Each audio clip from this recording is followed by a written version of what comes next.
Hello everybody, welcome to the road to Assetto Corsa EVO Ace AC2. In order to get there, we have got to 100% the original Assetto Corsa. It's something I've never done, but it's something I should have done, so that's why we are doing it. These live streams are going to be painful, you're going to regret watching them, but if you do watch them, it's your fault. We have AC with Content Manager installed and ready. We have already done some stuff, but there's a lot to go. There's a lot to go. There'll be lessons learnt. There'll be tears shed. But it will happen. It's got to happen. In between doing single player challenges and stuff, we'll probably do some hosted sessions and what have you. And it will be glorious. And then the AC will be completed and all Steam achievements will be unlocked and everything, and the world will be set right. And then AC2 will come out and we'll discover that it's terrible. But hopefully it isn't. Hopefully it's not. We'll see. We will see. That's it. You know, this is the train of hype. the hype train has begun. Prepare to derail the hype train.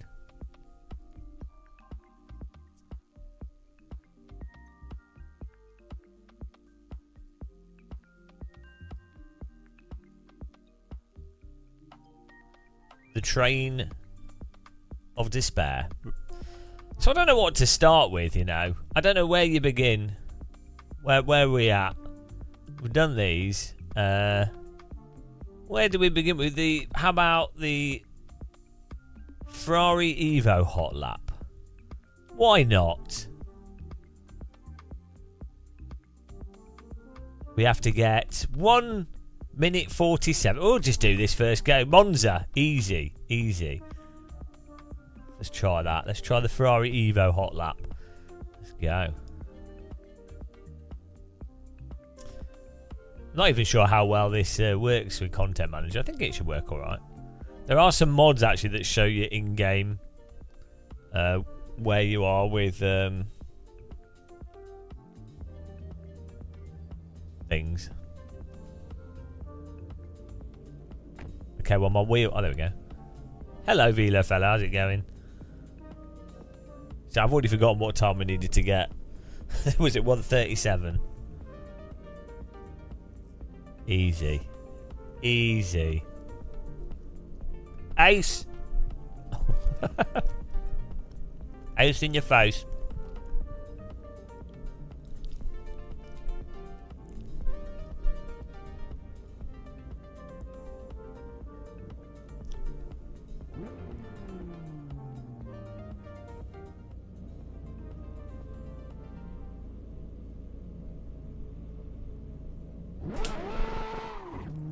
The bananas for extra pace and speed. 1:37. I don't like ACC, but I do like the normalist. But that is amazing. So it's probably one of the best. One of the or not the best simulation to practice, like even F1 or GT mods. It's really good. Well, this is quite a floaty setup on this car.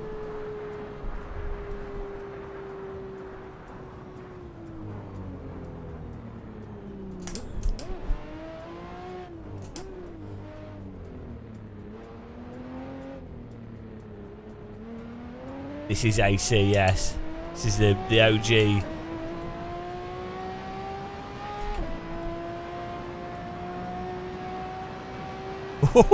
This car's a bit floaty. A bit dead in the centre, this car.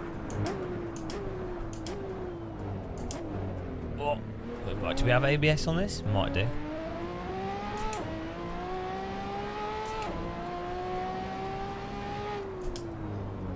I'm expecting lots of mosquito farts today.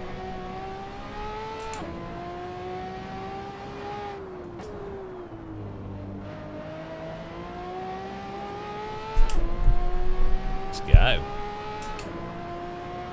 This track looks nothing in driving sims. This track looks nothing like how it looks like in real life. It's really weird. I mean, the layout's the same, obviously, but like Monza just feels so different to how it looks in Sims. Like, it's weird because Spa looks like how it feels like in real life. In Sims, Spa's really similar.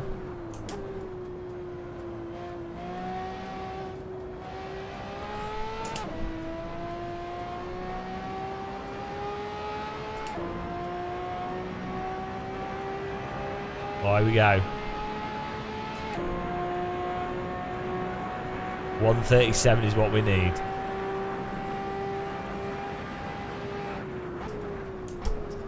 Ah! Oh! Okay, we have to brake sooner. This car does not have the best of brakes.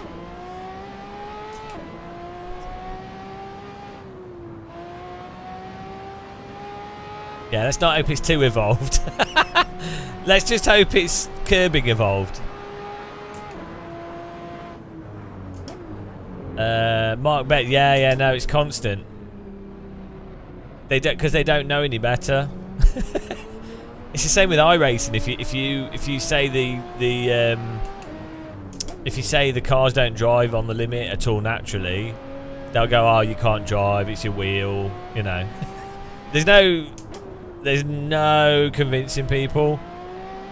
And yet you can jump into Automobilista 1 or AC with anything with messed up settings and it immediately makes sense.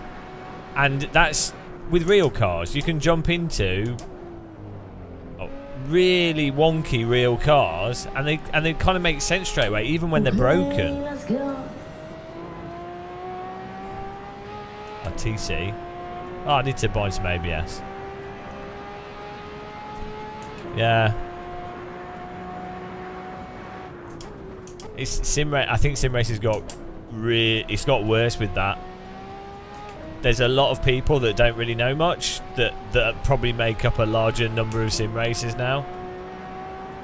I think it's because we've passed a point where the majority of sim racers are not people that were sim racing back when R Factor 1 was a thing. So they've come to sim racing in the sort of 2018, 2019. So they've totally missed. So their framework is ACC and iRacing, basically. So their entire view is shaped by that. It's really weird.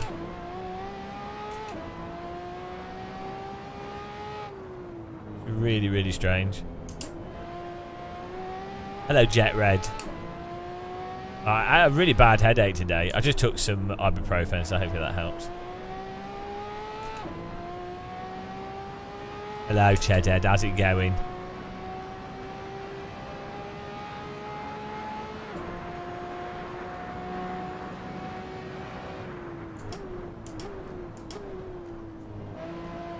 Oh.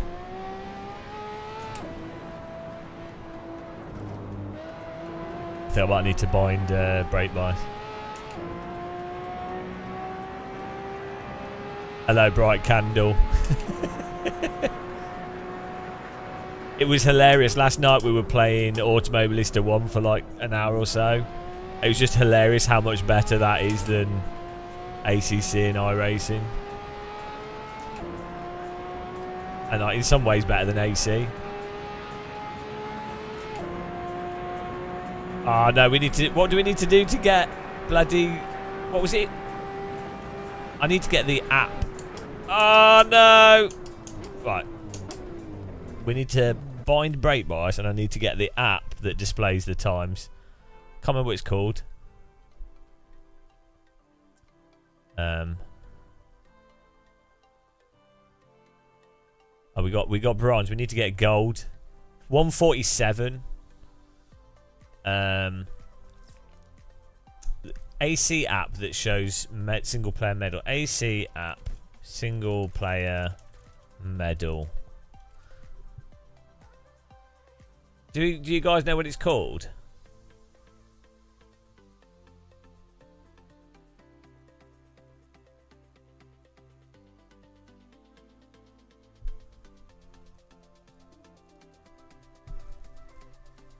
There's a...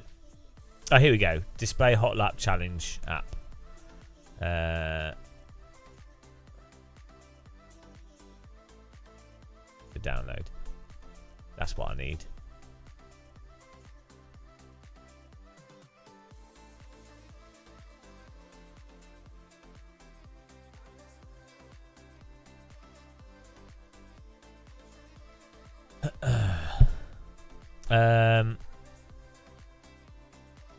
Yeah, that's what I'm getting. Well, so Overtake is basically race department because Porsche bought race department.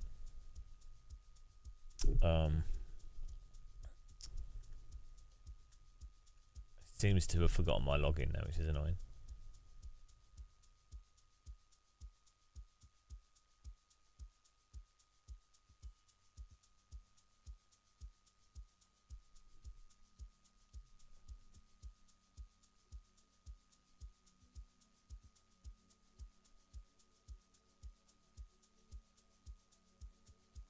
Ah, there we go. Still the same logins. We started trying to 100% AC was too much. Some of the times are too quick. Well, you can do it with me. Well, I'll help you do it. Don't worry.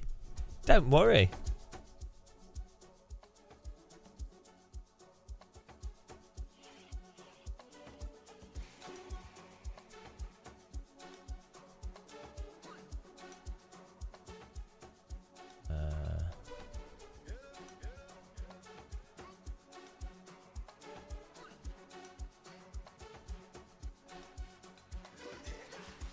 Right, install, and then we need to...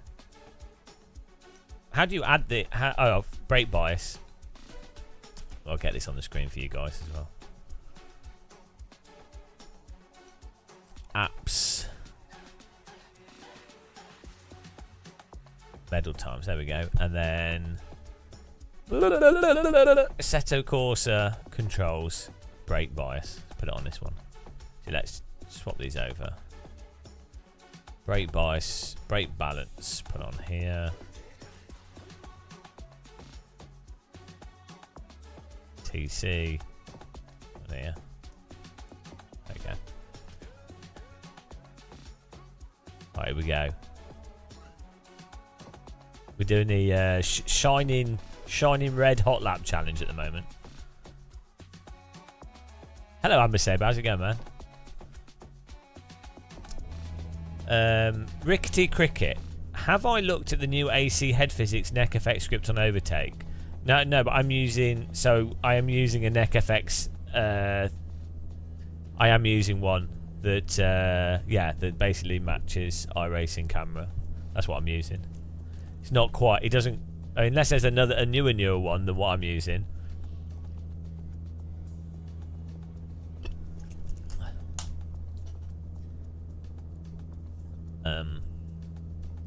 We're using, I don't know what we're using.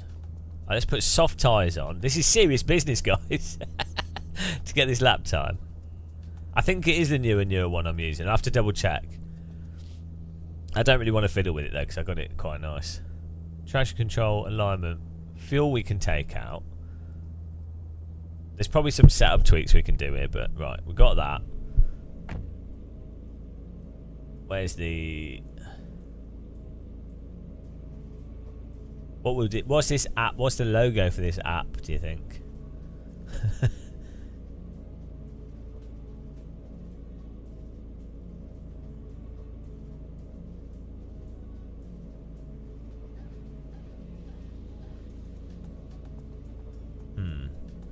So the app we've added is one that shows you for the challenges.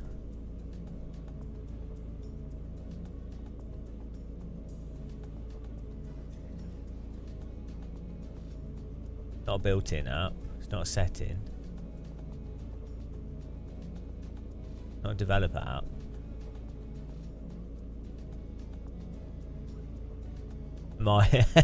Am I your apps? Not that.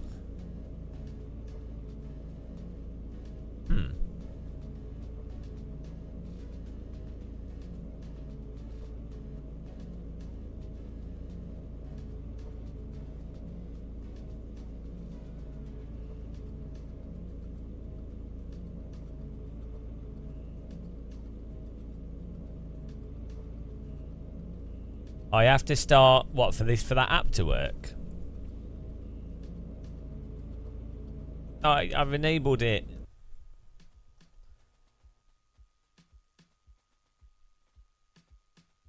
In Content Manager. Apps. It's called Medal Times. Maybe it needs to read it off ASIC. Well, let's see. Let's try that. We'll do that. I'll do what you said. We'll give it a go. It's not a bad idea. Not a terrible idea. Chat with good ideas. Whatever next. We're loading AC the old school way here.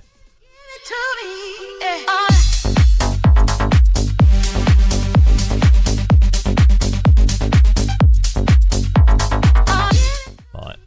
Hello, Pixel Therapy. How's it going, man?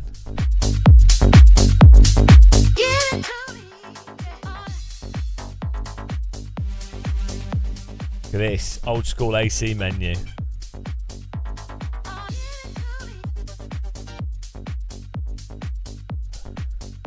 If I've done anything. Hang on, is this just reset everything to 0?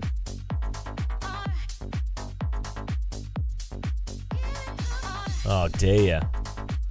I hope it hasn't.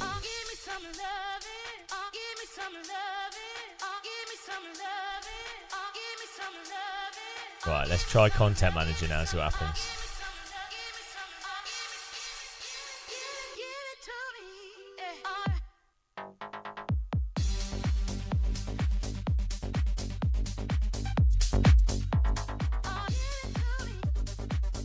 No, it's not forgot. It's got the medals here. 'Cause I think it grabs the save off Steam. Right, let's try this. Or maybe I can just do a search for the app. Did it have Easter break? What's AC EVO? It's Assetto Corsa 2. It's called Ace. They just announced it yesterday. It had a nice break. I spent some time with family.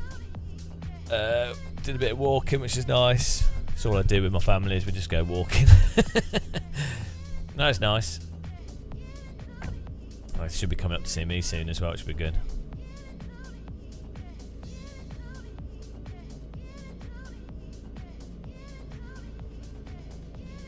Is there a search thing on it? Filter, medal. Med.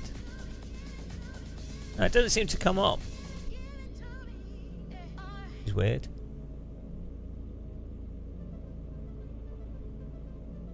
Maybe, oh well, we can just remember the times. We can write them down.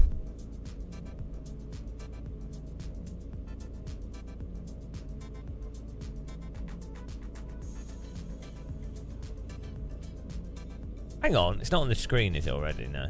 Well, let's...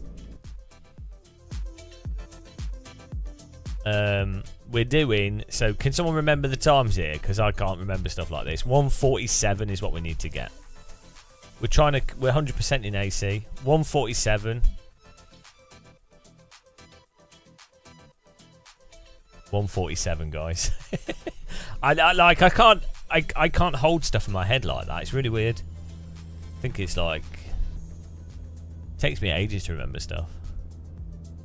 Soft tyres. Take some fuel out. Setup and stuff we can probably adjust. Brake bias. We should rebound. Oh, can we not change brake bias on this car? I think this car has a fixed brake bias. Okay. Alright. 47. Oh, thanks for subscribing. Welcome to the AC2 or ACE hype train.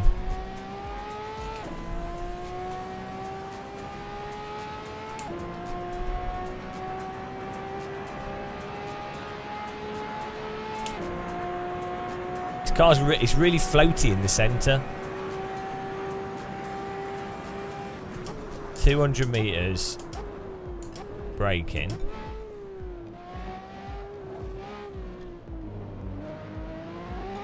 Okay, we've got too much TC, so let's turn that. Let's put it...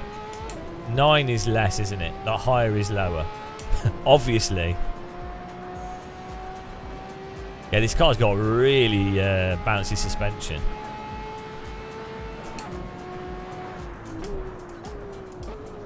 Oh man, we have to brake before the bridge. I've quit iRacing. I might do some Formula Ford at Brands Hatch, but I just can't. I just can't be bothered with it anymore. I can't take the. It's just not fun. Like, it's just not fun. Like, the racing can be entertaining. It's fun for viewers. I just you know, I'm just not enjoying it at all. I think iRacing's okay on tracks where you don't have to like do slow corners because you can avoid. You don't have to. You're basically not balancing the cars. So the moment you have to drive in iRacing, I can't bear it.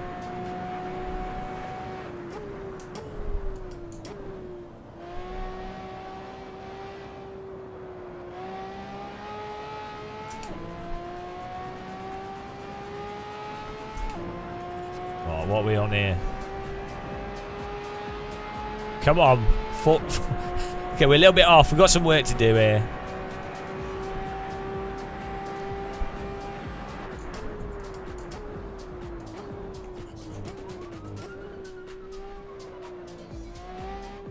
This car's stubborn. Nah, AMS2's shit as well. I can't bear that. Just like, it's just not good enough. AMS1's great. AC's great.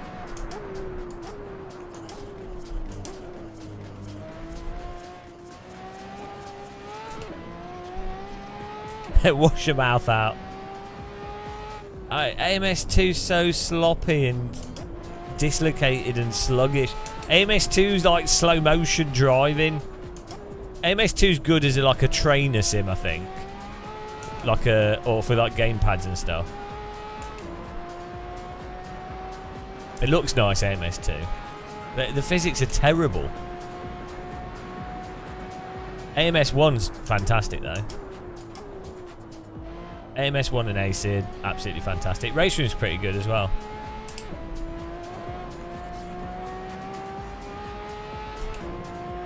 Live for Speed Stream, that's what we need. Too right. I'm telling you guys, it's so weird. Monza looks nothing like this in real life.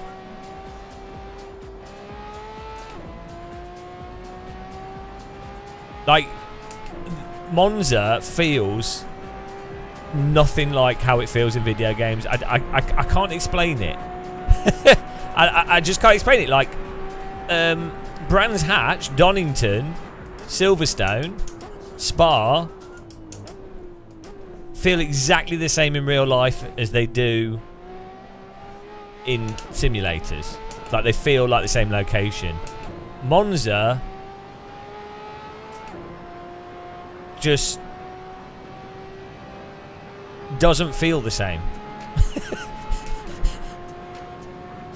Weird. Oh no, we have to brake so early in this car. It's got the brakes of like a bicycle. AC Evo. I've got faith in Kunos. AC Evo is going to save sim racing, guys. That's it. It's the only hope.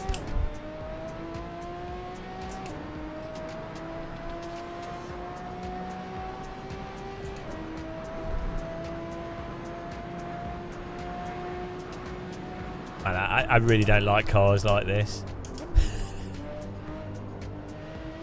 I've been in I've had passenger laps in in like a Ferrari. Don't know what it was, like McLaren's Ferraris and stuff. And you could tell that they're so like terrible. I don't like road cars. Race cars is what you need. Tight, snappy suspension.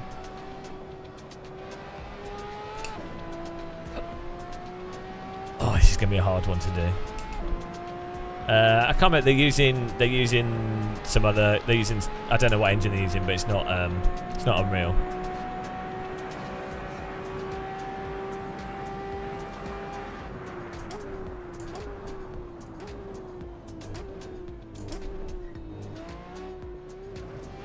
Oh man, this is so hard to drive this car. Yeah, so an in-house engine these days basically means that you use like graphics libraries, or you might use another graphics engine and then customize it. That makes sense. You don't build a graphics engine entirely from scratch. There's no point. But typically, what people do is they'll, you know. I think I need to adjust this car setup.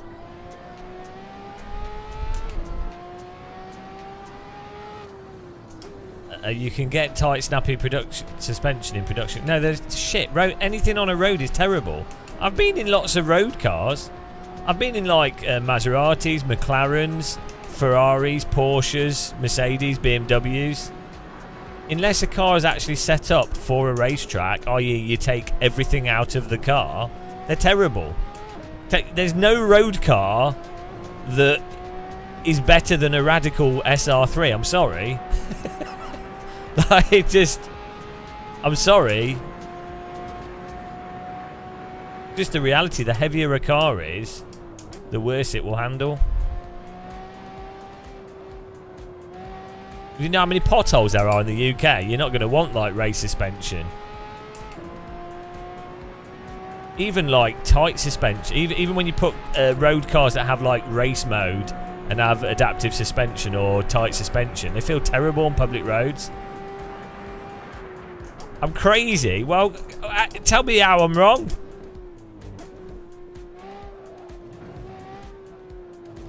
Elitist. No, it's physics. It's just physics. It's like the lighter an object is, the more maneuverable it is. Like it's like in space. It just takes more effort to move something that's heavy, to change its direction, the inertia.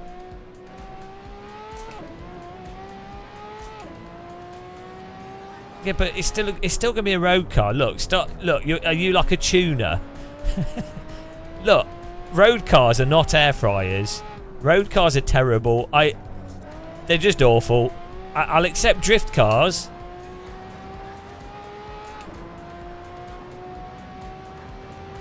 Name one road car that's better than a Radical SR3. Come on. You can't?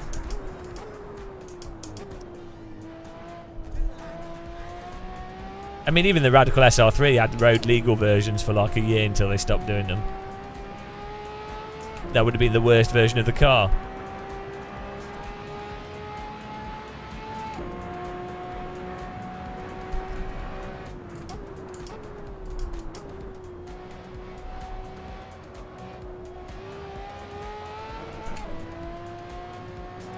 I don't think Exton corners sideways. McLaren Senna. I've driven an aerial atom. It was crap. It wasn't a very good aerial atom.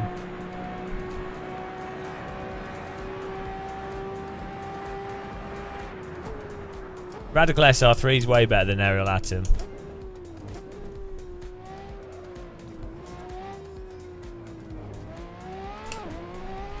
I don't like ACC, but I do like the Normalist. We're a second off, guys. It's probably one of the well, one of the or not the best simulation to practice, like even F1 or GT mods. It's really good. Yeah, well, because people even in motorsport are a bit stupid and they don't realise the glory of a Radical.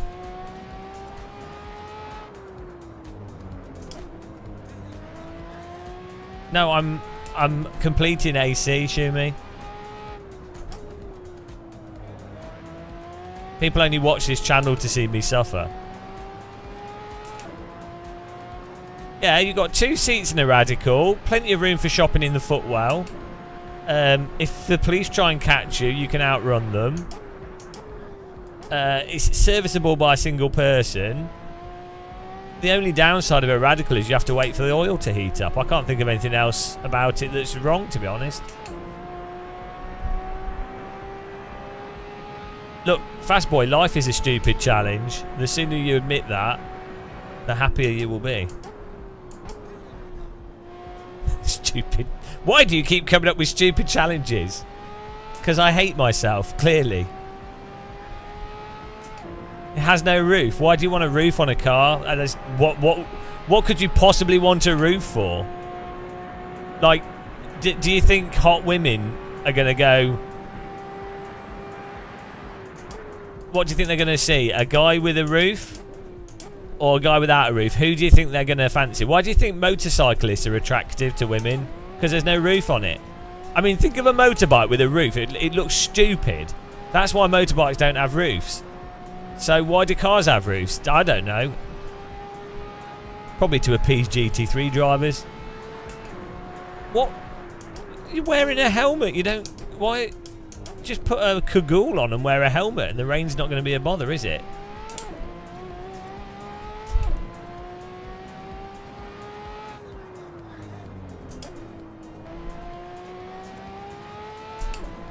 We got some right peasants in chat here that can't appreciate the glory of a Radical.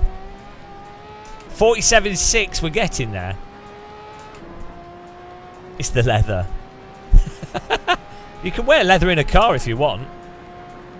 Nothing's stopping you.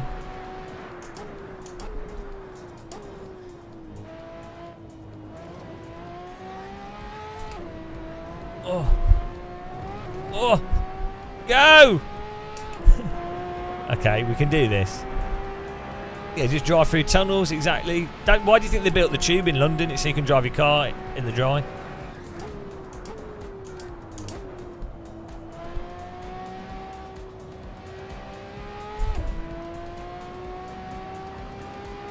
Oh, 47.5. So we need to get a 47, guys. We are 4/10 off. We just got silver. Get in there.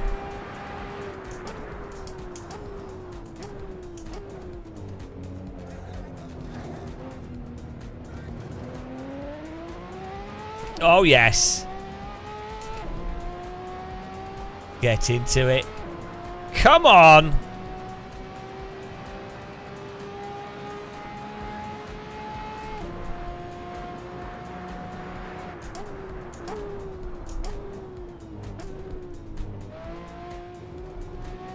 Easy. Easy. Oh, 47.06. Come on.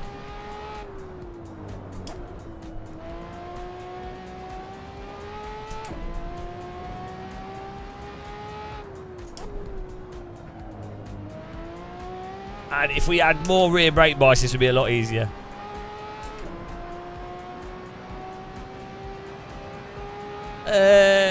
Well, no.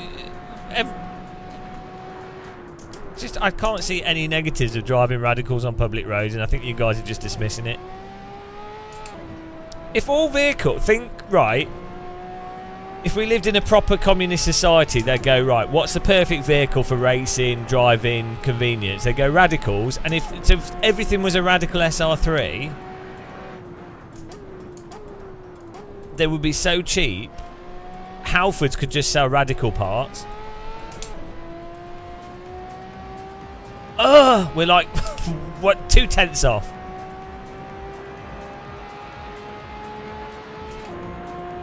.2, we're getting there.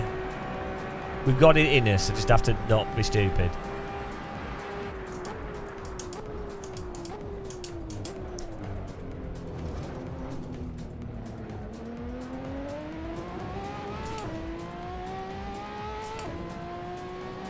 Okay, look, I'll give you a choice. We can have a Radical and a Lotus. You could have a Lotus 49.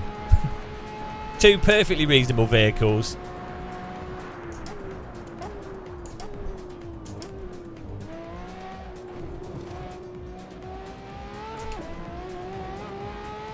Oh, we're blitzing this.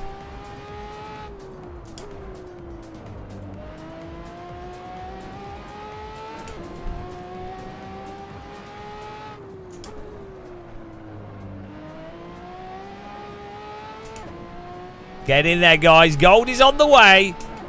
The gold is in the oven. Our first gold of this challenge.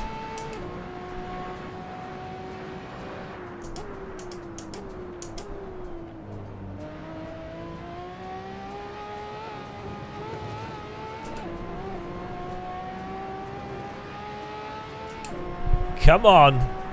It'll be our first ace. Assetto Corsa ace inbound.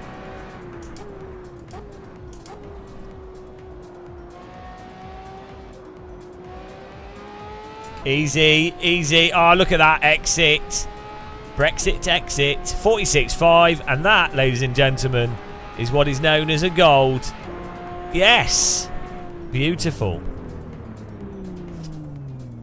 Car destroyed. Next challenge.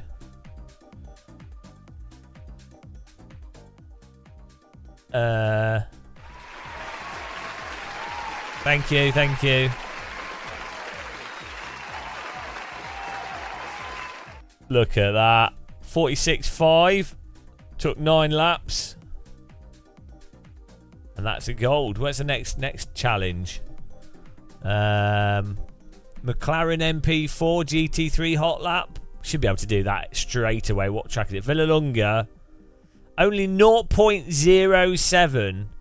Is it? That's not how you read that. 0.7% of players have got first place. 0.9%. Less than 1% of people have done gold in what we just did. Yeah, let's do the McLaren at Villalonga here.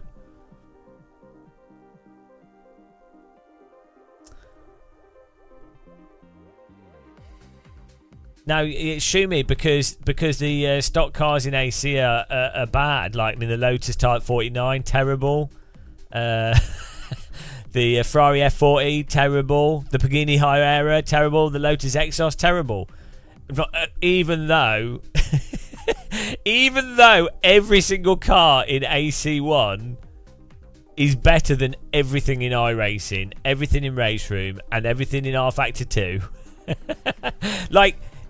Same with Automobilista 1.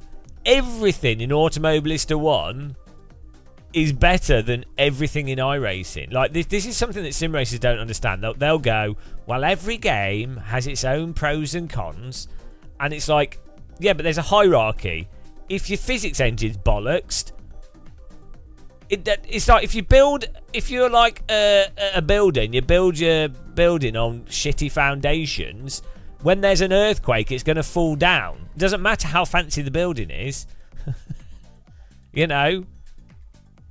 So, humans seem to be able to ignore these big... No, actually, most of the buildings in Taiwan... Taiwanese are awesome. Was it Taiwan? It's Taiwan, yeah. Most of their buildings have been alright, actually. But, I mean, that's a 7.1 earthquake. It's mental.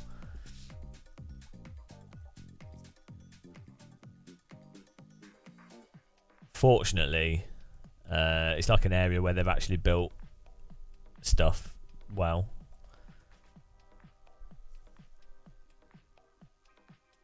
I mean, Turkey was messed up, wasn't it? Like, all those buildings just pancaked. 3, 2, oh, hello! 1, go! Go back. Well done, mate. Now go play AMS. No! Lol JK. Enjoy Jack- whichever game Thank you you. like. Great time to be alive. God bless you and your family and the whole sim racing community. God bless me and my family. Hang on, are you religious? I really appreciate the money. Is that to the Church of Force Feedback? Blasphemy, though. Peace be with you, inshallah. What do Buddhists say? Beautiful. Thanks for the money. I appreciate it. Now we have another hot lap. Oh, what was the time I needed to get? Didn't sound sarcastic until the German woman read it out. That was actually a very thinly veiled death threat. It was the kindest death threat you've ever read. Oh shit! Yeah, Turkey. Yeah, Turkey's was mental. I mean, that was so depressing. That Turkish earthquake was so depressing. Some really like grim shit came out of that. Right, what time did I need, guys? I can't ever remember. I can't remember numbers like that. It's such like a stupid part of my brain. 136.5 is what I need. 136.5. How can I not have brain cells for that? I mean, I don't have brain cells for a lot of things, but the degree to which I can't remember, I don't even know what it is now. It's gone. What was it? 135.6 was it? It's just there's no capacity for me to remember stuff like that. Like, it's mental. Let's put soft tires on. 136.5. See, I didn't even remember. I didn't even get my memory right to write everything down. TC, ABS, right? Okay, it's all good. Thanks, guys. I don't like ACC, but I do like the normal. The normal. So that is amazing. That is amazing. Oh, look at this cockpit. Probably one of the I'm one not really of the religious. or not the best simulation to practice. Like, Thank you. You're religious now. even F1 or GT mods. You are religious. You've given tithing to the Church of Force Feedback, so you're now deeply religious, whether you like it or not. Thank you very much, Easy Peas. It's very generous. Yeah, you're now like fully paid up member of the Church of Force Feedback. Right. No, I've got a chat room with like 50 people in it. Well, I can't even, what was it, guys? This is why I'm live streaming this. What was it? I don't know. I don't. I believe everything I read on the internet. Right. How many laps do you think it's going to take? It wasn't 157.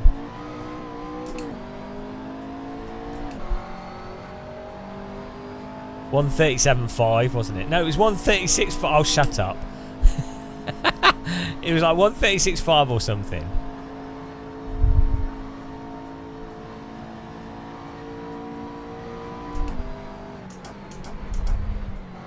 Oh, this is a bit more responsive than the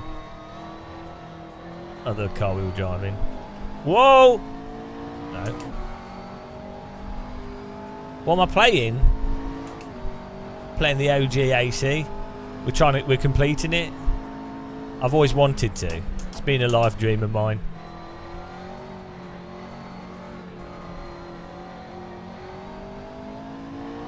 Okay, we've got too much TC on there. This car is a McLaren GT3. I like the dashes on McLarens, actually.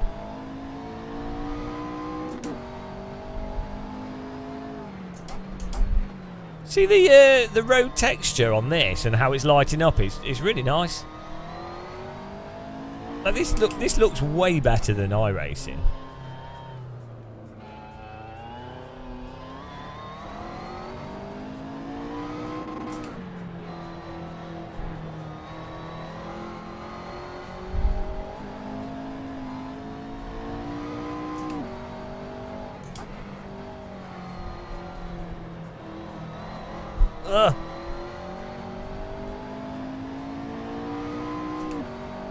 He reads everything wrong, yeah. Right, here we go. So it's flat out through here.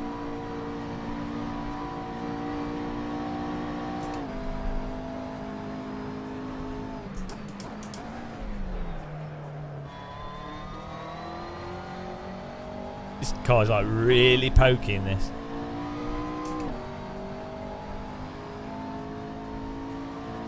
Okay, this might be a harder challenge than the last one.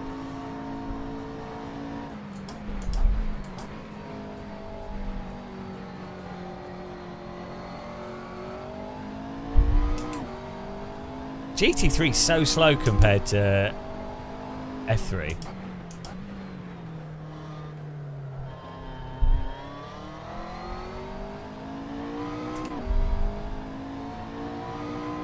No, it's going to be amazing.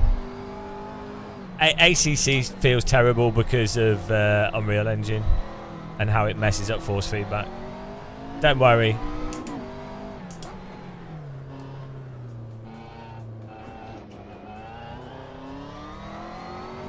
Ace. It's called Ace. It's the Ace. It's the Ace that will save sim racing. I have faith.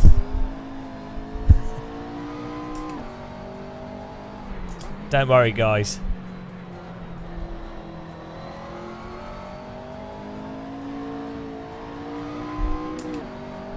Because the developer said it isn't. Oh, we got bronze. That's not good enough, though. You can't buy anything with bronze these days. Worthless.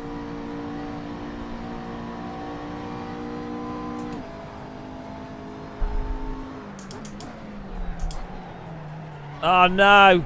Right, I'm going to change wheel rim over. Getting serious now. Serious business. We're putting a Formula rim on here for more feel. Oh, that. Did you enjoy that quick release?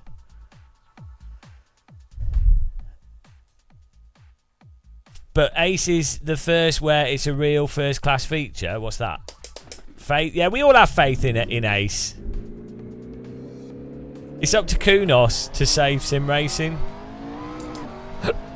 Oh, that feels better. I always like smaller wheel rims.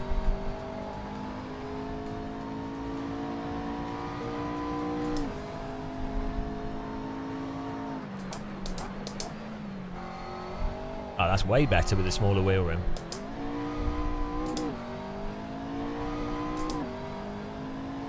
Yeah, this is the Moser Formula wheel, which is really nice. I actually really like it. I've used it quite a lot. It's what I've tended to default to. I quite like the Fanatec default Formula rim, to be honest. The pace car is out of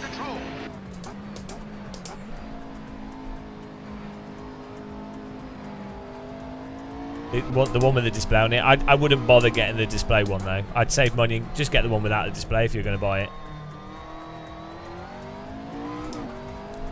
You don't need displays on wheels because you've got them in the game, or on your VR headset, or you're better off with a screen that's separate on a sim rig. Oh, here we go. Thanks for subscribing. I'll follow. I didn't mean to do that. That's this car. Oh look, confetti. Hang on. The default setup on this car is a bit weird.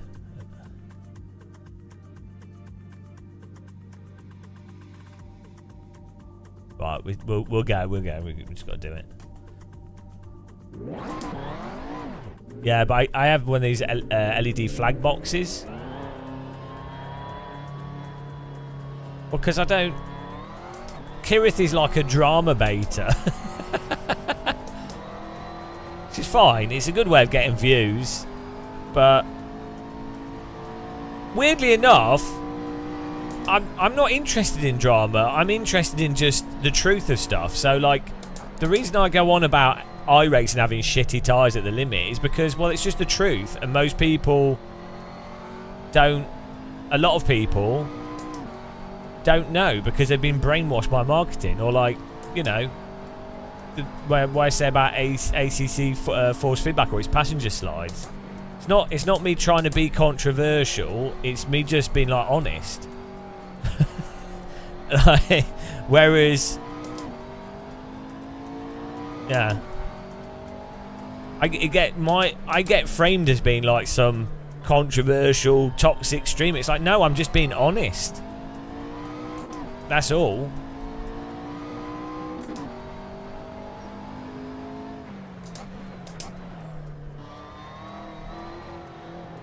Yeah, I mean, I do. I grew up about everything. Yeah, mostly politics.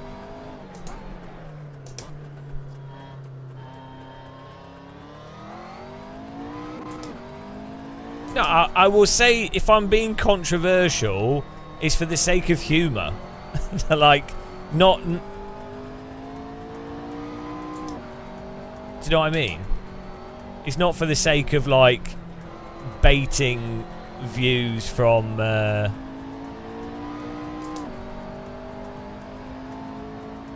Yeah, it's for humour.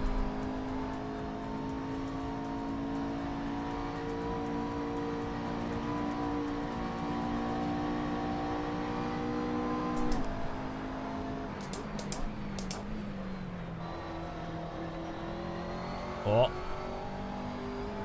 Whoa! That's fine.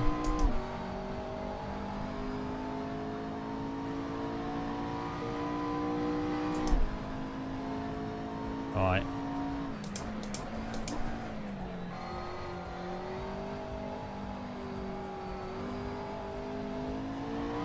This car's I don't know. This car is so weirdly pokey.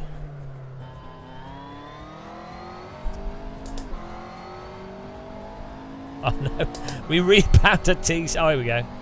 Right, TC needs to be lower.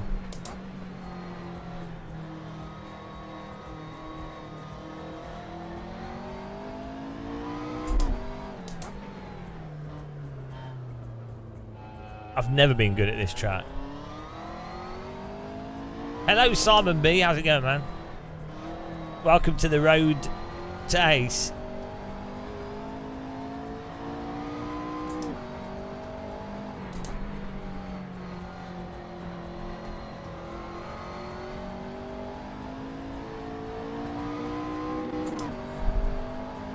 Was it 36.5 we need?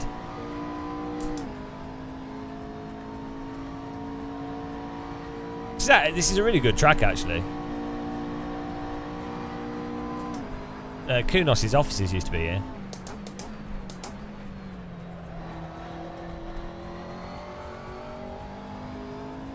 Oh! Woo. 1 minute 30. That's not happening.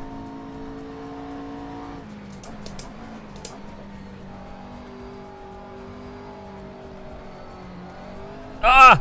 Too much throttle. Okay, I've got away with it.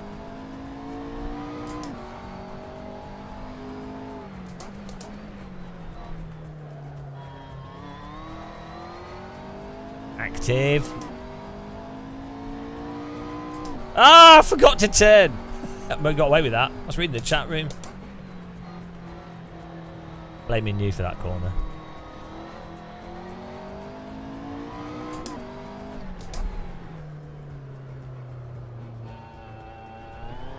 Come on.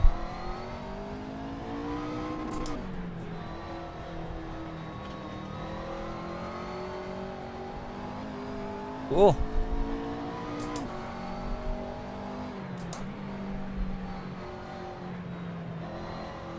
Oh, you can lean on the fronts quite a lot in this car. 3, 2, Oh, thank you. 1, go. Yes, I used to hate you because you were mean about AMS2, but then I realized you were right. They needed to improve the tires in physics. Thank you, kleiner als 3. Thank you. Why are you sending me money? Don't agree with me. Don't ever agree with me. This is like the worst place to agree with. Thank you very much for your $20 that you sent me or something. Thank you.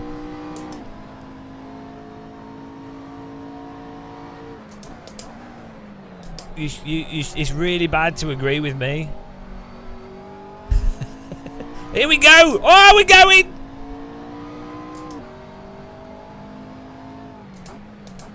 That was because of the donation.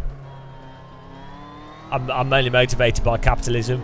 This McLaren only goes fast, but it's the most capitalist car.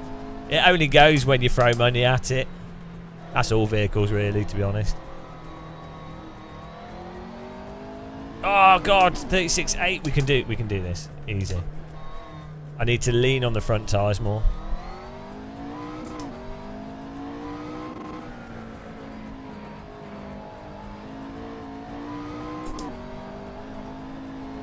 Oh.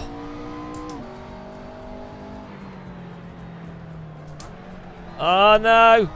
I dabbed the brake in the wrong place. Oh, we can do this. Come on.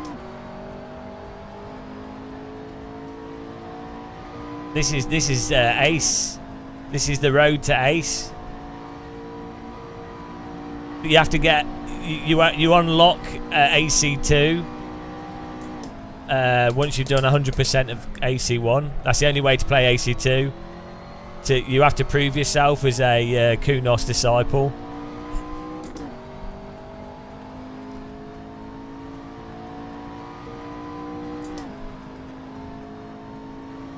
Everyone's going to call it ace. Deal with it. Better get used to it.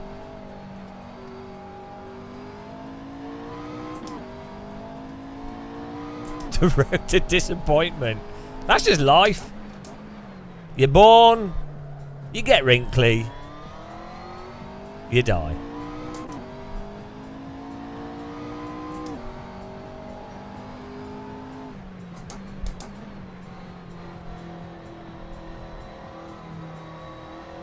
Oh, like we got so much faster before.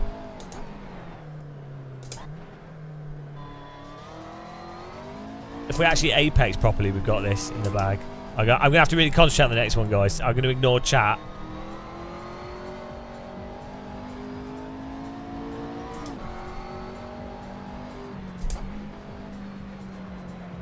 Oh, come on. Come on. Throttle it out. 36.8. Oh, we're getting there. That's got to be silver. Maybe not. We need was it 136.5?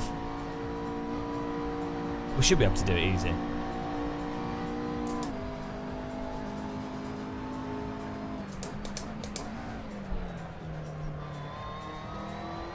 Okay, let's go. Move the brake bars back a bit.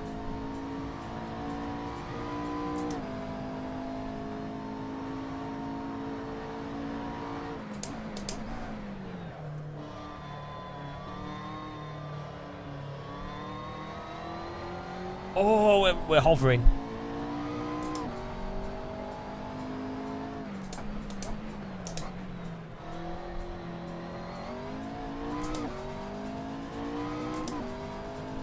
I'm not 6 seconds off. Shut up. It was 136.5. If it was 135, I'm screwed. We're going to have to change setup. 6 seconds off my arse.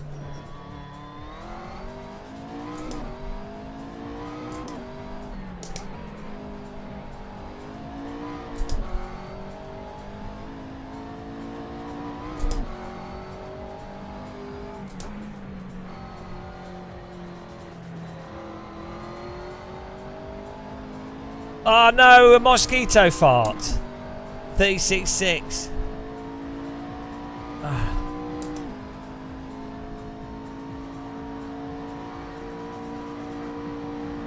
Standard progress bar. Just put a percentage bar on the screen.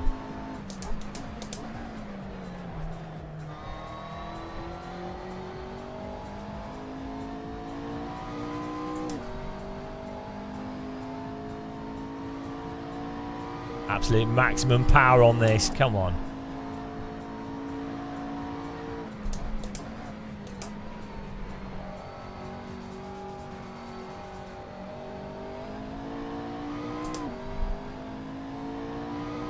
That right hand has cost me a lot of time.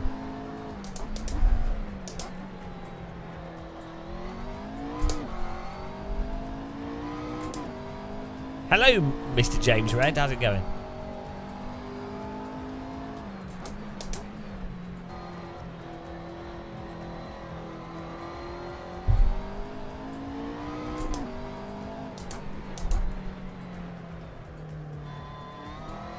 Oh, that felt good.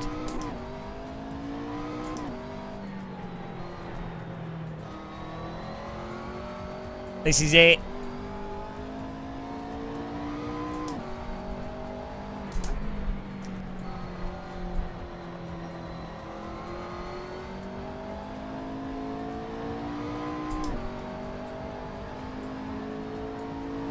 Yes! 36 flat. Beautiful. That's another goal, guys. It's 2 down, 400 to go. Ah, what a drive. Emotional.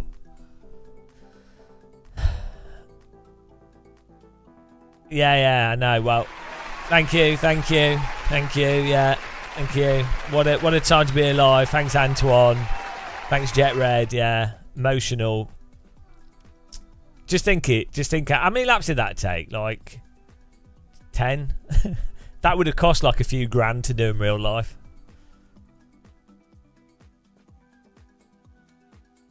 Yeah, air fryers are life. There we go. Look at that. Beautiful. Another one down.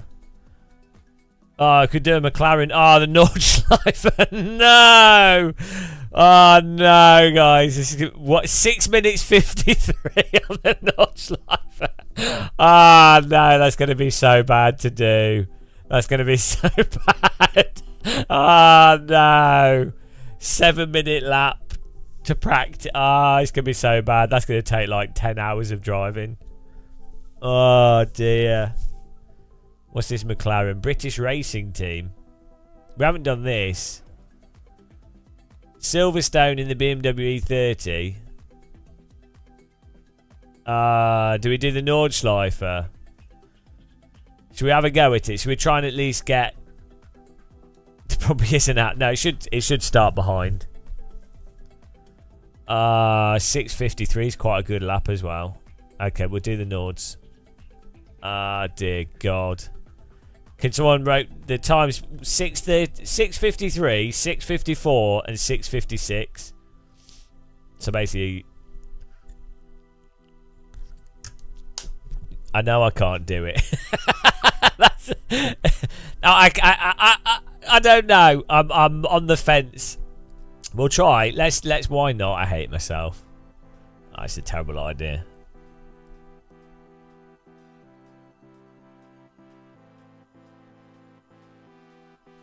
Oh dear. Right, probably need some setup tweaks to this.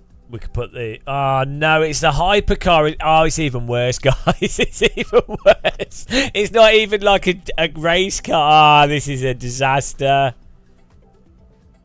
Oh no, this is an absolute disaster. It's got MGUK and everything. Oh no. Ah, no. Ah, no. For Christ's sake. Well. Oh, at least we don't have to do that outlap. Oh, he's got DRS on this car as well. I've never driven this in AC.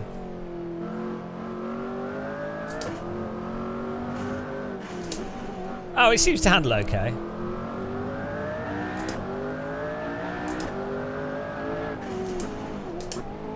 Oh, it actually seems to handle all right.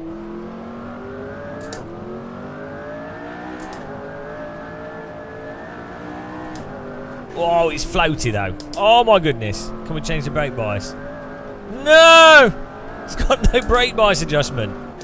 Okay, it's going to be tricky.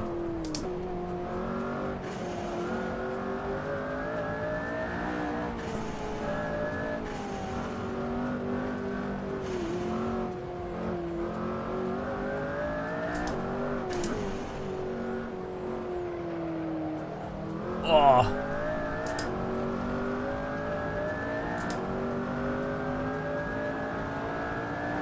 Whoa! This car's an aeroplane. Ah! And that's not safe. Mark Webber. What's that about? Is that new? Yeah, I always feel safe when my car does wheelies. Oh my God, the front's lifting off the ground over bumps. This is not safe.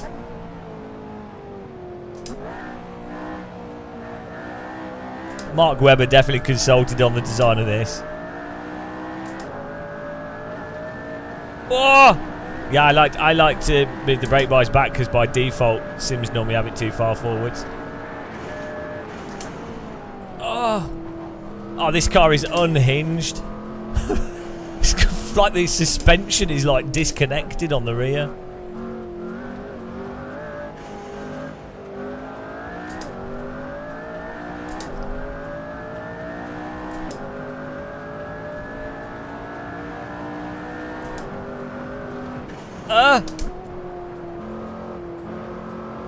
This is not safe. It's like driving a bouncy castle.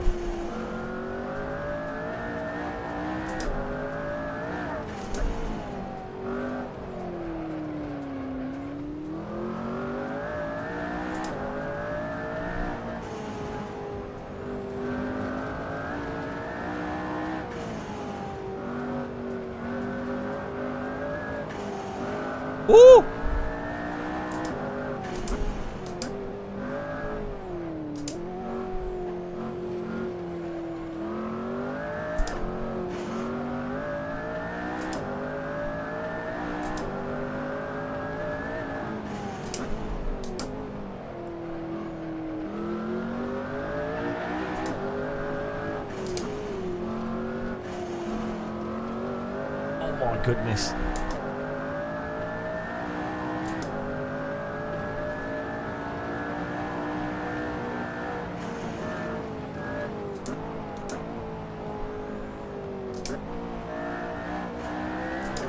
Maybe we can adjust this car setup.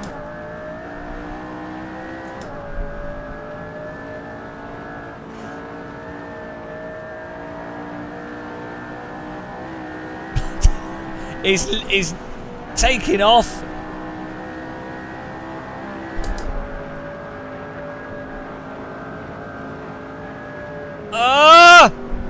Oh, come on. It wouldn't turn.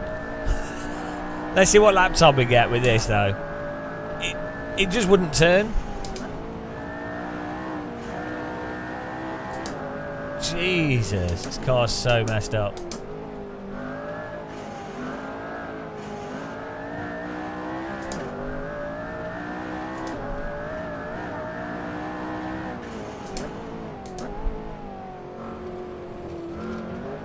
You load up this car and try it. Look, the front of the car took off over the corner.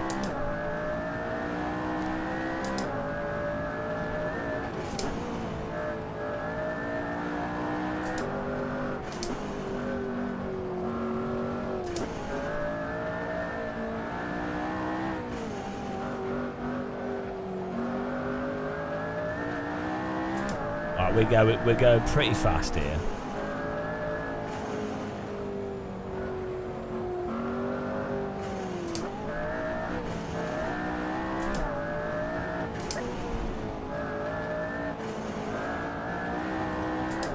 The problem is the car lifting off the ground. It's a car that wants to be an aeroplane.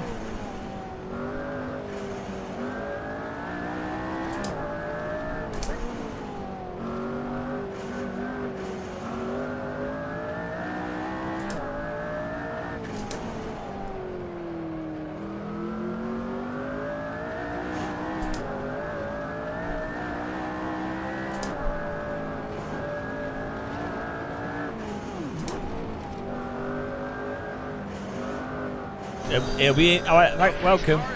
It'll be interesting to see what time we get, so I know if we have to absolutely blitz it or if we can take it a bit easier.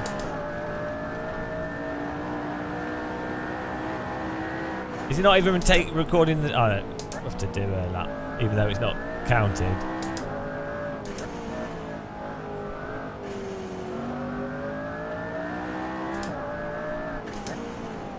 Yeah, the ACC Nords will be basically the model that's in Ace, because there's no way they'd rebuild the whole track.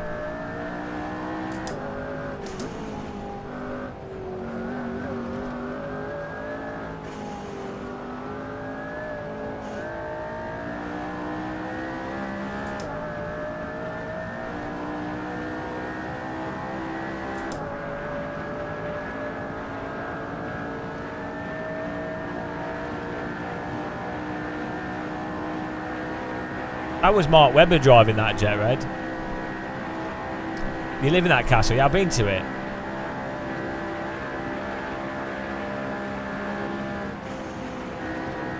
Oh my God. Jesus Christ.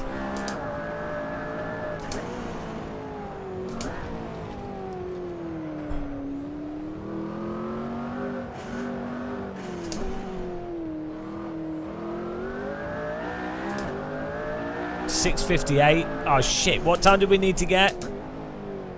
Guys, what time do we need?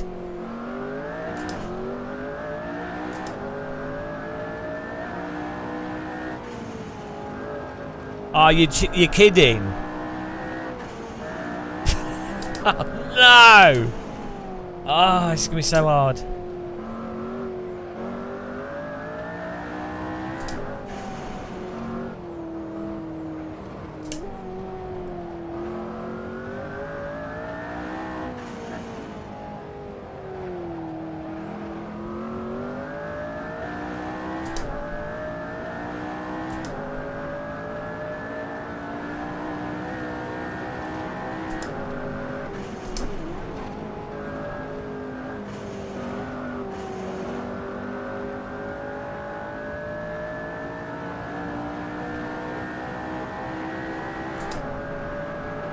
Oh my god, this car is so trying to kill me.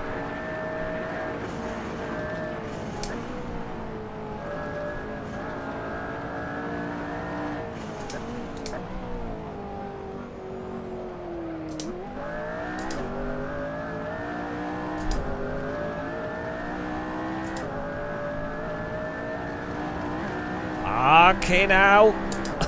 Ah, there goes monetisation on YouTube. Woo!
Come on.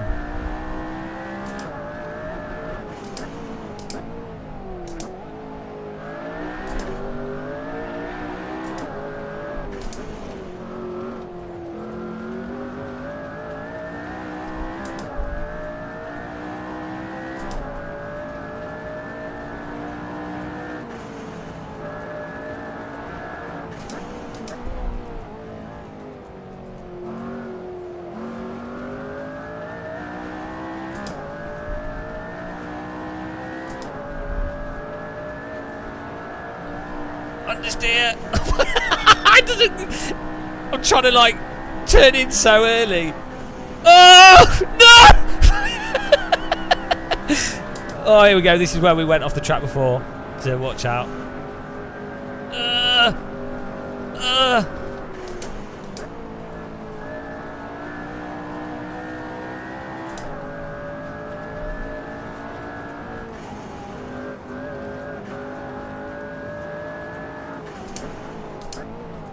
I'm trying to drive a car on slinkies.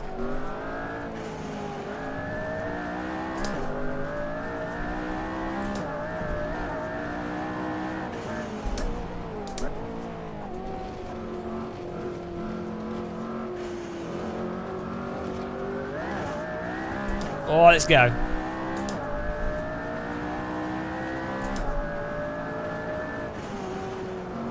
Oh.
God. Jesus Christ, this car's unhinged.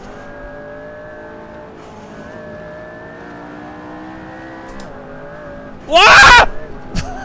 What are you doing? We're still alive, come on.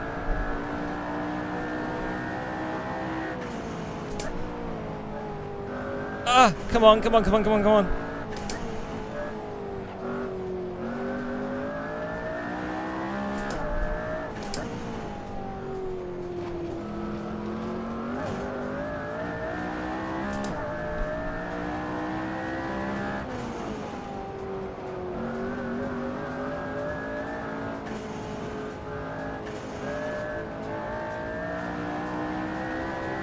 Oh! Right, let's not take off.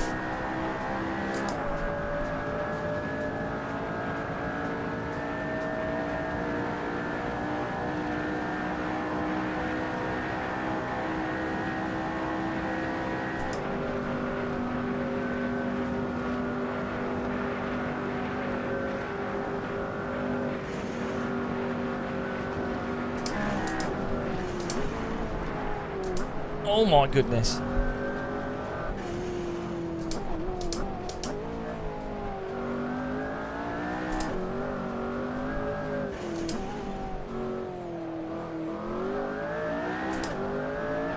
Yes! First proper lap! Oh, thank God for that. I couldn't take any more of that. This car. Oh, this car! What was that? Oh, Jesus Christ. The replay of that. Oh my goodness. That is insane.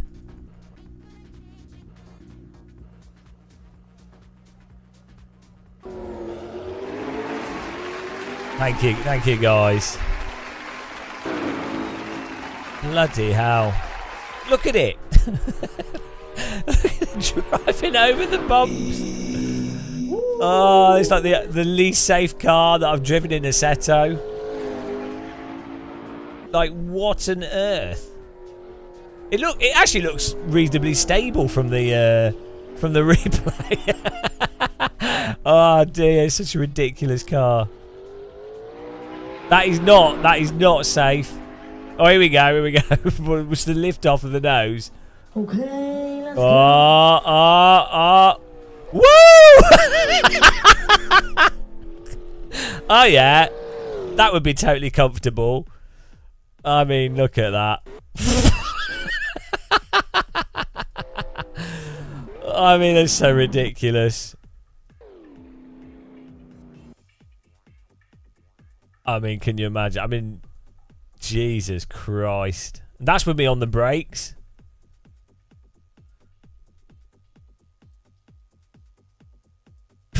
It's all the wheels are off the ground, going into the lift off.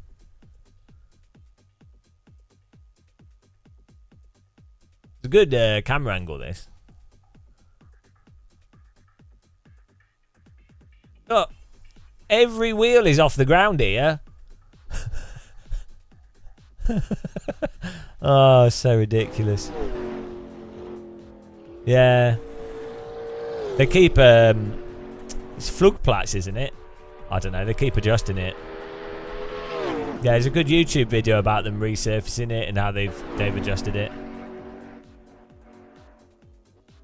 Ah, yeah, this car has no like front downforce. Everything's brown.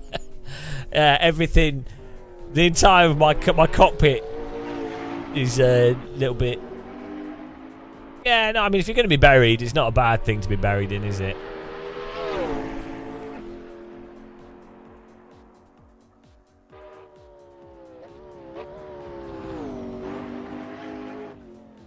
Yeah, absolutely ridiculous car. I've never seen one of these in real life, actually. I have seen. Hello, Rennie Ritchie. Yeah, I've seen some really cool vintage photos. Look at it wobbling over the bumps.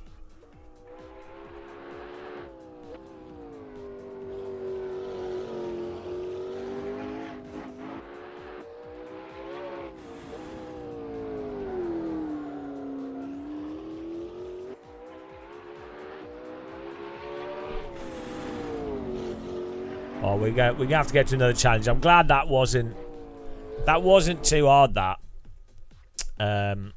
I don't know how many more laps I could take with this car, so I'm quite happy with getting that 650. Beautiful. We had 3 seconds on the clock. Ooh, what's the next challenge here? We could do the McLaren.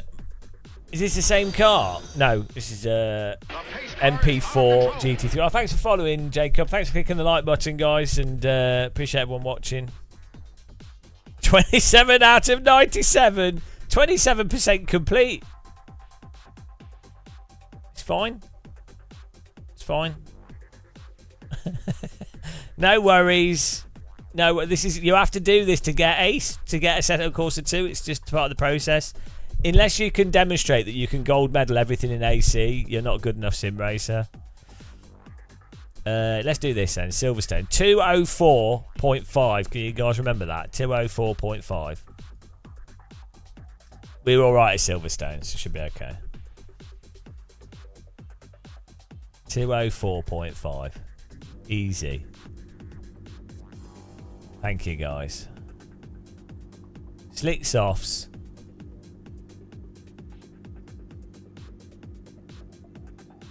Right. Ah, this should be easy. Easy.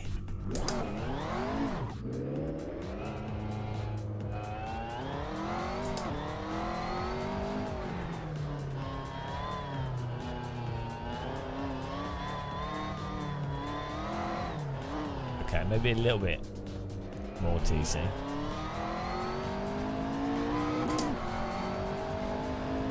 Yeah, that would get everyone playing AC1 as well, wouldn't it? If you were like, if you 100% AC, you get like a trophy or a car skin or something in Ace.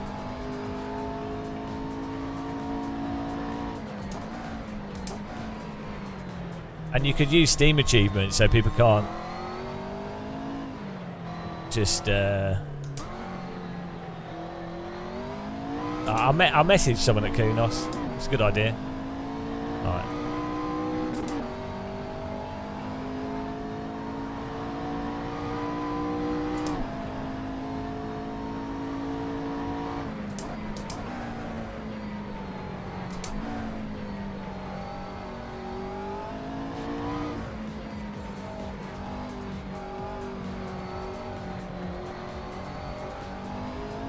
No, it's gonna be. It's not. It's called Ace. It's not called AC Evo. It's called Ace. That's it. Nobody's gonna call it AC Evo. They're gonna call it Ace. Ace Ventura Pet Detective Racing Simulator. Bloody hell. And then you could call it. I'm gonna do a race. What are you doing? Race, Ace. I'm playing a race. I'm doing a ace race. A race. Assetto Corsa race. Oh, it's so bad. Kunos are like the worst at naming stuff. Sim developers are all terrible at naming things. They have like a mental condition where they have to give stuff stupid names. Automobilista, Assetto Corsa, Race Room. I mean, so dumb. Whoa, hello.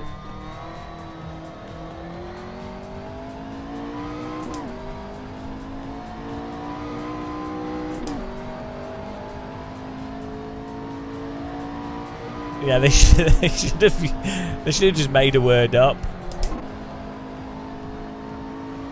They should have called it ACCCC.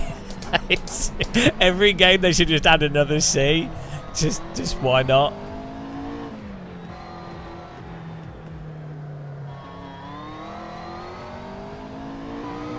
Yeah, they're using a custom engine. Praise the Lord.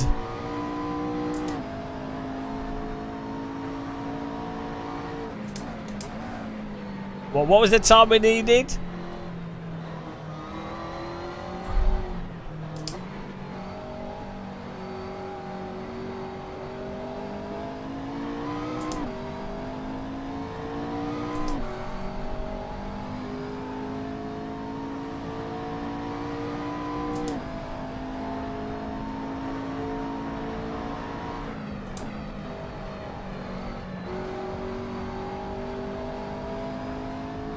$2.045. This is amazing though. Like just doing this is so much more fun than bloody iRacing. I've had it with iRacing. Like even the the hilarity of the voice chat. I just can't take it, guys. I just can't. It pushed me to the limit. A month of iRacing and like I genuinely feel mentally ill from playing it. Just the users, the lack of handling at the limit, the paying for setups, the rando decisions for weathers on servers, the licensing system, the lack of moderation. It's like, it's so dumb. And then, which is fine, lots of things are dumb, but the degree to which people defend it is insane. It's actually, it's like, I can't think of something that's as messed up as iRacing, fundamentally a lie in what it is, how it's marketed and what it is, and the vast majority of people just accept it. That I can't think of something that's as like snake oily. Do you know what I mean? It's really weird.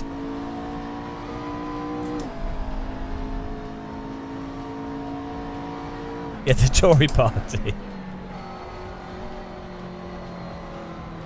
Oh.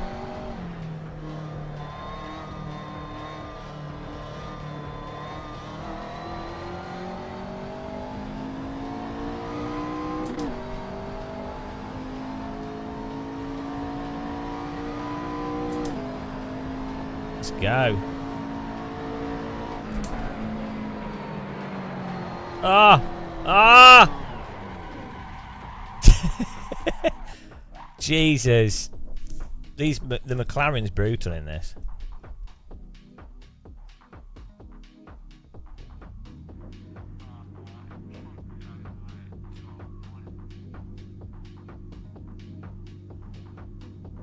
How much fuel do we got? Take a bit of fuel out. It's not going to make much difference.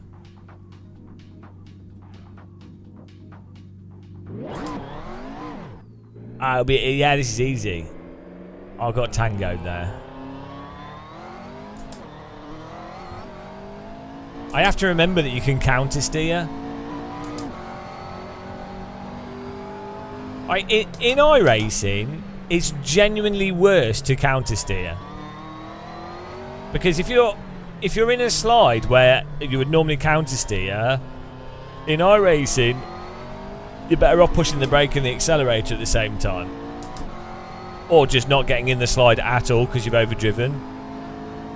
And if you counter steer, you're probably just going to go flying off the track in the opposite direction, or, you know, some weird shit will happen. So you're better off when you have a bit of a slide in iRacing to just let it ride itself out. So you learn to not counter steer, basically.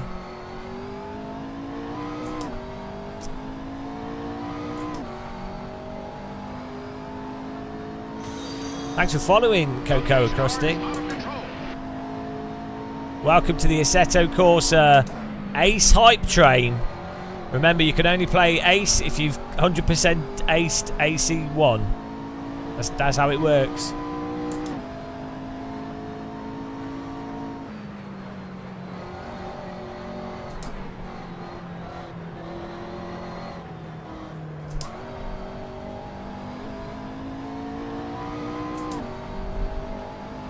Woo.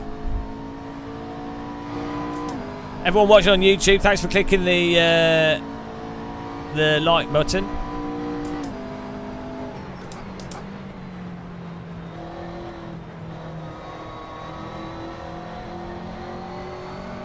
Thanks for having me. Wow, you know, we do have a pretty stringent vetting process.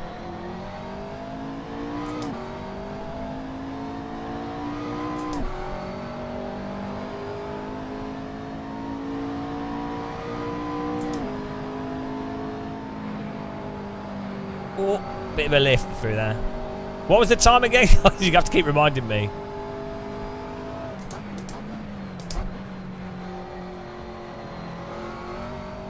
Is it 2:04?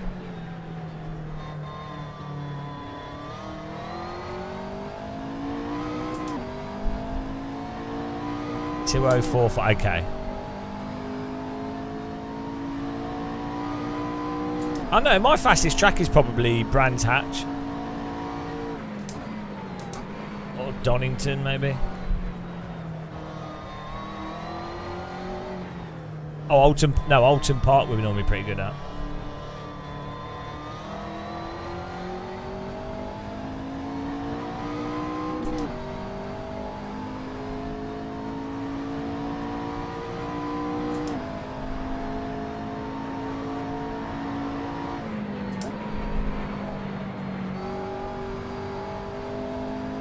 Sort of glide the car through here.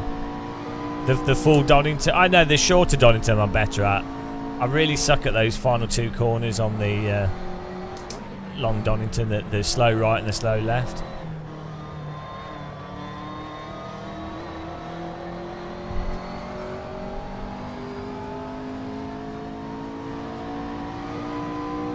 I'm crap at Brands Hatch Indy as well.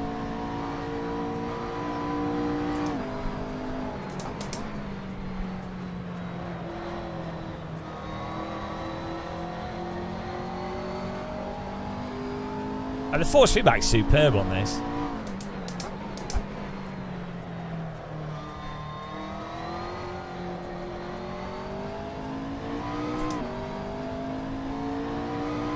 Whoa! This car, the rear just wants to keep going.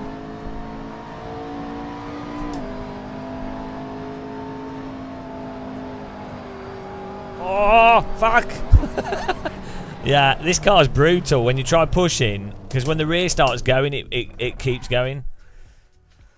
Woo, we got the silver. I might grab a drink actually. Get some sustenance so we can.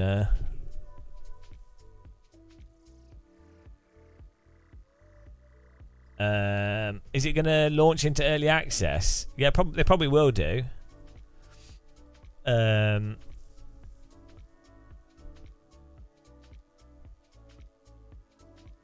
Yeah, I think they started work on it like 3 years ago, maybe. Yeah, it'll be a mobile phone game. Yeah, that's what everyone wanted. Well, I'll be back in a second. Just going to grab a drink.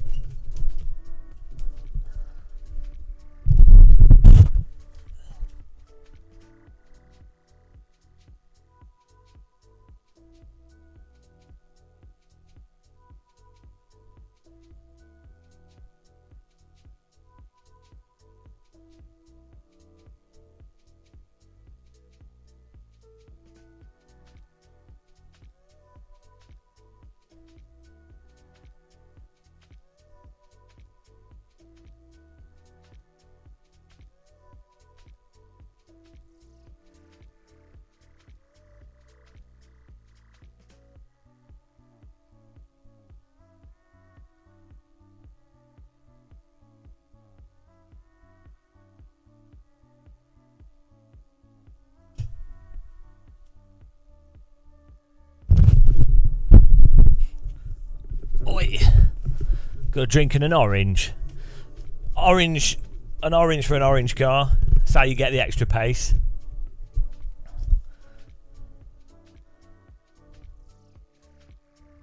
The pace car is out of control. You want it to be as good as Project Cars 3? Well, it probably will be.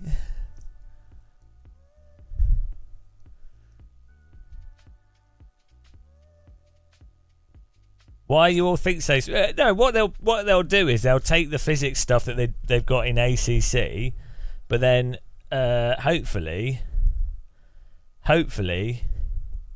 the reason why ACC, because some aspect I think ACC's physics are mostly quite good. I think a lot of the issues are from the force feedback and like weird engine shit, like the delay and you know.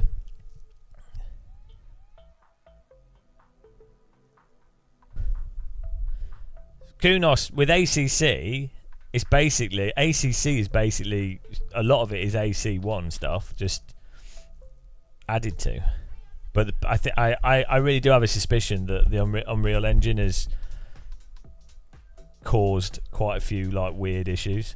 That's what makes it feel so like off compared to AC1.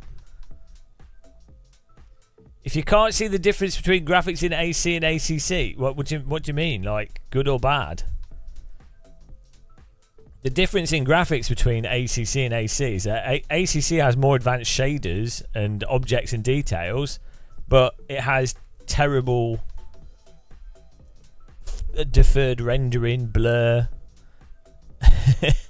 What else? Like, you have to use temporal AA, which makes you feel like you're drugged.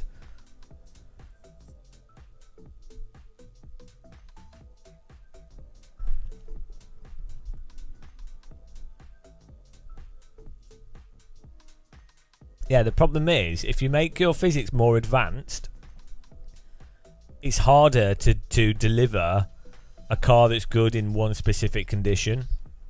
So, AC1 and AMS1 do driving in the dry way better than any other sim does driving in the dry with optimal tyres.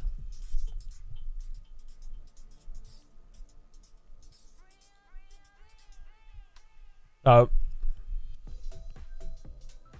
you can go, well, you know, yeah,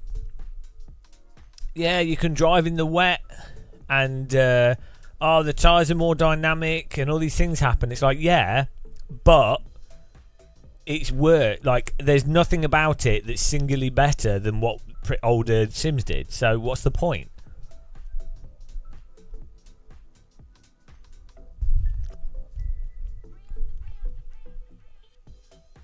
People don't like change. Yeah, a lot of people don't like change, but also often things change for the worse. So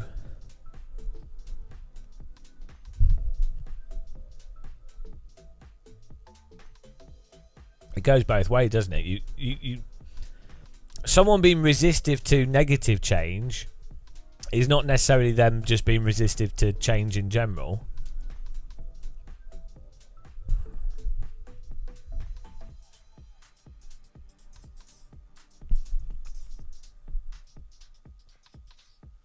What would I like from it?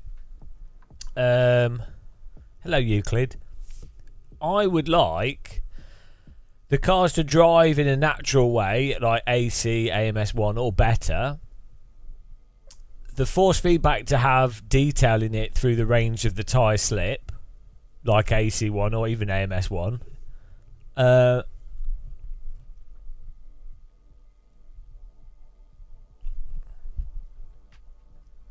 It'd be good to have like online ranking multiplayer built into the game. That'd be nice.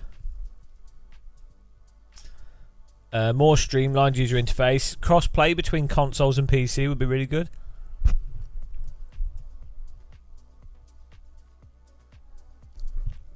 I'd personally like Sims to have a bit more humour in them. A single player with a bit of humour.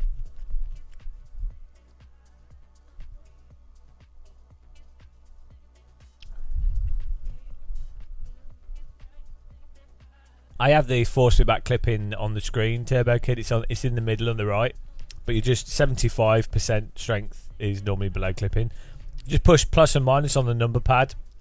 The thing is, you can feel if force feedback's clipping through the wheel. You don't need like a display. When basically, if you feel a consistent force with no detail, that's a pretty good indication that force feedback's clipping.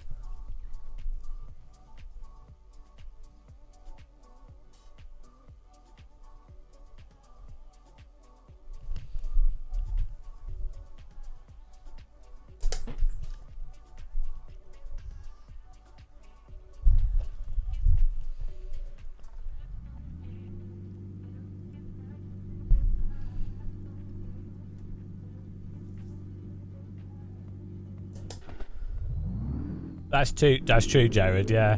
Well, you even saw with ACC when they updated their physics and arguably made it a bit better. A lot of people stopped playing because they had to relearn. So it's going to depend. If you're someone that drives by feeling what the car's doing and balance, like balance driving, you don't really mind. But if you drive by rote memorization, and if a sim doesn't have the force feedback to allow you to drive by balance, then any change just makes the sim worse. So it's like the rain in iRacing just means that you have to memorise more stuff, so it makes it even harder to get to the racing.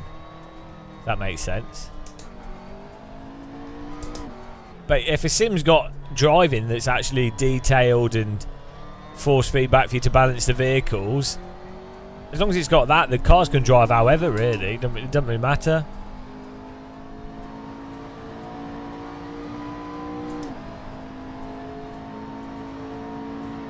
This is Assetto Corsa.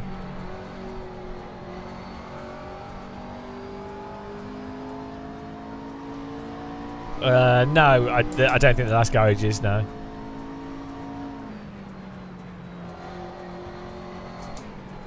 It handled quite nice, but last garage felt very much like sort of AMS type R-Factor 1. But yeah, you have to see how it develops. It's obviously like really early alpha.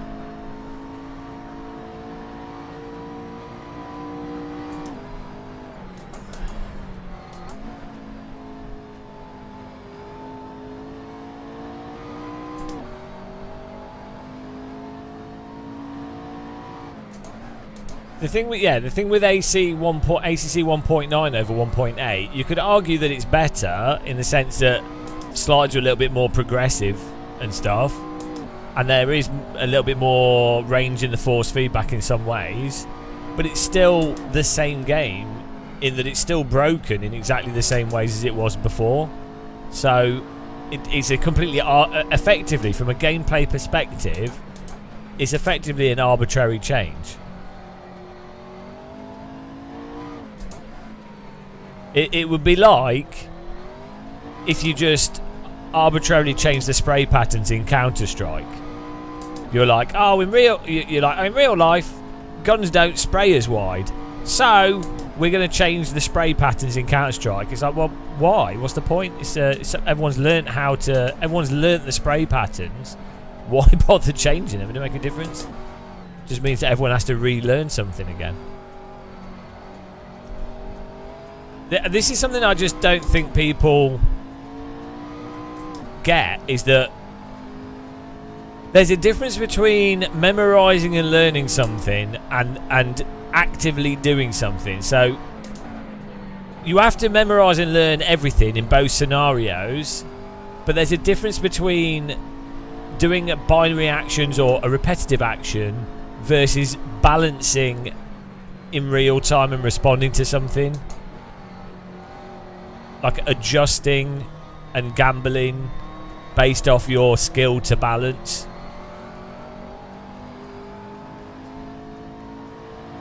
So the reason why AC1, and I'd even say Automobilista 1, and real cars I think are compelling to drive, is because it's balanced. Like you're constantly trying to balance the thing. You're not just going through a piano recital.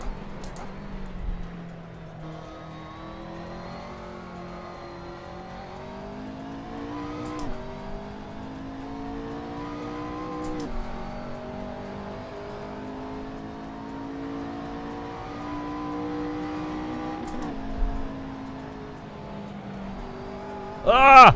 Oh my god! Can't believe we saved that.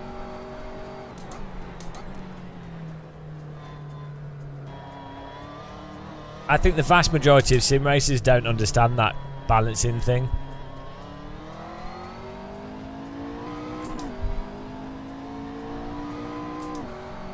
Yeah, well, yeah, the other thing with setups, that the people will go, oh, setups depend on the driver and they have to be designed around the driver. It's a load of bollocks. It's like, if you play like top split on iRacing, like Formula Cars is a really good example. Unless you have the meta setup, you are uncompetitive. It doesn't matter your ability or anything.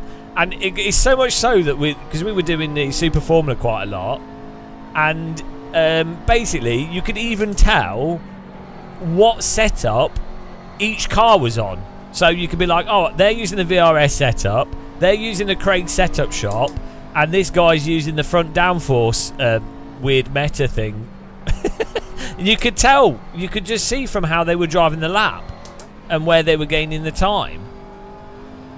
It's ridiculous. Well, John Hartley, in real life, there's a lot more variability, and also there's a lot. People aren't as skilled in the sense that the skill in real life is much more about adjusting to highly variable conditions, whereas the skill in sim racing is about repeating a bunch of inputs as precisely as possible in a very narrow range. So setup is like way more important in an absolute sense in a racing sim. It's like it will be the thing that differentiates between pace, basically.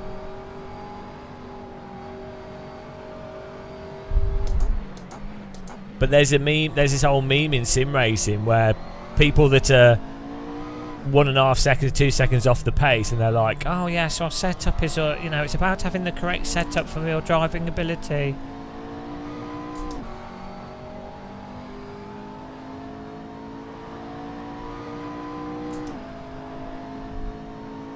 Well, there's a blunder. It's not like there's like plenty of esports drivers out there that could deliver a neutral to slightly oversteery setup and would just give it to the developer.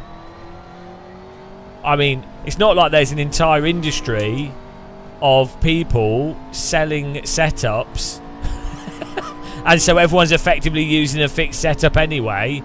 It's so stupid. Like, it's honestly, like, I get it, people put work into setups, so why not have money? Why not make money out of those setups? Fine, I get the capitalist part of it, but you have to admit it is actually moronic. Like, it's anti-consumer. The sim should just have a vaguely okay setup as part of the game. You shouldn't have to buy a basic okay setup. It's so stupid. It's another ridiculous part of sim racing.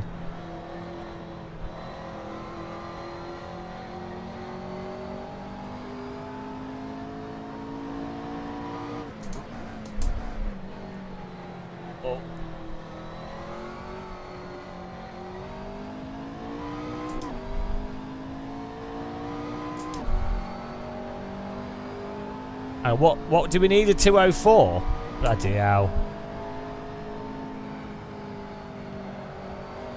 Oh.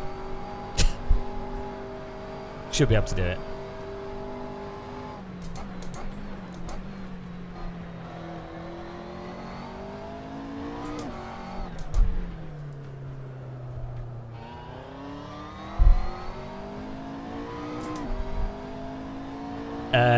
To complete Assetto Corsa.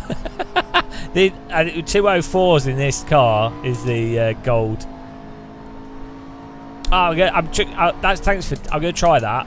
We're going to try driving faster. I'm working on it, but I'm glad you told me, because without that information, I don't think I'd have pieced it together. So I'm going faster now. Thank you. Make the delta bar green. That's the goal. That's what you got to do. What filter am I using? Teabag filter. Coffee filter. I don't know. I don't know, actually. I'm not sure. Probably the VR one.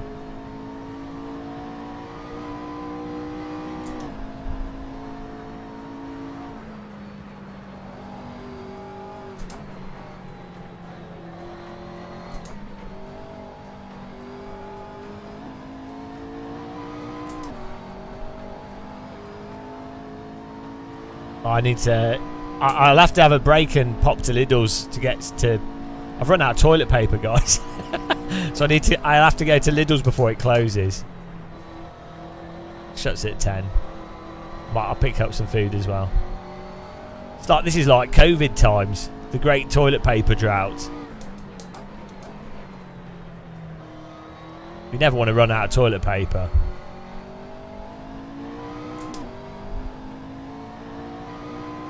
I've got plenty of sandpaper though. I'm sure it'll be fine. Both of them. They're both called paper.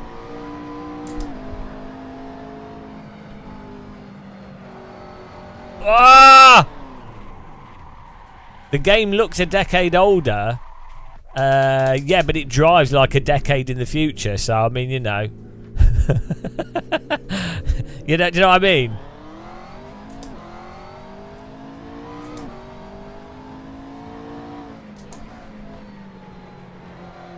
This genuinely drives like a next-gen title compared to most stuff on the market.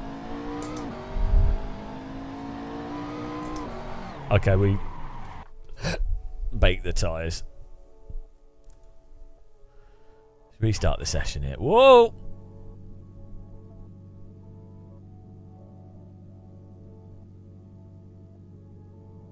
Could probably change the gearing a bit.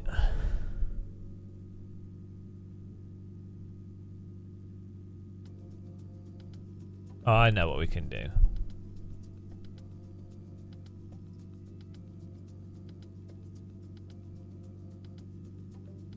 A bit stiffer.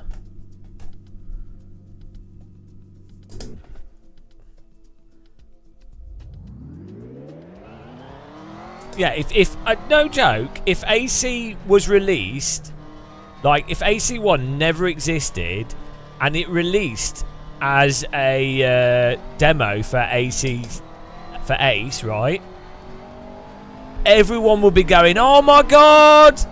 Oh, the force feedback's so much better, so much more detailed. Oh, the cars are so more dynamic." Like if you did that, 100%. If you marketed it as like, "Hi guys, here at Kunos, we've really developed on top of what we learned from ACC." And if you look at these videos here, you can see that the car's a lot more playful in real life, and the force feedback allows you to really dance with the vehicles. Like, you know, that people would honestly, they would. They'd be like, "Oh yeah, no, this is actually incredible," because it's so stupid. They go, "Yeah, unfortunately the curbing, we got a problem with the curbing, but we hope to fix that." People would go, they would, if this, you put this in like a graphics engine that looked the same as ACC or AMS2 or something, and you said, "Oh, this is the new," like, genuinely, they would consider it a massive upgrade, because it is. It's all because most people are just their thinking is just based on what they're told to think, like argument from authority. They don't know any better.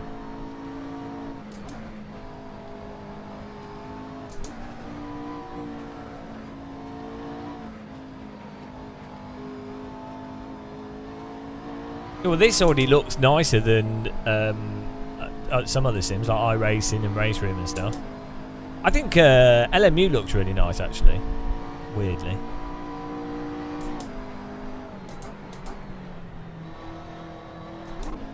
Right, we've got to get this lap, guys. Come on, focus on the task.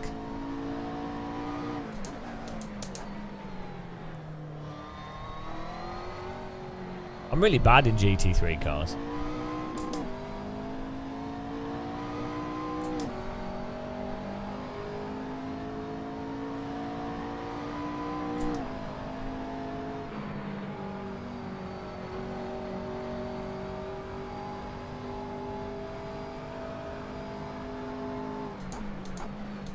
What was the time again that we're going for?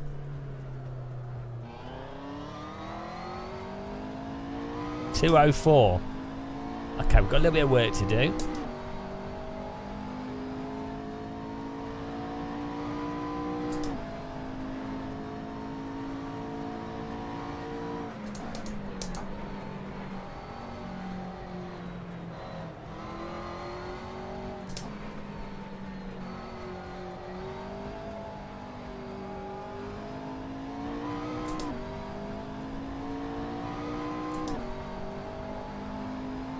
I think they've improved the new WRC, yeah.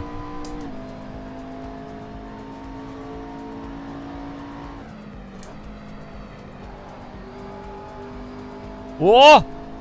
That was better.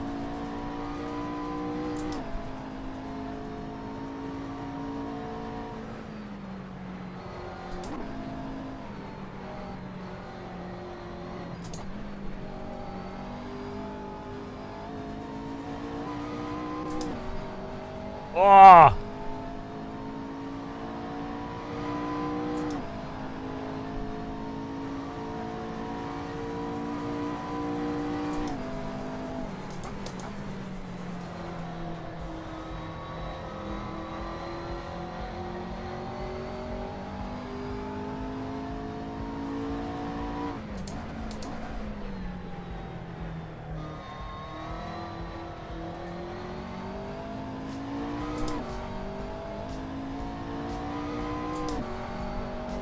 Ah, 248. Come on. Oh my god. Absolutely on the limit there.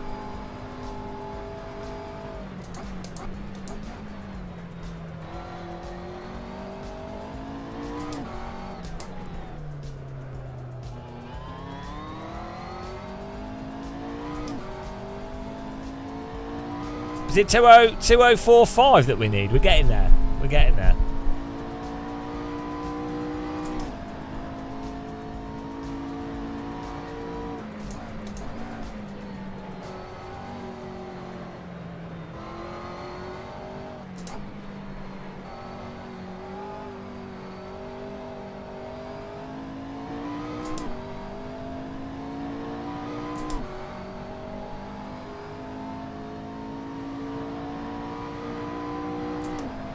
Come on.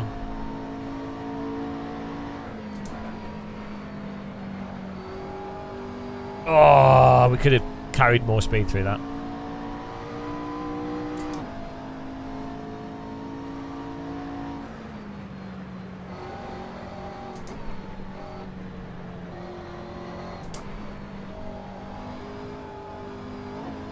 This car's fine on the curbs.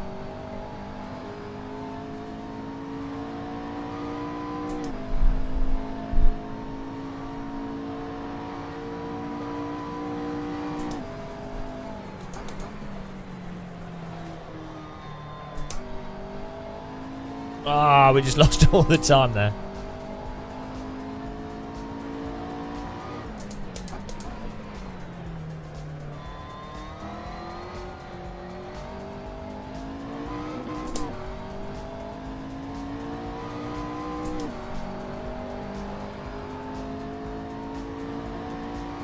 Yes! There we go. Need one more lap. Seal the deal. We did it. Get in there. What's the next challenge that we do?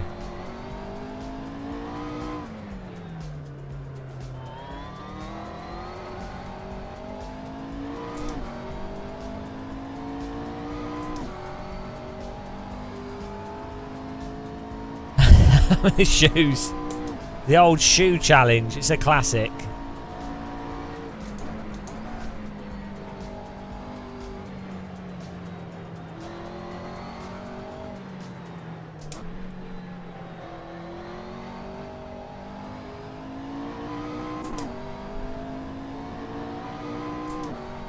AE86 at Nords. Oh, is that one of the hot laps? Oh, that's going to be terrible. That's going to be so hard.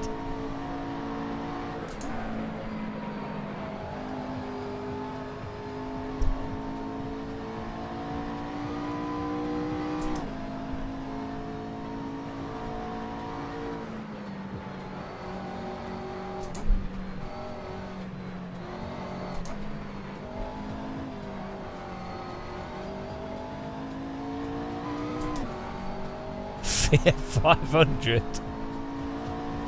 You see loads of those on the roads.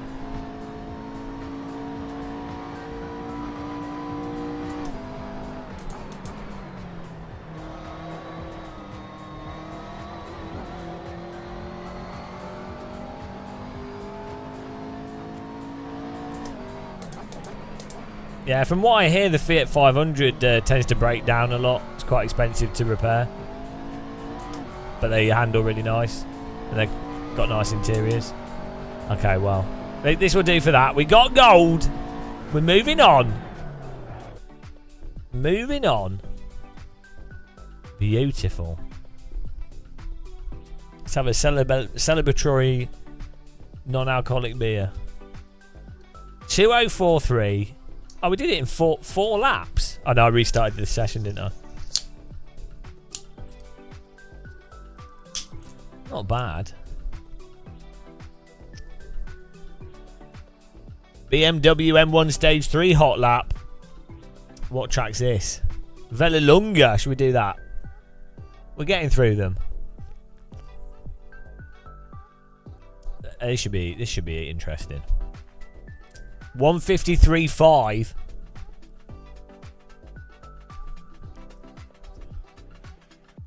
You want to say is a Thrustmaster Ferrari 458 Spider Wheel owner? iRacing's force. It's top notch.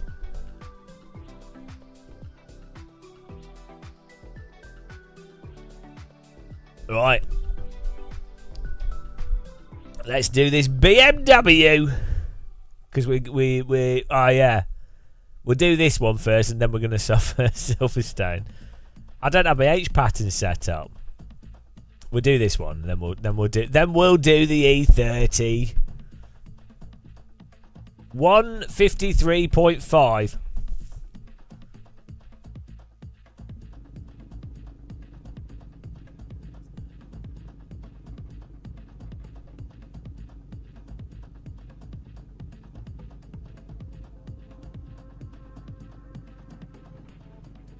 Oh, look at this. Oh, bloody hell. Calm down.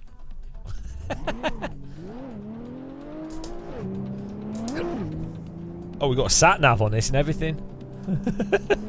Nothing says racing car like sat-nav.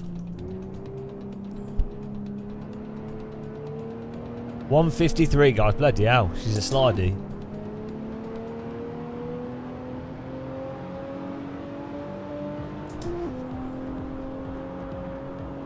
I'm using sequential because I'm cheating, but don't worry about that. Bloody hell. Bit of understeering this.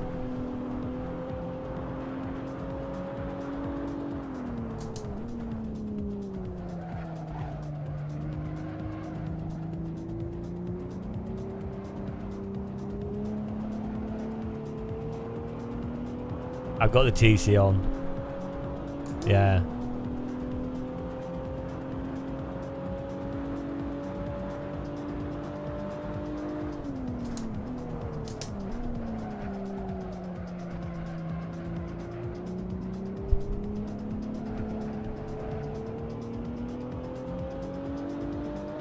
The prototype. Hello, it's Kirith.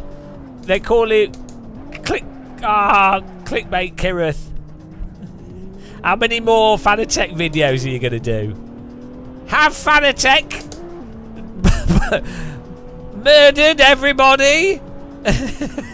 What's the next video? What's the next clickbait? Will your wheel kill you? Where do you go? Are sim racers all stupid? Find out.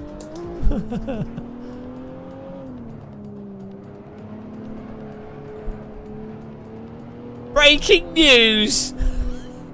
Breaking news. Oh dear.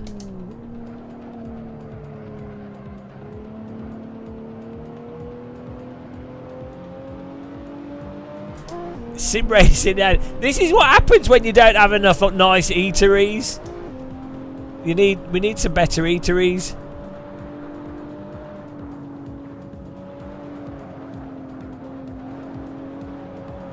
Ooh.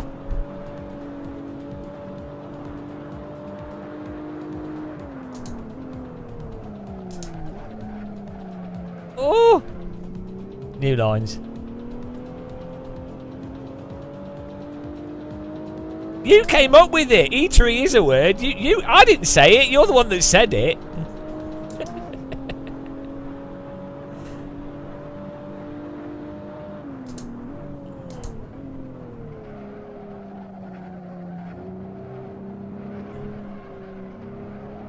If you eat a stingray, is that eateray? What time do we need, guys? I've already forgotten. Oh shit. Oh, I'm in GT3 car mode. Is that not a track cut? Well, fair enough.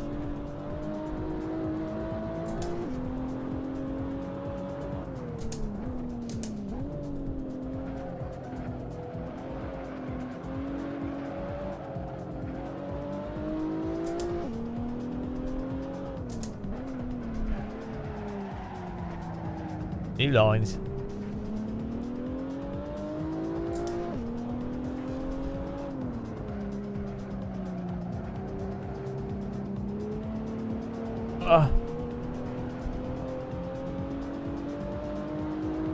I can't remember what time we need to get. It better not be 53s.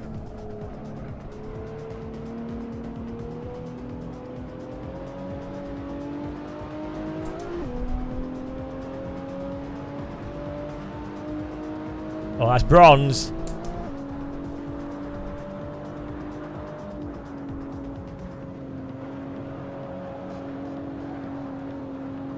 Is it 155 flat? Okay.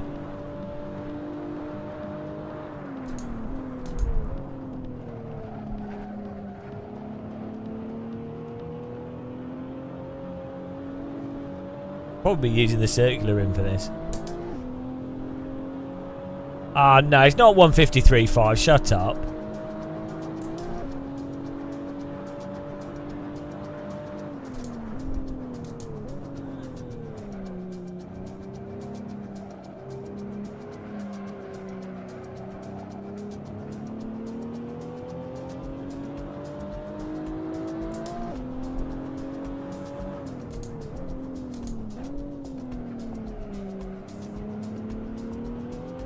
It's not 153. Oh, it could be. It could be. Oh, Christ.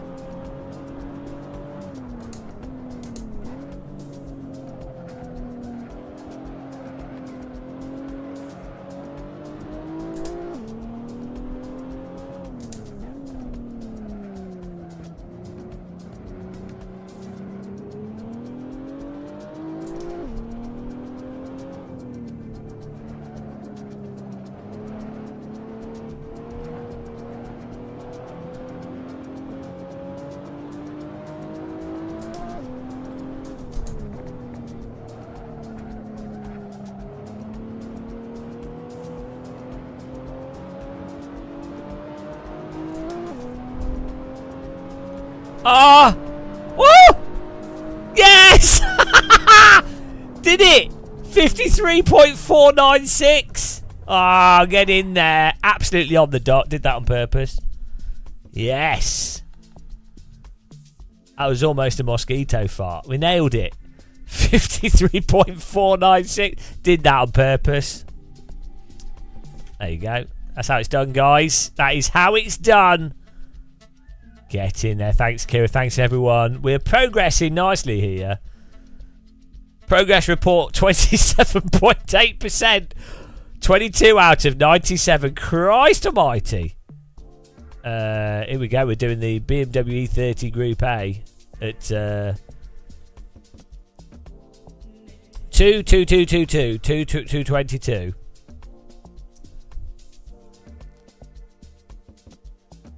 Two, two, two, two, two.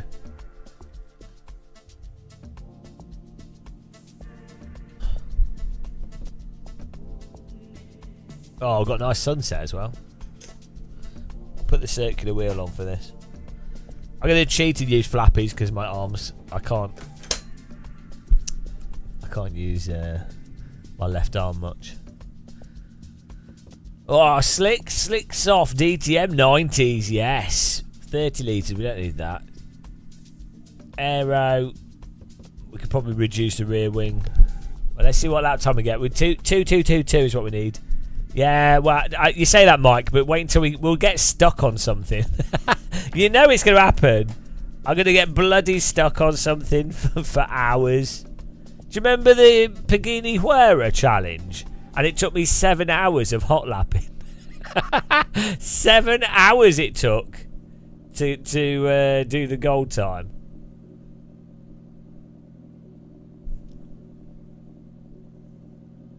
Look at this. Proper cockpit.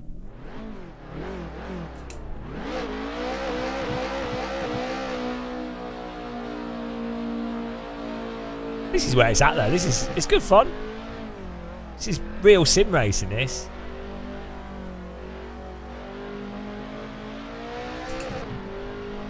It's a good challenge. Have any of you in chat done any of these? Oh, this car drives nicely. This shouldn't be too hard. Nice and direct. Stack, stack, stack.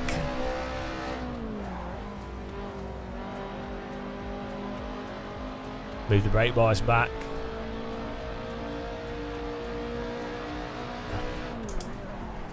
Whoa! Be careful. Silverstone's quite a nice track once you sort of got used to it. You couldn't get it to go forwards. Why not?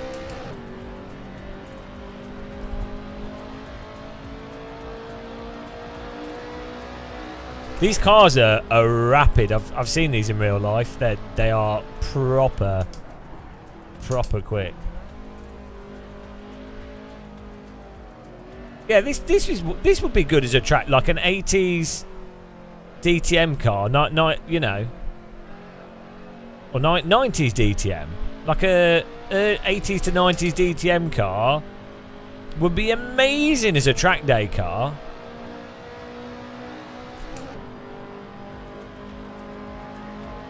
Yeah, doing 180s. How were you even doing that?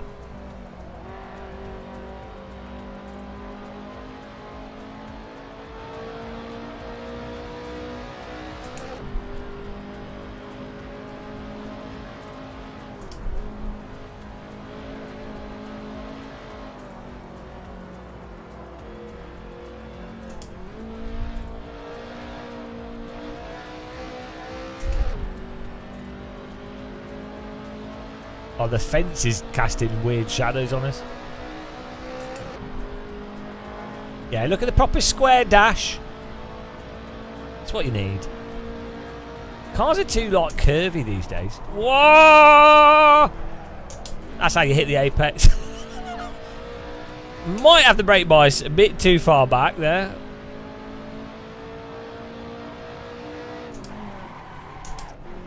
We're just braking a bit too hard. I did that on purpose.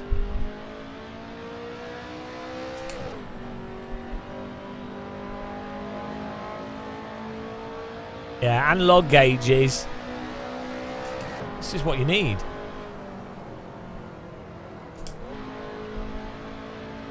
Oh shit, 222 is what we need, and look how slow we are.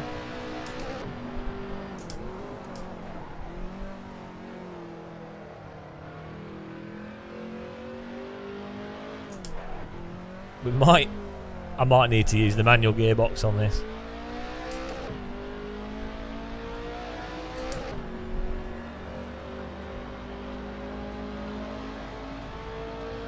Oh man, I'm so screwed.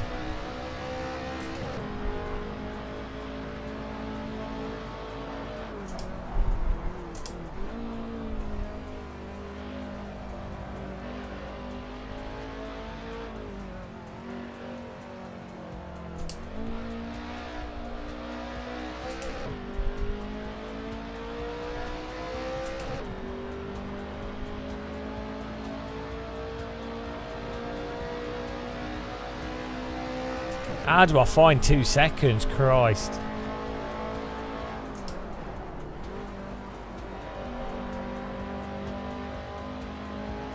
Oh, that could be a lot faster.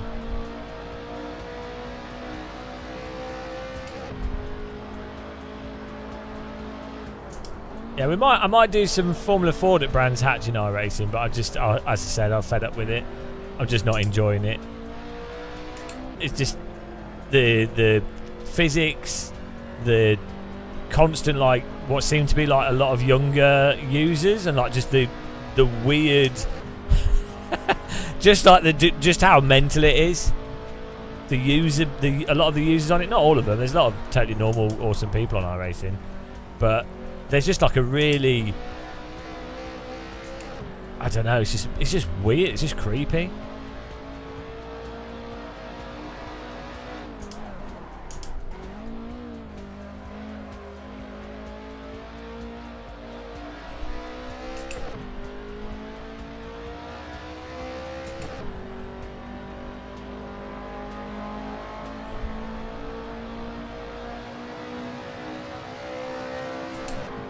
Oh, we got bronze.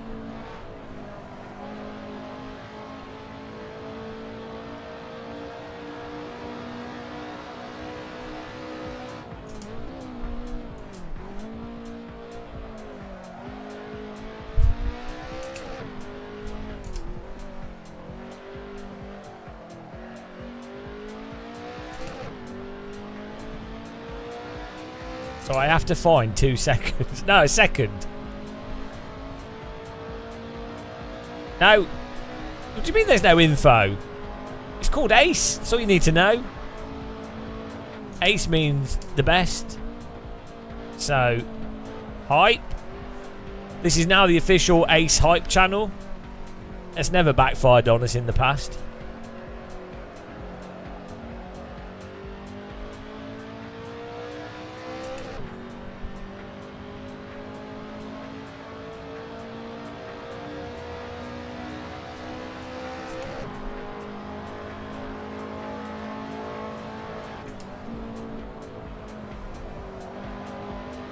Oh, I think we're going to have to send it through there.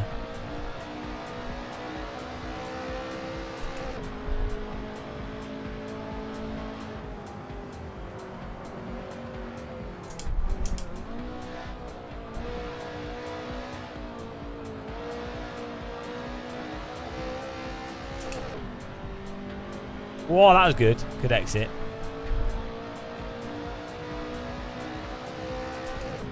$22 knot. Here we go. We can do this.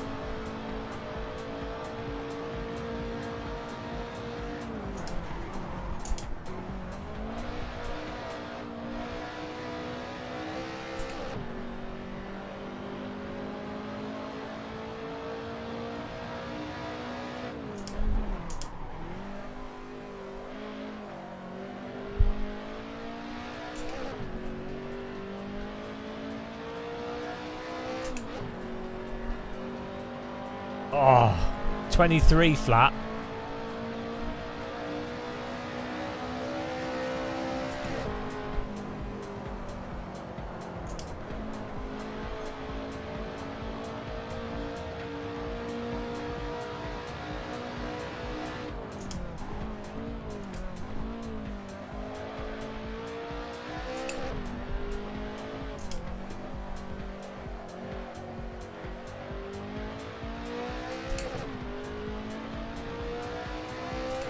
We're getting faster.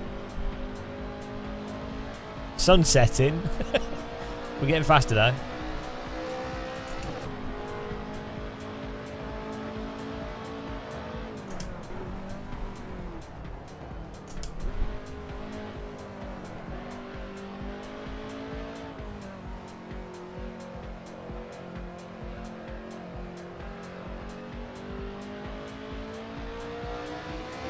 Whoa, 22.4.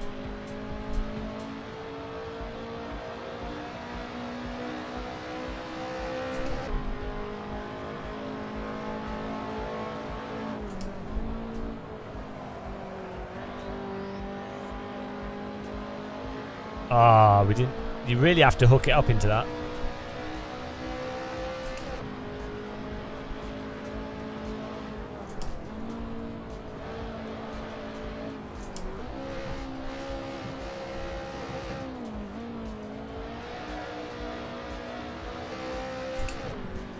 Okay, we'll probably do 4th gear through that whole section.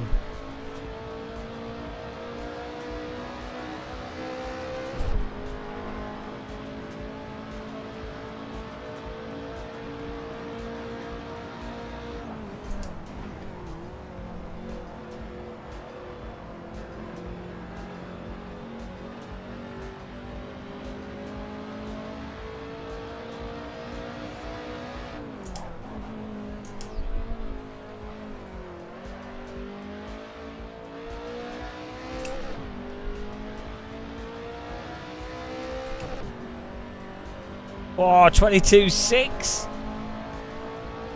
We're getting closer.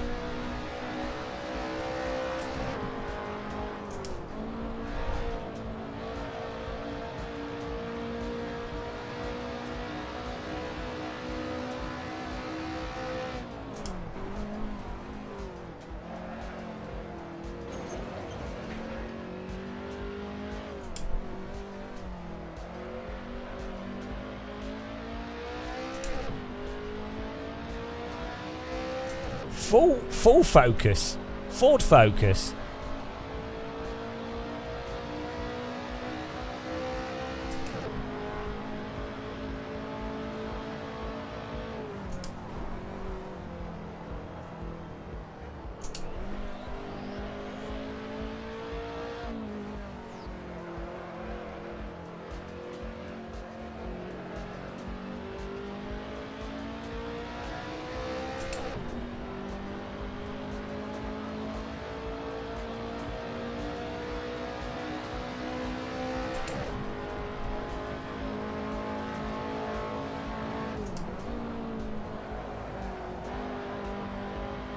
Missed the apex, but we gained a lot of time earlier, so it might be alright.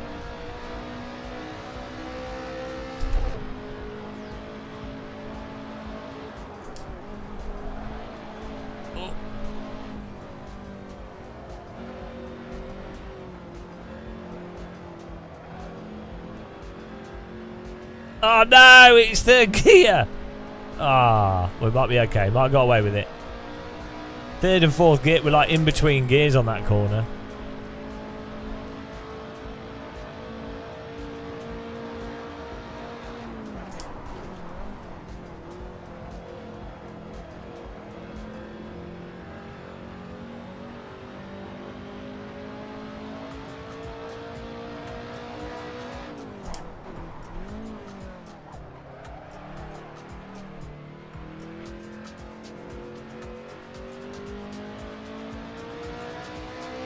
Get in there. Woo. Hang on. I've already done it. Oh. What was it? What did we need? I thought we needed 22.22. What have we done? 22.21. Ah. Do we need to take... No, I think we got it. No, it wasn't 22 flat. Let's have a look.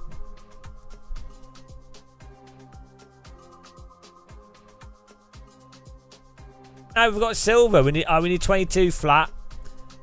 22 flat. 222 flat, so we're close. Thought we hadn't done it. Tricked! Not over yet. We're almost there though. Cheers everyone.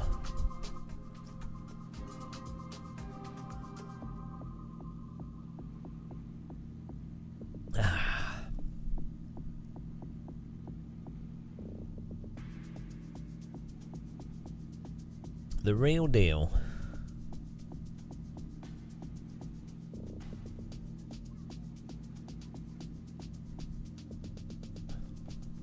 Did it? What were you struggling with? Hang on, we can set the engine limiter. There you go. That's more power.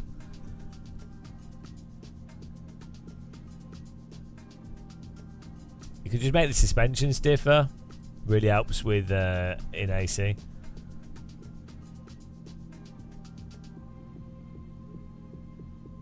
Oh, you just have to stay off the curbs. Easy, we got this. This is good fun. It's nice and relaxing trying to do these challenges.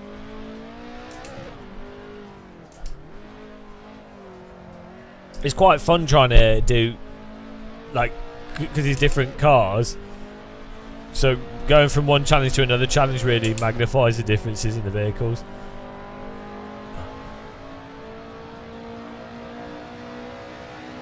Hello, Doubton Bador! How's it going?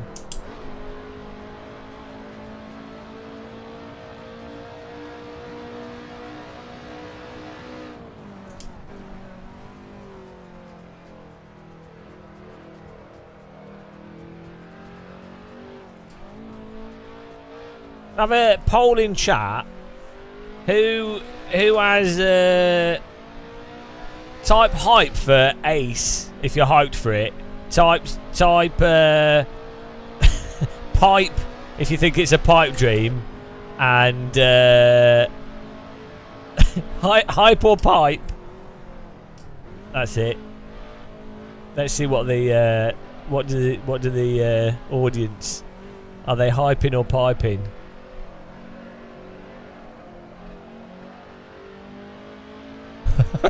Well, there's a lot of pipes. Oh, copium hype. Hype.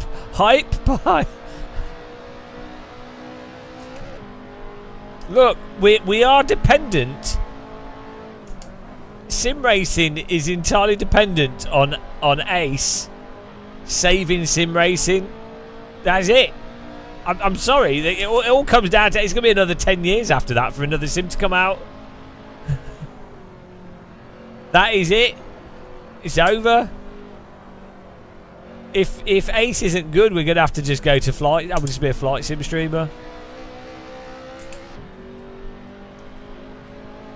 Be the most disappointing thing since 9/11. Wow.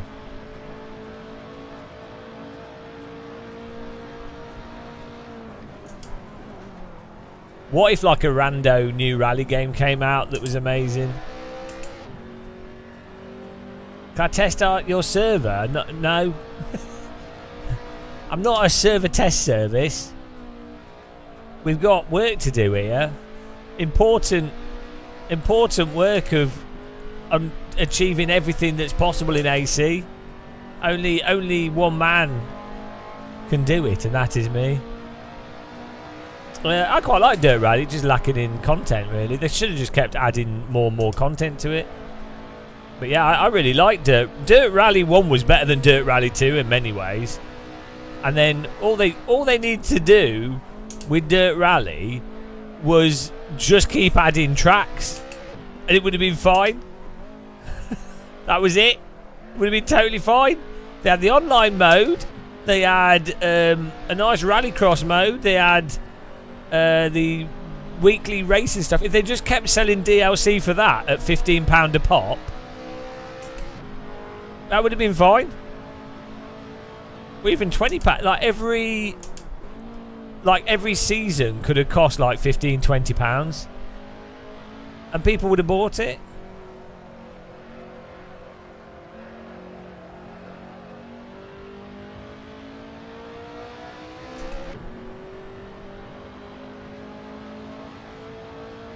Or just do every 2 years do a new Dirt Rally game that includes the previous tracks and like a couple of new ones, and then some upgrades, so you can go through the whole retail process of all the marketing and stuff.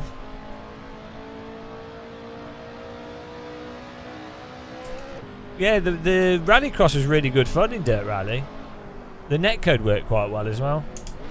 It's just stupid, isn't it? It's like, this is what happens with all good racing games, end up going to shit. Like Project Gotham, Burnout. They always get... They don't ever seem to understand the design or the actual thing that makes a good racing game a good racing game. Every single one of them. Like Forza, Burnout, Colin McRae Rally, AC...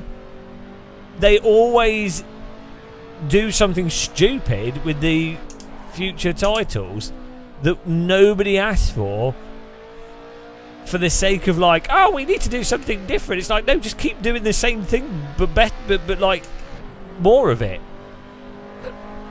Burnout Paradise was worse than the previous Burnout games though, so don't be giving me that. Don't be spreading Burnout falsehoods on this channel. Burnout Paradise required you to look at the sat-nav half the time, which is not compelling gameplay.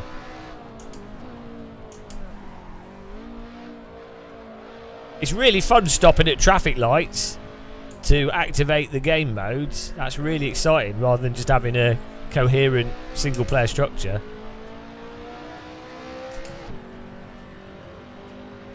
It's not nostalgia, because I played Paradise recently, and I also played the other Burnouts recently on emulators. They're better video games. Paradise tries to be realistic, whereas the older Burnout games were more like you know, it wasn't really meant to be realistic. The cars are like super quick and overly agile and.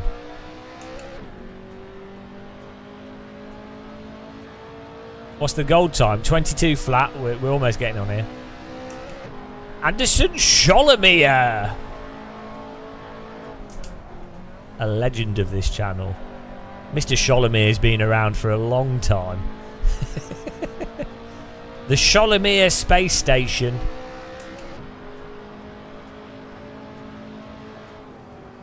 Full of drunk Russians. I'd be drunk if I was in space, so.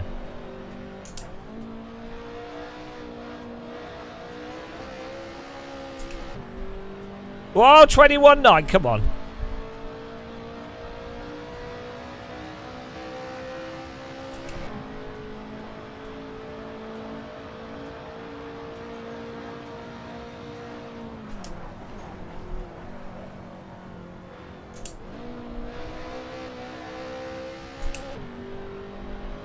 Ah, we got it. It's in the bag, guys.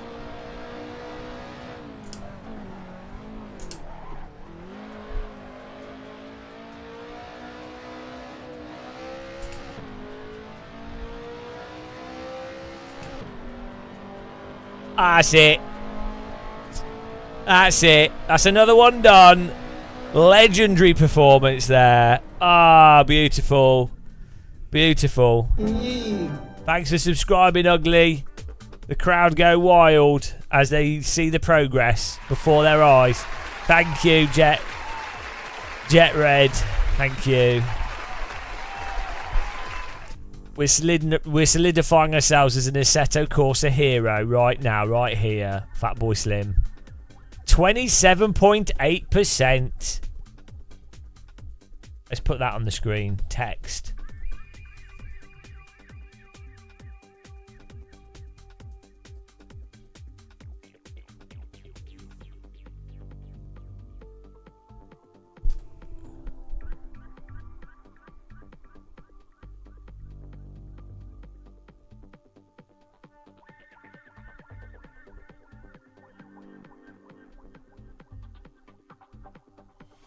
I am the champion. Oh, we've got a sub. Get in Road to there. gold. We beer mugs.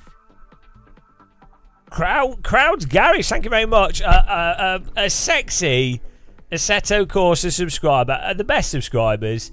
Forget those people that sub whilst we're playing the filthy sim known as iRacing. That's a real subscriber there. Really appreciate that. A cultured subscriber. Well endowed, clearly. Probably women throwing themselves at him perpetually. Look, Jason, one does not ever finish the Assetto Corsa. One is merely blessed by it in different ways. Right, we're off to the Lamborghini.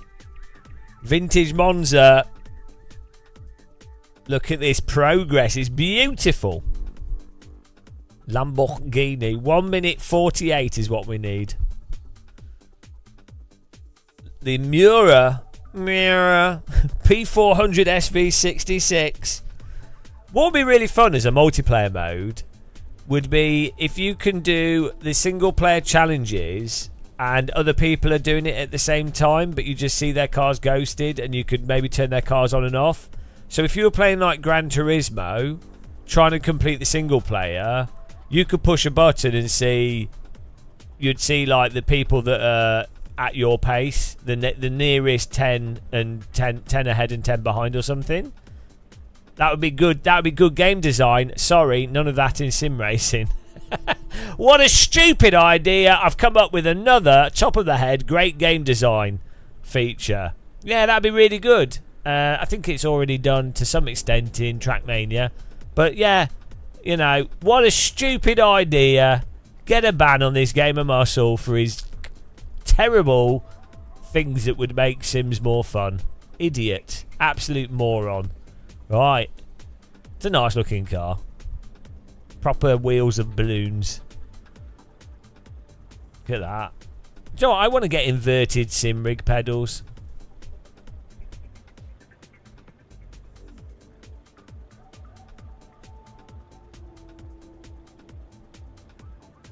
My encoding's looking rough. Why is it looking rough? What's looking rough about it? Oh, are you on YouTube or are you on YouTube? Oh, well, I don't know. I don't know what's going on there.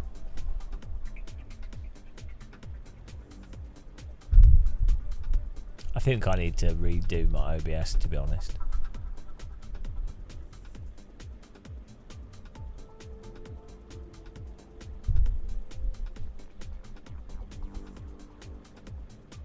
Right.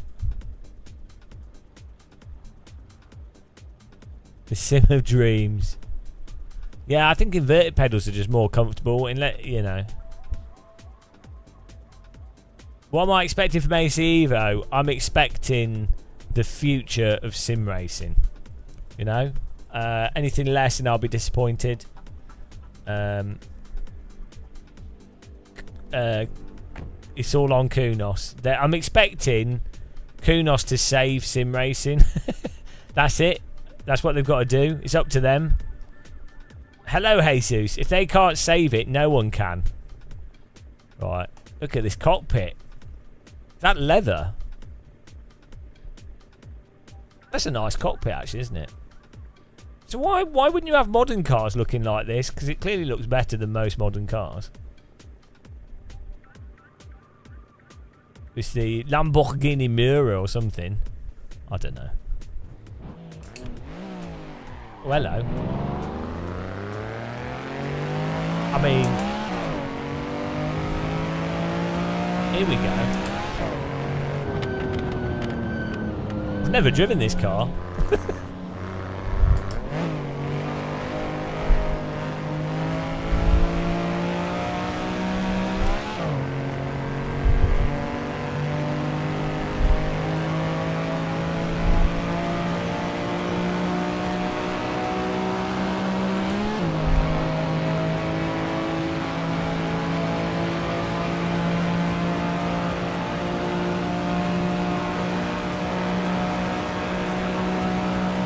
Oh, what was the time we need to get? I can't even remember it.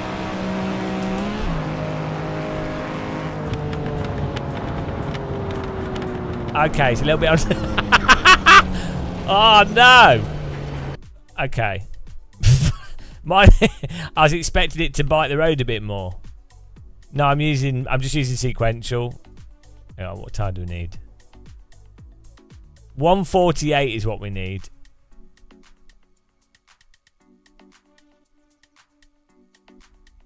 Turn error. Right, 148.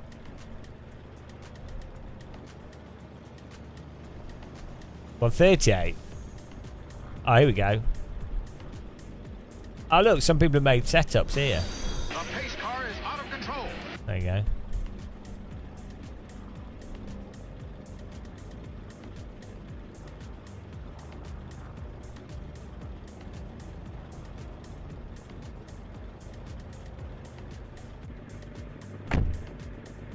Thanks for following.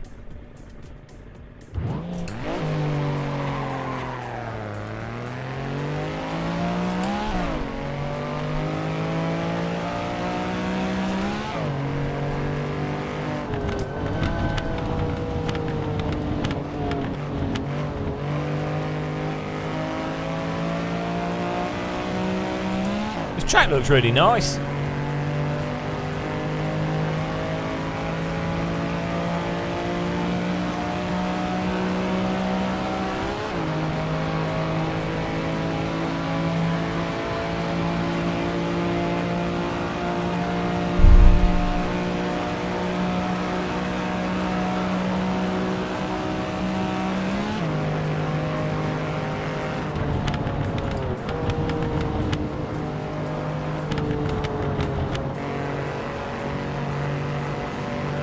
Yeah, I'm using pure. Shame.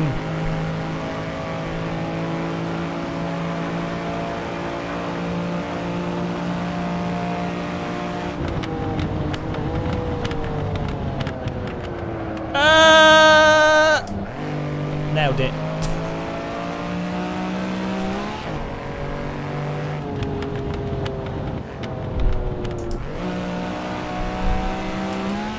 Yeah, the trees. No, it's my colours for the trees are off. They do look too green. They look too radioactive. It's Italian grass. No, it's not using Unreal.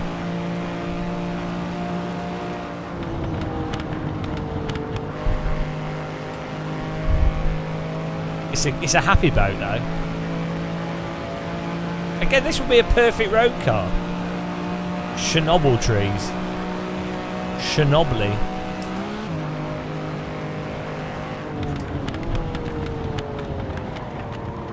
I may have missed the brake point a touch.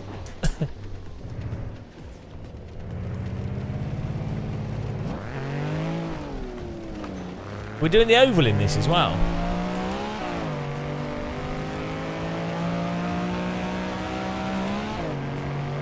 How does this work?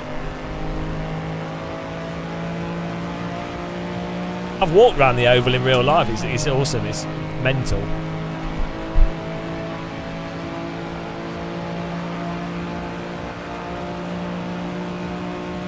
It's ridiculous.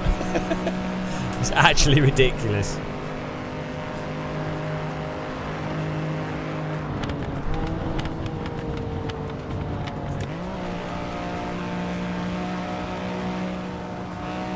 I know you rattle your hands off.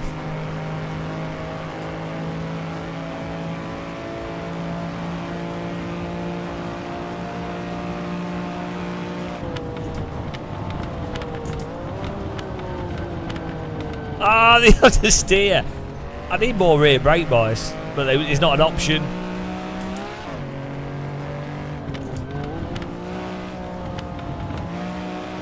Turns in nicely on the throttle. That's because at 7k, that's when you're meant to sip your drink. So it's simulating the driver having a sip of their rum. Realism. You take your foot off the accelerator when you drink, obviously.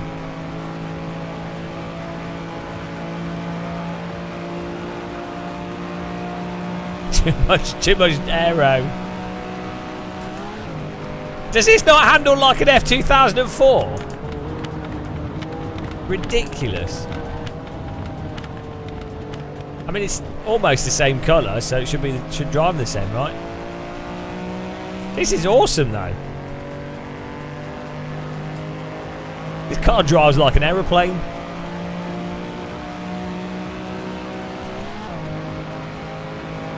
And what was the time I need to get? Oh, that's bronze.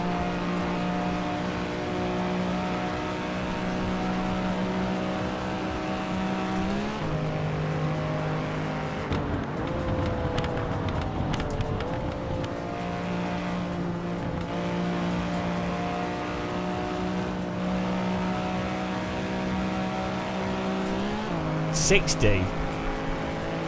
6012, 0.6012. What is that?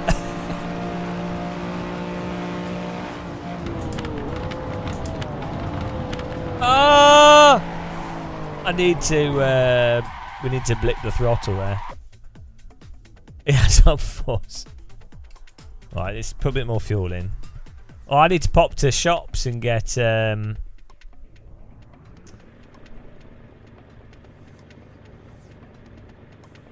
I need to pop to shops and get some toilet paper and some food.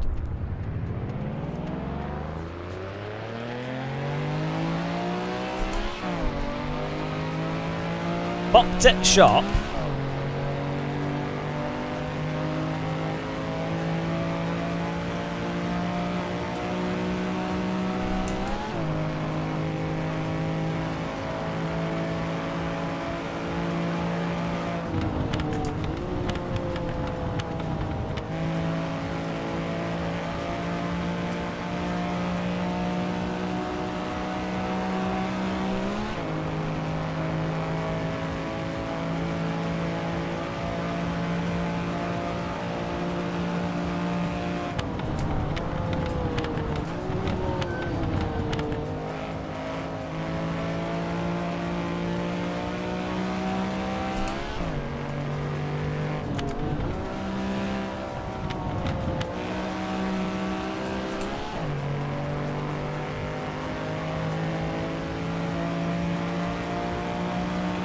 I tell you that's what they're doing, Jason Murphy. you have to remember that Kunos are just drunk. Marco will just do whatever random shit.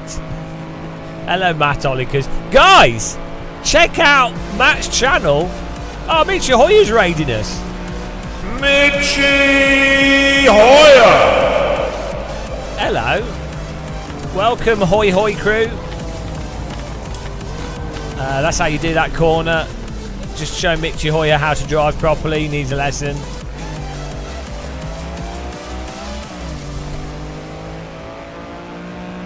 Yeah.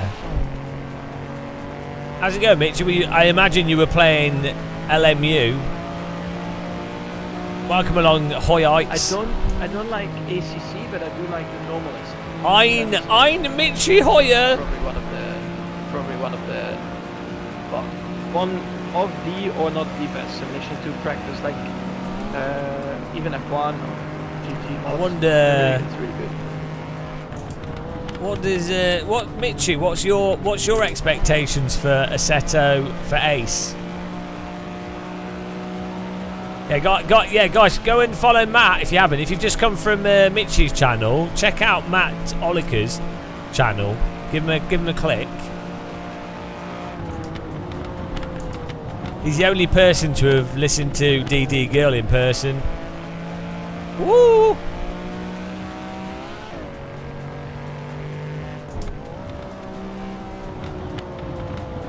I've got a Steam Deck. Automobilista 2 is the best driving game on the Steam Deck sim. It runs. It's a little bit of a fiddle, but put the auto counter steer on it and it works alright.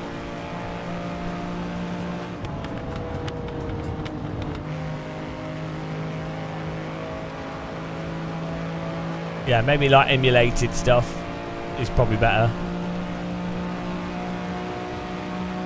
Burnout should run on it as well.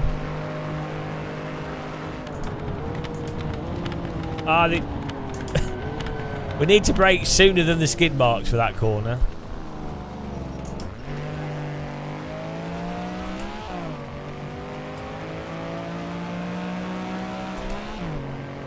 Yeah, that's it. It's it, Mitchy. I'm just, I'm dialing it in, you know. Look. I like to. You might not know this, Mitchy, because you're a bit of a noob, but this is an old car, and it's important to clean the wheels with sand every lap. It's an advanced technique that my great granddad taught me. He was like, you know, in our day, we had to drive sand and gravel to keep the wheels working properly. That's it. I mean, Mitchy can only understand R Factor 2. Anything outside of R Factor 2 and he just all falls apart. As is evidenced by his Berlin ticket machine skills.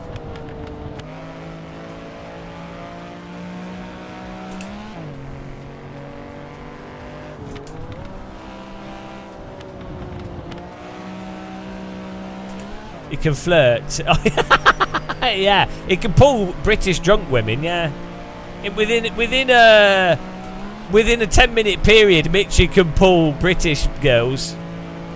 Genius. That was hilarious. she wanted you so bad. 10 minutes. 10 minutes is all it took. 10 minutes is saying you're an esports driver. It's all it took. She wanted you. She was staring at you as we left as well. Oh, I've done it again. Just textbook tyre cleaning it. Oh, no. Yeah, no. Oh, beautiful. Nailed it. Didn't you give her did she contact you? Did she give you a message? You gave her your business card.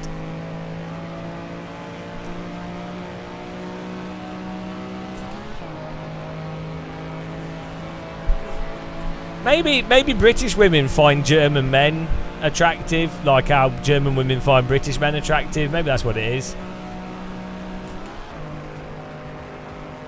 It's like a cheat code. Oh, thank you for subscribing. I am the champion of the ninjas. Plastic man. Thank you. Appreciate the sub.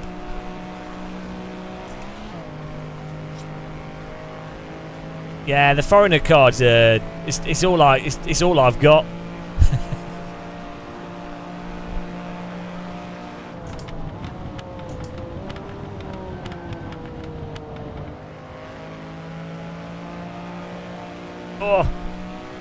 Oh man, this is going to be so hard for us to get the time. I don't like ACC, but I do like the normal. The normal. That's amazing. So it's probably one of the well, one of the or not the best simulation to practice, like even F1 or GT mods. It's really good. Alright, let's break a little bit before the skid marks. I need to pop to shop in a minute. I'll only be like 20 minutes because I'm turbo. What shall I get from the shop? Mitchie, do my shopping for me.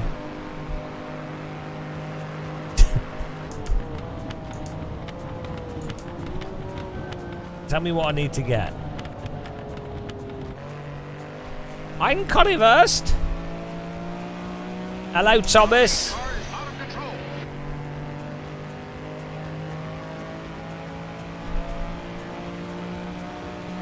Do I need to be like 5 seconds faster? Oh, I'm so screwed.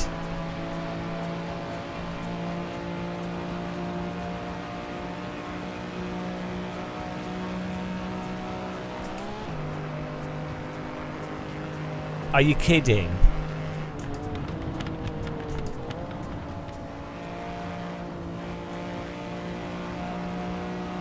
I'm not getting a 36. This is... Ah, Christ.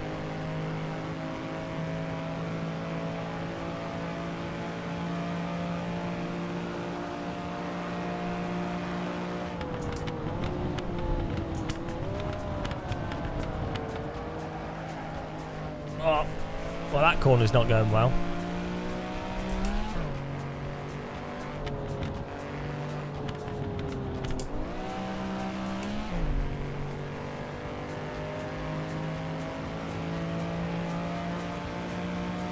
Oh, 148 can happen.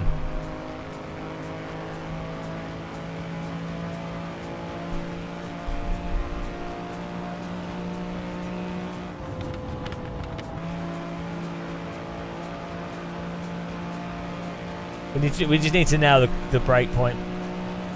Guys, go and check out Mitchie Hoyer if you haven't. Give him a follow. He can drive. That should be his channel title. Mitchie Hoyer. He can drive.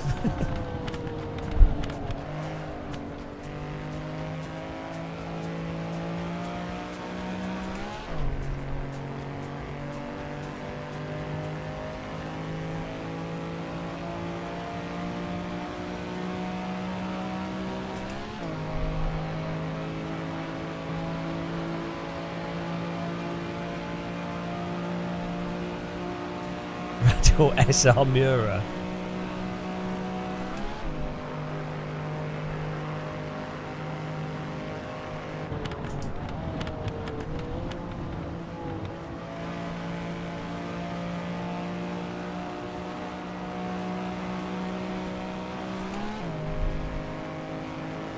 What not to do.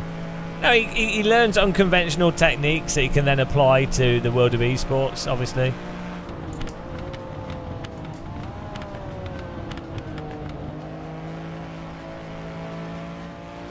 Oh, that was better.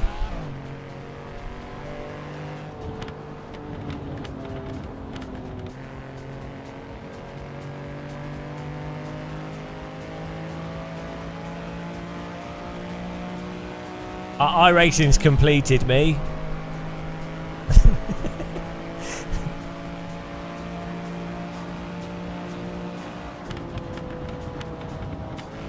Probably just a lift into this and we're good. Ah, we got this. We got this.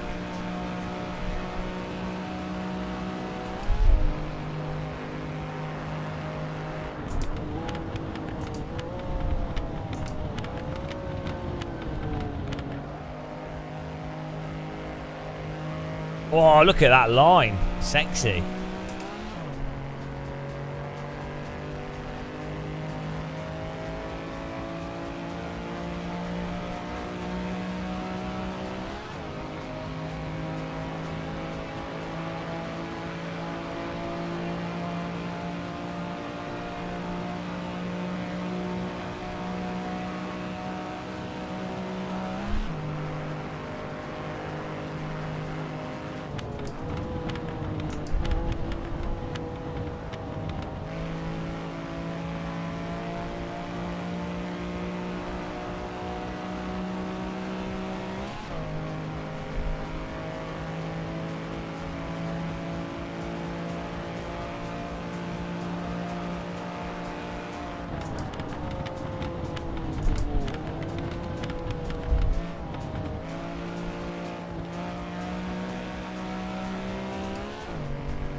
Okay, it's just a lift through that, and then this is just a lift through this corner.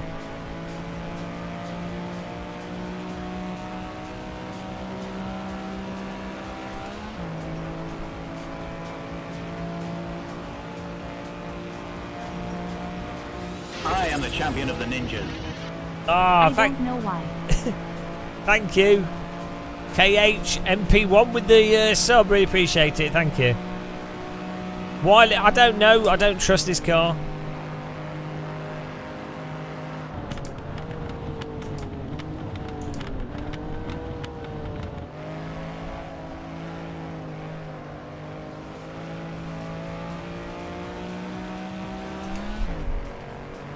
Oh my goodness.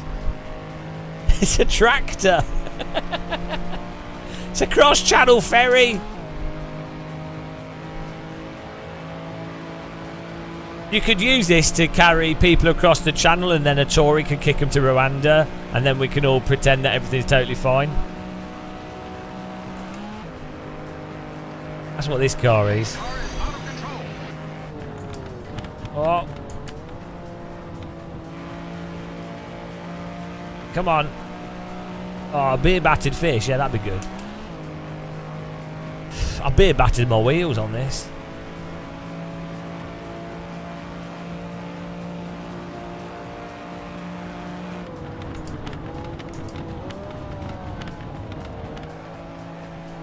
Oh my goodness gracious. Let's go. Thanks for following. Ah! It's all under control. I had no worries that we would make that corner.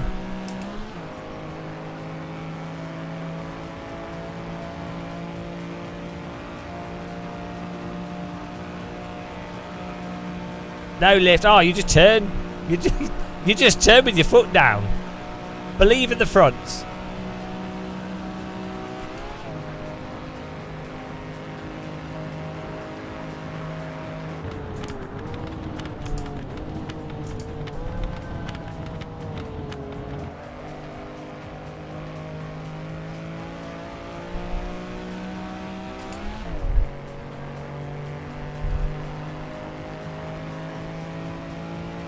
What do I need? A 48?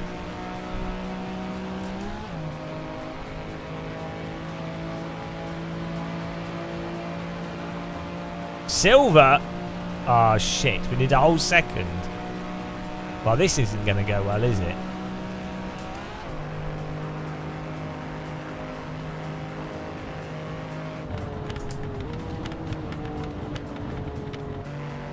Wait, we can do this. I just need to lean on the fronts more. It's kind of weird. It's because the understeer is making me not think that the fronts will bite. But when you turn, the fronts actually do bite. As long as you're not hot on them when you first turn. Oh, Christ. Fine. It's fine.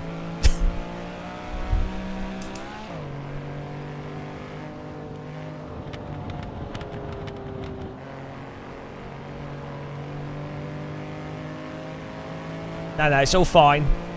Don't worry, I'm sure this car's totally safe if we crash. I mean, look, I'm sure we'll walk away perfectly unscathed. It's a well-designed vehicle. What could possibly go wrong?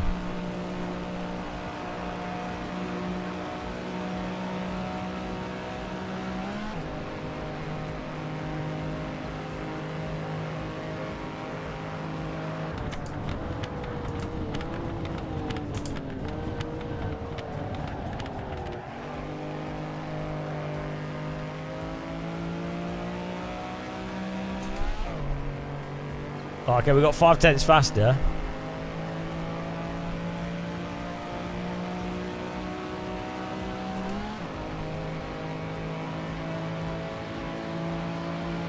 Yeah, trees are the best safety barriers.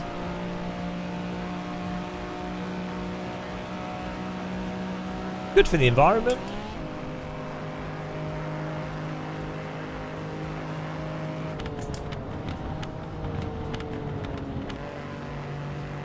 Oh, I think we can actually just Go down one gear and carry way more speed through that. Ah, that's 5/10.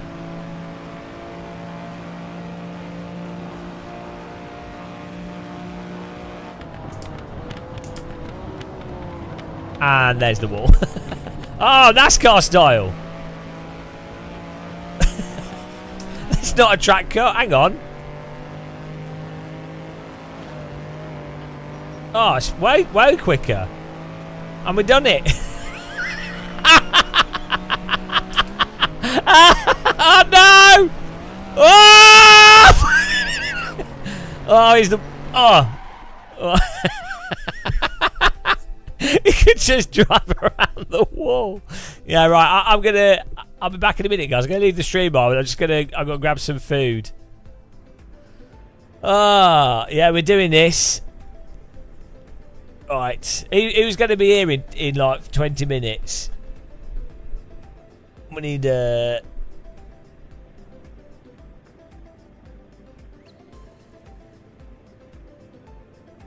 we'll all be here. Paste duplicate. The pace car is out of control.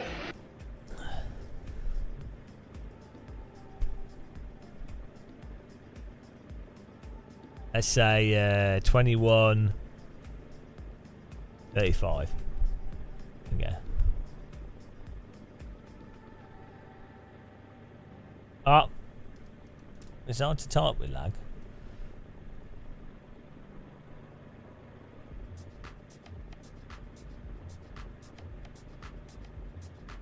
Right.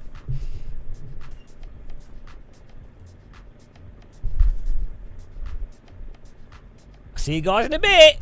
Don't go anywhere, or do. Actually have a life and do something. It's up to you. See you in a bit, guys.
Okay, let's go.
The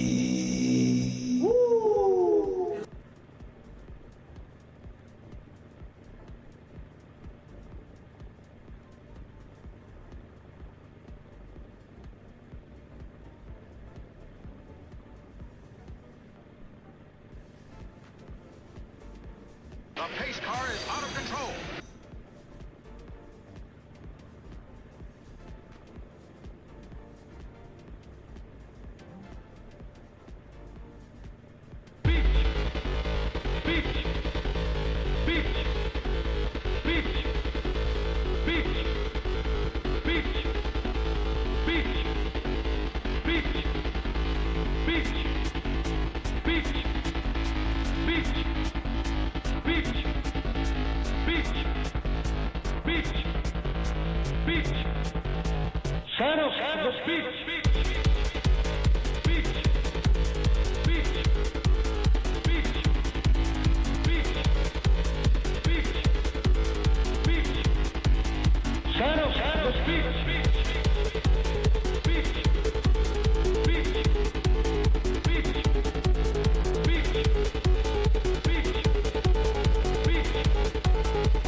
I don't like ACC, but I do like the normalist.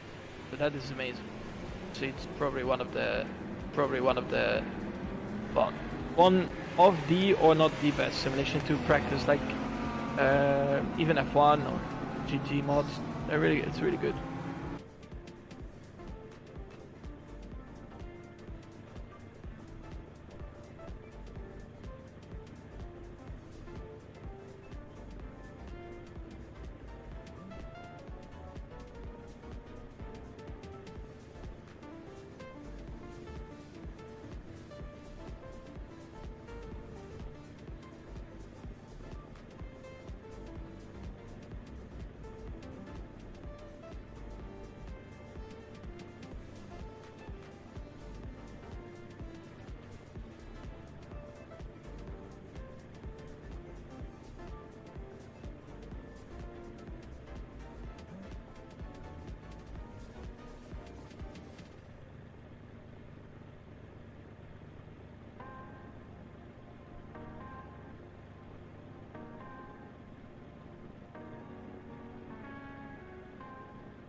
Okay, let's go.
How's it going? I'm back to set the laps. We're back. We're back. Back. Ah. Got some cheesy bread. Too much yielding, yeah. Hello, Oscar. How's it going?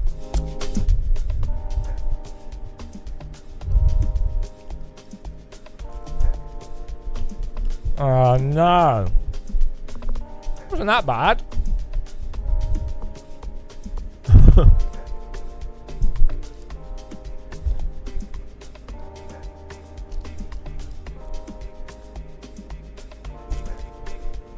Whoa. I proper turboed it to Lidl's. It's pretty good.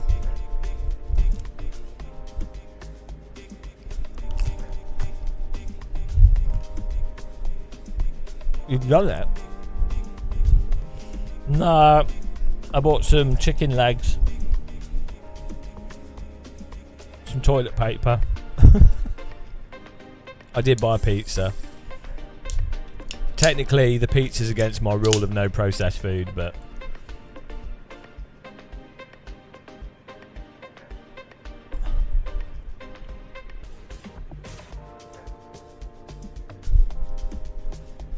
complete it in gold. Complete everything. AC has to be completed. Otherwise we don't lock ace.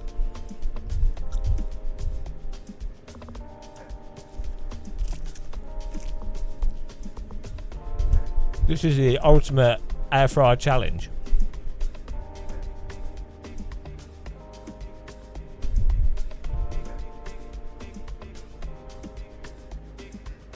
This is the most important achievement.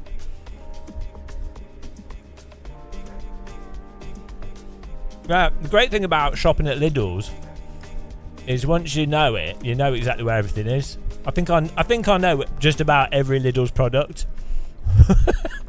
Like, you know, I know the location of everything. It's genius. Do you want a potato? Do you want tomato? Some milk? Do you want like stir fry sauce? Sushi? And anything. This is old Monza. Kirith shops at Waitrose. Kirith drives to Waitrose in his converted MG, and then he goes in and he's like, "Oh, hello, hello. I would like to purchase some sustenance. I've already consumed food at the local eatery, but one requires even higher grade sustenance." And they're like, oh, it's Kirith. Oh, it's clickbait Kirith. I would like the finest cuts of... What do you eat, Kirith? Probably eats caviar. I require the finest graded caviar. Freshly prepared. I hope you have a fish in a tank outside for one to receive their caviar from. Cam, bring the swine alive to me and sacrifice it before my eyes. I shall pick what I want, throw the rest away. Shopping with Kirith. That's how he talks.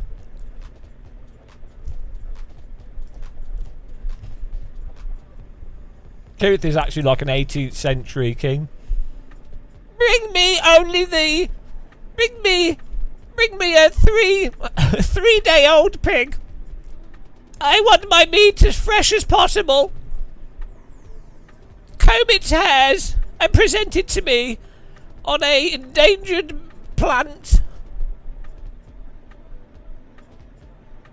I've hung around Kirith. I know what he's like.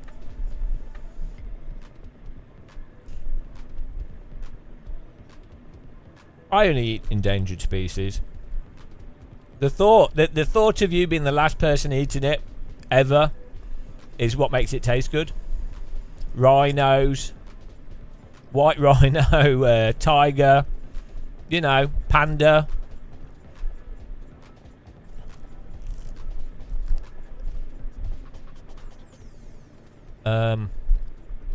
Albino dolphin. What else?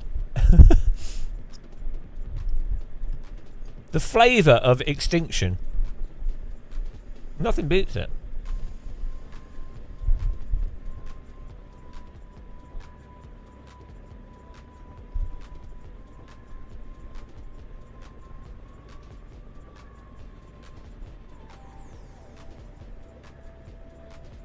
I'd actually quite like to go to a good Italian restaurant.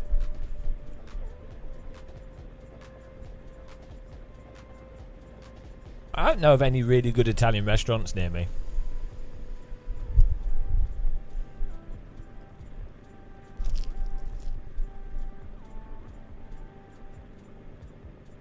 Yeah, anything that's going extinct.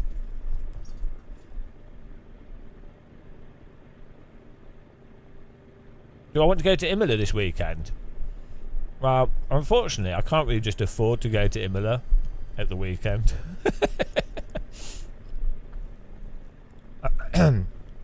Last minute flight's a bit pricey. What's happening at Imola? I don't think there is let's see, Google Flights.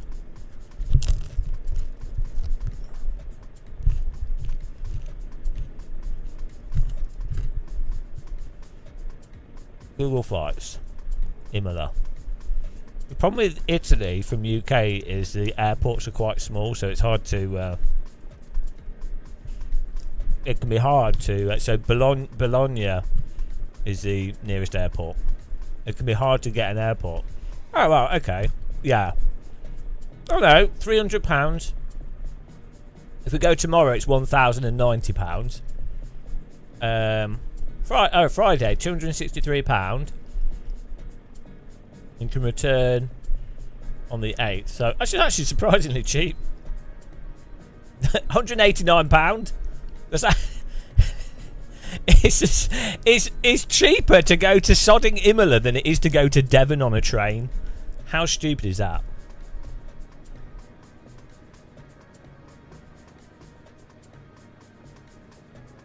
Uh 2 hours 5 minute non-stop. There you go. London Stansted. £289.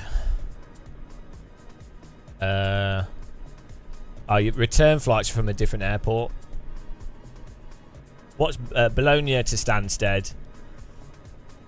£289.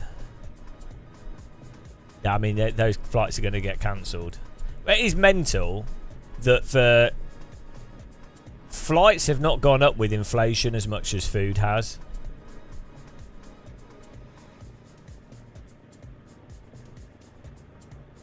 It's crazy. £289. It might be quite nice weather there actually. But then hotels probably like €70 a day. So it always ends up costing about £500-600 whenever you travel somewhere. When you add the transport's normally under £300 for anywhere in Europe. And then the hotel's normally at £200-300, so it's just... yeah, McDonald's is insane. What is it, £1.69 for a cheeseburger now? Hang on. Cheeseburger. It used to be 99p for ages. I think it was like 60p for ages. Right. McDonald's. Oh man, my stomach's really hurting. I don't know why. Price. Oh man, my stomach's killing me. What's this about? $1.99? What? A double cheeseburger. Hang on, no. What's the saver menu? Oh, here we go. £1.19. So hamburger. There we go. It's 1,000 calories. McDonald's hamburger. Oh no, 250 calories. I was going to say, Jesus Christ, 1,000 calories in something that small. That's impressive. Where's the prices? McDonald's hamburger price.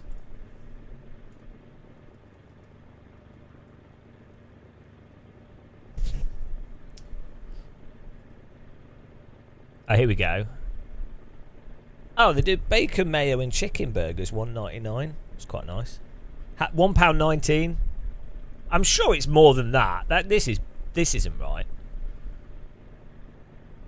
Like a Big Mac is £5 on its own. It used to be £5 for a meal, like like an extra value meal. Right, price of McDonald's.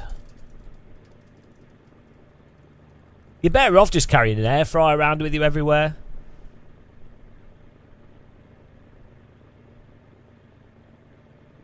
Portable air fryer. That's that's the future, I'm telling you guys.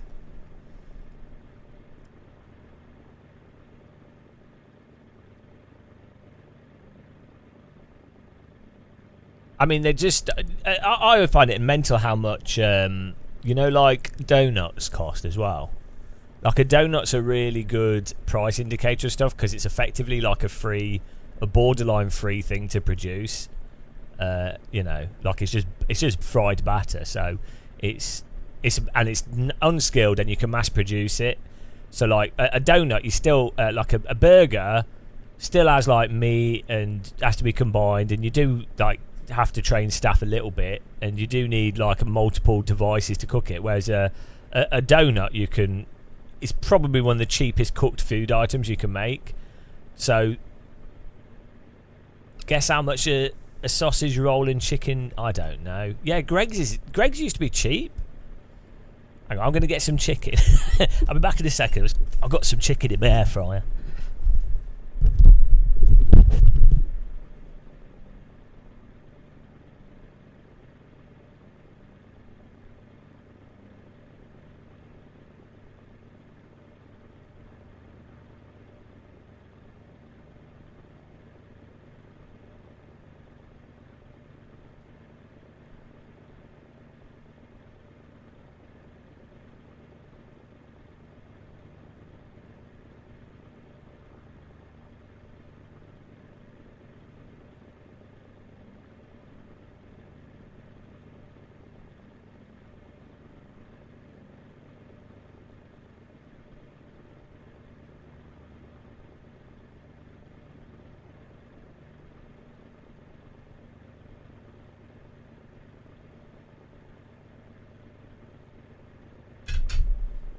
Serious?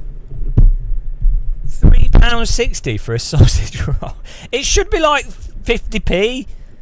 Oh dear.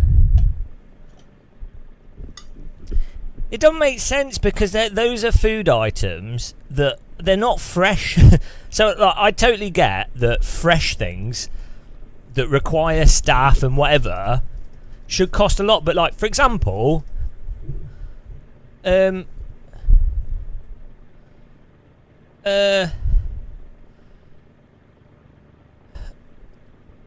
you could have frozen. Actually, this is a business. Kirith, do you want to start a business with me? It's called the Air Fryer Stores, and what it is it's like a really small, like corner shop sized place, like but tiny, like even smaller. It could even be like vending machine, like a few vending machines, and it's all like frozen stuff. And then you have an air fryer that you put. So you buy the stuff there, and then there's like one member of staff, and then there's like an air fryer, and they hand the food to the member of staff, and all their job is to put stuff in the air fryer, and then you charge more than what some stuff would be, but a lot less than other stuff. Yeah, but air fry. Yeah, and so it'll be warm. Yeah, like it's all air fried stuff, and then you also use it. You do a partnership with Ninja. You only use Ninja air fryers, and you like sell those products to people that have air fryers. Oh, this is genius! Oh, I'm a filthy capitalist at heart. I just don't like it. You know, yeah, Five Guys is insane.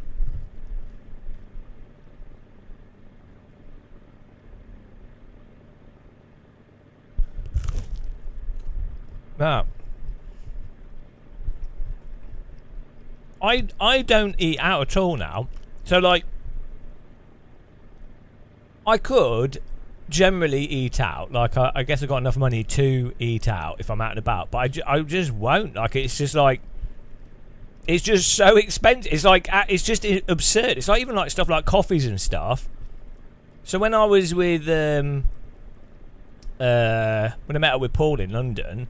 And I was like, I'll grab a coffee before I get on the train. And I went to get a coffee, and it was £4 for like a a coffee, just a shit coffee for £4. It's like, no, like that's just insane. Like £4 for a small coffee. It's like an instant coffee basically for £4. It's like, what are they thinking? Like it doesn't even make any vague form of sense.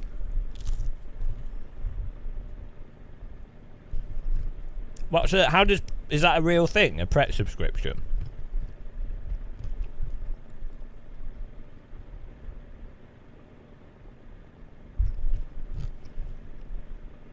Yeah, so weirdly though, restaurant stuff, like proper restaurant stuff, the prices haven't increased to the same extent. It's all the stuff at the bottom end that's gone up massively.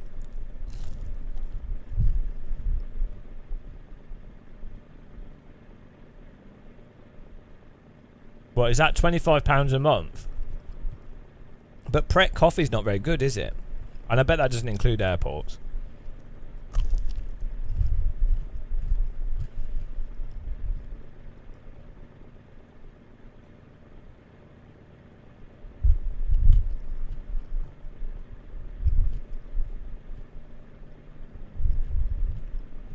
You're better off.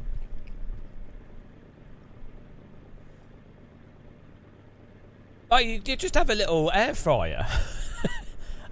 It's better quality. I think what's going to happen is these companies will maybe price themselves out of the market somehow. Like, so. Well, I mean, it is happening, isn't it? Less people are eating out already. Less people going out drinking. Less people go out to bars and stuff because it's just too expensive. So they've priced themselves out of the economy. So there'll be really upmarket places which will keep going, and they'll be fine because there'll be wealthy people that don't care, can afford that, and they'll pay for the high quality. But the low quality stuff, McDonald's, your sort of average bar, pub, club and stuff, they're all screwed because they're just... Nobody can... Like, you'll be like, well, why am I doing that? Especially when the options for stuff at home is like 1/10 of the price. Yeah, it's not necessarily a bad thing, to be fair, yeah.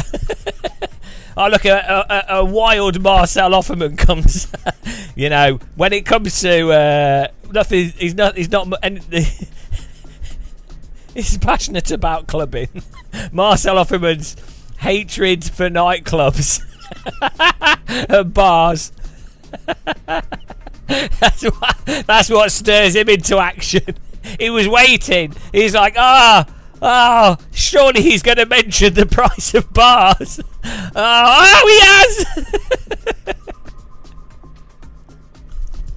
Oh, that's so silly. Greg's is really expensive now. There's a small local store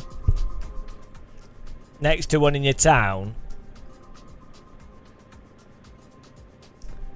Yeah, but you can't catch diseases off people in your home. So that's what, you know. There's a small local store in your town. You used to think of that as expensive, but it's better quality than Greg's. Even a sausage roll, twice the size of Greg's one, is now 2/3 the price of Greg's. Oh.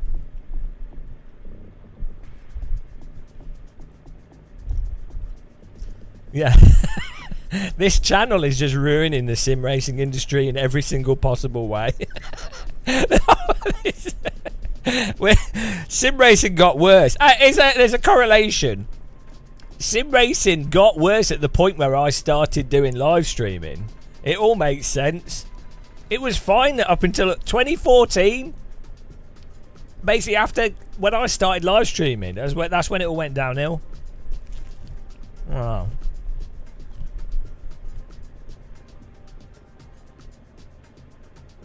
Oh, double. You want 2 draws? You want 2 draws in your air fryer, for sure. I mean, if you had no space and you're just doing like, if you're only using air fryer for like chips or a bit of chicken or some fish, but guaranteed you want 2 draws.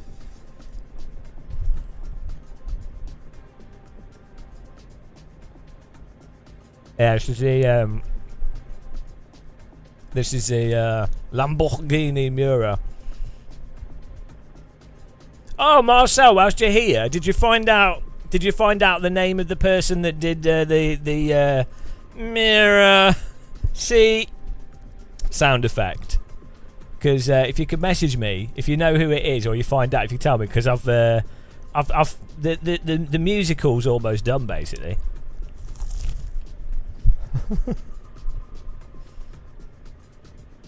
I got a German woman to do vocals. Oh dear.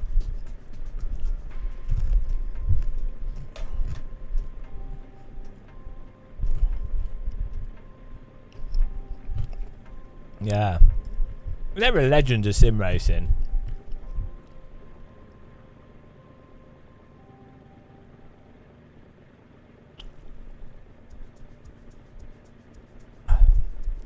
Oh, just don't mention anything to do with the war. Most Germans are fine with it, but some are very sensitive. Still, you know. Mention the war. Right. When will this load? We're going. 27. It's a very slow. It's like Windows 3.1. Floppy disk update. Right, here we go, guys. We're getting back on it. We need to get a 47. Oh no, it's 48 flat. Oh dear. We just need to carry the speed through the corners. That's key to going quick. Oh yeah, seeing as you're here, Niels, I don't know if you were around, but I was playing AMS 1 last night, and it's it's hilarious. Absolutely hilarious how much better it is than iRacing AMS 2. I mean, oh my god! Like the MCR, which for those of you that don't know, it's like a kind of like a Radical SR3, but then we drove like one of the weird Formula cars and stuff. It just like it has some like. It has some R Factor 1 quirks to it, some like auto bin stuff, but like for the majority of the handling and the force feedback, it's just like I don't know what's gone on in sim racing. like this like obsession with complexity and then failing to do something that's in the basic conditions better than stuff from 20 years ago, and all the influencers on YouTube, or like pretty much all of them, pretty much the bulk of sim racers are like, oh, new Gran Turismo, new ACC, new Automobilista, new God knows what, and it's like, but they're worse at the most important component of driving. And then you got these like people going golden era of sim race, and it's like, well, what? In that we have, yeah, for advanced stuff that most people don't want, like rain, day, night, and what. Look, I'm not saying those are bad things, but it's so bizarre the nature, the narrative, and the sort of understanding of sims and stuff that's emerged since sort of 2019, 2020. Really weird. There's no way someone could play. You can't play a modern like ACC or like I don't know iRacing with a straight face and ignore the cars just don't handle precisely. Like, well, I guess you can. That's what people are doing. You know, yeah, it is the dark. I need to do a YouTube video called "The Dark Ages of Sim Racing." But yeah, also I didn't really play AMS 2, so you know, for I had played it like years ago, but not at all in the last like few years. But it is a bit strange that I can basically jump into AC, totally fine, all makes sense. And same with AMS2, Richard Burns Rally, you could just jump into them and drive straight away. It all just makes sense. Even with like a rando car setup, we had random wheel set, we had the wrong wheel settings and everything, but it was all totally drivable, completely understandable. The force feedback has really nice depth in it for where the tyre slip is and everything. It's like I really am confused by the modern. Oh shit! I need to restart this. That's annoying. The modern sort of sim racing landscape and. Oh no! I need to put the setup on as well. It's really weird. Oh, hang on. How does this work? There we go.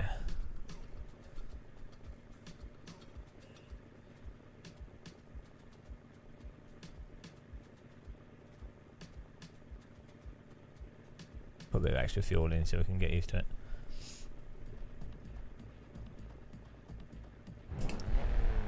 Mate, it's a Super GT vid called... Neil, exactly, yeah. Yeah, it's because I think that people often don't realise that the more complex... So like with iRacing, the rain might be nicely done and everything, but now every single piece of content has to also work with the rain and everything else that's going on.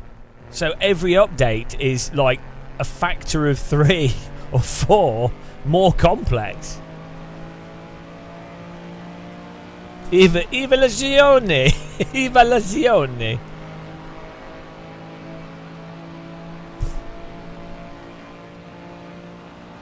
I don't think any of the old simulators absolutely nailed perfect driving conditions. You know, so like this sort of situation here now, immaculate track, immaculate car.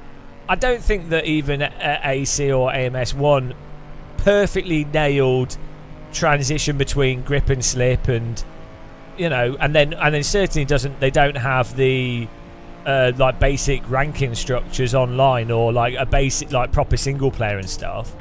So why go down this convoluted tech arbitrary completely arbitrary tech thing of like day, night, advanced tyres, all this? It's like, but you, and then do the basics even worse. I mean, I guess it makes money, so yeah, it's. But then I think what's happened is, I was saying this earlier, that a lot of people have come to sim racing in about 2019, 2020, and that's probably over half of sim racers now, because most people that are old, like have been sim racing from like the early days, are either dead or they've got on doing something else with their lives. So from their perspective, iRacing and ACC are the benchmark, and Gran Turismo 7 and stuff. Like, oh look, that's cool, grass on the screen. So they, you know, so this is why there's such a crazy disconnect, and why when I say stuff like, oh, iRacing's tyres are really unrealistic, their brains just can't accept it in any way. They're just, it's like, oh no.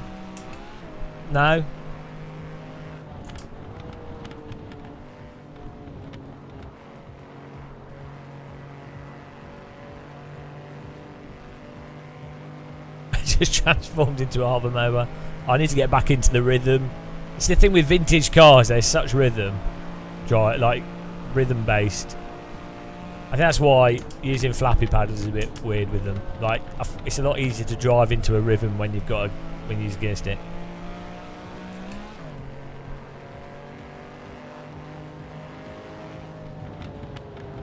And there's the wall. I hope damage is off.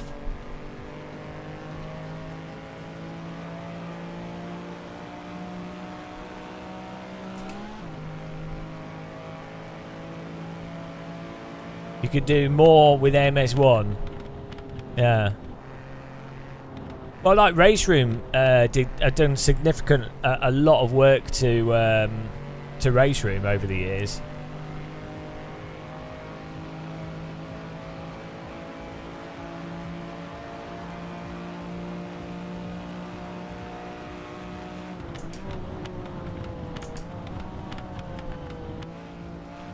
If this is a real sim, I'd have broken ankles by now.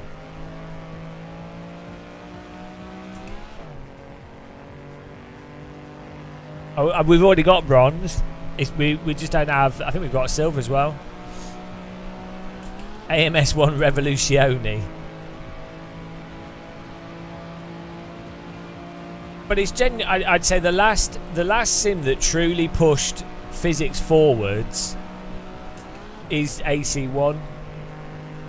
I'd say Race Room's actually done some like stuff. I don't understand how it seems like a lot of people don't place a hierarchy on what's important.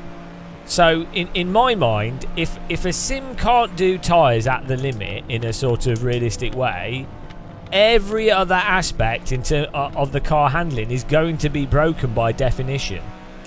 Like you can't have a fundamentally flawed tyre model and then do whatever you want to the car, have the nicest car models, whatever. You might be able to like fudge over some of the stuff, but I don't think people think of stuff like that. It's all band-aiding. It's like with Formula 1. It's like with a lot of business. They get locked in their own context of accept it. So the groundwork of what they accept gets locked in, and no one can question the underlying fundamental. It's like religion. People will argue about all the details. Oh, I'm Catholic, I'm Protestant, I'm Muslim, I'm this, I'm that. We believe in this thing, or we're whatever, Latter-day Saints, whatever. But they don't. They're all arguing over pointless stuff. Like not that there's no evidence that God exists, or there's no evidence that any of the scriptures actually the word of God. That would be where the point. That's the flaw. Not all the like. Oh, I interpret what John wrote in this scripture to be the truth. It's like it's all irrelevant. You're all arguing beyond the crux of what the root issue. That seems to be a really common human thing to do.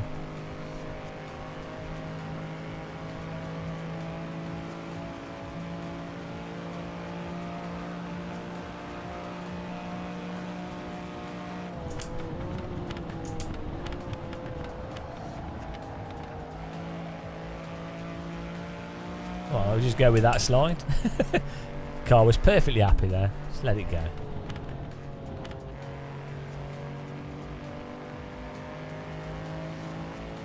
What would be the best program?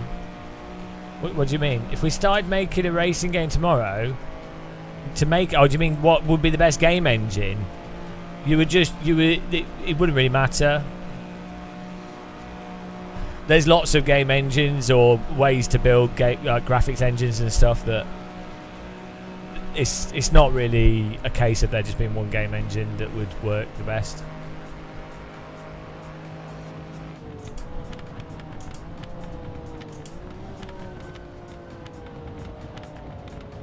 From a business perspective, most game engines are chosen because they have cross-platform support, or you can, in theory, get staff that already understand the game engine without having to train them too much. So that's normally why studios go for their engines that they go for.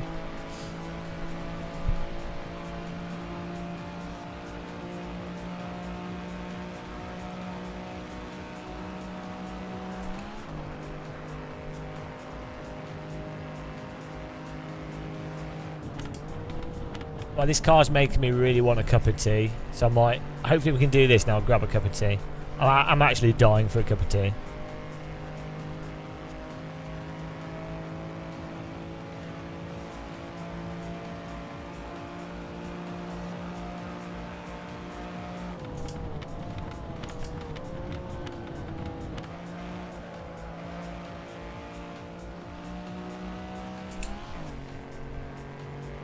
touching the paint a bit there.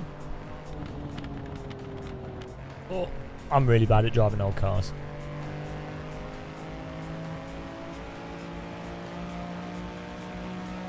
No, I don't have gold in this.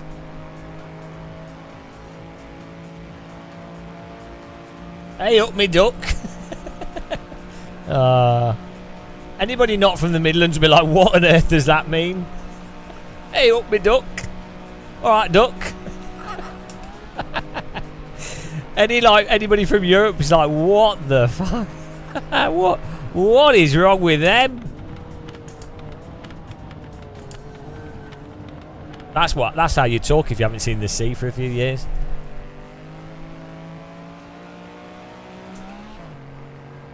Why can't you brake and turn? You're probably locking up or braking too hard. In iRacing, you need to turn entirely with the pedals, which is a good way to drive. So you brake in a straight line, and then you need to come off the brake and then turn, like trail brake off. iRacing has a super specific way of trail braking that's not actually unrealistic necessarily, but it means that if you're slightly over the limit, you're screwed. And in a real car, if you go into a corner slightly too hot, you can actually regain front authority of the car just by turning, because the wheels will normally have some form of purchase, and it might not be the faster way to drive, but you can normally get away with a lot more on the steering wheel even when you're sliding more. But in iRacing, you need to drive on the trail brake on the brake, like load the car in. It's really hard to explain. It's a super specific way to drive iRacing.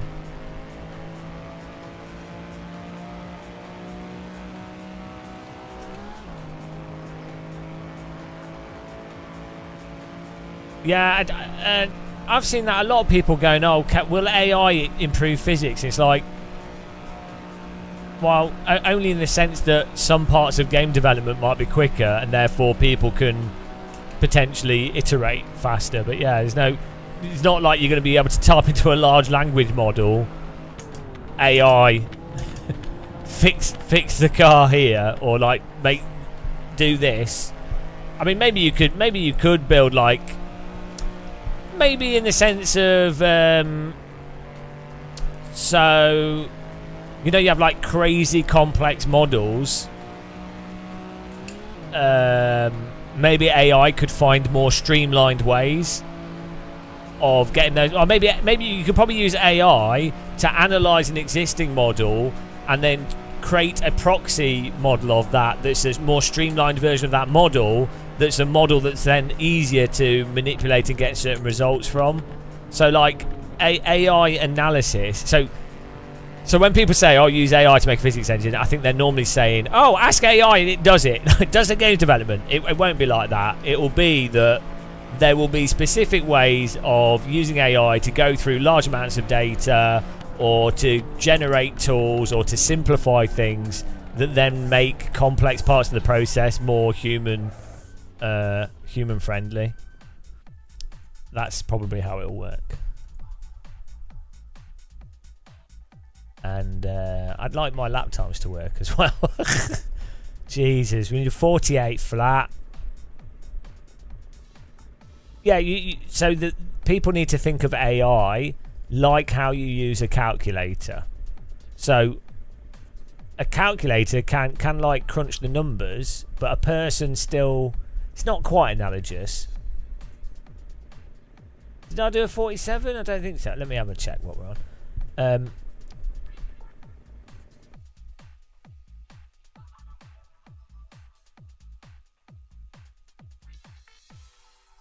Oh, I did. When did I do that?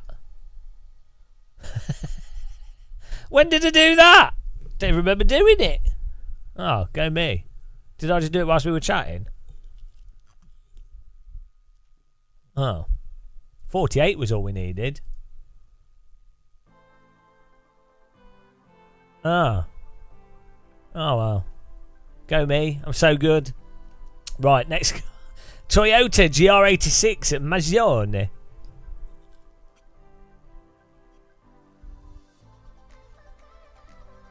Right. 132 flat.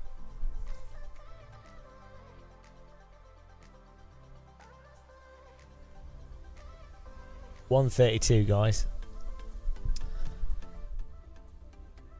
Yeah, so I think so. The thing, from what I've seen of AI so far, what seems to be the issue is the more freedom you give to like these large language models, or just like general the current AI models, the more hands off you are with them, the more they just do random shit that's just noise. But where I think they're more powerful is when you really constrain them, and then what will happen is people that design tools that can constrain how these AI models can operate in a very effective way, that will then be really powerful. So as an example, like when you look at the image generation, right, you can go you can use a large language model to say, I'll generate a picture of a car with Santa Claus stood on it, and it will do like some random shit with Santa Claus, but it will look a very specific way. But it's very hard if you want a picture of Santa Claus on a car holding a cup with my logo on it, with this thing and this thing and this thing, and it wants to be this size, and you know it really struggles to be that sort of pinpoint precise. But I think if you can have a model where someone can basically they draw something that's very similar to what they actually want, but then the large language model with the image generation model can then use that directional information to and then polish it up basically. So I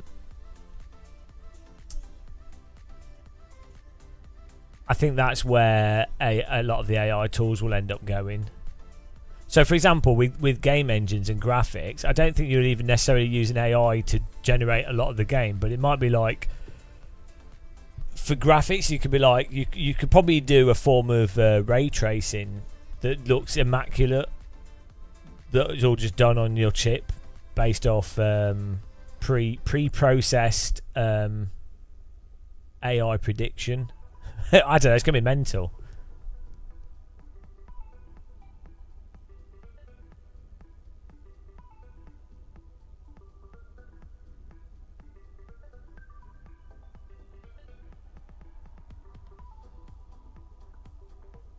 Like for large language models, the most valuable thing at the moment with them is for like let's say you have like really complicated emails sent to you and you wanted to pass through the email and have it tell you the most important parts of that email bullet pointed so you don't waste ages reading it, or you wanted to like you want to reply to someone that for like different languages, or you wanted to reply to someone that has a reading like a younger person or mid-aged person, or like all formatting, or it's just using it like you'd use a calculator but for language. So you still have to do the bulk of the work. You have to do like the hard work yourself, or the like intellectual work. So a really good example is if you try and ask AI to make a joke, it fails miserably. Like, it's terrible. Like, if you go, so at Easter, I was like asking AI, I was like, make 5 jokes. Give me 5 terrible Easter puns. And they were really, really bad. Like, they were like worse than cracker jokes, like Christmas cracker jokes. And, but if you came up with somewhat of a decent pun, or you came up with 3 or 4 components of what would make a pun, and then you type that into a large language model and you said, oh, here's the punchline, here's potential things for the joke, what can you format this into a 100-word joke or a 50-word joke, or what, it would then format it in a way that then makes sense. So something I found quite useful is like YouTube titles. I can write a whole description for what's in the video, and then I'll say to ChatGTP, give me 10 different versions of this as a catchy YouTube title, and then it will give me 10 YouTube titles, and I can look through them, and they're probably shit, but then I can go, oh, that's a good way of breaking down what the essence of the video is, and me using my sort of like knowledge of what you know, how people perceive language or what might or might not work well or describe things well, I can then edit that version and then put that in and then say, give me 10 different versions of this, and it will spell check it and it will do all these things. So you know, that it's how you'd use a graphics calculator to like check maths or come up with a more streamlined solutions for some like problem.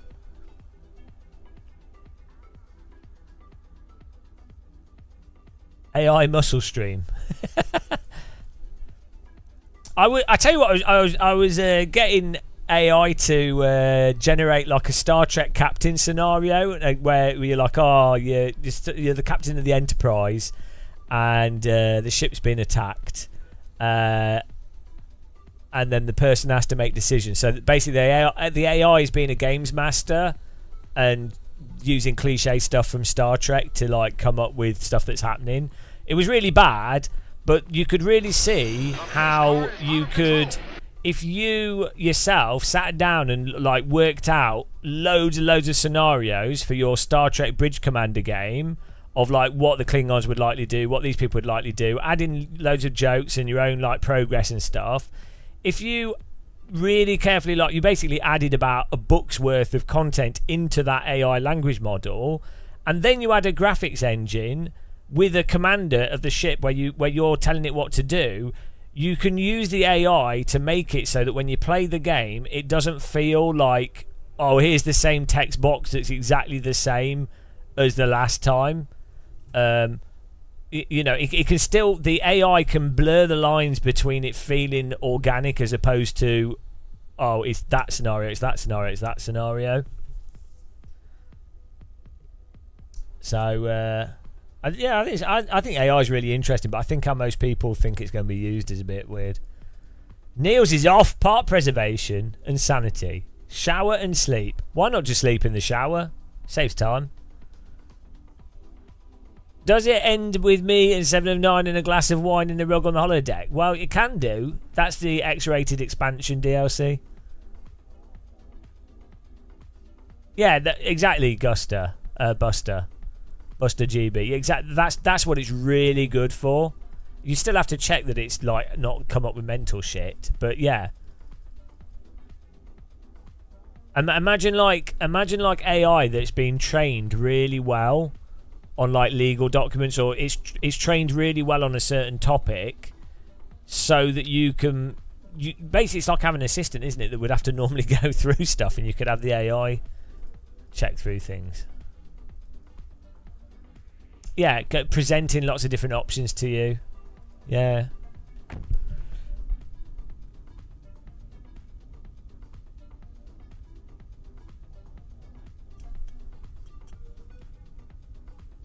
Off your pop. Off your pop.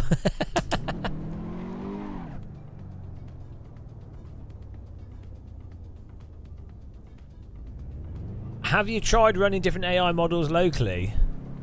No, but I've seen them. Oh man, this car's slow. I'm terrible at cars like this. This could be a bit of a chore, guys. It does jury set. Well, to be honest, given the critical thinking capacity of most people, I would, if I had to go to trial for something and it was a jury trial, I'd be shit in the bed.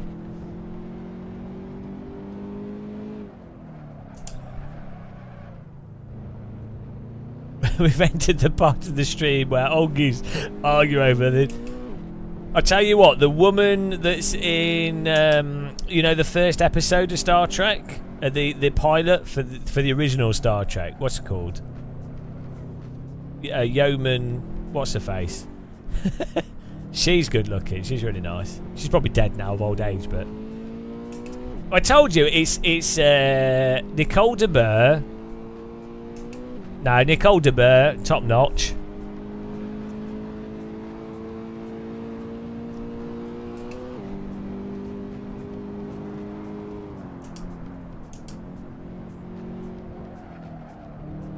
Oh man, this is going to be so hard for me to do, guys.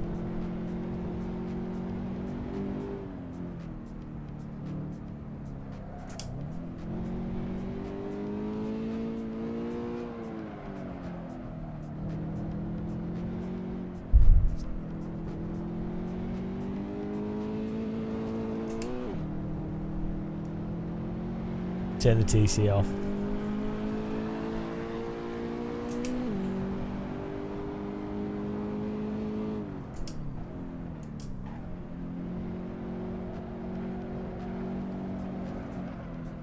Man, I suck at tracks like this with these sorts of cars.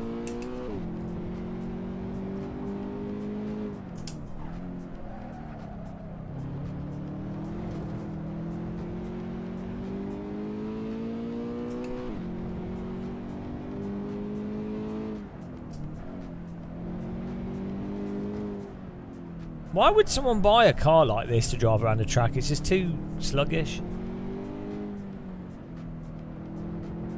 you remember when AC Beta came out? That was on this track.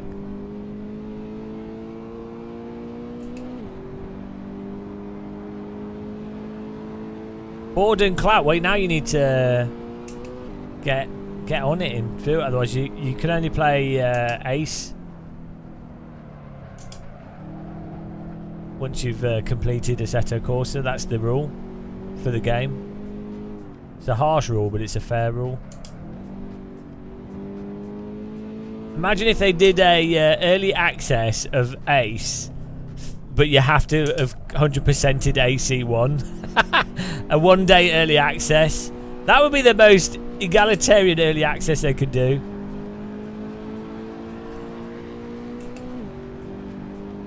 Oh, it did. Oh, that was easier than I was expecting. Get in there. I must be Nigel Mansell.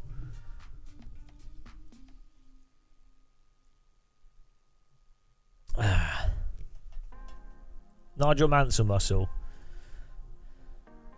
You own a G86 and track it. Wow, I'm sorry to hear that. Neo Lund, I don't know what human being is on about. AI will ruin the world. No, they don't. They will only make the world a better place to live. What had human beings done good in the past 2,000 years? What are you typing? What was my time? 1:31.4. Time to continue. That was easy. Nissan GTR Nismo hot lap at Silverstone International, which I've been around in real life. This is awesome. I'm surprised how fun this is, because I hate hot lapping. It's fun just completing shit that's pointless. With this music, it's Gran Turismo vibes. You're wasting your life playing driving simulators. You're going to die, having done nothing of value with your time on Earth. Welcome to hot lapping. Hot lapping time. Everybody is hot lapping. Hot lapping time. AI taking over the world. Bow down to the AI overlords. AI's taking over.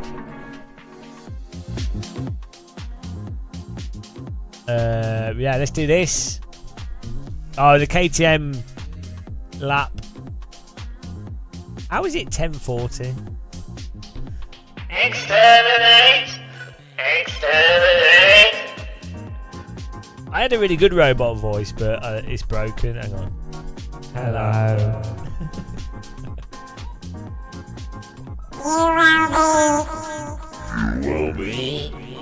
You will be recycled.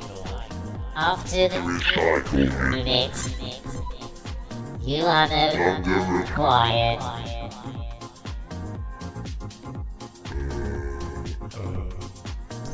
It's weird how the robot voices are on this.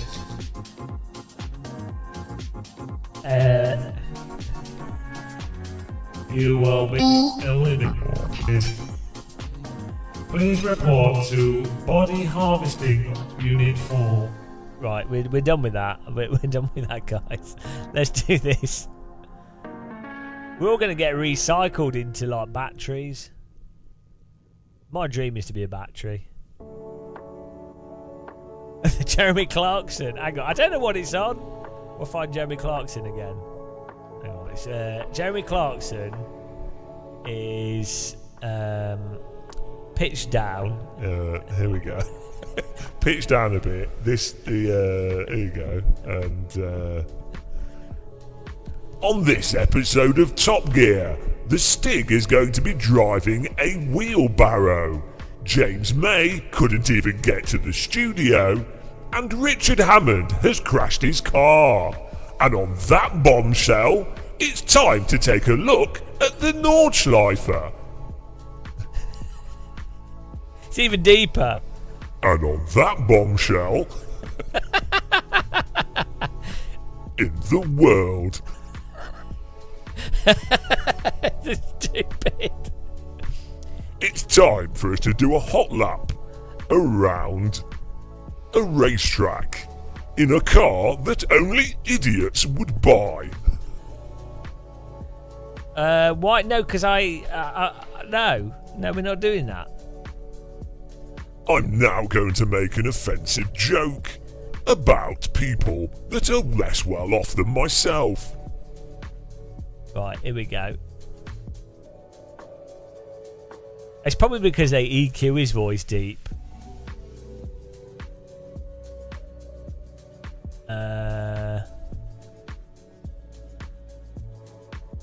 Right, let's go.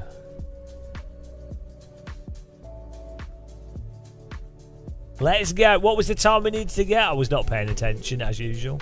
Hope one of you was. I need my cup of tea.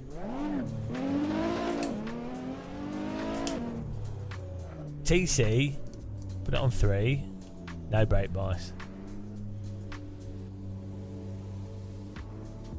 102. You just made that up.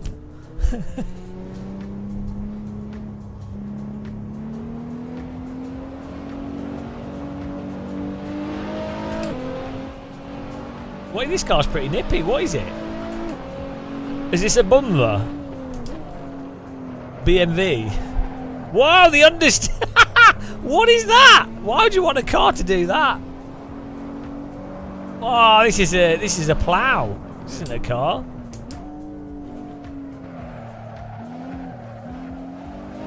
Oh, is it all-wheel drive? That would make sense. I'll just point the steering. Oh no, we're doing this track. Wrong track. Maybe this is good for drifting then.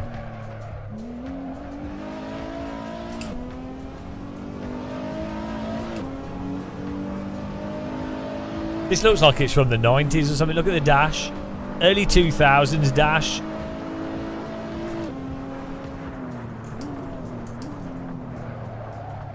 Oh, the understeer. It needs bloody... Oh my goodness. I don't know if we can tweak the setup on this. This has horrible oh my god. It's terrible understeer. Do we need to chuck it in? We can probably tweak the setup. Ah, it's like it doesn't even want to stay on the road.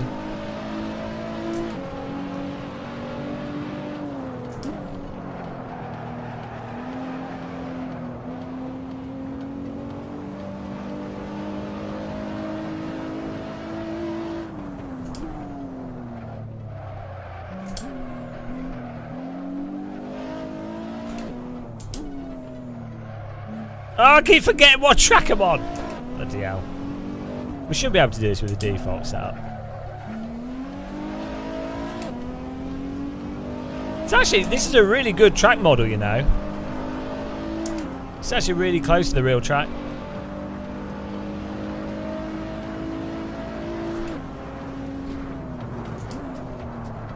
Oh my goodness. Right, we need to get oversteer. 27%.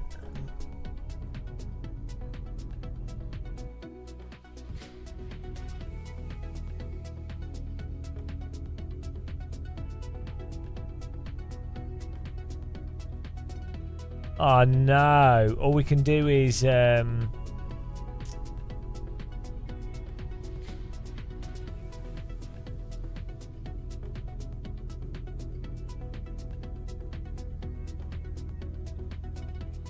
just give it some rear camber. Oh, this is terrible. Maybe turn traction control off.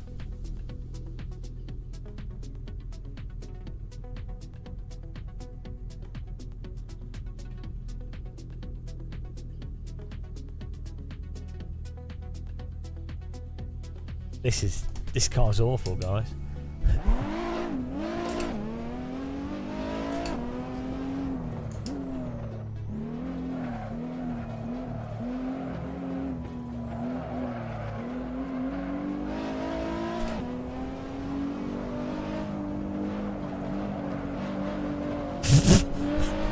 Oh dear, it's so understeering.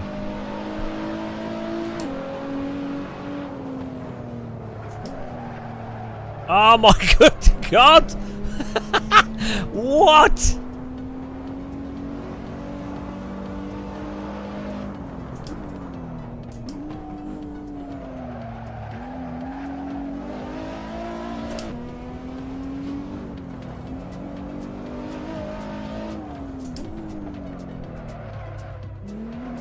I need to throw it in just to get the back out.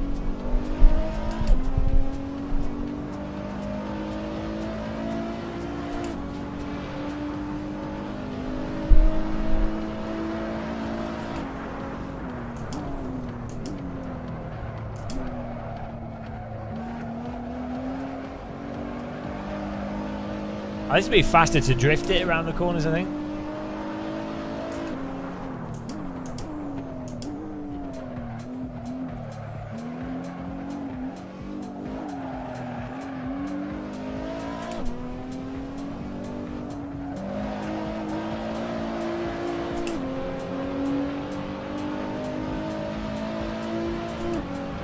Oh, we've got silver.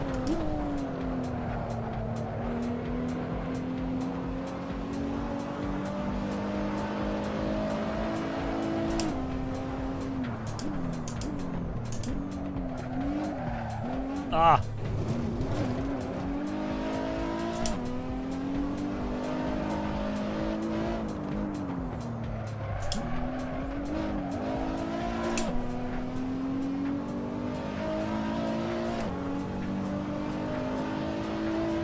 Oh, we should get gold easy on this. This one of the easier ones. Right, I need my cup of tea. Keep forgetting.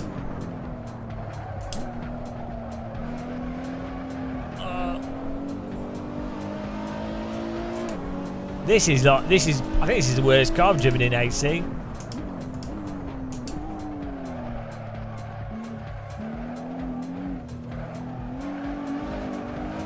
Maybe alright for drifting.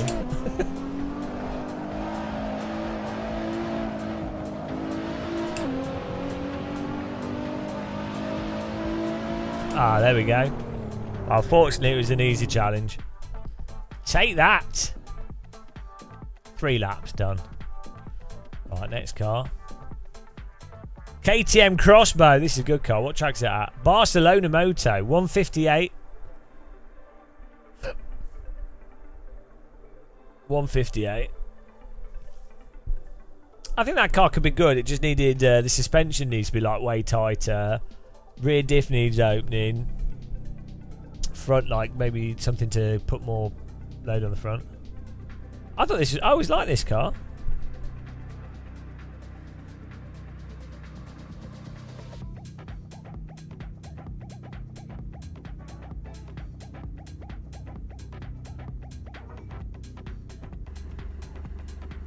See, mirror. See. I haven't driven this for a long time. Last time I drove this was in Project Cars 2.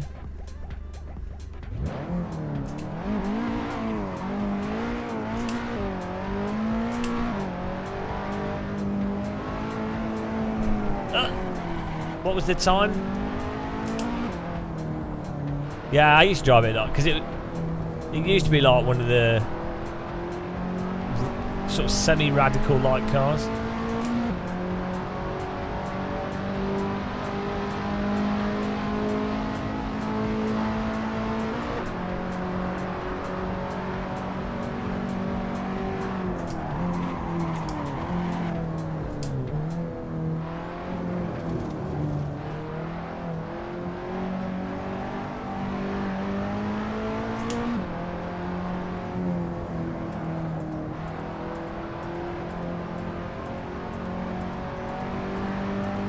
No ABS or TC on this.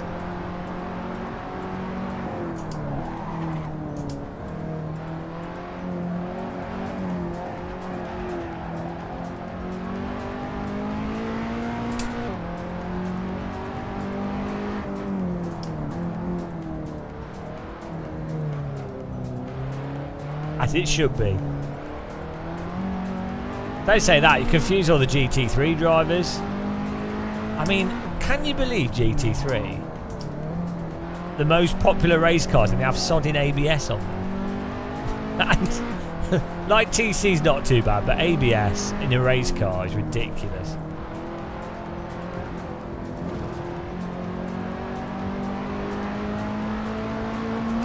It's a shame that AC never had that, is it Estoril? The small Portuguese track. Really nice track. It's in R Factor 2.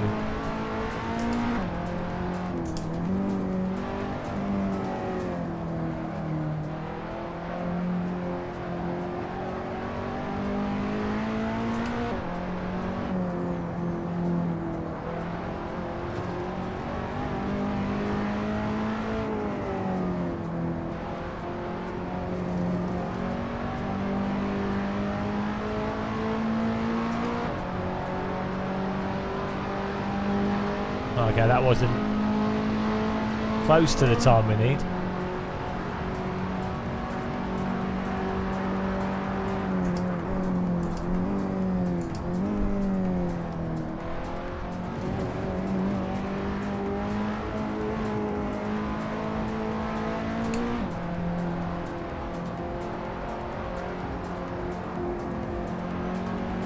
I mean, how good is this to drive? It's I don't know what is going on in other people's heads when they like. This is so good to drive. I'm not a fan of how this car generally handles, but to drive and to try and drive this quickly, the way that you use the force feedback to work out what to do is incredible.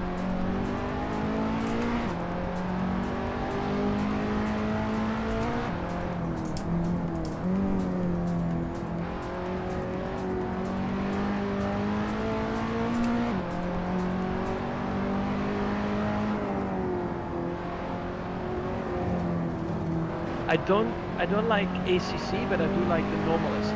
That is amazing. So it's probably one of the well, one of the or not the best simulation to practice, like even F1 or GT mods. It's really good. The cars they're not understeering in AC. It's that people overdrive. There are some understeering cars, but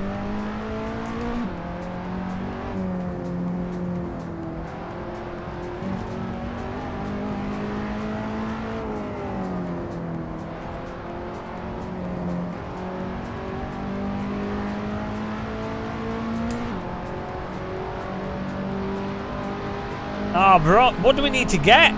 Jesus Christ, that's only bronze. I'm screwed.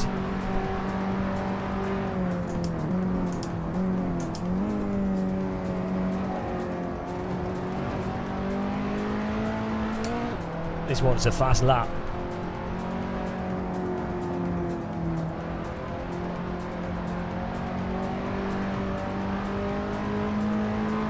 You just drive AC by the force feedback.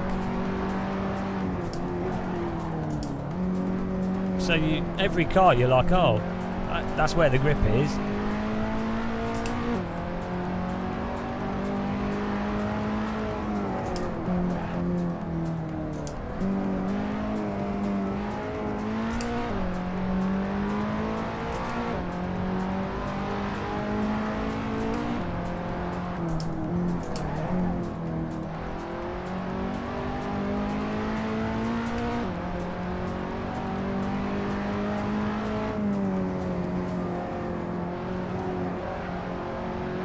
It wants you to not slide too much, this car. Like hold quite narrow slip.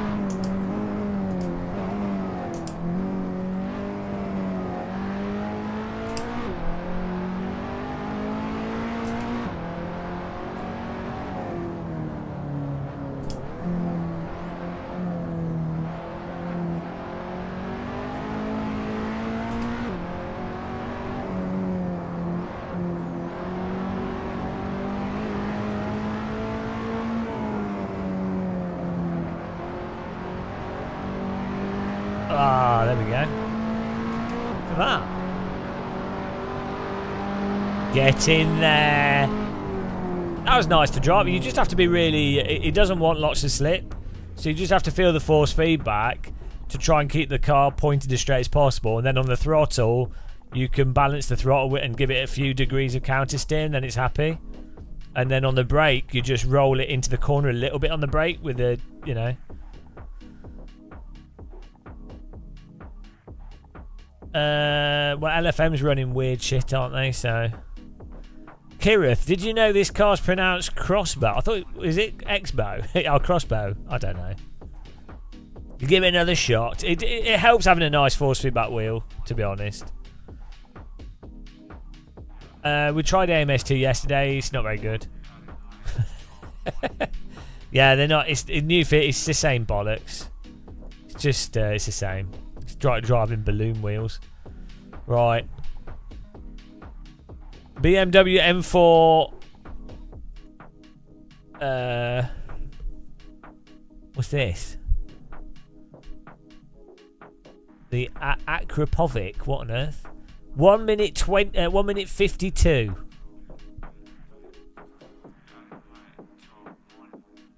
Yeah, I mean, I don't know. Some people think AMS2 is fine, but I just play AC. AC and AMS1 are what real cars are like. So, AMS2 is just mental. Here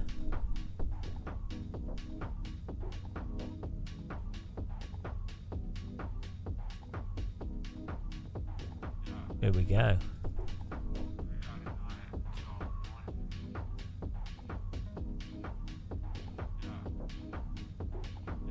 Oh, we could just use the setup.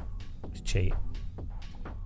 152. Here we come. Oh, it's got like one of those nice, holographic, projected speedo things. I don't understand why that's not more common. Is there like they decided that it's too dangerous or something? To me, it would seem like that's a really good way of doing a speedo. Like, rather than looking at the wheel, surely it makes more sense to have it on the screen like that.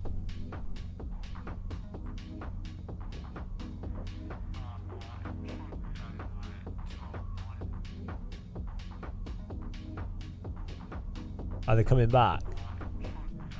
They have like these touch panel system stuff. So what you need in a road car is like a holographic thing that just has the basic information on it, and then the screen on the right. You can have a screen, but then everything should be physical buttons. Like, none of this touchscreen shit. Like, what? Why touchscreen? It's so bad. Like, car companies are so like 20 years behind in basic ergonomics and utility and stuff. Yeah, it should be illegal. I'm sure my parents are going to have a car accident for them using touchscreen on their car and crashing.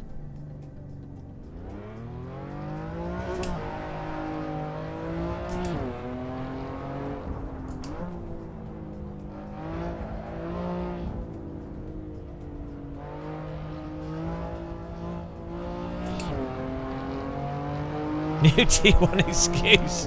Touchscreen. Look at this. This is perfect. Even the 80s cars, like the Nissan Primera, with its little LCD thing that pops up behind the wheel on the dash or in the middle. That's way better. I might drive LFM on AC, but they run like really bad content, and there's not many people playing it. I might do. I'm not really playing iRacing anymore because it's too stupid. I can't take iRacing. I can't take its like childish user base. There's plenty of normal people playing iRacing that are perfectly fine, but this seems just like the physics are messed up. The quality of racing online is horrendous. The netcode is terrible, and anytime you point out these big glaring issues, you get death threats and brigaded by like overly sensitive iRacers. So I can't be bothered.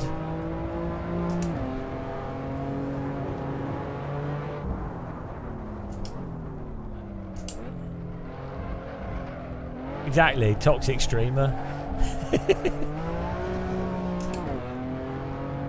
This car handles all right, actually. I mean, it's not my sort of thing, but good for drifting.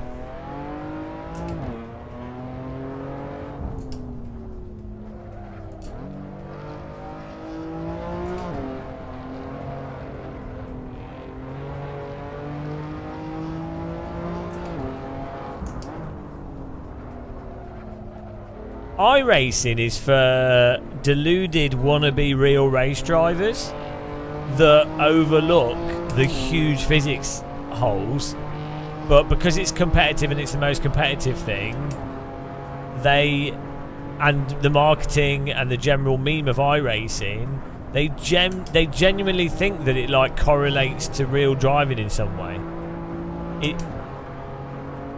They're completely unaware that people are using like Smurf accounts. iRating is entirely based off hot lapping and not actual driving talent and skill. Safety rating and safety license is just hot lapping again. The whole thing is like a lie on so many levels, and there's a lot of people playing it just like dicking around, having fun. That's fine, nothing wrong with that.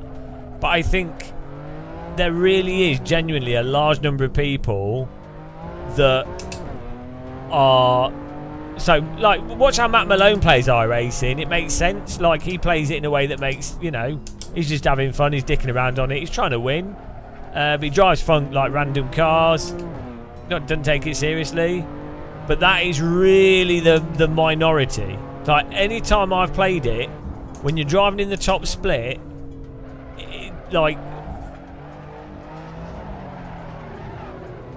you end up with a bunch of like sort of like the go-kart e-sporty type kids, or just younger go-kart people that are just they're dicking around, which is perfectly fine, but then iRacing doesn't moderate them outright wrecking people and doing weird shit all the time. Then you have like a bunch of like tryhards in it. And then you can't actually race properly in it because of the netcode, so it just doesn't make sense. It's hot lapping. It only makes sense as a practice load, get fast at it, hot lap it, which is not, that's fine. Like, there's nothing wrong with that, but it's not really racing. I'm hot lapping this though, so.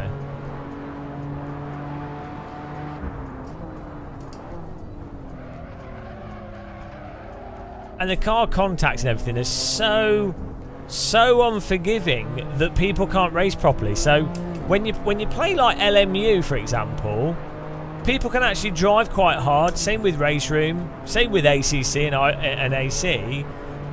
People can actually drive into corners a bit harder and have a little bit of contact without it being mental, without like crazy random damage happening or the cars just flipping over and stuff.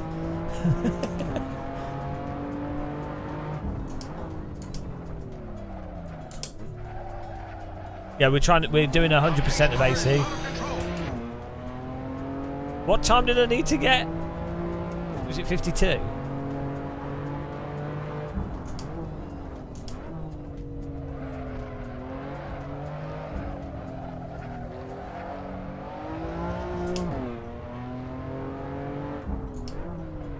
It's just actually insane. I would say there's probably like 40% of iRacers genuinely think that the game doesn't have a huge physics issues. Like, incomparably mental physics at the limit, which is the most important part of driving. Probably over half of iRacers think it's fine. If any other game was that broken, I don't know, like, I don't think people would play it. Oh, bit of bronze there.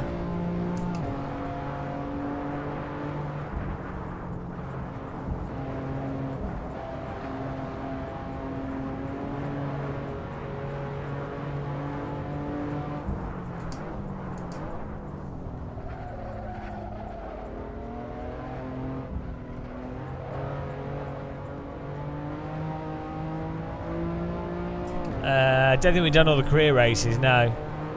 We're doing the hot laps at the moment.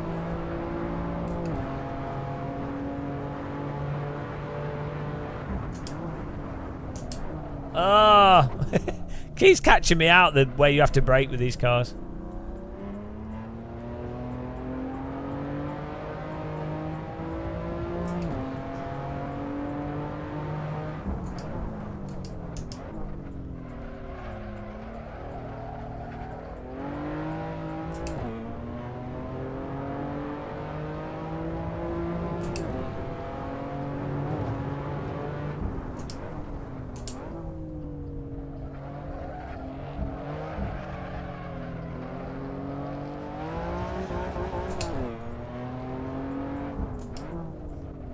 And the other thing is when you're like doing Formula cars in the Open Series in iRacing, it is just setup based. it's absurd. Like with the Super Formula Light, it was just setup. Like we were doing Hungaroring, and same with Road America. You'd just be driving around by yourself. I don't like ACC, but I do like the normalist. That is amazing. So it's probably one of the well, one of the or not the best simulation to practice, like even F1 or GT mods. It's really good. The normal, the normal.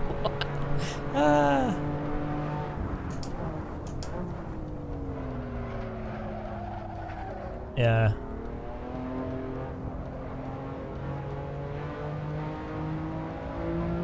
Yeah, the onboard cameras. Everything that's not to do with driving is really good in iRacing. The events, the camera, the sound, the replay system, anything that comes back to actual racing and driving is broken massively. Because it's NASCAR 2003. It's not even meant to be a road simulator. They have like done changes, but it's the same game. It's NASCAR Revolution 2003.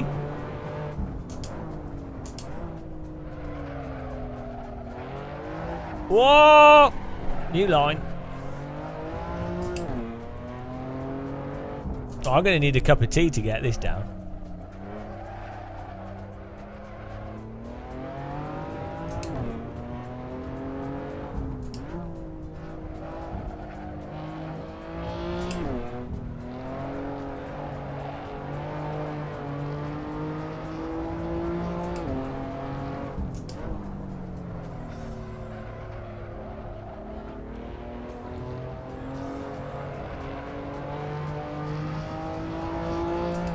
Do I need to do a 53 flat?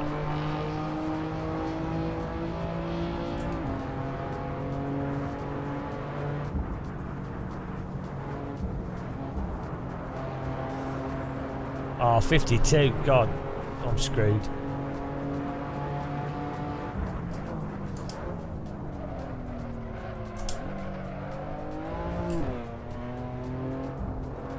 Is Red Eye Warrior here? Sneaking around.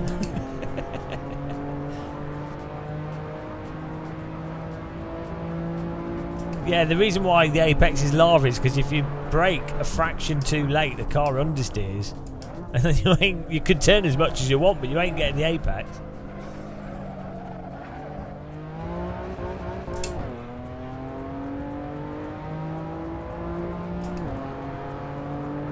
No, iRacers are generally more skilled than other sim racers because you have to be just to drive out the wonky physics. Oh, I've done a good impression of him. He's actually good at drifting though, I'm not.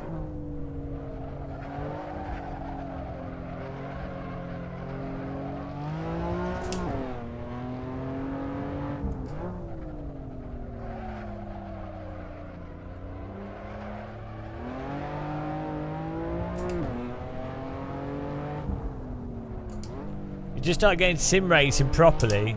What's the best out there? This, what I'm playing now, is the most realistic sim on the market. I think Jimmy Broadbent as well is saying it as well, which is good.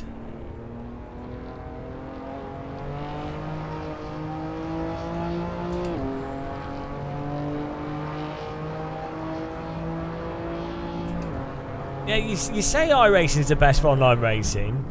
It has a lot of people in it, and you can get a race, but it's not driving. So it's like, well, what's the point?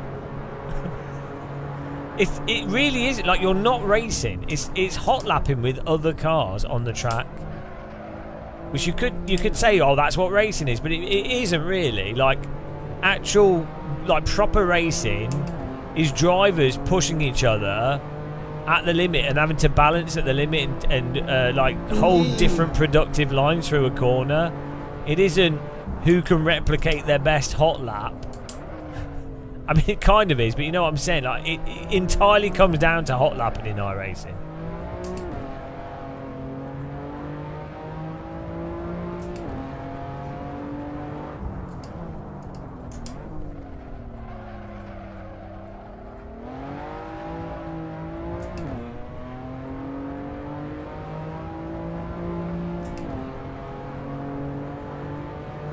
Thanks for subscribing, by the way. Catch your name.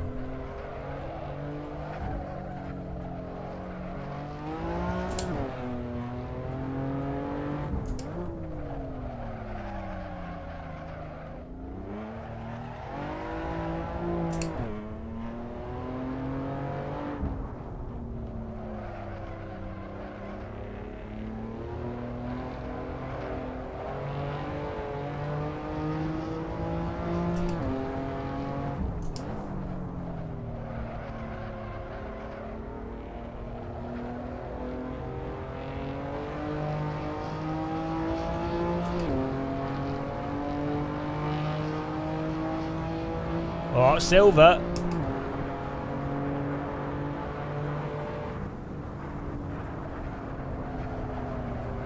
No, what I'm saying is you need physics that work to do racing properly. iRacing, you can't drive at the limit in iRacing. It doesn't support it. If you try and balance the brake at the limit in iRacing on the fly outside of something you've preemptively memorized, the car will do weird shit. Like if you lock up fractionally in iRacing, you're gone. Like there's nothing you can do. You have to push the brake and the accelerator at the same time. In iRacing, you have to just let the car do slides that you just wait out. The whole approach to it is completely incorrect.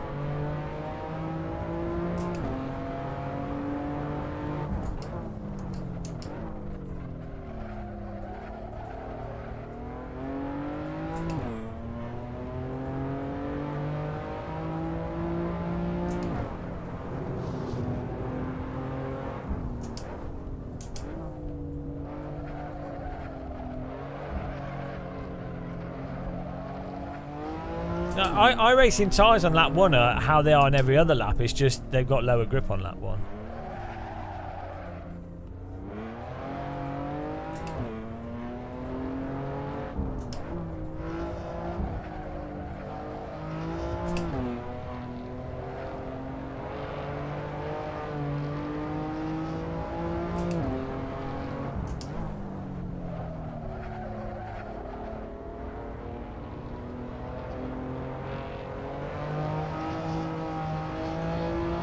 Time, concentrate here.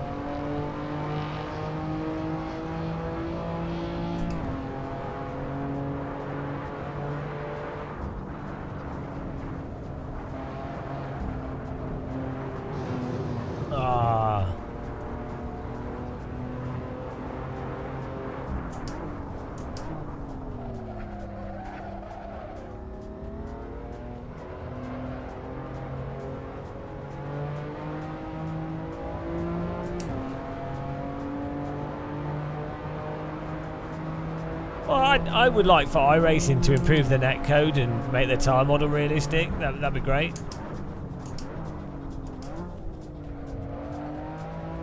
If they could get their physics on a level with either like Automobilista 1 or AC1, you know.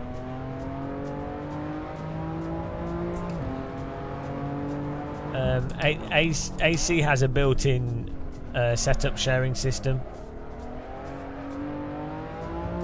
No, iRacing. They've changed iRacing's tyres, but it's still broken, and it's basically the same way.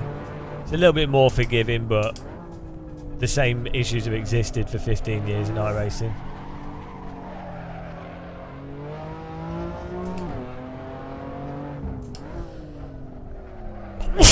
Oh dear. Yeah, no, I thought the weather might make them, but yeah, it's insane.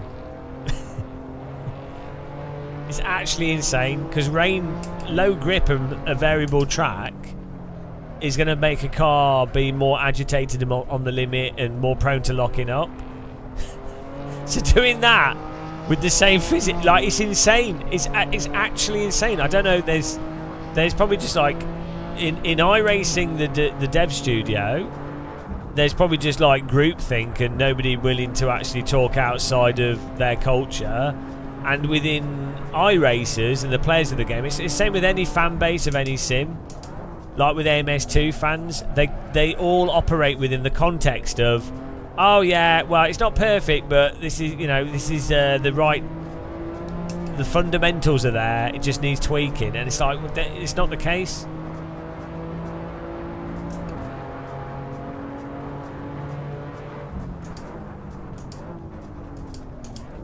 It's like, I'm sorry, unless it drives as good as or better than AMS1 or AC1, the fundamentals are not there. But within sim racing, people will go, oh, it's all subjective, each sim's different. So, like,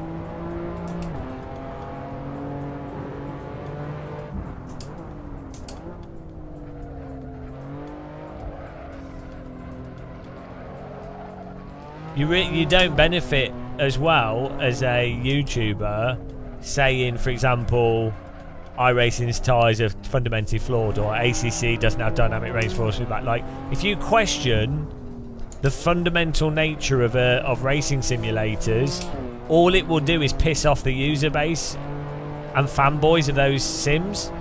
So they then won't watch your content, or they'll actually go against you. They'll actually actively downvote your content or anything you do.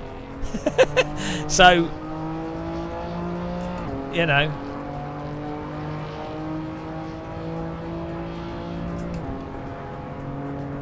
yeah, it's just sad.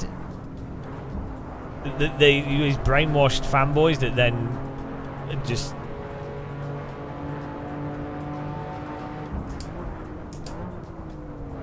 effectively helping hold back stuff.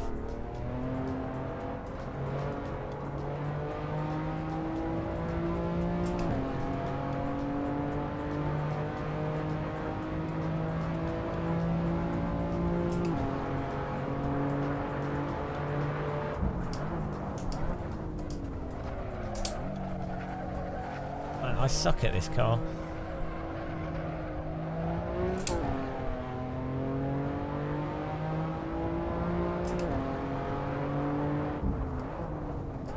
Well, the other thing is, imagine if someone that you just see as like a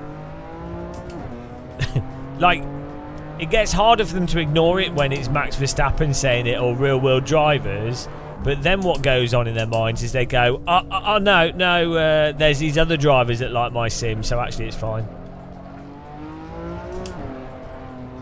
Whatever it takes to keep the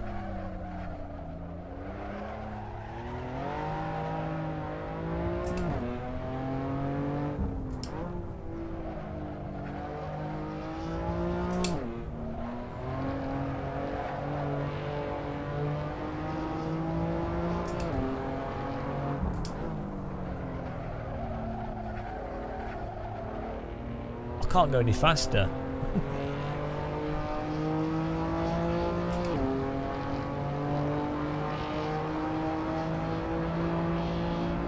What do I need?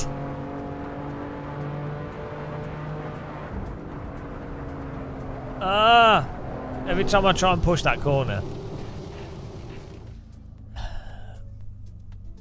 Yeah, well, what they'll do is they'll accuse like, so you guys that watch my channel a lot know that, like, I am not toxic in the slightest.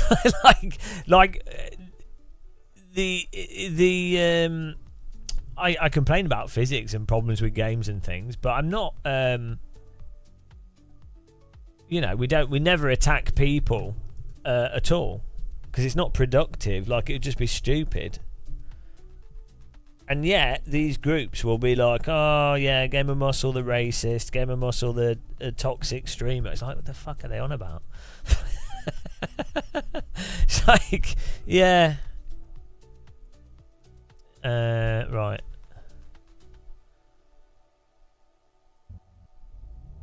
It is. It's when you got opinions, yeah.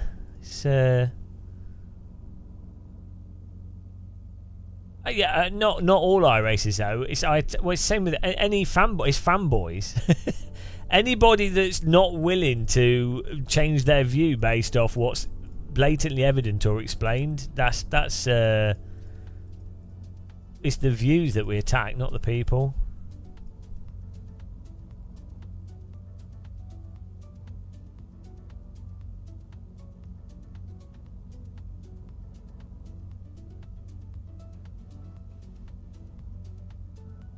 Yeah, it's the same with I keep using this example, but Daniel Morad is like really anodyne, and he was mildly critical of ACC, and the ACC fans went mental at him. It's insane. It's not just iRaces; it's a problem in sim racing and life in general.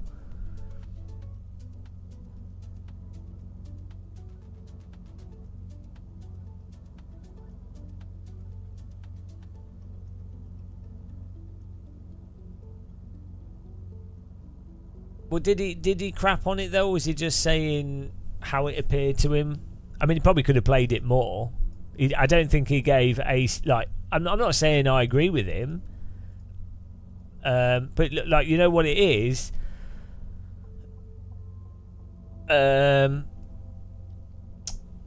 know what it is though, is that as soon as you say anything critical about any of the sims, rather than people going, "Oh yeah, maybe there's some merit to that criticism," what they do is they go, oh, it's this car setting, it's this setup, it's your wheel rotation, it's your force feedback, it's your field of view. Alright, Matt. Have a good one, man. Guys, check out Matt Olica's channel. Give him a follow if you haven't. Click on his name. He's streaming.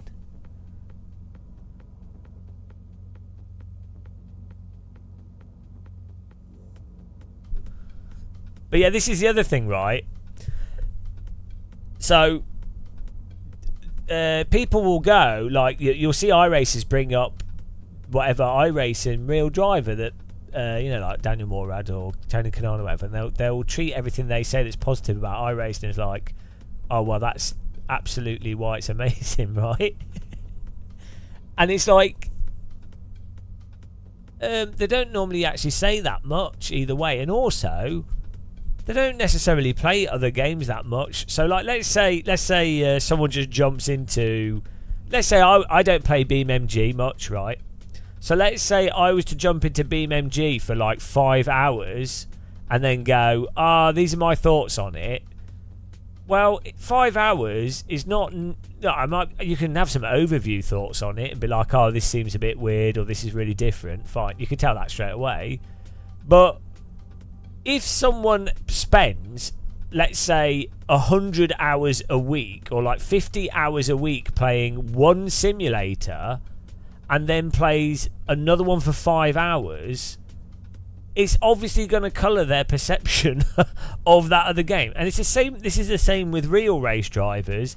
If they do like real world driving for like 100 hours a week or 20 hours a week, but then they jump on a sim for like an hour, half an hour, they're not even in a position, like they're no better at evaluating the sim than many sim racers, because they don't know. I've been around multiple real world drivers and driver coaches, professional drivers that have had race careers and then they do driver coaching. And I've been around them when they've used simulators for the first time, and they are worse than like getting some random person in your sim rig. Doesn't matter what the sim is. It could be like with iRacing, with AC, with Race Room, R8. It doesn't matter. It takes people like about a week or so to adapt to the nature of racing simulators in general, especially if they're not using VR.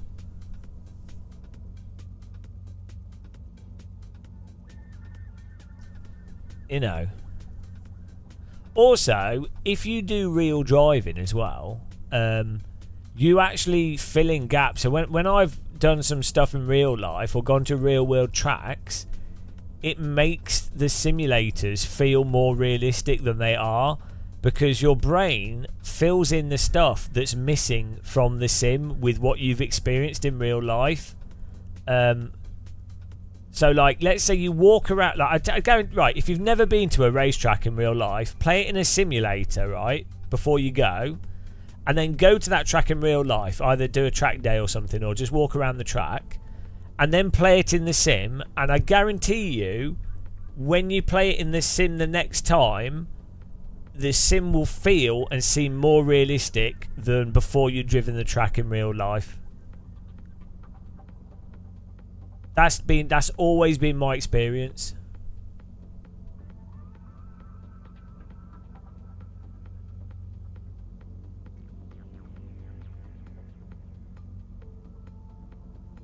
Hang on, we've got this set up here. Gold.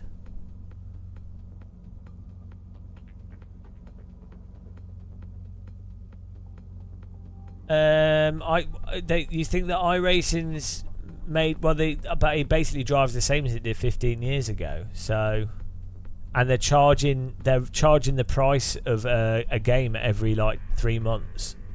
So, if you're selling a game every 3 months, then you'd expect them to keep working on it. It's not like some miraculous thing. If anything, iRacing have done really minimal work to it relative to every car cost the price of a video game. Every track cost the price of a video game, and every 6 months of membership is more than the price of a video game. It's like cheapest is like £70 a year. So every month, every 2 months is the price of a game. So if you were operating commercial, like logically from how pricing and stuff is, iRacing should be better than everything by a factor of like 100.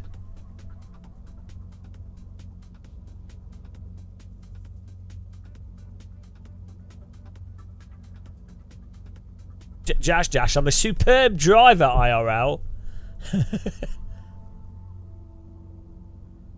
You're paying for the championship and the servers. Yeah. Do you know how much server costs are?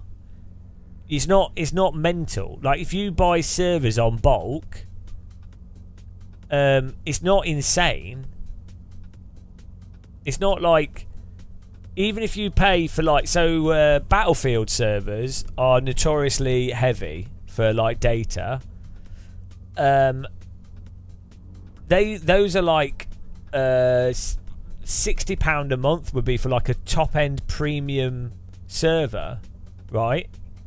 And that would be for 60 players. So that's £1 per player a month. Now, so even if you say iRacing servers cost £5 per player per month, which would be ridiculous, it doesn't make any sense, does it? Also, low fuel motorsports with ACC, you can play it for free, but B, you can just pay for like a month subscription. They're obviously making it work, so it exists. I think they're holding, like, they're not making loads of money, but they're not losing loads of money. So, and the driving in ACC is better than iRacing. So that whole server maintenance argument is a bit of a weird one.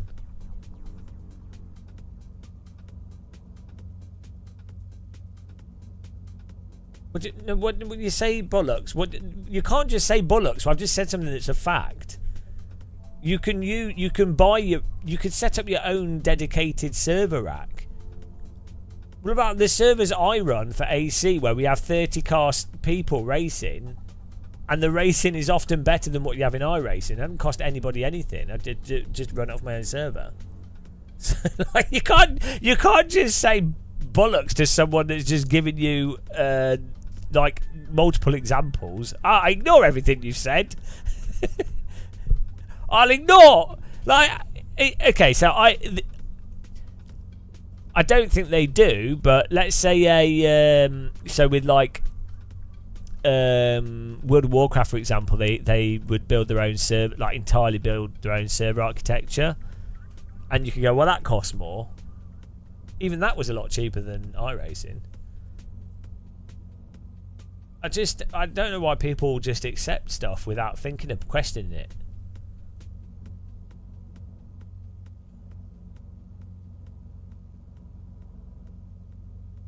I think iRacers are generally better drivers than in other sims, personally. From my experience. It's just the netcode and the car contacts and damage and everything. I'll be back in a second, guys. We're going to get a cup of tea.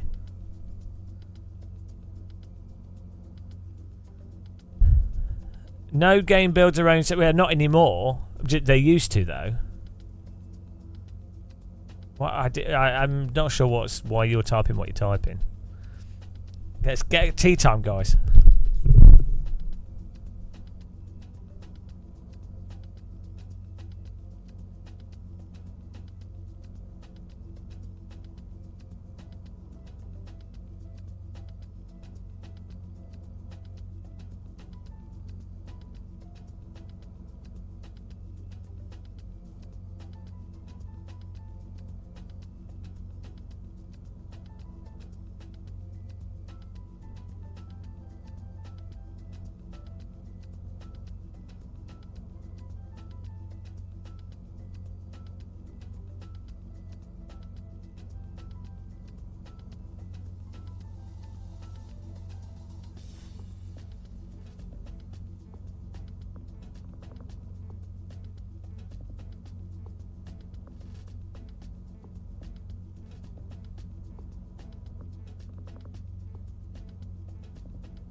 Cooking some pizza.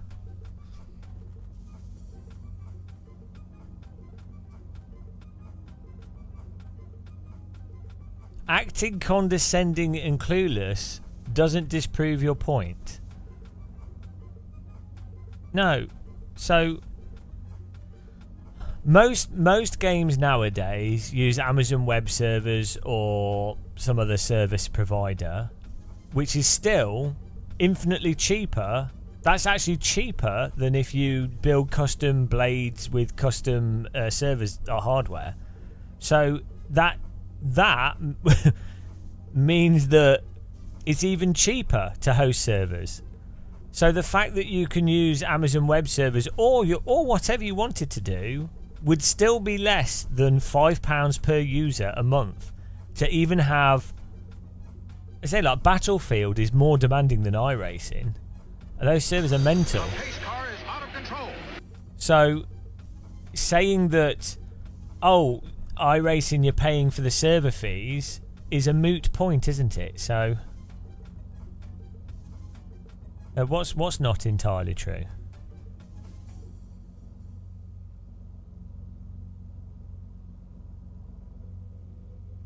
So you honestly think it costs iRacing more than £5 per user a month to host their servers? No, we don't have links because the bots can spam links. Even if you were going to go, it's £10 per user a month, which would be ridiculous. Most people playing iRacing are only doing like a few races. Also, iRacing's pricing that they do for their own servers, like if you host your own server on iRacing outside of their ranked servers, the price is like like $1 per race or something. So even within their own framework where they're generating profit, it's still cheaper than what they say. Or so like, I just don't know why. Like, come on. Oh yeah, no, I know. I didn't say it wasn't. Yeah, I didn't say it wasn't. I was just giving worst case examples. The biggest reason, one of the big reasons of using Amazon Web Servers and Azure and stuff is just scaling and server positioning. So if if you need to suddenly change load or scale up massively, then that's why.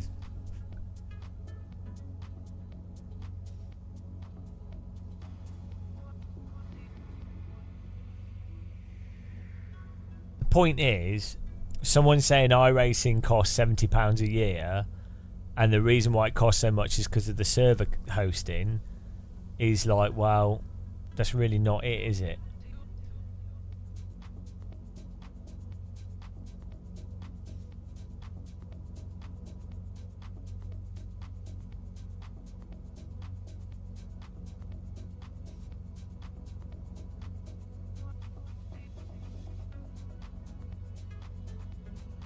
We're just cooking a pizza here, guys, so the other half of the pizza is just waiting.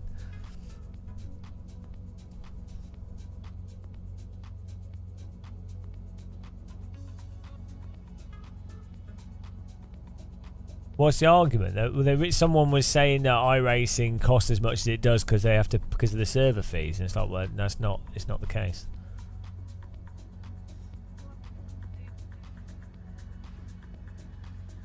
I mean, LMU is not charging for its web service, for its online.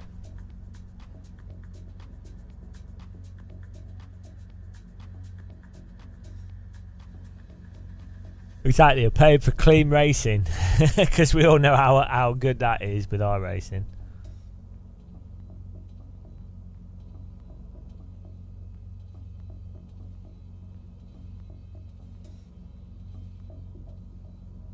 Board and clue, yeah. I mean, it does depend how the it depends on like tick rate and how many clients there are. So a sim can be quite demanding for data rates, but typically they're less demanding than, I'd say, something like Battlefield. But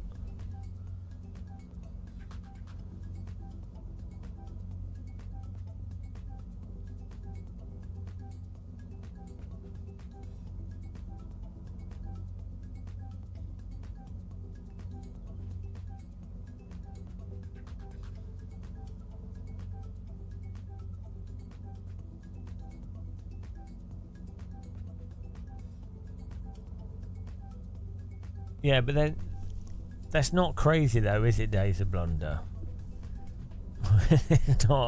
It's not like Matt. Like, you know, when it comes to like video games, can you imagine the infrastructure for stuff like Rocket League or Counter-Strike? Or like like the scales that they're operating at, or like some of the MMOs, like PUBG, Fortnite. Just imagine, just the sheer scale of those operations is mind-bending. The circle of life. Well, I'm just getting a pizza from my pizza oven in a minute, and then we'll continue. One does not pause, AC. If you want to become an ace,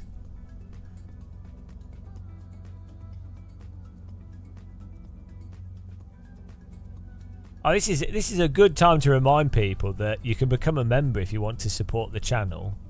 If you like Assetto Corsa, you can become a member, or you can use Amazon Prime to link on Twitch to be a member for free and not get ads. What else can you do? You can support the channel by watching on Twitch and watching the adverts. We've got a Patreon, and we've got like a donation link as well if you just want to send us money, even if it's 10p.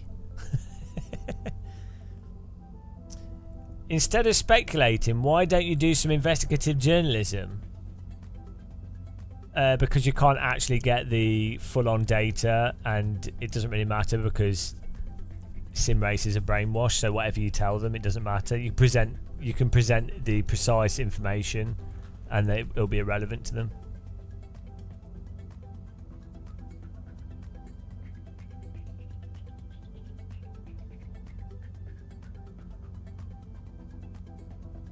We do have adverts on YouTube as well, but they don't pay as well.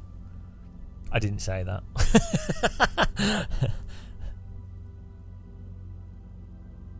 YouTube's weird.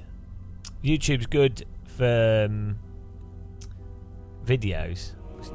Ah, Chedhead. Thank you very much. See, he's got perfect force feedback. I hustled Chedhead. I 68 months, guys. Do 68 times £5. 68 times £5. Someone work it out. How much Chedhead has wasted on this channel? 68 times 5. I'll be back in a second. Just get my pizza.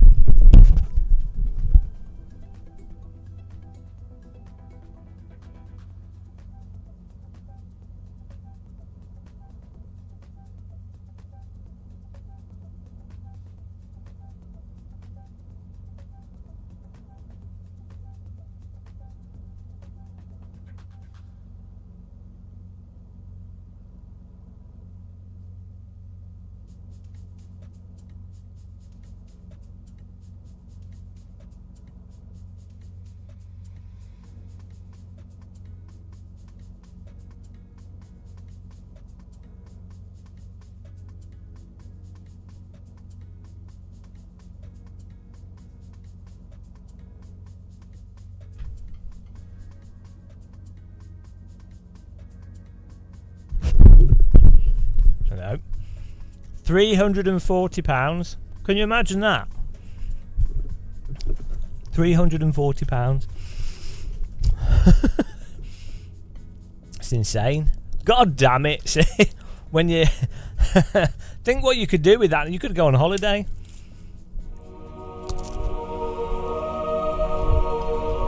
Oh, thanks, Poos. 20 months.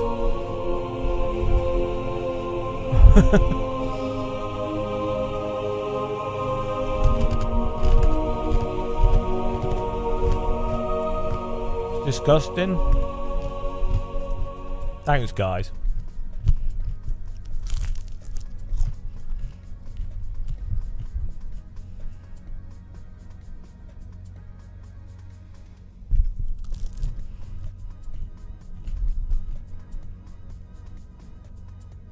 Uplifted. Blessed be your force feedback, everyone.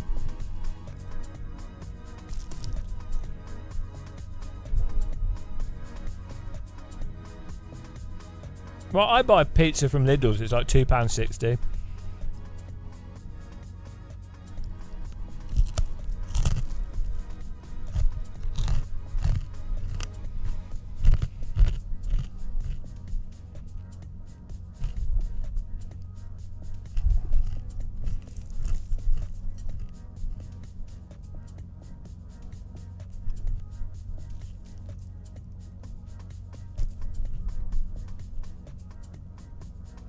How much did I'm alright. I did have some white chocolate yesterday that I got for Easter. Nah, I don't mind.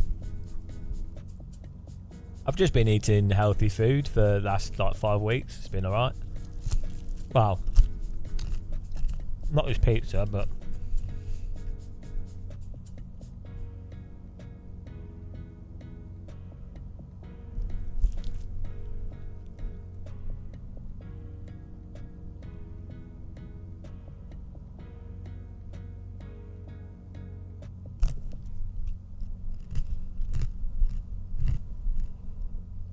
probably need to go on the exercise bike for like an hour a day.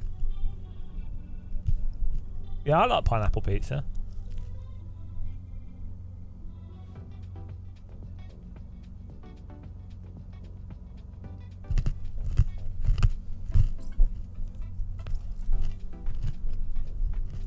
Heathen!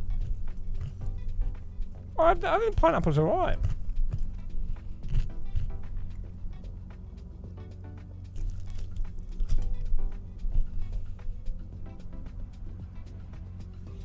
You can't stop eating. Well, I'm eating less just in general. Okay, not on purpose. Well, I'm just eating fruit and vegetables and things.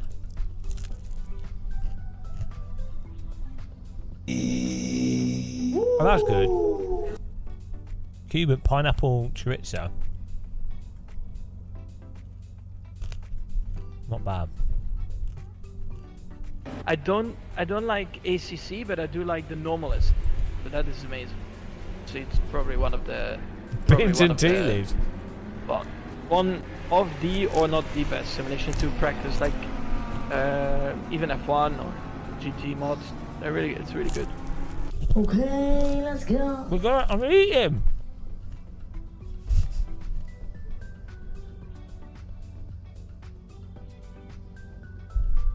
Okay, let's go.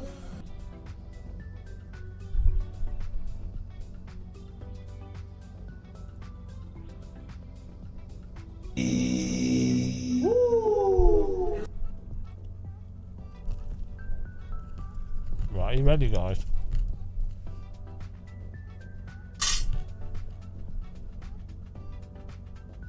You shall not pass!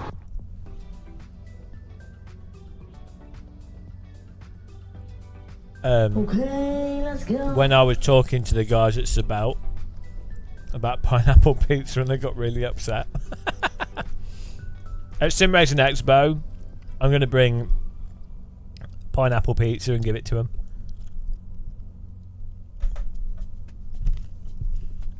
Hello, Novotny. Let's go.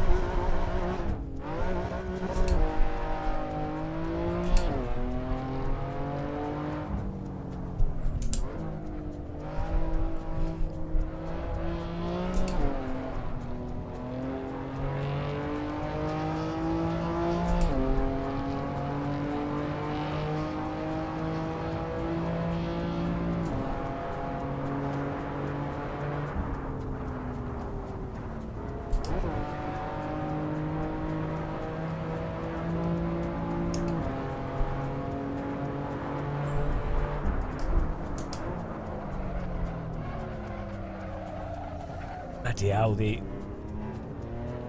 why do car companies manufacture vehicles with understeer?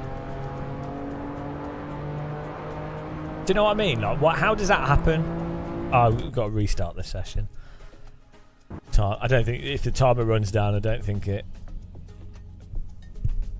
counts.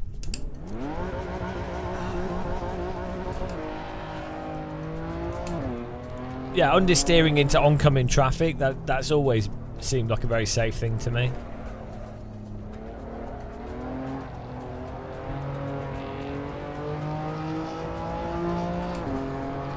Most cars are front-wheel drive.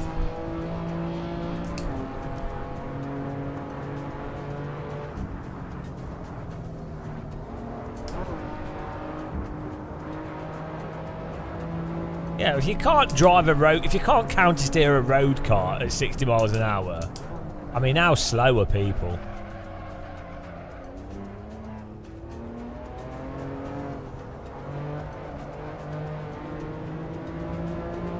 Yeah, we are the elite few, the heavily trained sim racer with our godlike driving skills from having to learn how to drive on games where you can't feel sod all.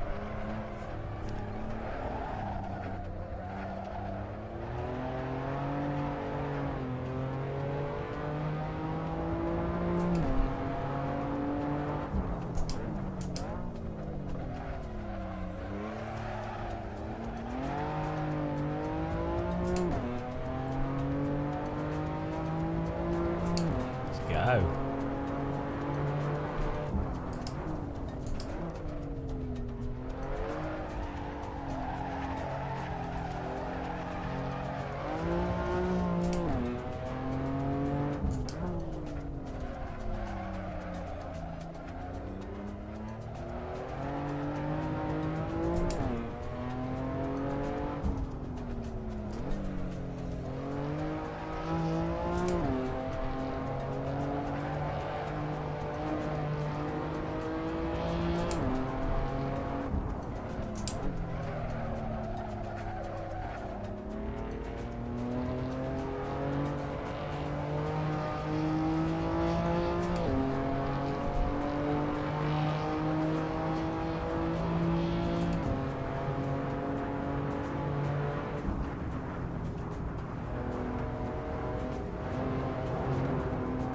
What time do we need to get? Was it 52? I think.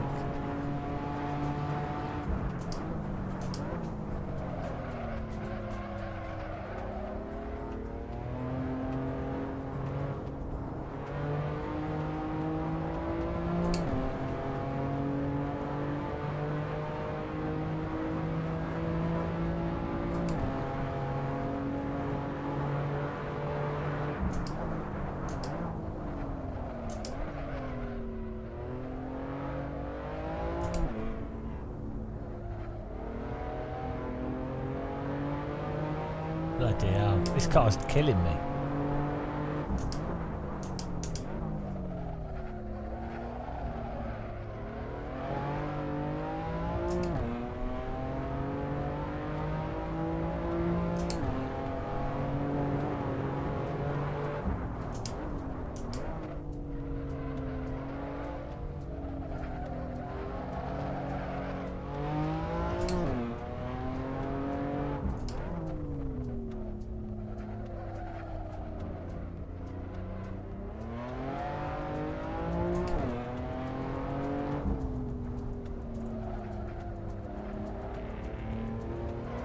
Front wheel drive rally's the worst.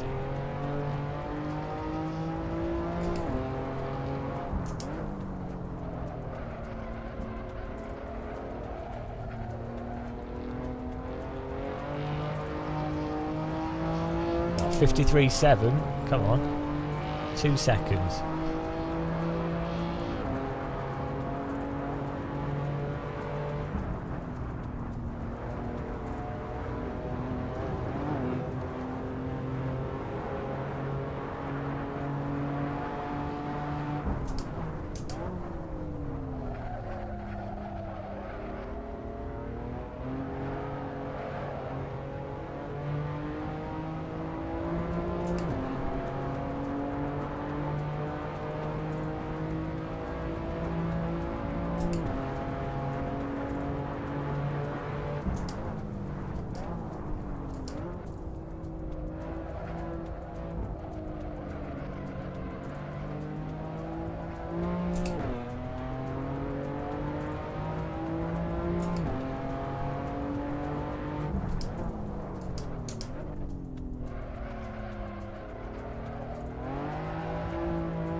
Oh my goodness. I can't get the back out.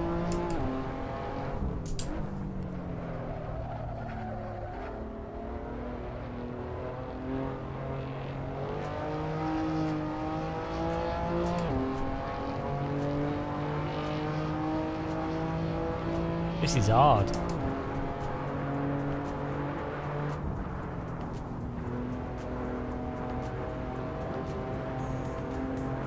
No, it's so understeering.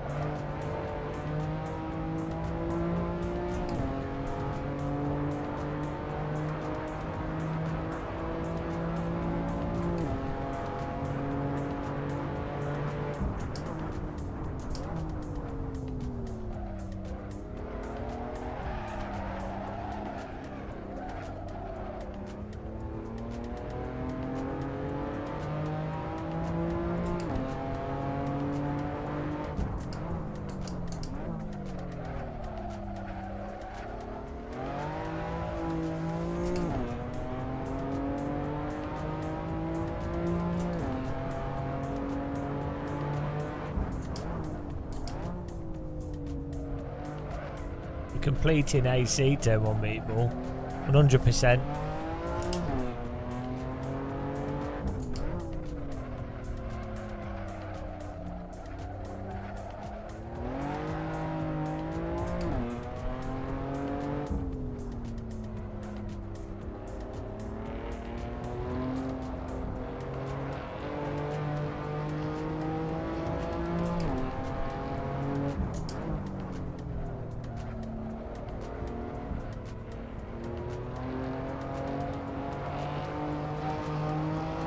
Oh, 52.9.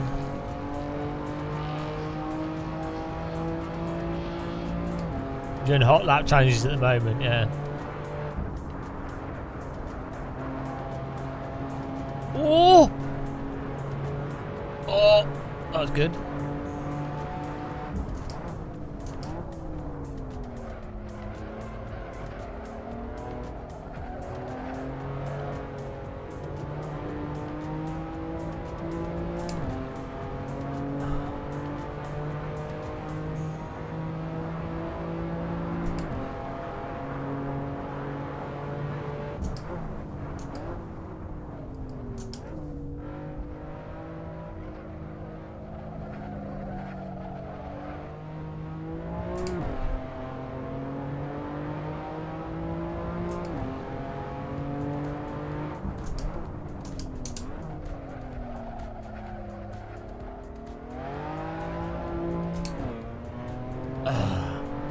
It's such a shit car.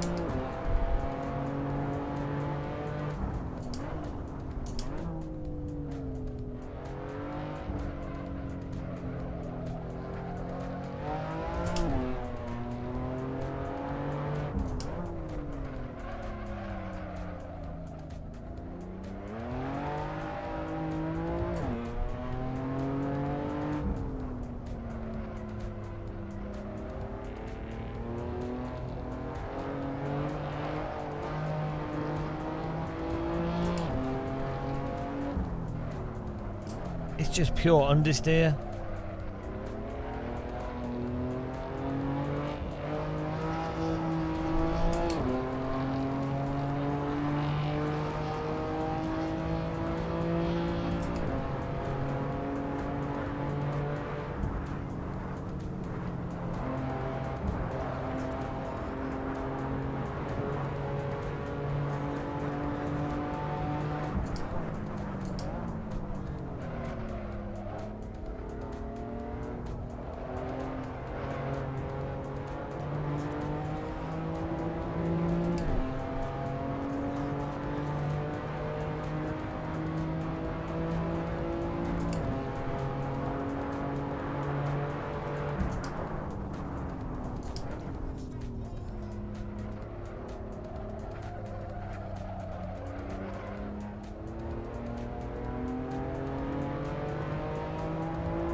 Oh, come on.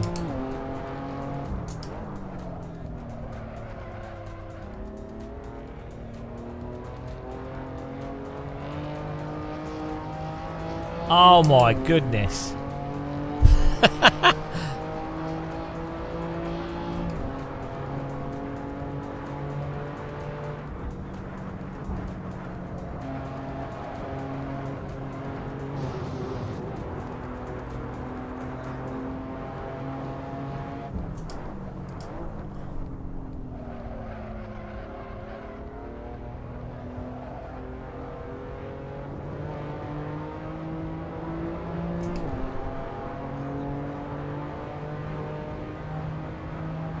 We almost had it.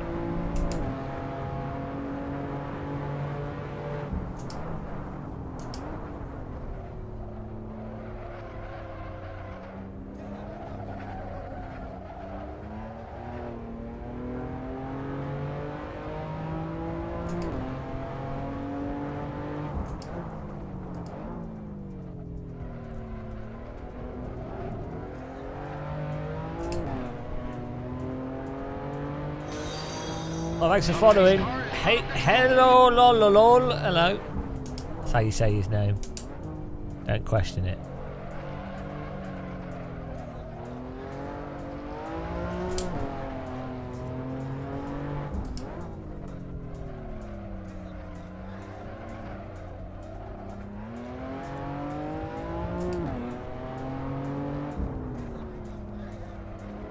Probably just need some tea.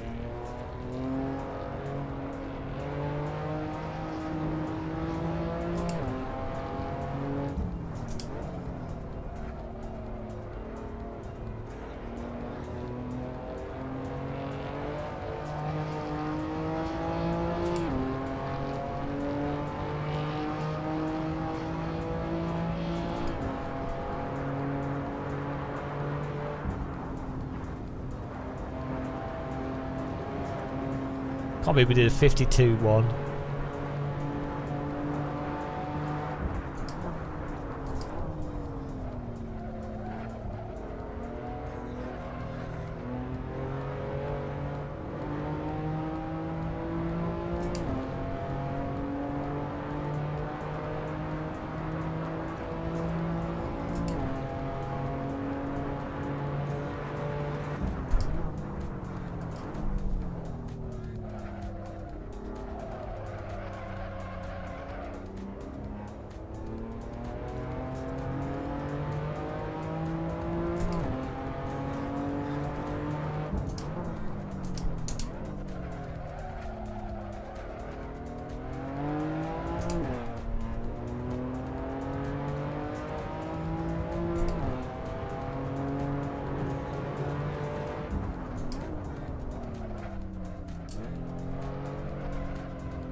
Oh my god. Mosquito farts are back. Christ, 0.66.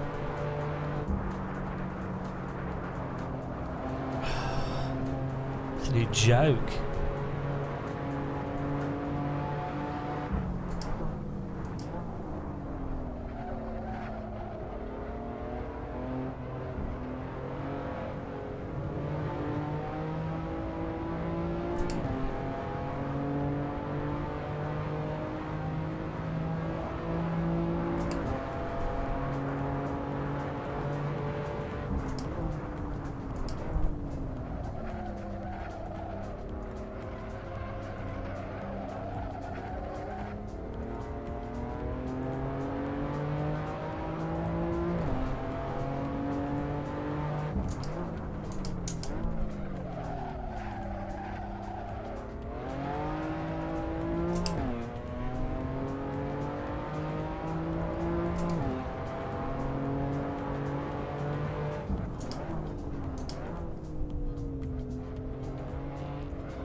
No, we're getting up on some places and down on others.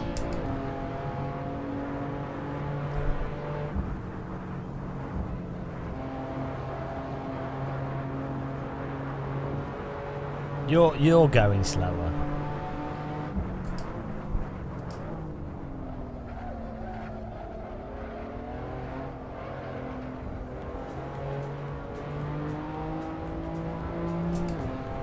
This is pain. Pain and suffering.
Oh.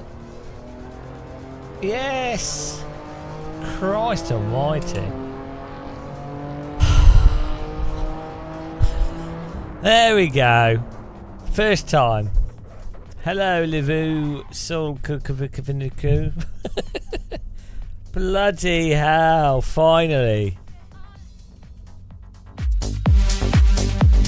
Finally. That was easy.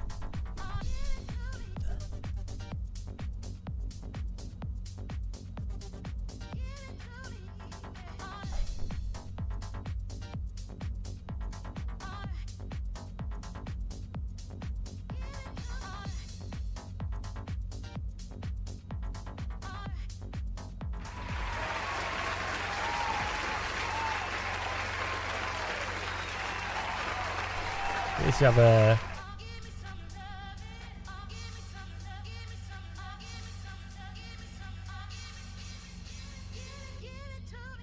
Okay, let's go.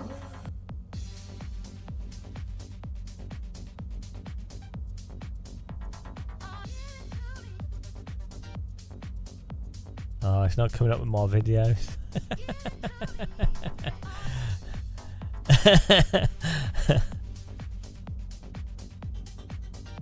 How funny is that? Alright. Anyway.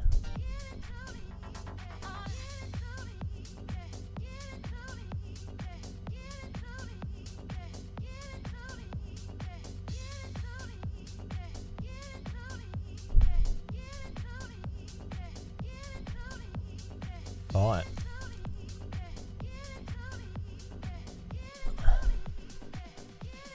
Ah, dear, that was it. That was an effort. Censorship. What do we do now? Oh, look at this. Look at this. 27.8. It still says 27.8. Oh, when does it update? Rough at Zandvoort.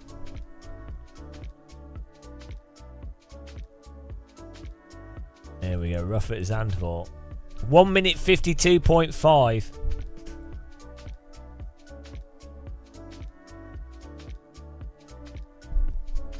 We're marching through it. This is beautiful.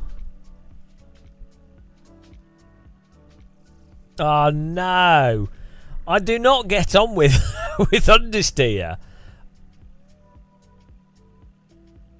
Understeer should be made illegal, I think. Oh, nice sky.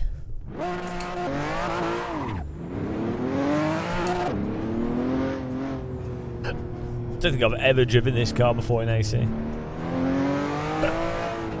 Ta-ta! This isn't understeery. You need to learn how to drive. Oh, beautiful sandvort.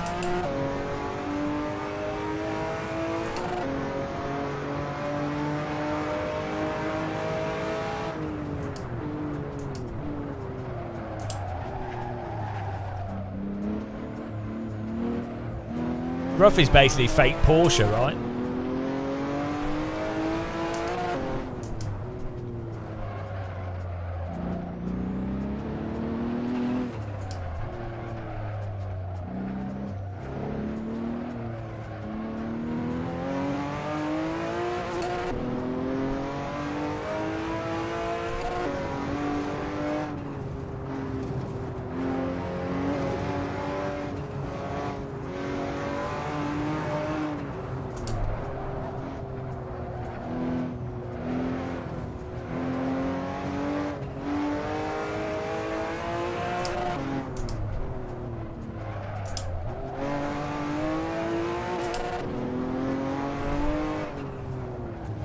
Ah! That's the edge of the track, that.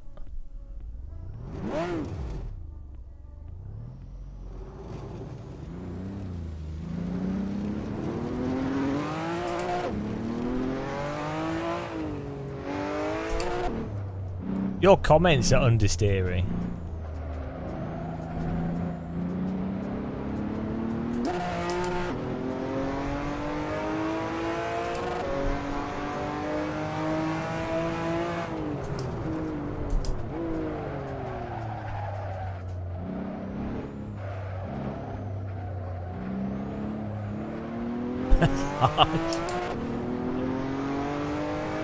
Every time you type a message, it understeers off the chat room.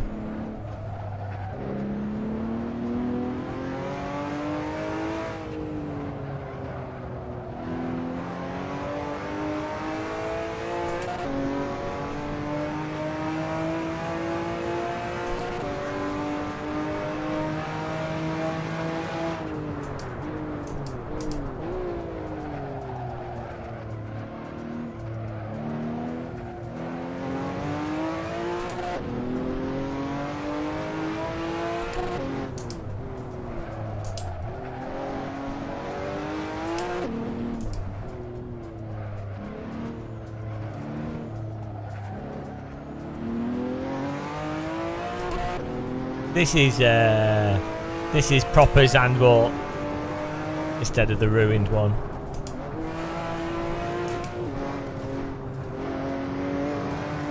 F1 made Zandvoort shit. Shitvort.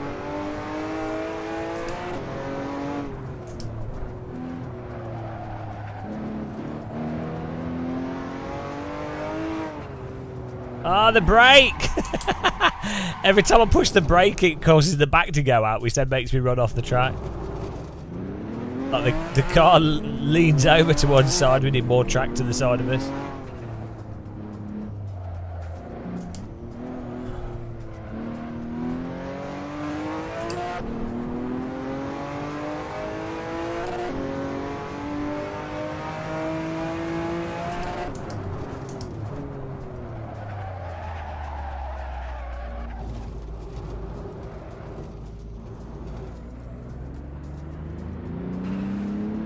.8% of 100% in AC. Well, 28% of the hot lap challenges.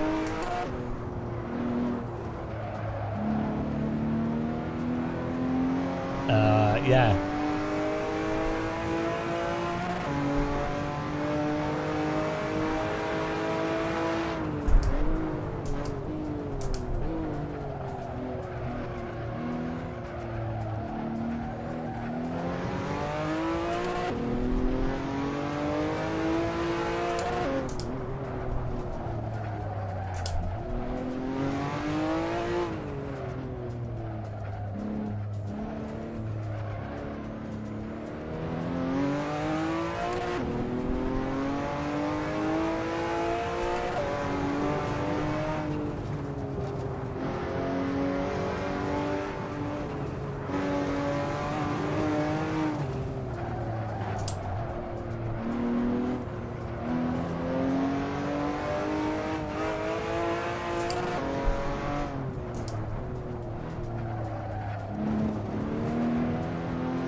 Oh shit, that's only bronze.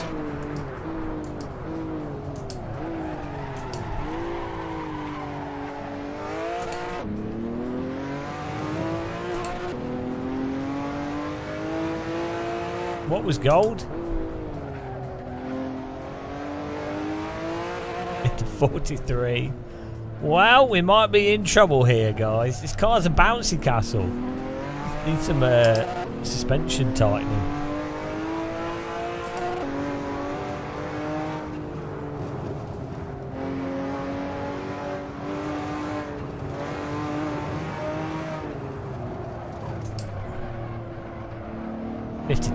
We'll do it. We'll do it. No worries.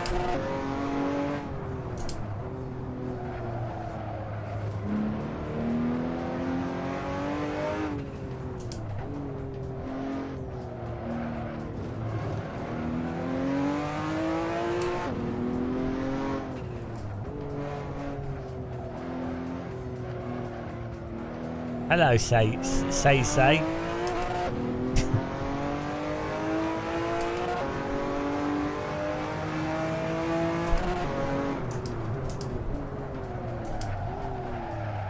Need to break a bit sooner than that. We've got this, guys. We've got this in the bag.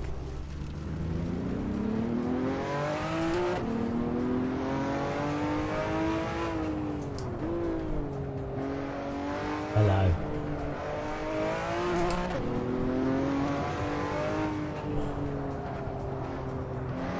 Looks like I'm driving on Mars or something. The clouds look nice, but the sand looks like Mars.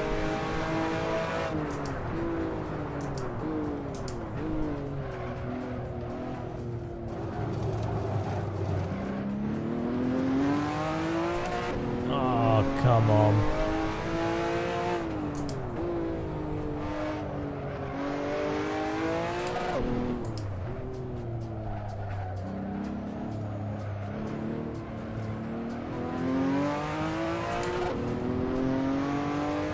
Dunes or hills?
We need to do 52, so we're like a second off. Bloody hell.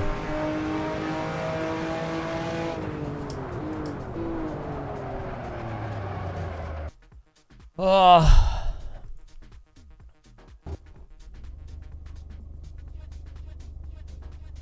Hang on.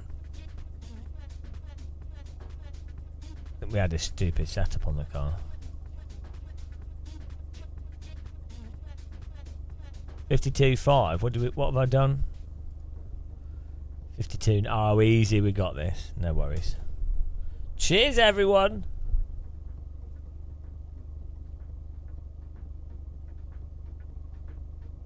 Let's do it.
Let's go. We're driving maximum speed here.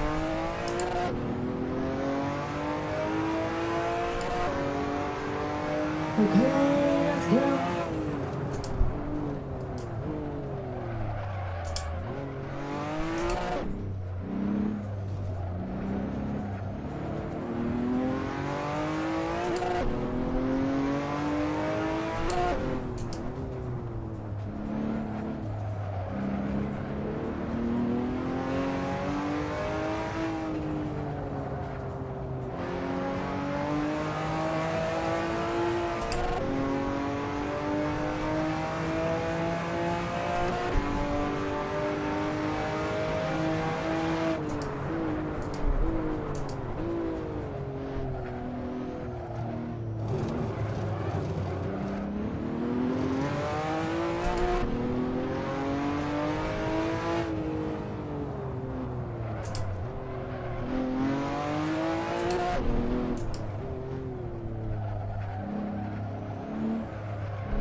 Now the sand helps clean the wheels.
Okay, let's go.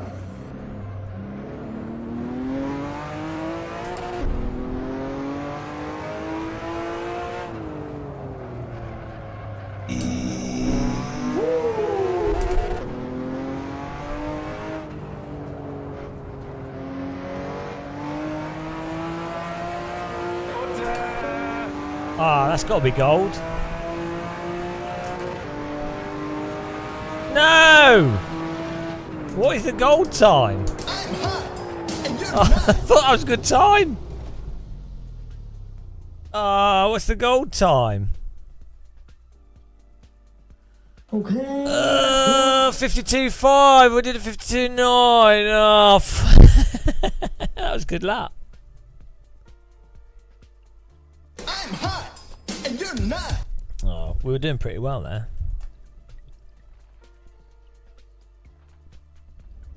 52.5.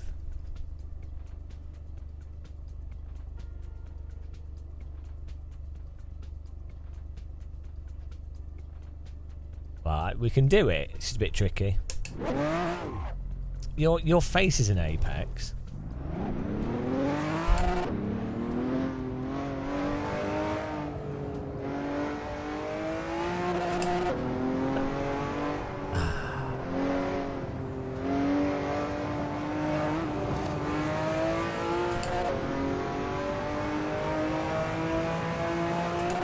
It's a bit floaty. These sort of loose cars I find really hard to drive, where they're like bouncing all over the place doing random shit.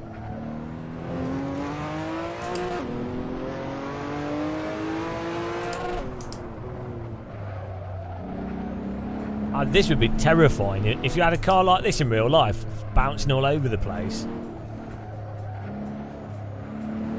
Feel like you're driving a monster truck.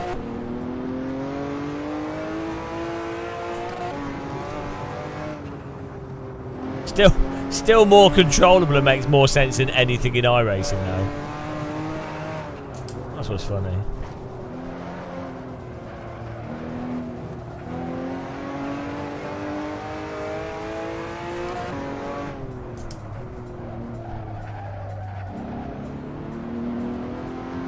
Yeah, I'm driving a monster truck right now. This is the new Microsoft Monster Truck Madness game.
Oh, come on.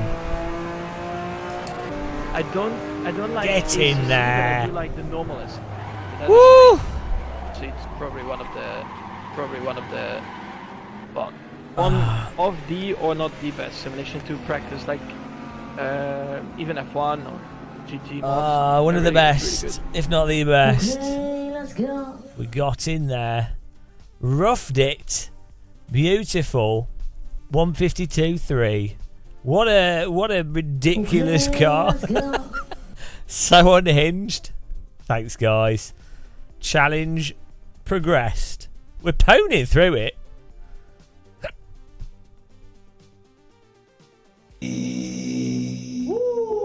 It's not updated. It's just 27.8. Hang on. 39.2 hadn't updated. Ah, guys. 39.2. Pure power.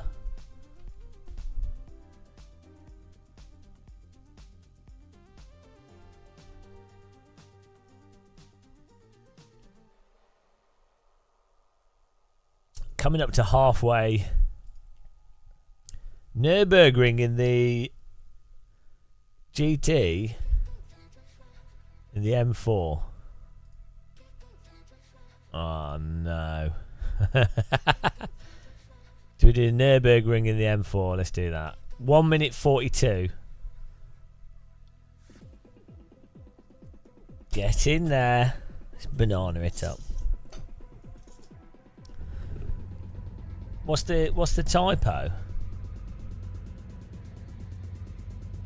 Compete. Compete.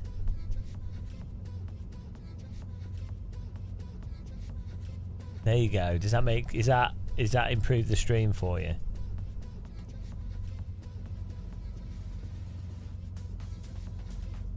You want a slider? Complete. Complete. Complete. Complete. Completitator. Completitator.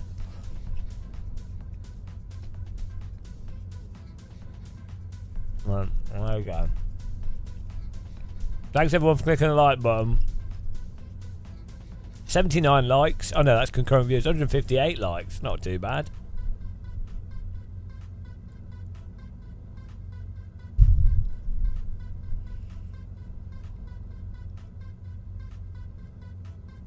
Assetto Completi. Assetto Completitione. Completione. Completivo. Completivo. Assetto Completitetti. Completitetti. Completitativo. Completion.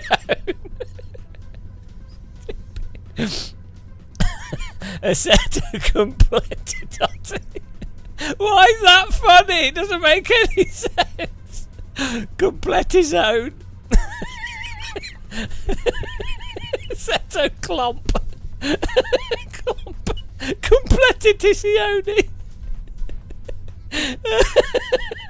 Stupid. Oh, it's so dumb.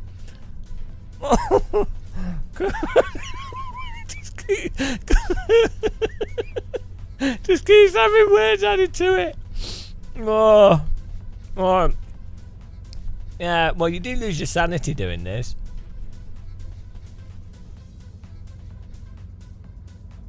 Right. 39% competitivo.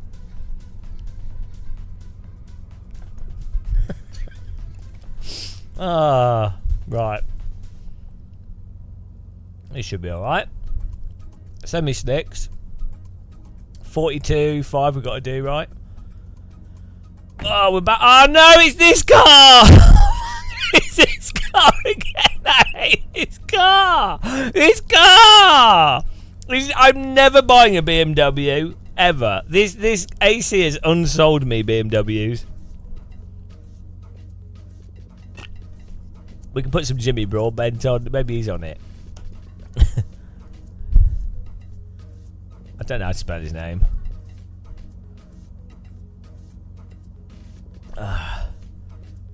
No, he's not coming up.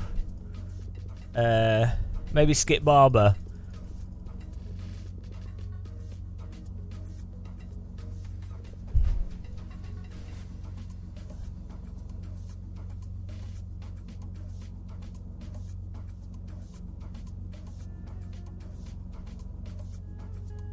Oh, it's not working. No internet on the in Germany. To be fair, it's realistic. It's really bad. The Nürburgring has terrible Wi-Fi, like phone and internet. Oh, I could put a rear camera on. Parking camera. Hang on, does it even update? Oh, look at that! It even does the parking lines. What? What on earth? It's crazy.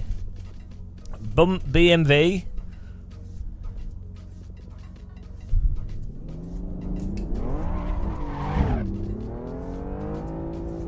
Hang on, this car must be different from the other one. Because it's...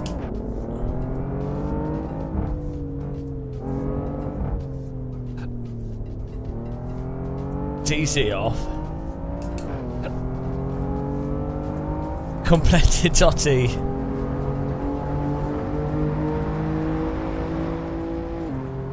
Okay, here we go. Oh dear God, it has the mega understeer braking. Okay.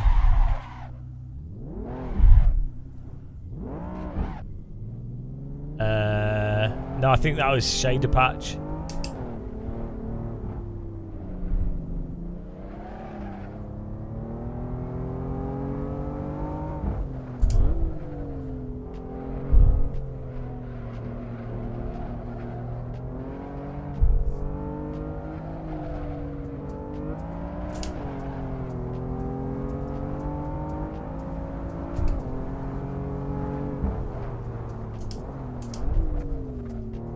I don't think I would ever buy a BMW.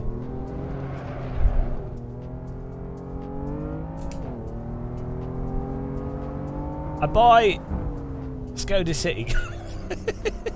I buy Skoda.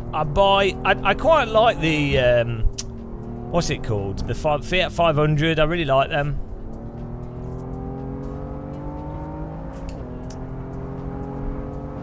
If a Fiat 500 was genuinely like really reliable,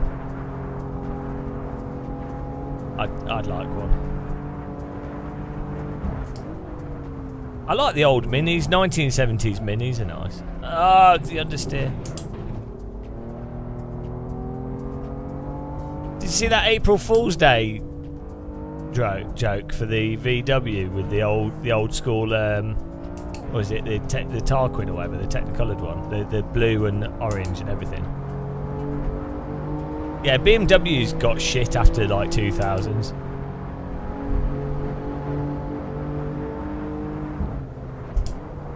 '80s, '90s BMWs look incredible.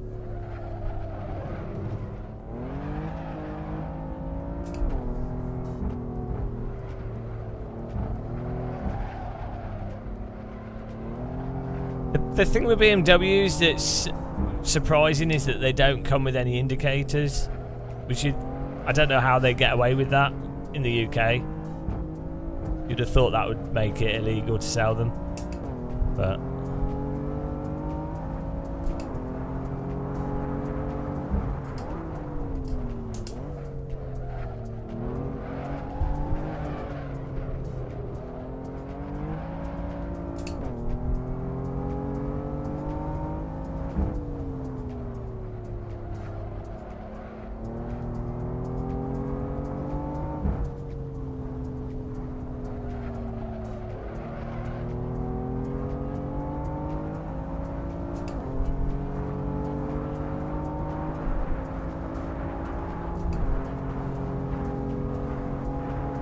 alright, Knight, thanks for watching. Have a good one. Appreciate you guys hanging around when we're playing the real simulator.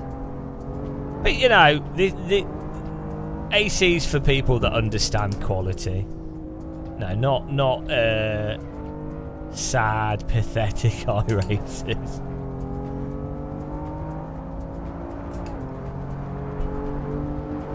Bronze?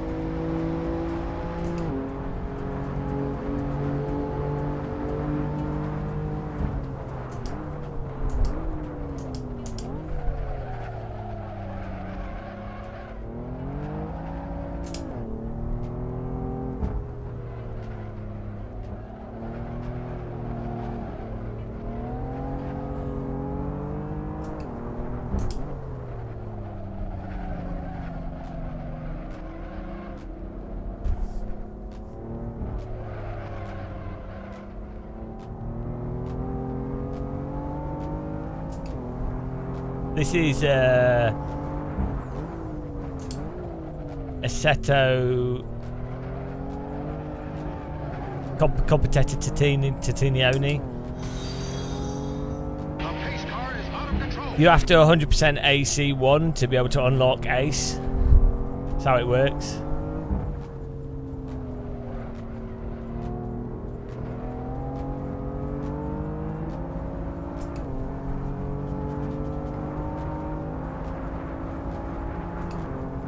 Problem with old cars is if you crash, they just squash you, which is a bit of a downside.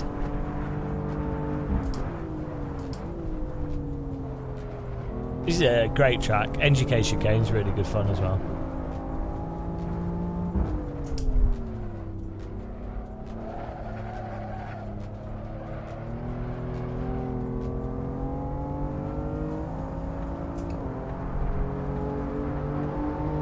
Oh, we did it! Wham bam, thank you, ma'am. Straight in there. Give me a bit of oversteer and I'm quick. I like Nürburgring GP. How dare you, Jash Jash? Time for some Saudi Audi. Saudi Lambo. Ah, we are moving. We'll update the percentage after this one. Well, good. We might be able to do over half of the hot lap challenges today, which is good. Monza, 151.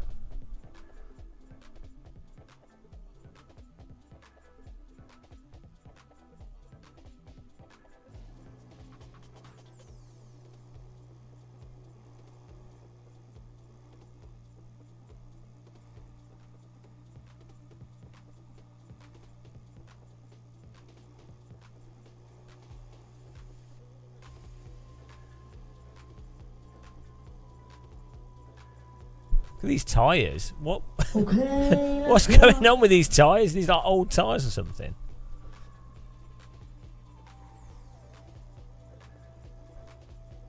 You've been to it? Yeah, I've been to it like 3 times in real life. I quite like it. I've never been around the GP track though. I've had passenger laps around the Nordschleife and I've walked around some of the GP, but I've seen more of Nordschleife than Nürburgring.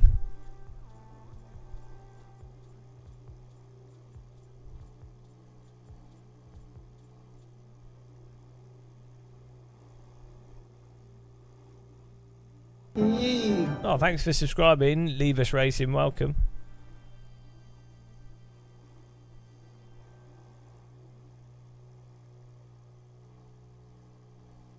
Competitor Calzone. I don't play it. I just don't enjoy it. I think the GT2 cars in ACC, if they had good force feedback, I think they could be quite fun. Sim racing ostracised. Sassau match point. What is that? Oh, thanks for following, guys. Welcome. The pace car is out of control. It's been a nice. It's been a fun stream today, to be honest. Trying to drive hot laps. I mean, I don't know how entertaining it is to watch, but it's fun trying to do these challenges. Well, that looks nice. Yeah, as I keep saying, I've been to Monza in real. I've walked around all of Monza in real life, and the old oval as well, and it looks nothing like how it looks in any of the driving sims. It feels totally different in real life. Spa, Brands Hatch, Donington, Silverstone, Spa all feel and look the same as they do in Sims in real life. Monza just doesn't feel the same for some reason.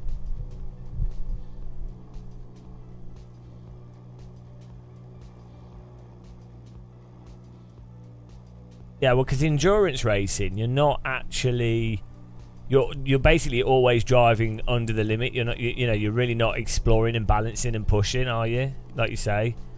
So that's the thing. I find with ACC, the sim wants you to always drive in that kind of, like not testing the car type of way, which I find instantly just makes my brain shut down. That's why I find it so boring to drive. Set iRacing's the same. Whereas Race Room, AC, AMS1, you encouraged to dance with the vehicle to go quickly. I don't think I've ever driven this.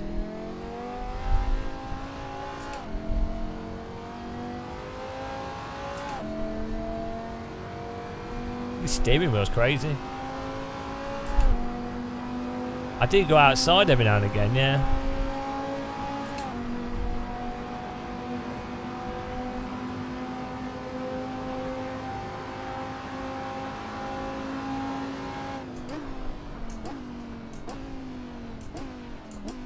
I mean, I'm really hoping that ACC's issues are basically from Unreal Engine, which is quite likely. Like the lack of force feedback, the delay feeling. It's quite likely that it is from Unreal.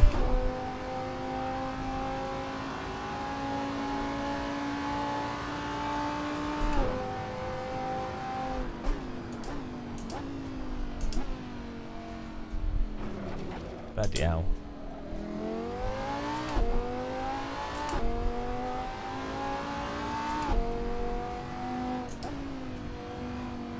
This car's quite weird.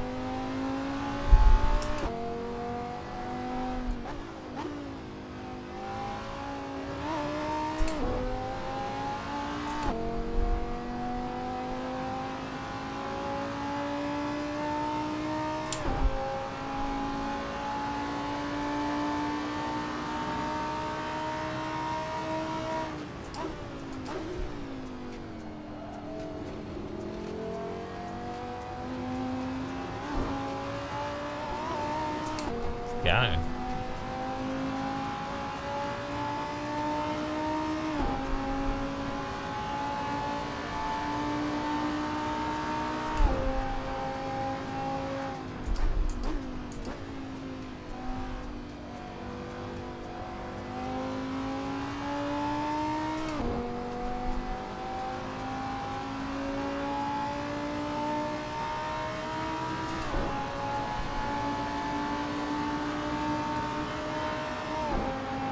He's got stitching on the dash. It's just random.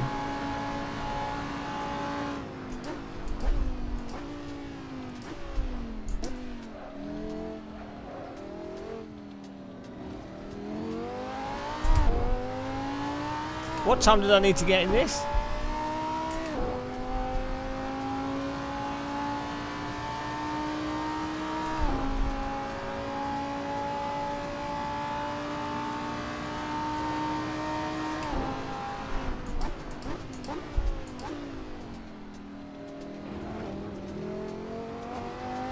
.52.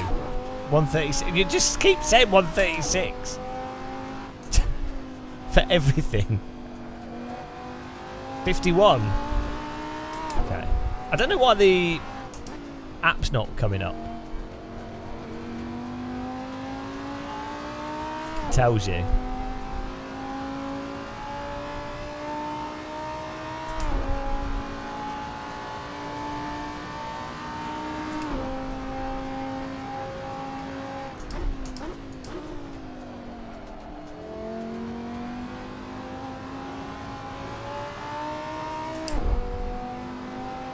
This car's weird. Like, I used to not be able to drive this at all. Compared to iRacing, this is just like a doddle.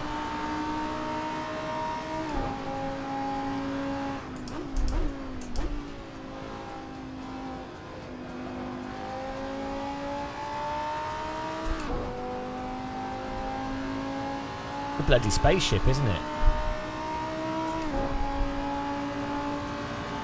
Bronze!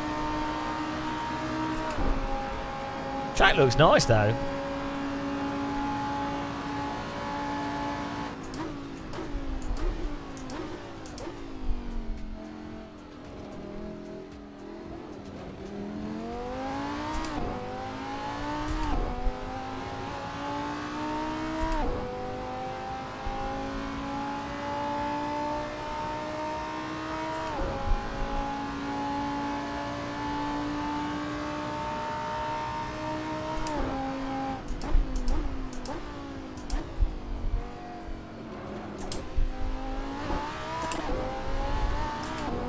Whoa.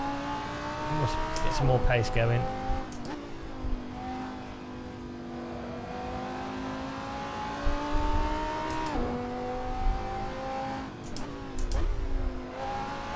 Oh, that's more of a third gear push through there.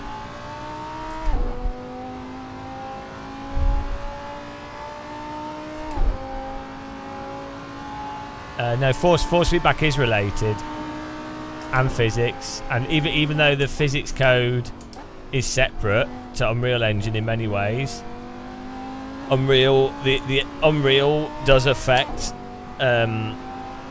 output, like communication between peripherals, does affect like input into the simulator, input delay, and a whole bunch of things.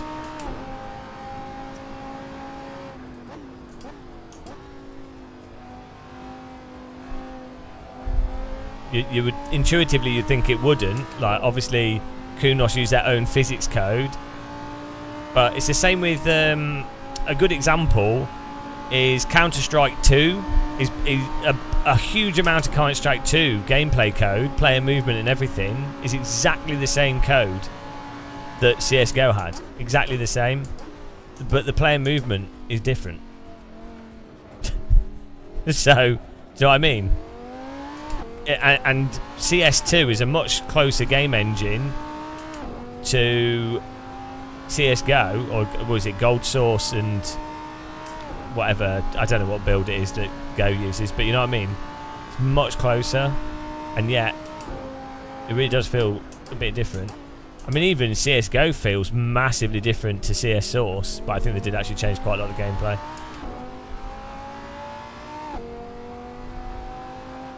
Another good example is Hell Let Loose, or like if you played, what was that first-person shooter, World War II, the Russian one.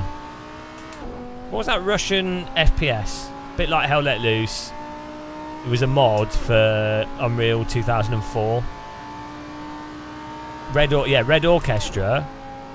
If you played the versions of that on the older Unreal Engine, it was way more responsive than the Unreal 3 version.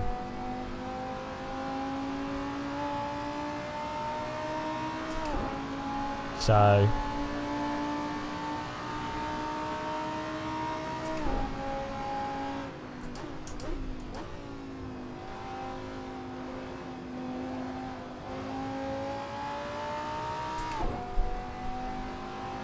yeah, Red Orchestra was so good. I mean, I enjoyed all of them to be honest, but the original Red Orchestra, so fun. Like the huge maps, and you'd be doing these big, like, loads of soldiers be running through the map. It's crazy.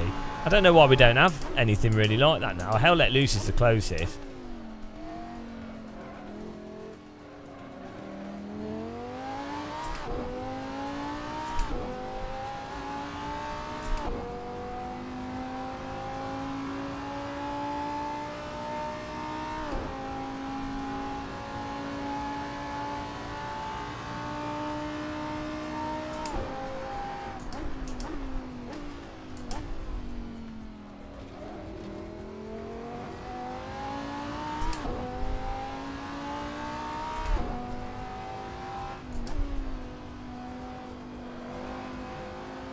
Actually quite a good car, this. Not really my style of handling, but she drives in an interesting way.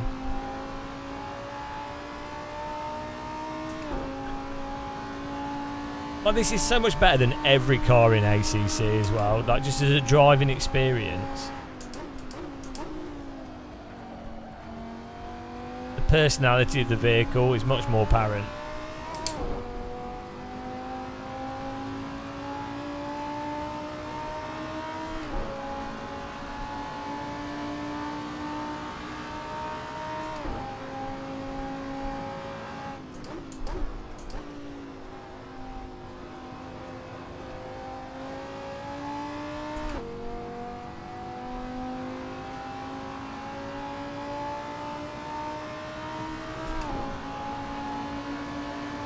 What? Silver? What do I need? A 51 flat?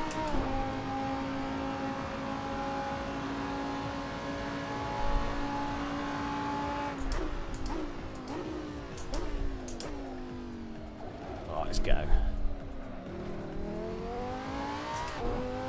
Thanks, Molnos. I can't remember these things. It's so weird. Like, genuinely, like, my brain just doesn't...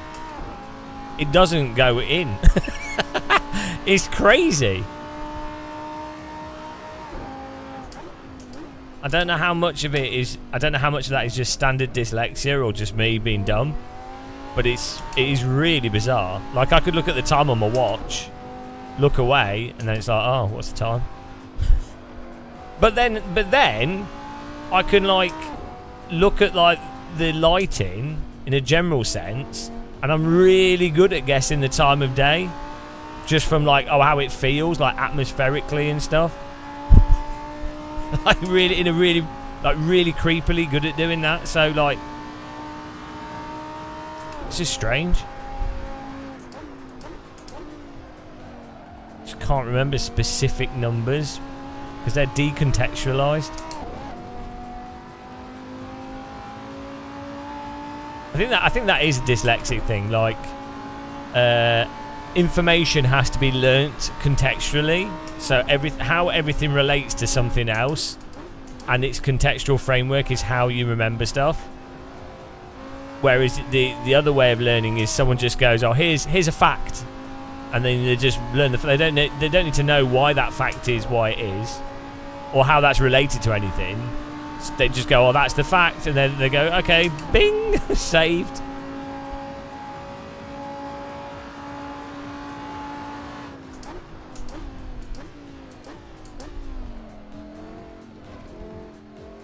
Probably just dumb.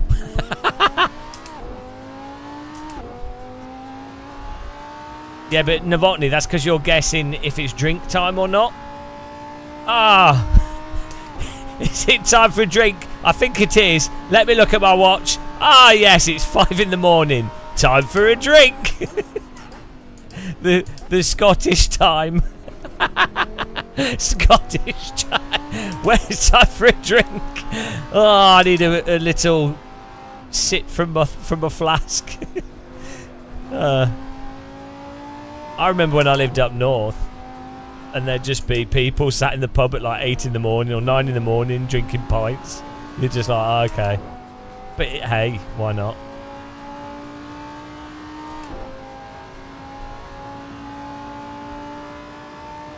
If I have to get up for something important, like a flight or something, I have really bad anxiety and can't sleep. Even for stuff that doesn't really matter that much, it's completely irrational, and I've never missed anything. Like, I've never overslept. I've never missed a train, a plane. I don't oversleep. So I don't know why. It's insane. It's so annoying. The most annoying thing ever. Completely irrational anxiety. Oh God, we're a mosquito fart away. Bloody hell. That's close.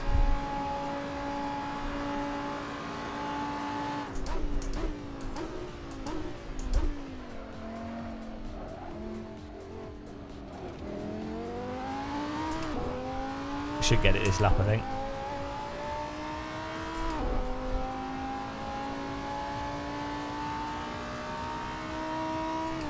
Mons is like a weird circuit because it's quite simple, but it's quite enjoyable.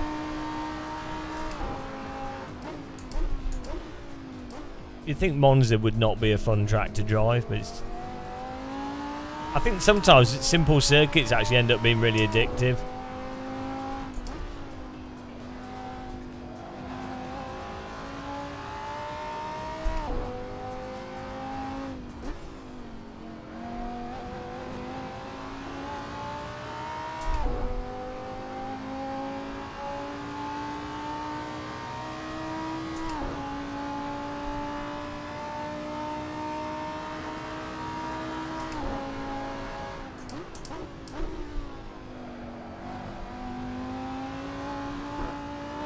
I think this car handles quite nice, actually.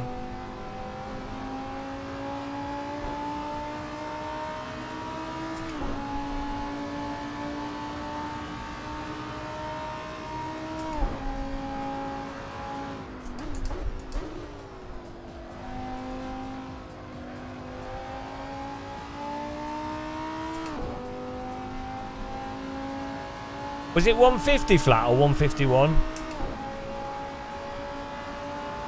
Oh, 151. Should we try and do a 150? See if we can get that.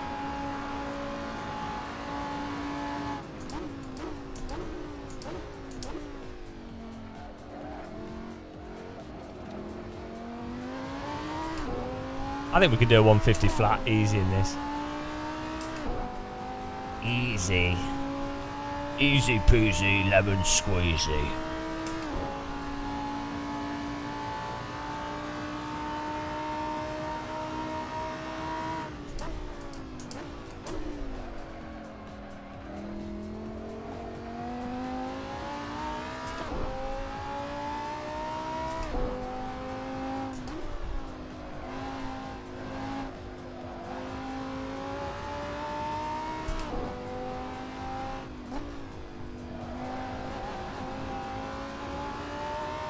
That corner's quite similar to Sheen Curve on Brands Hatch.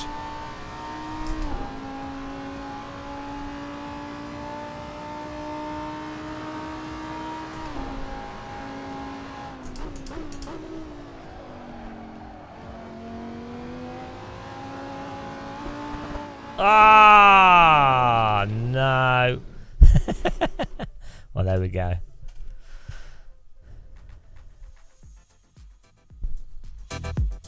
Right, we're ponying it, guys. We are...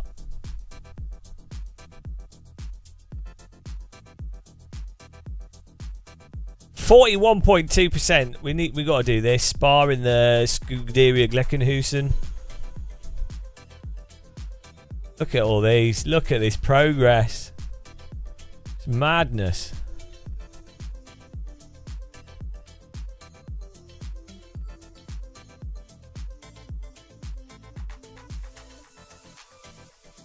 Almost half done. Oh boy.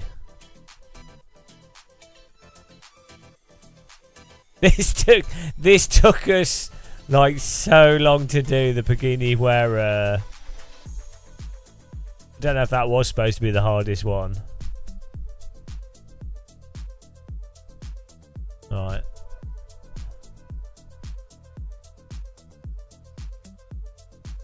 Scuderia time. Have any of you in chat done this many?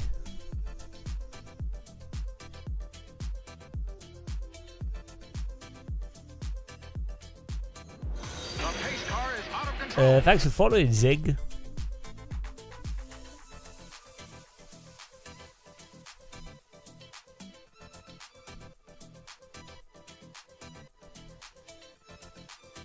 What percentage of AC players have done this?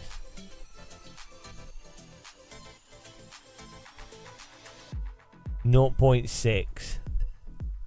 0.6. 0.6.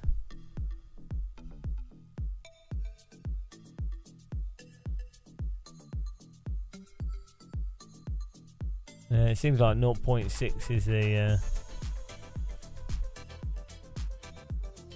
Oh, this would be good.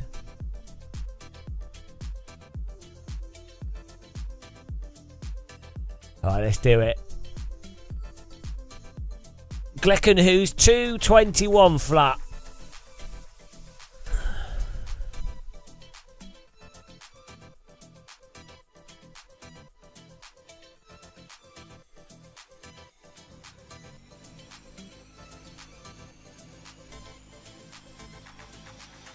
Oh, it looks like a cow. SCG. I thought it was SGC. Scuderia. I thought it's. Hang on. Scuderia something Leckenhusen. I don't know. I've forgotten. Someone else tell me what it was. Hang on. We should know from the setups. 219, 220.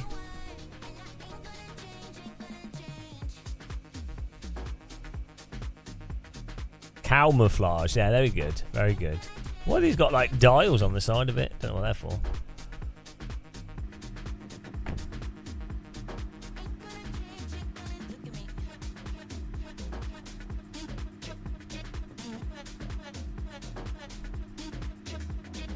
Look at this proper race car cockpit. It was 221. Okay. Well, I don't know.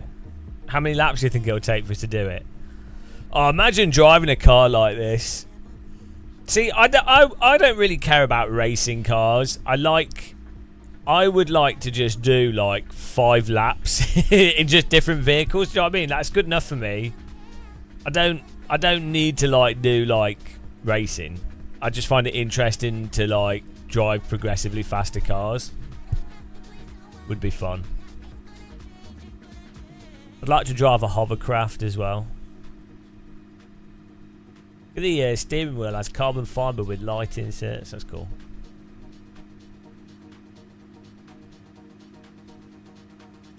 This lap doesn't look fun. I'm just warming up my mind. Waiting for the tea to soak in my brain.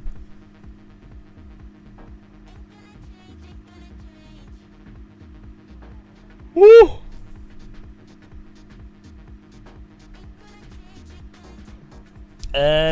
What sort of track day do you want to do? So the absolute best track day you can do in the UK is Palmer Sport.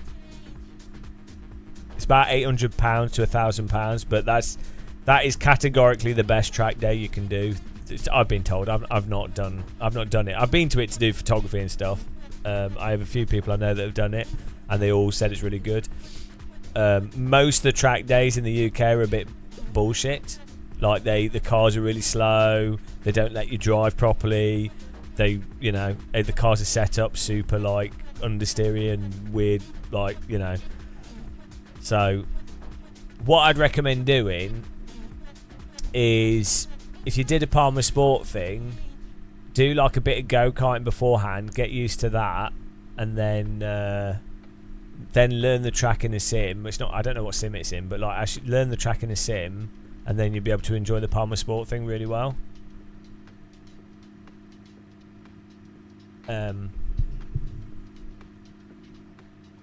Trying to think of other ones, because that's quite expensive, but they've got like it's not really an F3 car, it's more like an F4 car, but you would get an experience. I'd like to do it one day, but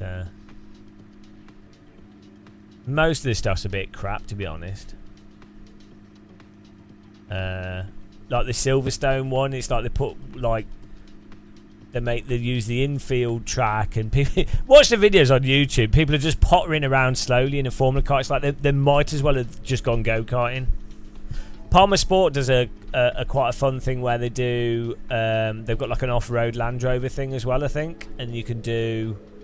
So they do it where they've got like a skid pan track with like a caterham. Then they let you drive. They've got go-karts, and then they've got like the Palmer JPM. I think they use something else now, but they basically have a bunch of cars that you can go through that build up. But it would, from what other people have told me, is you're much better off. You need to like build up some arm strength or just be used to stuff to get the most out of it. Especially if you do the full day at Palmer Sport.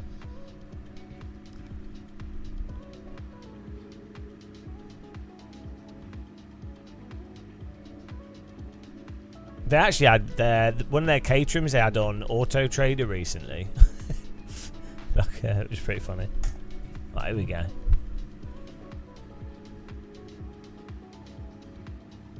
Yeah, well, I'm just feeding back to you what I've been told by people I know that are good really good drivers. And as I say, I went there. So there was a TV show, ITV doing a TV show, and I was doing photography, and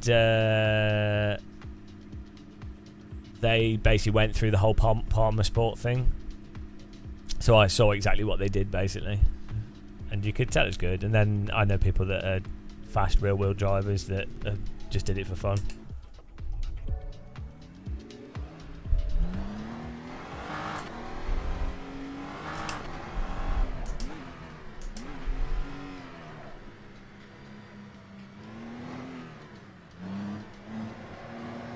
Go.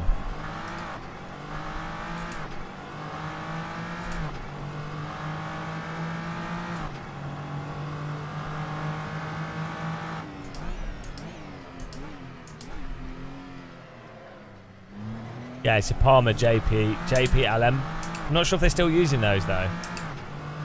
They're alright. They're less. They're more planted than a SR3. And then they also have the Formula car, which is, I think they call it an F3 car or something, but I think it's closer to like an F4.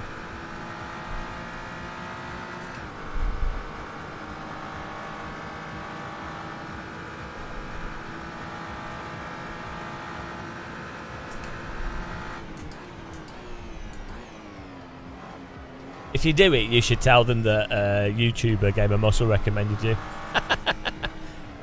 They're not having affiliates. They should do.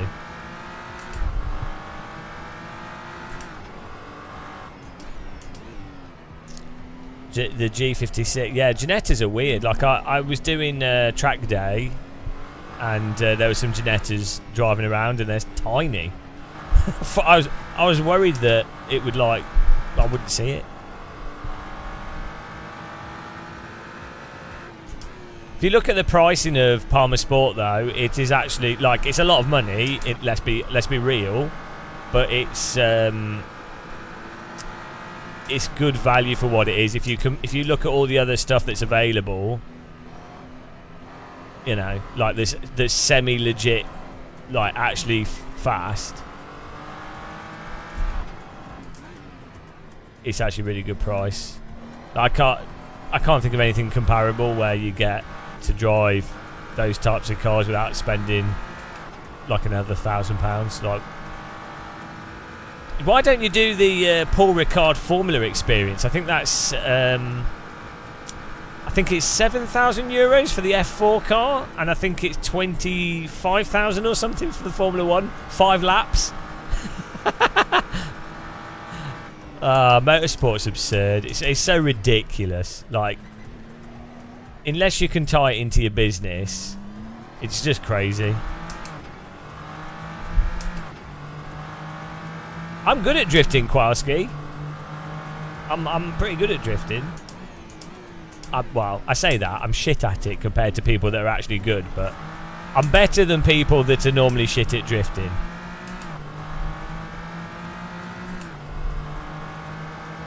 That makes sense. I'm not good at drifting. Woo! This car's pretty good. Track looks nice.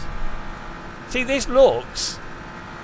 the layout has changed in real life, but this looks like Belgium. It feels too fast, too late, and wide. This feels like the track does in real life.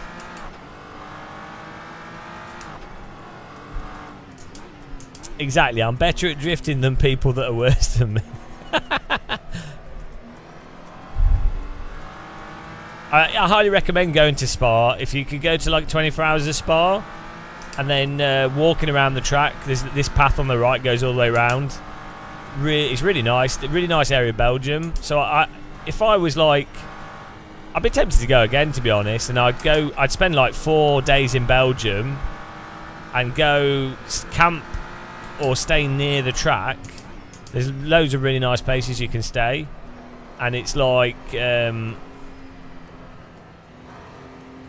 yeah, you could do that. You could do some hiking through the countryside, and then it's some pretty crazy hills, but Nice forest. Do that and then go to the track for the race. The Spa 24 doesn't even cost that much to go to, especially when Fanatec pay for you to have VIP access. It's really affordable. When Fanatec pay for you to have full absolute VIP access and full access to everything, it's really quite affordable. But the normal tickets are actually quite good. Jesus Christ, influencers.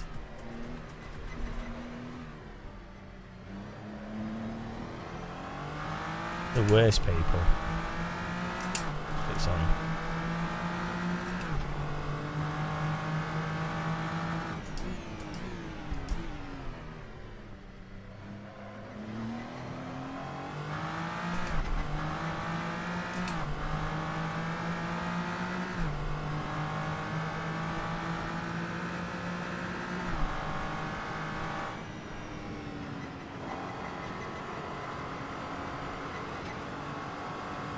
Yeah, I'm using a motor wheel. Well, I'm not like I will be using the club sport stuff as well, but I use like different equipment. I review different equipment.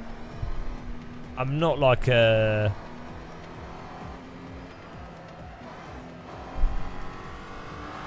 the reason I use different equipment is because there's lots of equipment that's really good. Like, I need to get some Sim Magic stuff as well, but Moser's great, Fanatec's fine, the Logitech wheel's nice. There's loads of good pieces of equipment out there, and people ask me, and then I want to be in a position to go, oh yeah, no, this is really well worth getting. You know, same with like the mainstream pedal stuff, especially with the more affordable equipment. I don't really care about the super high-end steering wheels.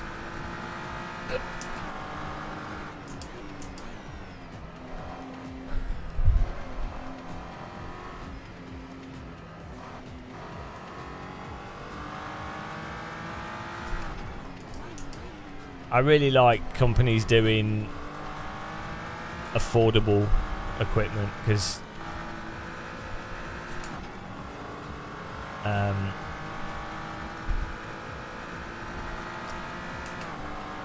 you know, it's hard to get into sim racing in the first place.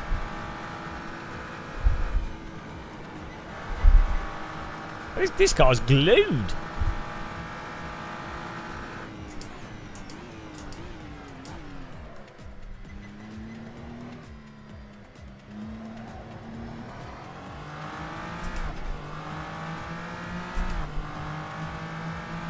Oh, that's bronze. Do we need to do a 20 flat, was it?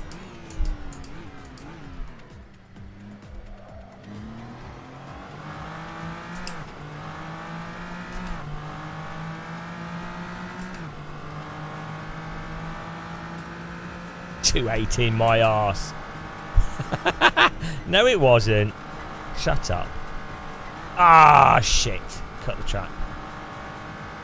220, 221. Yeah, well, we'll do it. We'll do it. Which one's the TX? Is that a T300? I had the T300 for like 5 years.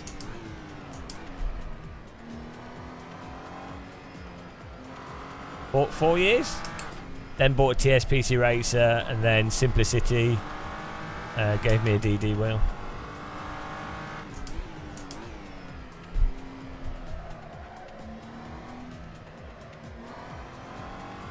This is such a nice track. Like, the graphics look so nice here as well. Like, I don't know how clear it is on the stream, but 4K, totally crisp, absolutely perfect frame rate, but completely smooth. Yeah, this is the KS wheel. I tend to use the Formula wheel that they do.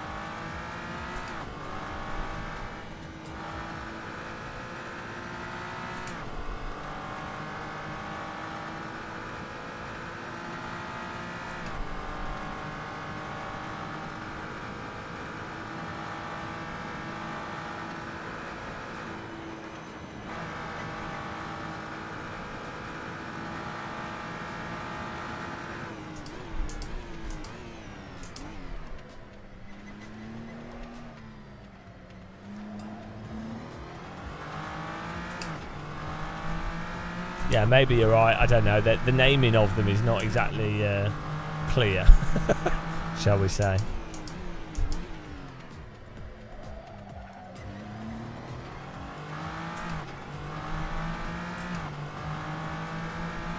Spa's an absolutely mental racetrack. It's kind of weird that it exists.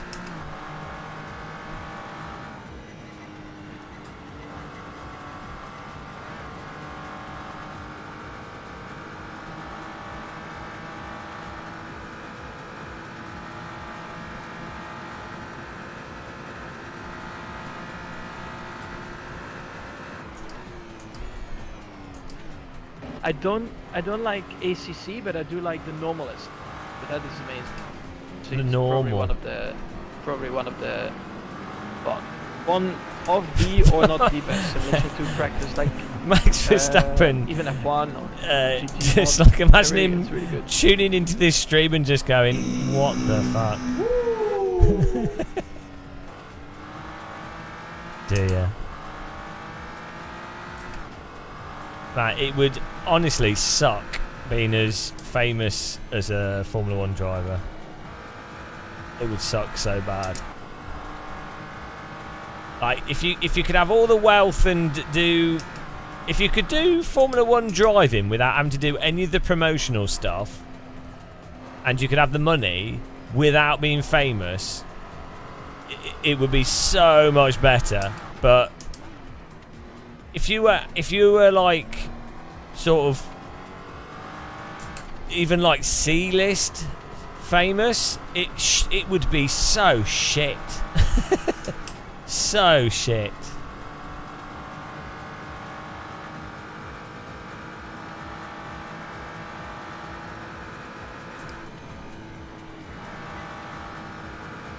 Hello, Eternal Hippie. So AC Evo, or what I think people call Ace, is the next Assetto Corsa. This is AC1, which we're completing 100%.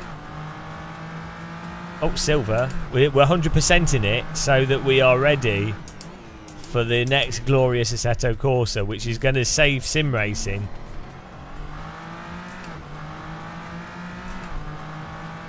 Kowalski or the Red Bull. Yeah, well, so I've been to quite a few events, and obviously Red Bull sponsors a lot of stuff, and so you end up just having Red Bulls everywhere, and it's not a nice drink. Like, one Red Bull's fine, but when it's all you can drink, it's terrible. And loads of events, you just have fridges of Red Bull. It's like, oh, can I just have water? It's so bad. Oh, I pooed that up.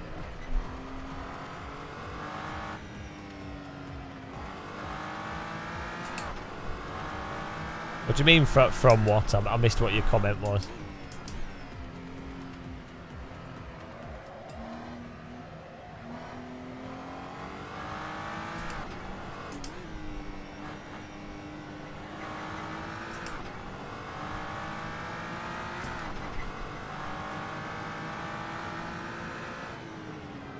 AceVo, what's that? ACVo. Is it people just going to call it Ace? They're not going to call it AceVo. They're going to call it Assetto Completitini. That's what they're going to call it. Oh yeah, if it's safe sim race. Well, sim racing's in a really bad state at the moment. A lot of influencers are in denial about this. Because, I don't know, they think ACC and iRacing is fine, but they're not. So, basically, the only good sims, Richard Burns Rally, Automobilista 1, and AC. And some content for R Factor 2. That's it.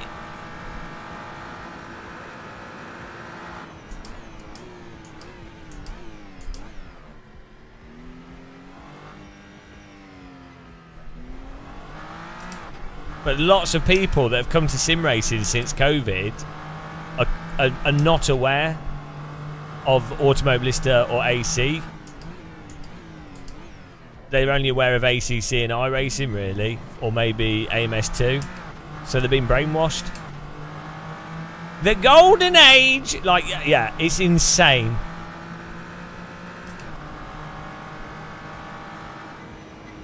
Anyone claiming that now is the golden age of sim racing is being they're having to ignore a lot.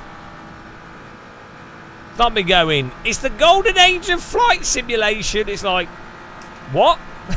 What about Jane's Combat Flight Simulator, Microsoft Combat Flight Simulator, the original IL-2 or IL Strumovic?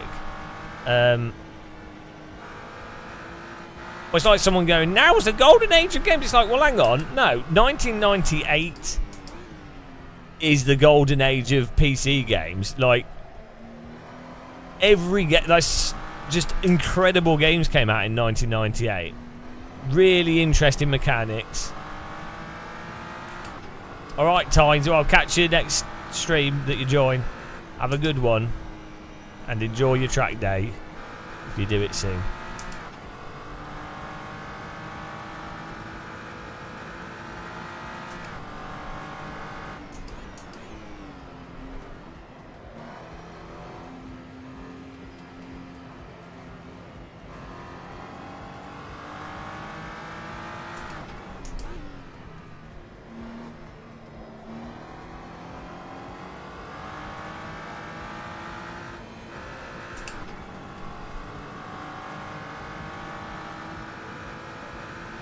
Half-Life, Thief, GoldenEye, Zelda,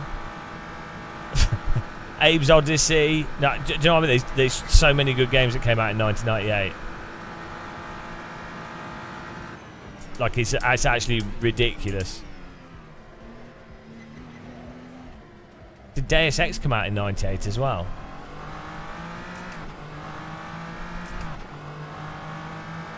Gold! Yes, get in there.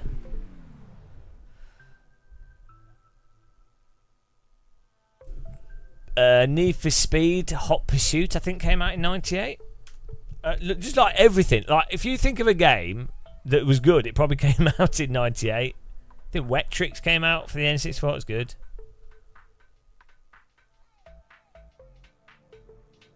Crash Bandicoot 3. I met the designer of that, like one of the lead guys from the company. They worked at Facebook for a bit. Kuntash Hot Lap coming up. Let's have a look. Let's have a refresh of where we're at here. Oh, look at these races. 1 of 71. Dear God, how many races are there? Oh no, 71 races. Christ. I've only like 5 laps. Still, I shouldn't be too bad actually. Shouldn't be too bad. Drift 5 out of 18, so drift should be alright.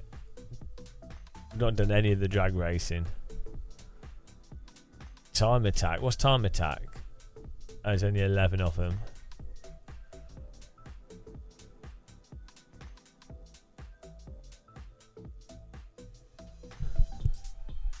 I have to do everything.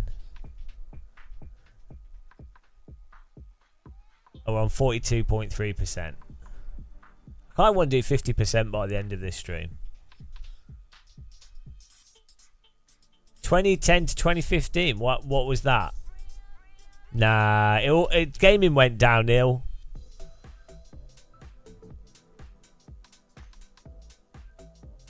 Oh, where's that, Skywilk?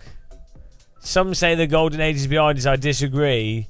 We've never had it better. Yeah, because right, if you're talking about making money, you're always best to say, "Oh, it's the best it's ever been, guys. Look at all the equipment you can buy. Here's 5 equipment options you can buy with my affiliate link. Oh, look at all these sims that you can play. Here's a link to the top 5 current racing simulators that you can play." Whereas if you do an article going, "Oh, it's got really bad," and you probably, this stuff's a bit dated, so yeah, probably not worth spending a lot of money on it. Do you know what I mean? It's just capitalism. fatalistic positivity. It's like me going, "Oh, Britain's never been better." It's like, no, it is actually it's pretty bad. Like the bloody Conservatives have absolutely destroyed education, healthcare system,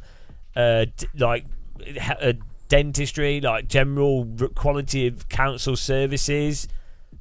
It's it's in decline. Like, it is worse now than it was in the 90s in the UK. It is categorically worse. Like, in the 90s, if you had a university degree, like a 2-1 or a first or whatever, or you just had a normal, even if you didn't have a degree, but you were like 30 years old in a normal job that, like, the same equivalent of what your job would be now, like, I don't know, you're a general median earner, like a job that paid 35,000 a year, for example, 30,000 a year, you could potentially get a mortgage and buy a house. Like, not now. Like, and then if you own a house, you save thousands every year. Childcare, social support, mental health services. There was less awareness of mental health services, but there was more support available. So even though the general awareness would be worse, the general support would be better.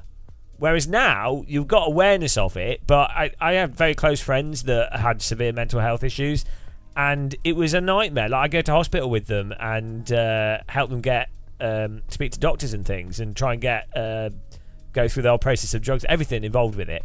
And it was just a complete chore. I was like, I don't have mental health issues, but I'm getting them from this. It's so stupid. Oh dear. Anyway, who started this? We'll try and stay calm. Keep calm. We have a few good games in a year if we're lucky. Fallout 2, StarCraft, Unreal, Falcon, Descent Free Space, Resident Evil 2. Yeah. Nowadays you maybe get one good game a year. Well, I definitely do have mental health issues now, yeah, for sure. But most of it's from, like, long COVID. Most of it's from, like, just being mental. I've always been a bit mental, but I don't mind it. It's fine. I'm happy. That's all that matters. I think the problem is, if you're a bit mental but you're not happy, that's where it's an issue.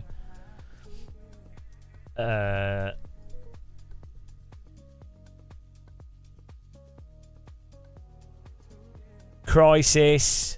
Well, Crisis was like 2007. AC was like quite a few years after that.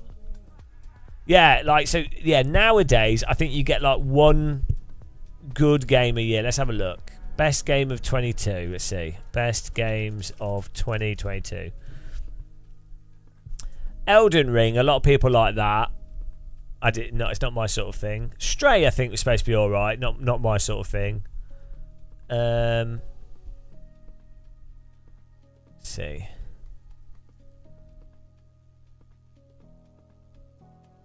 See, Gran Turismo 7 wasn't very good for what it was. Yeah,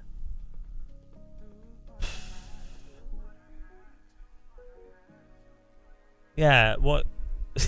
In 2022, I can't see any game that really stands out as like, wow, you know?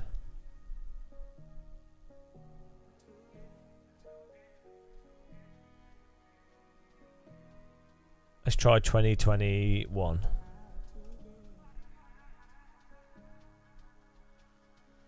Like Halo Infinite wasn't very good. Ratchet and Clank Rift Apart is supposed to be alright. Forza Motorsport 5 not very good. I mean, it's not bad, but it's nowhere near as good as 4.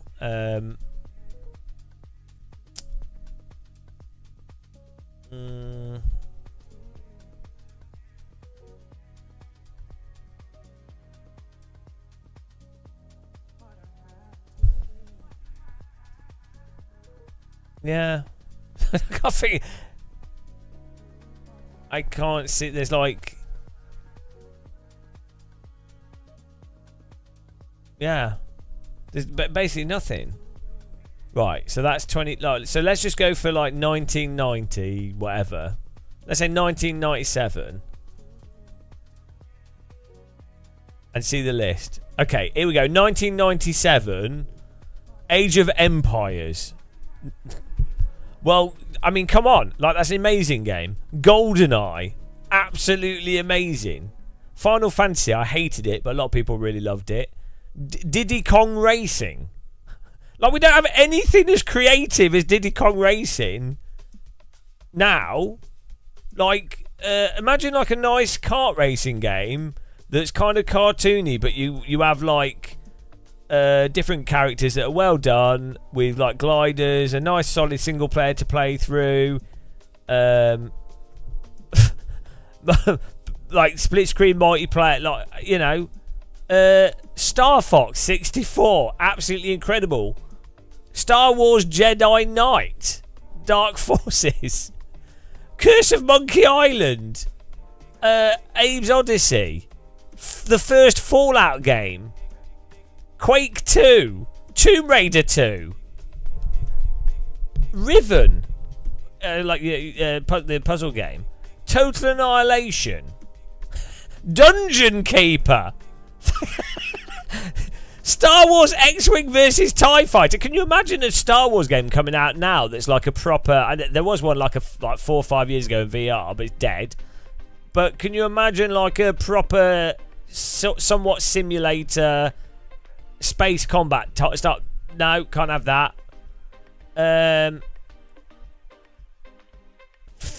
It's Carmageddon.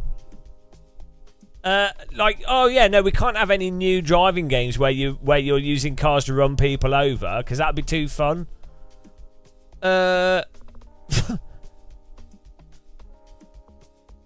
It's insane. Grand Theft Auto. I mean, there's all, like, I've just named like 6 games that are Worms 2, Tekken 3, Need for Speed 2, Gran Turismo, like Bomberman 64, Mortal Kombat Mythology. I mean, it's ridiculous. It's ridiculous. 1997. I've just like, there's like 20 games there that are completely ridiculous game. Like, in terms of, they're all really unique and super interesting. Right, now let's go to 2005. All-time classics. Okay, even 2005, we got Resident Evil 4, not too bad. Battlefield 2, really good. Call of Duty 2, really good. Splinter Cell, really good. Shadow of the Colossus, absolutely amazing. Civilization 5, is it? Or 6, I don't know. Civ, though, amazing. The God of War, amazing. Guild Wars, terrible, but people love it. Mario Kart DS, absolutely amazing. Star Wars Battlefront 2, amazing. Psychonauts, I didn't like it, but a lot of people consider it a really good game. Burnout Revenge, absolutely amazing. Need for Speed Most Wanted, maybe not the best, but still. Like, the first Forza Motorsport, really good. Prince of Persia, Two Thrones, really good. Fear, really good. SWAT 4, really good. Brothers in Arms, really good. Devil May Cry 3, I mean, it's ridiculous. Wipeout Pure, that was awesome. It's insane. It's actually insane. And then you go to anything from like 2000 dear, it's crazy. 2000, let's say 14. Bayonetta's pretty good. Mario Kart 8's good. Fair enough. Middle-earth Shadows crap. Hearthstone crap. Dragon Age crap. Far Cry 4 okay. Alien Isolation, that's really good. I need to play through that properly. Call of Duty Advanced Warfare's got crap by that point. Forza Horizon 2, pretty crap. Wolfenstein New Order's actually crap. I don't know why it's rated so highly. I played it recently. It's terrible. Titanfall was really good for what it was. Yeah, you just start getting less and less. Basically, you end up with mediocre remakes. So you end up going from like 30, like one really, really good game. Yeah, Assetto Corsa, put that to one side. You go from like one really good game a month, or even like 2 a month, to like 5 good games a year. Yeah, I don't know. I really don't get the Forza thing. It is really weird, isn't it? Unless they like... Well, even the new Forza, it's just strange. Like, why... I think it's just mismanagement, basically. I think maybe it's just people doing a job because they don't actually care. So you really notice... This is why indie studios tend to be a lot better, because they're not just doing a job. Often they're like... They're doing it because they want to make a good thing. So like in life, if you do something for the outcome, i.e. to make money, it's normally crap. It normally ends up not being very good. If you do something for the fact that it's artistically better, or that, like, you have an idea of what's good and bad and what you're making, and you're trying to do the best thing that you can make with what you have available, and you're not trying to like make the most amount of money. You're not trying to add in like some shit that some people in business are saying, oh, we need these microtransactions, we need this. If you're like basically just trying to make the best thing that you can, it normally ends up making more money anyway. But that's the key, is that people... So when you get indie games where it's like someone's like, oh, it'd be really cool to make a combat game with a rabbit. I wonder what's the best combat game with a rabbit I can make. You end up with like really good stuff. Or, someone's like, oh, I really enjoyed watching World War II films, or Band of Brothers, or Saving Private Ryan. I wonder what the best possible game we could make of that would be. You know? And that's what produces the best games, not what sells the best. Also, I think it's too easy to make games too complicated now. So there's too much creative freedom, which means that rather than people going, oh, right, okay, we're quite limited on the environmental size, and we're quite limited on what we can do, so we're going to try and be a bit... So, like with Thief, it's basically Unreal. It's exactly the same game as bog standard Unreal. Like the environments are quite small. You're moving a character around. You've got some weapons. But then they've gone, okay, well, other people have already made shooty games. So how can we make a sneaky game within the confines of that? And so you end up with Thief, because... They didn't have all this vast, like, oh yeah, we can have photoreal environments, and we can have all these animations, and then we could do this, and then we can have all this stuff. And they were just like, okay, how do you basically make Unreal Thief, you know?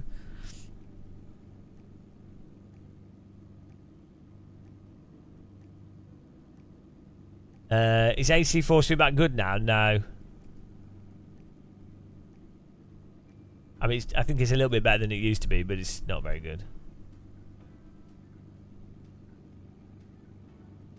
I think BioShock started to go down that route where so the problem with single player first person games is they basically just have an arrow telling you exactly where to go all the time. You know? Oh, close the door. So it doesn't feel like you're actually exploring, it just feels like you're following arrows. Right.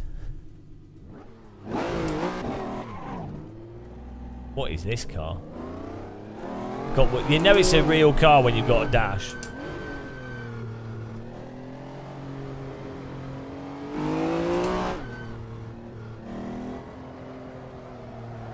Bloody hell. A bit of understeer.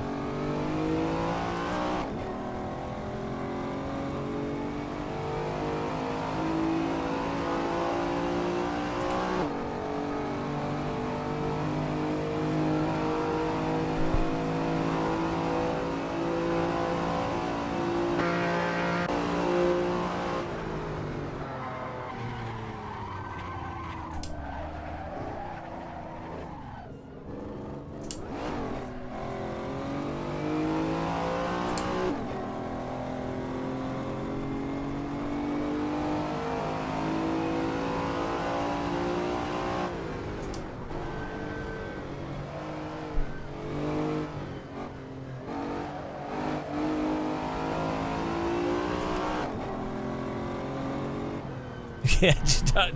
Yeah, well.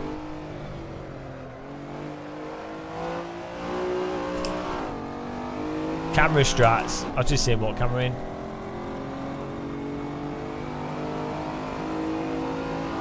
I'm not very good in these. Oh.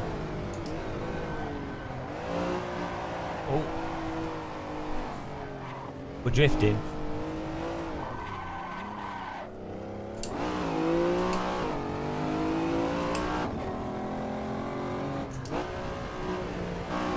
I have a feeling this challenge is going to be quite tricky.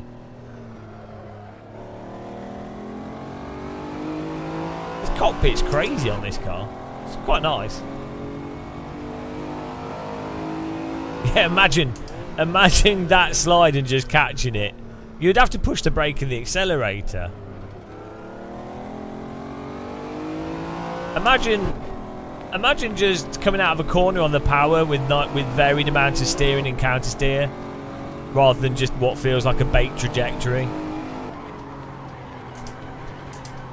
Okay. Bloody hell, this car locks up really easy. Just be careful.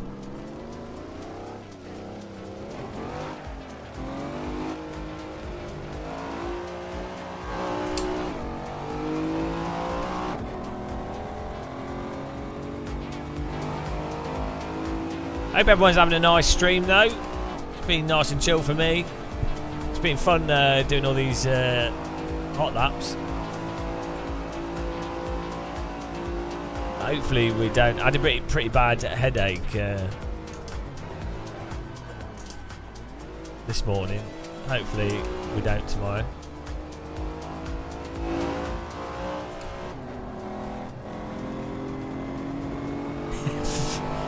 Yeah, well, free-to-play music. Yeah, well, you know, iRacing has nailed it.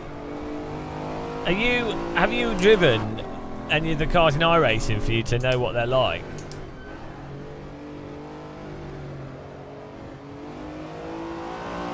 Don't think you have. Don't think you know. I don't think you can talk about it, you know.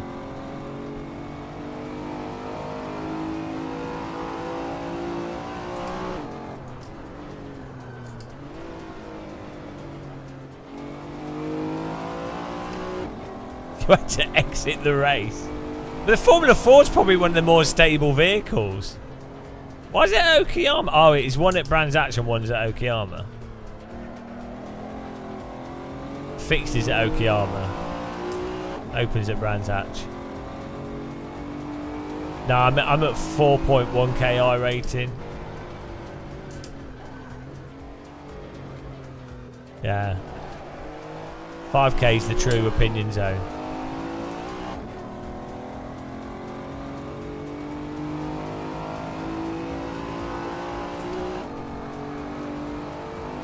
What? Oh, Christ. Flat spot them tyres. The F4's still got the same issues though, that's the problem. It does make more sense, but it's still ridiculous.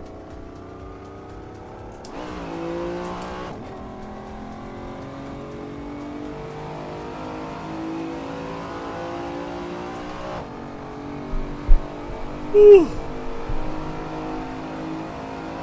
Well, that got us the bronze despite my drift. Should do gold easy.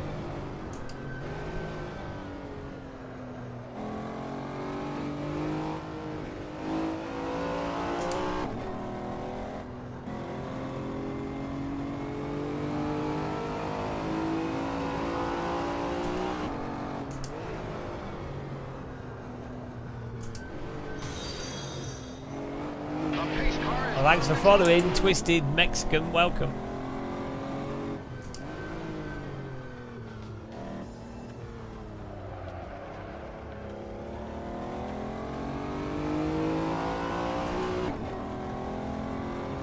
Hello.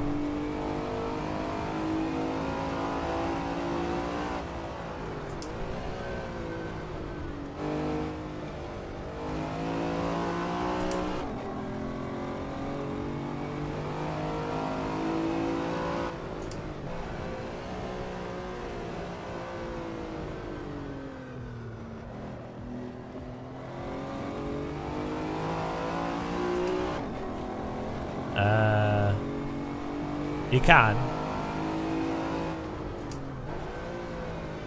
Oh no, do you mean in iRacing? Yeah, you can only change the field of view of the virtual mirror. You know, you can adjust them, but not to the same degree.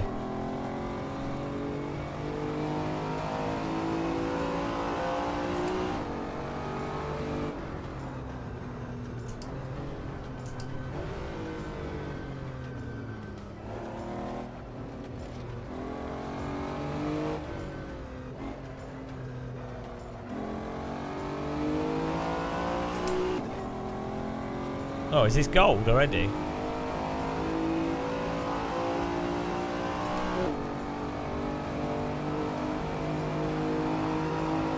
Yes!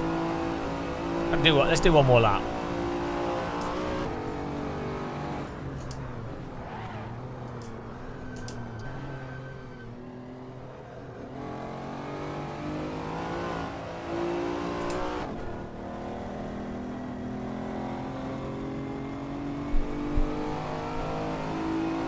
No, I know, I don't get it.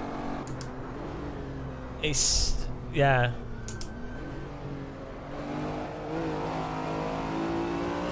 And they get super angry when you tell them. There's no... It's really bizarre. I might do AC Fun.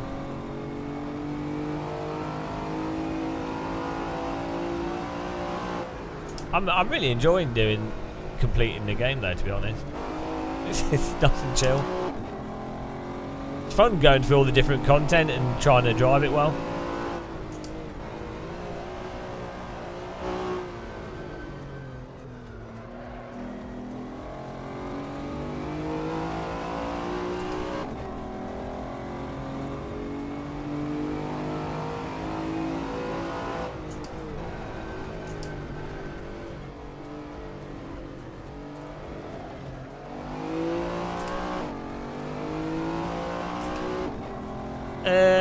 Right, so it's all right for people to enjoy whatever they enjoy.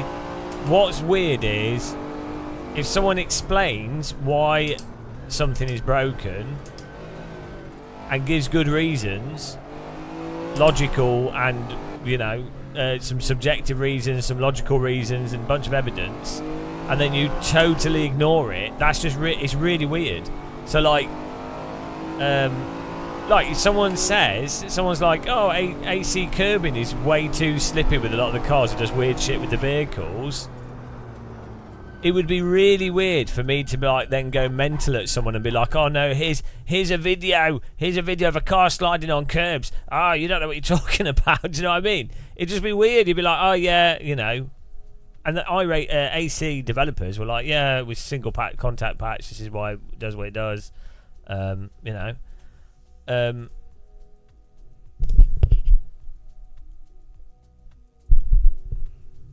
but it's not that they behave differently. It's that they... So there's a difference between Sims behaving differently and a Sim having a massive physics hole in it. So you can have a Sim that's like got different amounts of grip in the tyres, or the cars are more oversteery or more understeery, or the cars respond different, right?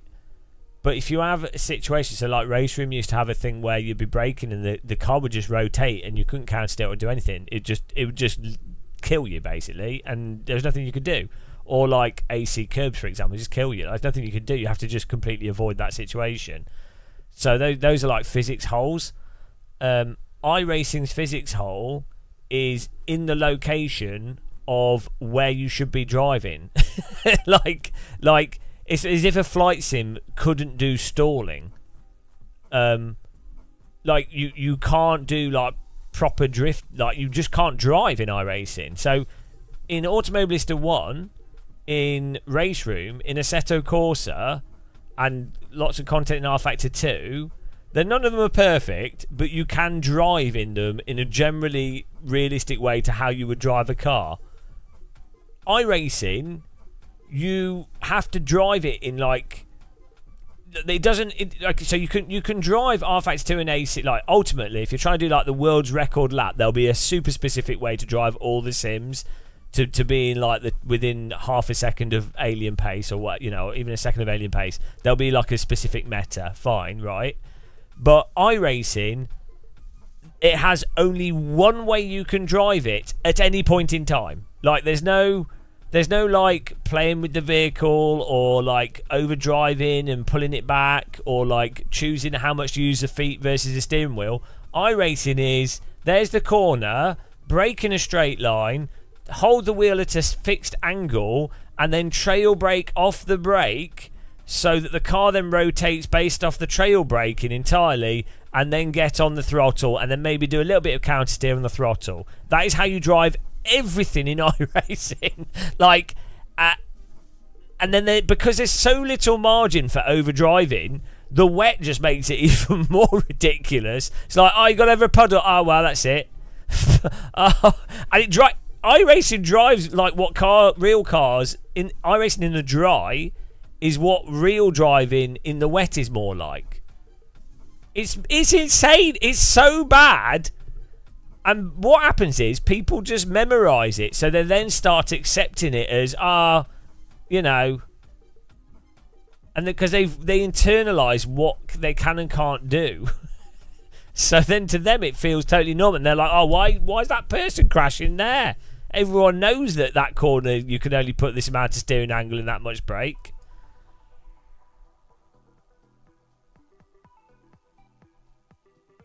But yeah, you know. Oh, Lotus 72D. A Bath at Magione, I think, is the next one. I really want to get to 50% here. Well, it's never going to progress though. GTR 2's it's R Factor's G motor engine, so it's like R Factor 1. It's a bit race roomy. It's all right. GTR 2's just like R Factor. Right, let's do this. 1 minute 25.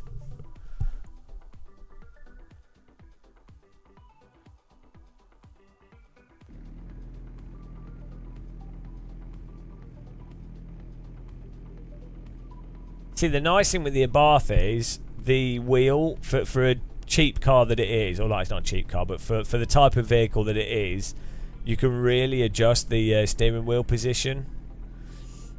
I know that's pretty common in most cars nowadays, but the actual seating position I think is really quite good in it.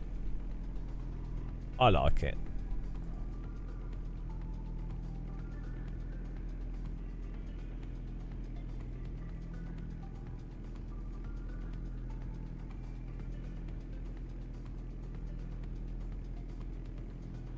You could actually almost put the roll cage in the road car, and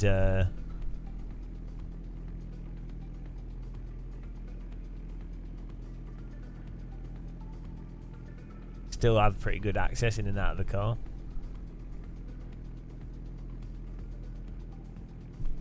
See how much it costs to put a roll cage. How?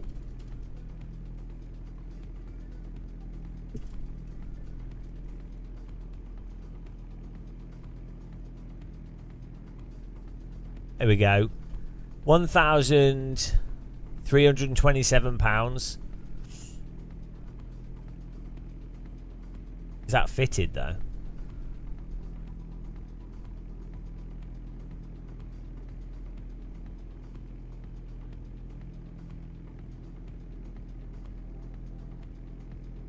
Bolt-in roll cage.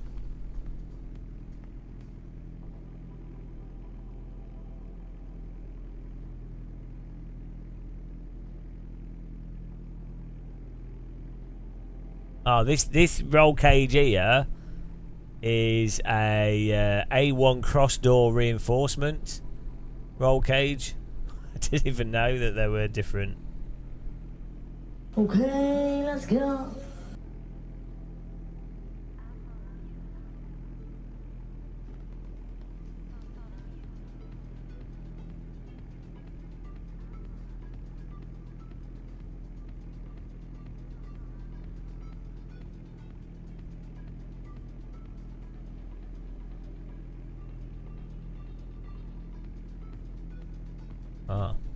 There you go, roll cage info. I'm hot, and you're not. Let's go. Power! Oh, we got brake bite, see? Good car. And he's got an ejection seat button. What more could you want?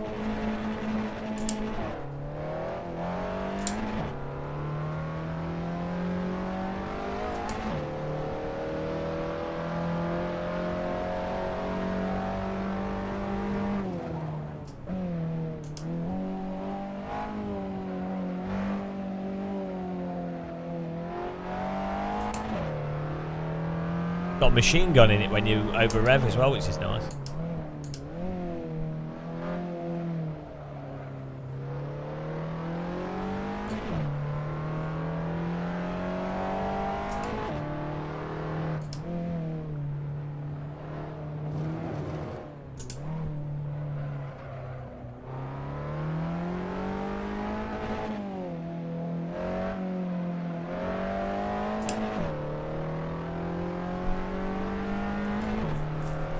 And the Bath boomerang steering wheel. What's that?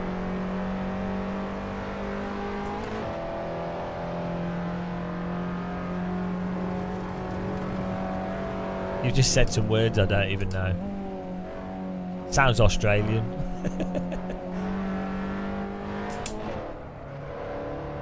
A Bath boomerang? Wheel in your car? It's truth. Does the car come back to you when you let it go? Best I can do. Off to the gulag.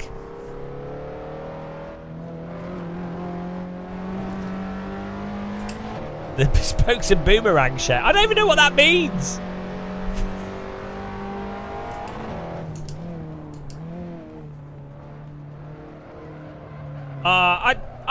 I'm tempted to get one of these. If I get a car. I don't even have a driver's license, but I could drive, so I could we could just get one and then get one of these cars. Has anyone owned an Abarth in chat for a long time? Problem is, I don't drive. I wouldn't even need to drive much, so it's just a waste of money. No, I'm hyping AC Evo. It's called Ace. It's not AC Evo. It's Ace. It's Ace. It's gonna be amazing. It's the last hope for sim racing. The pace car is out of control. Thanks for following. Welcome. It's gonna save GTR.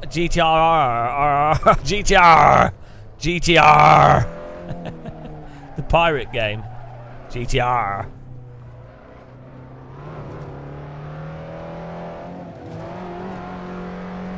GTR.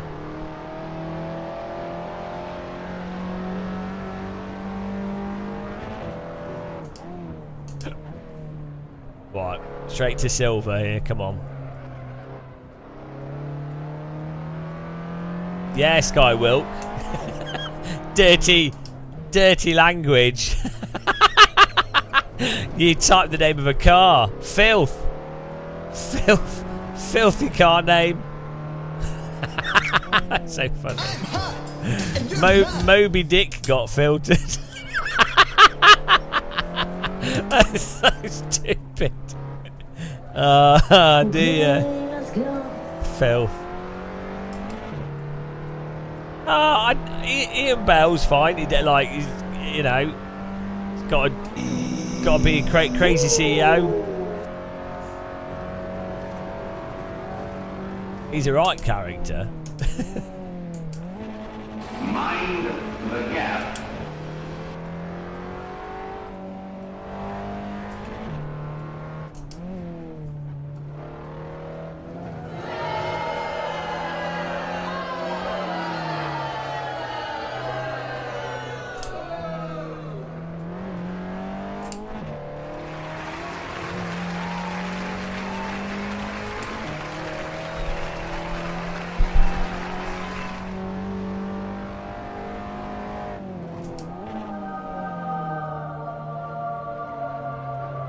Fair gear.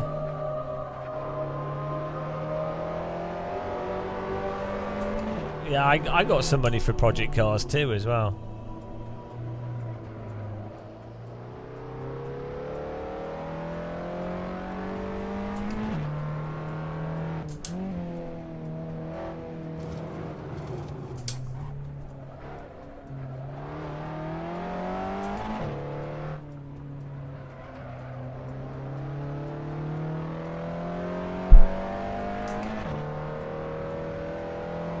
I'm hot, and you're not. I'm hurt, and you're not. We're 126 here. Come on.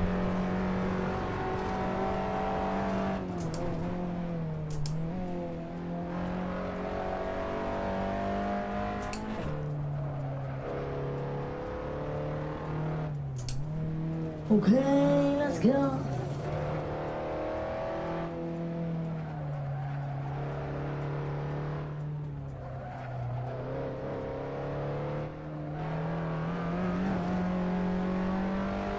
Oh, pure pace. Do we do 25 flat? Okay, let's go. Yeah, we need to be doing 25 flat.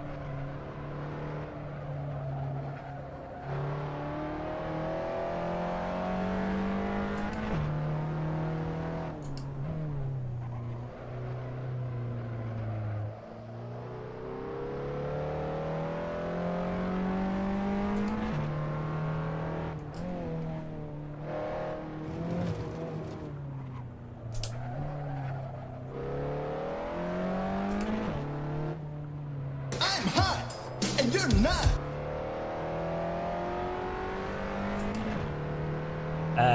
Marco Mazzaruto is insane, so you never know what's going to happen.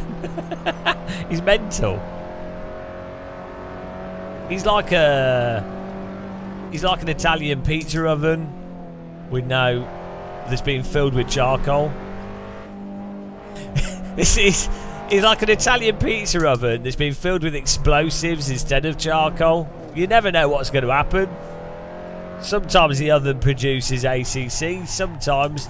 Ah, bollocks. Okay, let's go. Well, we kind of ruined that lap. You just don't know. Oh dear. I don't like ACC, but I do like the normalist. That is amazing. So it's probably one of the, well, one of the or not the best simulation to practice, like even F1 or GG mods. It's really good.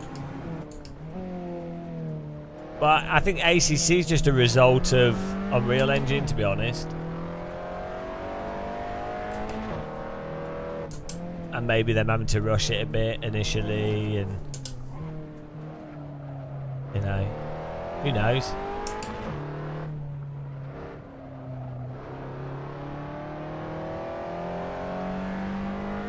I reckon if ACC wasn't in Unreal Engine, I think it'd probably feel a lot better to drive. It wouldn't be delayed. It would run smoother. The force feedback would probably be better. You'd have like decent VR support.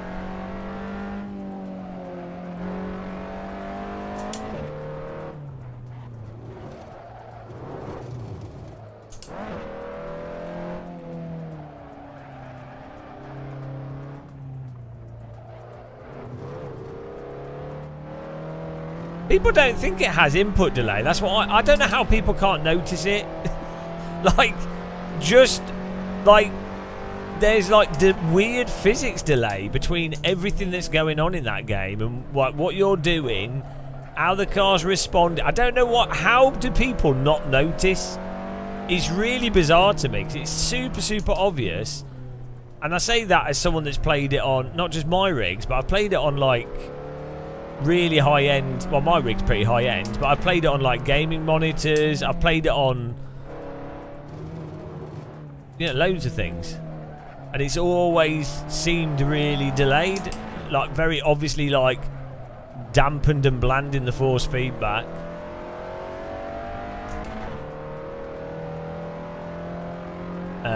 It was during a Team Redline Ren Sport stream or something.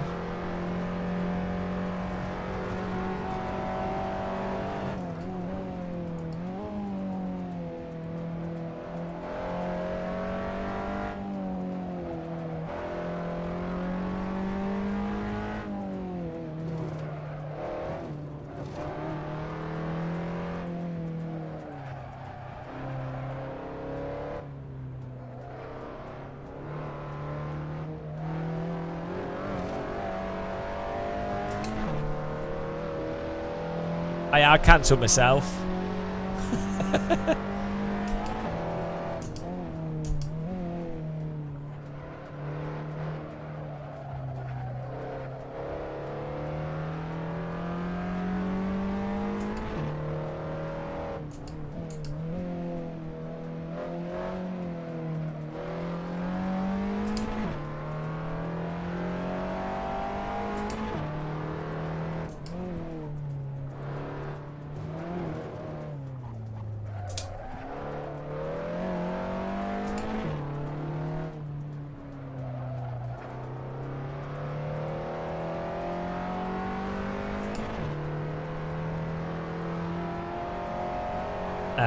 Yeah, mostly.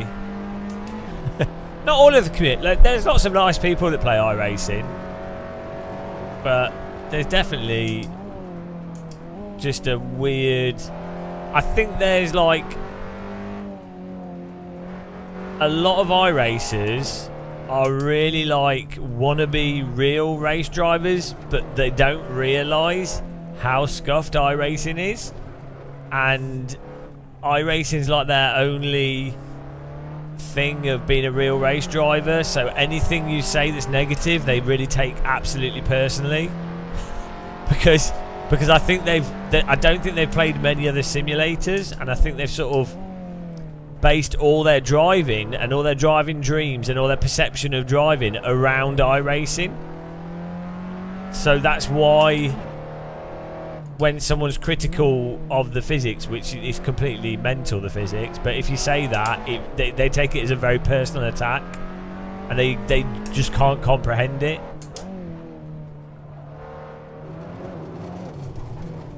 And I also think there's just a lot of like really sort of just constant childish behaviour on it. Do you know?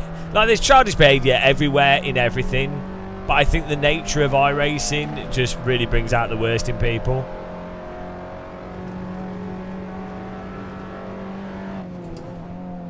And then I think there's a whole like weird try hard thing behind it as well. Not that trying hard and trying to do well at something isn't a bad idea, like that's fine.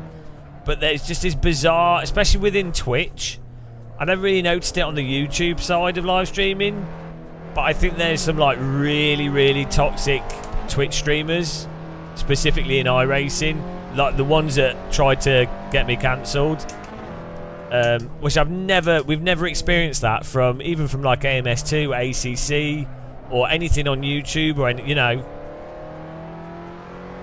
Do you know what I mean? I just think there's like a, because there's stuff like weird behaviour, like people coming into our channel just to randomly like shit on us, or to just stir shit up, from people coming from other channels, or there's a whole group of people that would specifically do clips and post on Discord, and do you know what I mean? It's just really weird behaviour. It's just, I've never experienced it with any other game or any other thing that we've done. Like, super weird, dedicated haters. I think Swolio likes iRacing, I think. He's really good at it.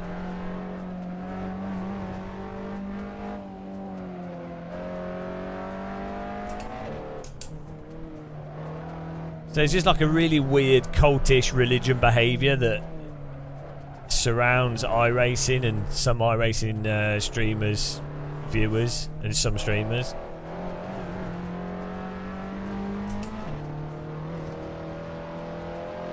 Yeah, like at no point have I ever, even if I didn't like another YouTuber's content or something, at no point would I ever like clip something that they did, or like make a video and then spend time trying to, you know, I don't have anything wrong with someone making a video talking about what some other streamers said, or for a streamer to talk about other streamers whilst they're streaming and be like, oh, I really like what this person did, or I don't like what they did. You know, that's all great.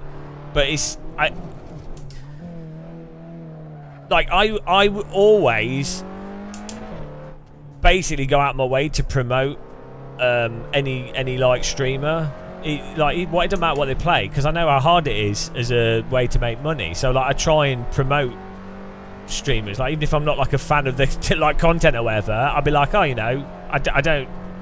There's their content that I may or may not enjoy, and then I know that they're a person just trying to live life. So, you know, so it's really weird for streamers to attack other streamers, which is something that I've seen, and I've also I've had messages from other streamers in the space that messaged me and said that yeah, the same thing has happened to them, and they've actually stopped streaming because of it. So it's within iRacing specifically. Seems to be probably just because it's got a larger user base, you know. But yeah.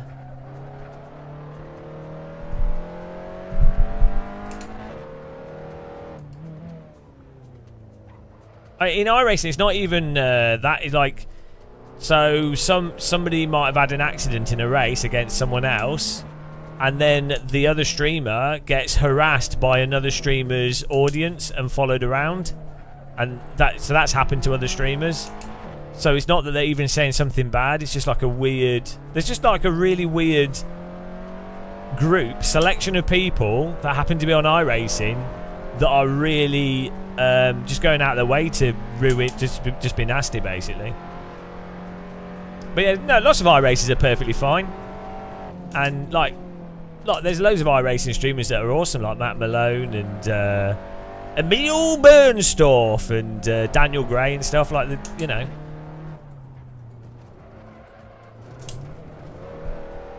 Emery.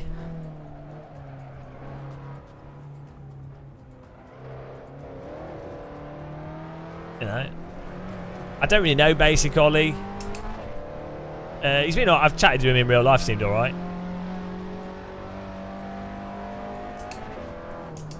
I think he negs himself too much, and I don't think he does it on purpose. I think it's just how he is. But it is one of those ways of getting. It is a classical influencer way of getting people to support you. I say I don't think he does it on purpose. I think it's a personality type that lends itself well to streaming, and people then going out their way to support you and help you because they see that you're taking it out on yourself. So, you know.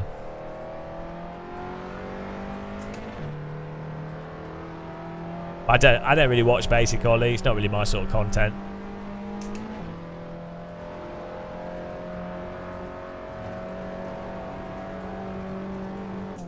If I'm watching streamers, I like Emil Bernstorff, Matt Malone. I just like people that make stupid jokes, to be honest. Do you know what I mean?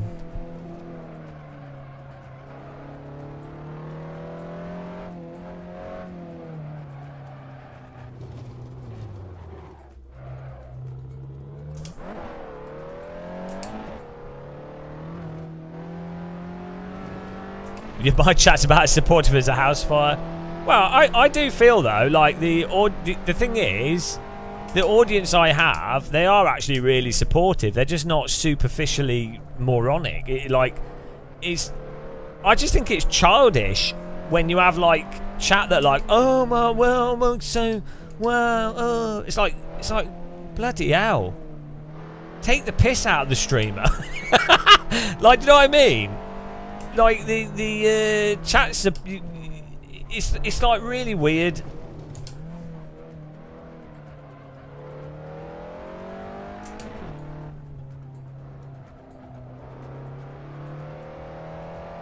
It's just strange.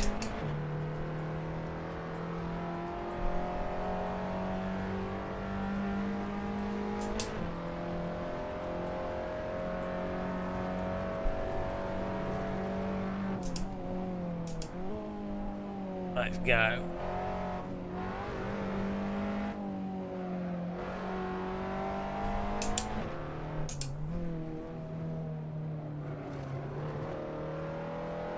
No, you don't want chat to be mean, but you don't.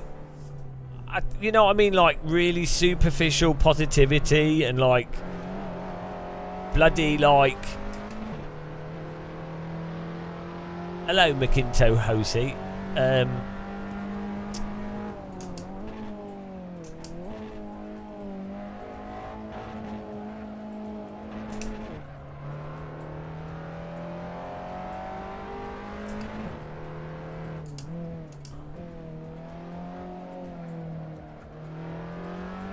don't know.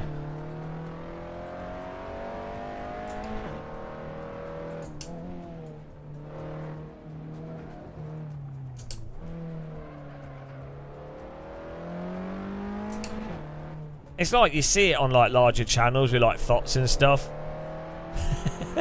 like a thought does a fart and the audience are like, "Oh wow, she's past wind. Oh god, I've done that once." Do you know what I mean? When someone like finishes an iRacing race, not last, and they're like, "Oh wow, oh my god!" It's like, "Oh well done, we knew you could do it." It's like if someone wins something or actually does something somewhat extraordinary, sure. But when people do like the most basic of things, but it's just like the chat trying to be seen for them to, it's really weird. It's like really parasocial, weird stuff.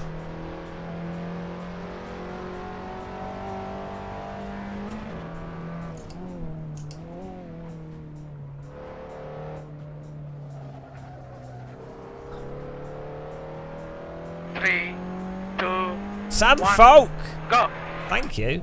How long till we get DD girl as a VTuber? It's a thought. We're working on it.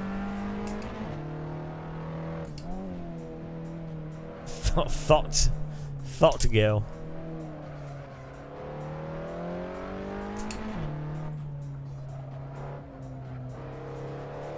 We need to do. Is it 25 flat that we need? I'm struggling to get this 25. Can we get out of it? Yeah, I'm not saying that like some people need more support or like more support, and if that's what they want, fine. But you know what I mean? There is like there's like genuine support where someone's like done even within their context of what they normally achieve and stuff, and it is like a good achievement, versus what is kind of condescending notice me chat sort of thing.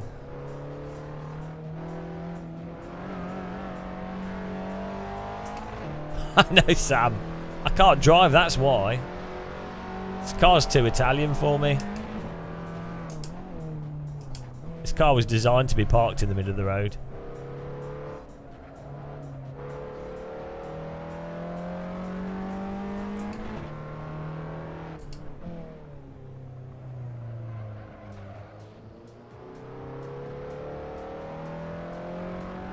I think it is 25 flat we need.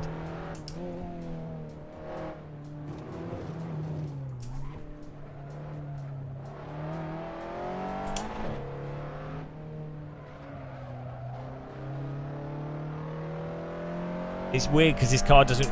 Oh, we could put more rear brake bias, I think. I know we've already maxed it out to the rear. Please read my message. Yeah.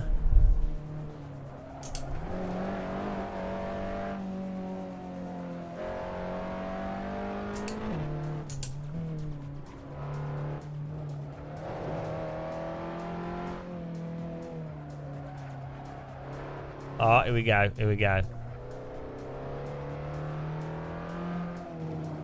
Yes. No. Oh. We were close. Mosquito fart. Always the mosquito farts. Rip.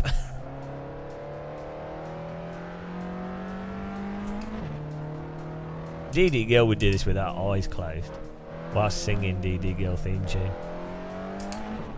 Oh shit, it was third gear through that corner.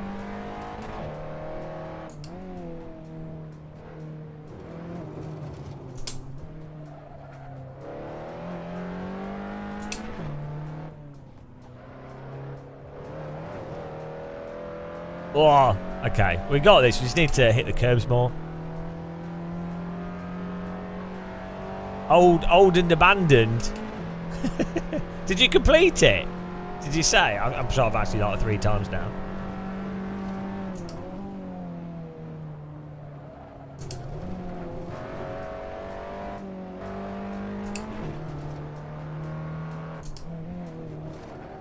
Ah!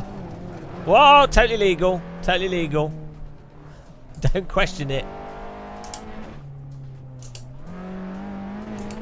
Oh, maybe it's 3rd gear through all of that. Ah, there we go.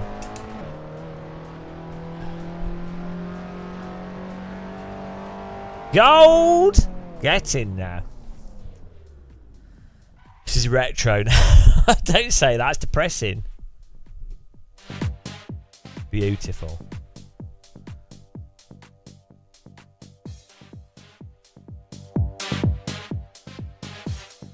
Let's have a sit rep on the percentage. We'll update it.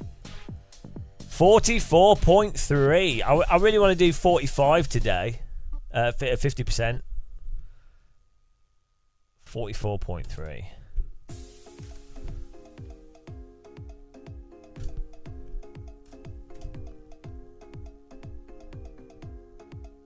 Lotus 79 at Silverstone International.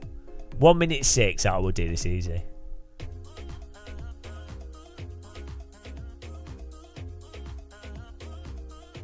Thanks for all the donations today, guys. We had like $20 of YouTube chat donations, which is nice. Thank you. Not updated on my thing though.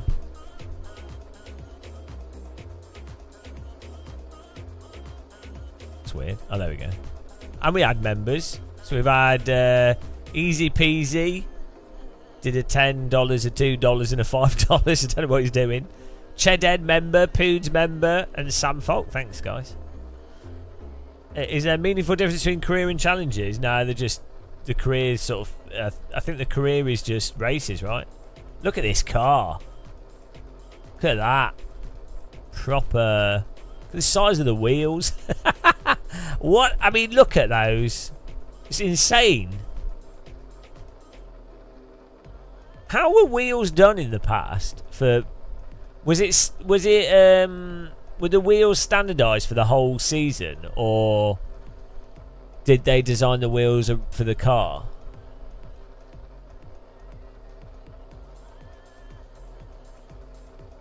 Did Goodyear go, oh, we have these tyres? Let's ask ChatGTP. Or were the wheels custom for each car? What is this, 1970s?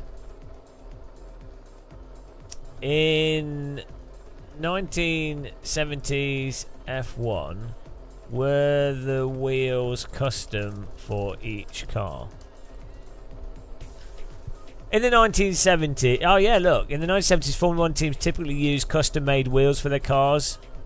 While there were some standard dimensions and specifications set by regulations, the teams often work with wheel manufacturers to design and produce the wheels. Okay, but what about tyres? What about tyres? Oh, here we go. In 1970s, they did not have access to standardised tyre compounds and specifications. Teams worked with tyre manufacturers to develop custom tyre solutions tailored to their cars. Specific circuit conditions anticipated. That's crazy.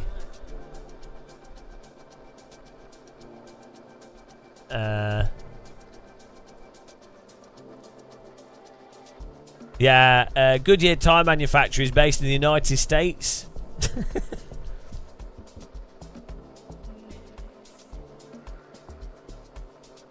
Emerson Fittipaldi. Fittipaldi's like a racing driver name. Fittipaldi. I could be Fittibaldi. Fittibaldi. That's amazing. That's my F1 70s F1 name. Gamer Fittibaldi.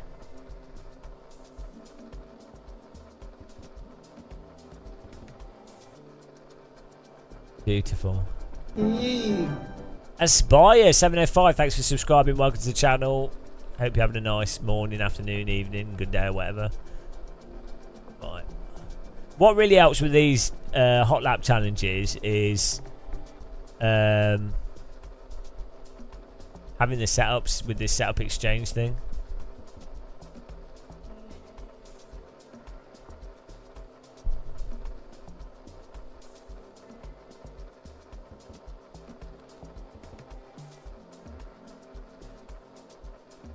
I can't. Well, okay. Goodyear.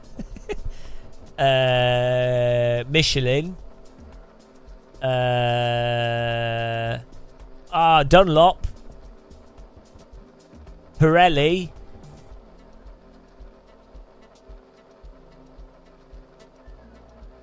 I'm trying to think of like an American one.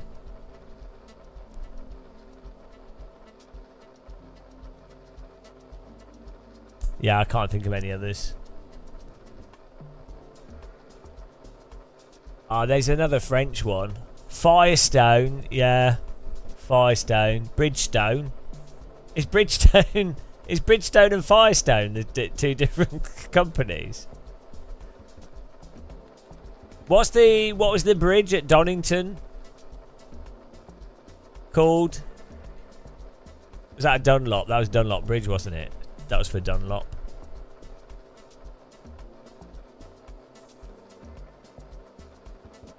Chris Evans bought the Dunlop Bridge. I think they sold it for £1 because they didn't have anywhere to put it. Japanese brands. There's no, there's Yokohama. Yeah. What else is there? Toyo. Here we go. There's a lot of tyre manufacturers.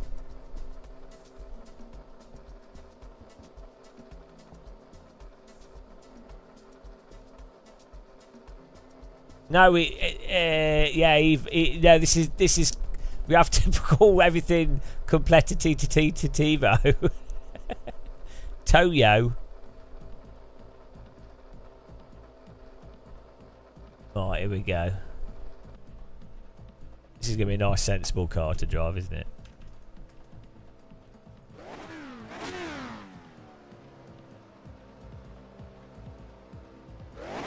Does this have a turbo on this?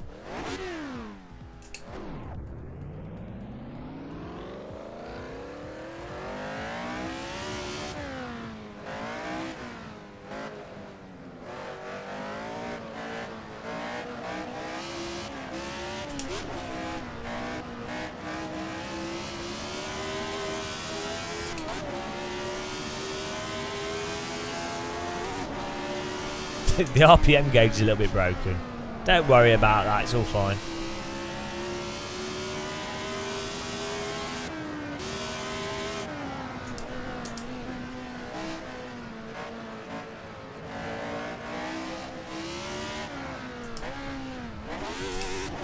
Alright, we're doing this layout.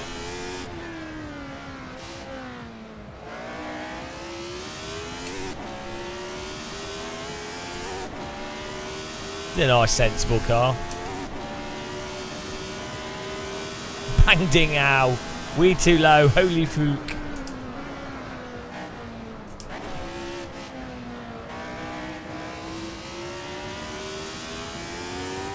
What? Okay, it's a bit slippy there.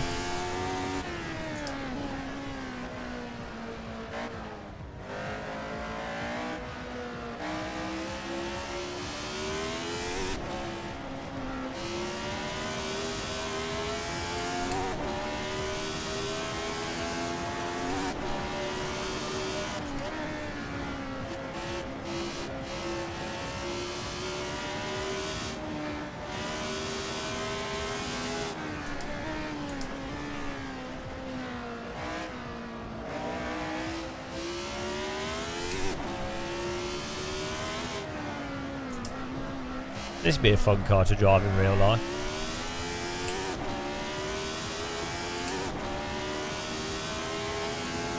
Do they?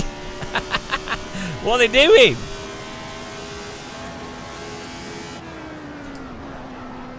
He's simulating what it looks like to look at a gauge when you've had a few pints of whiskey, which is what all the drivers in this car did.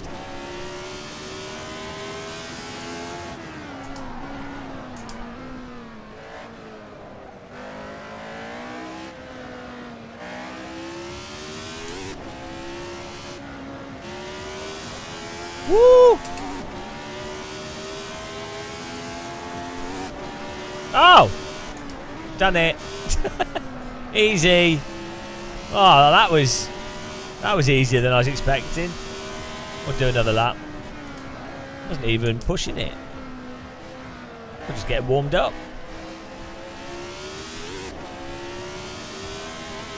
I'm obviously Ayrton Senna, just natural talent in this type of car. What can I say?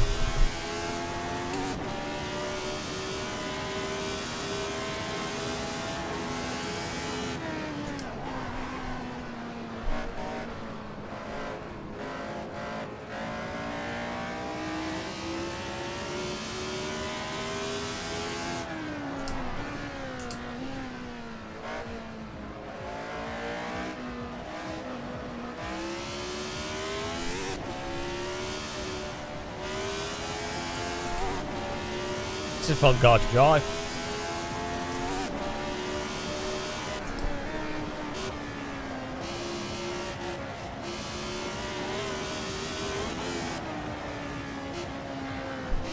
Right, we did it.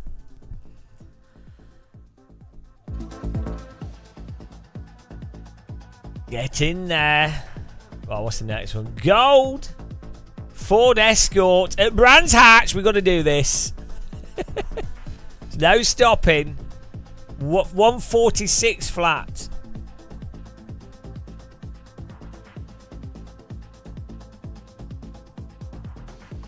Oh, it's directly connected to the gear, but are you? Oh, you weren't even joking. Oh, look at this.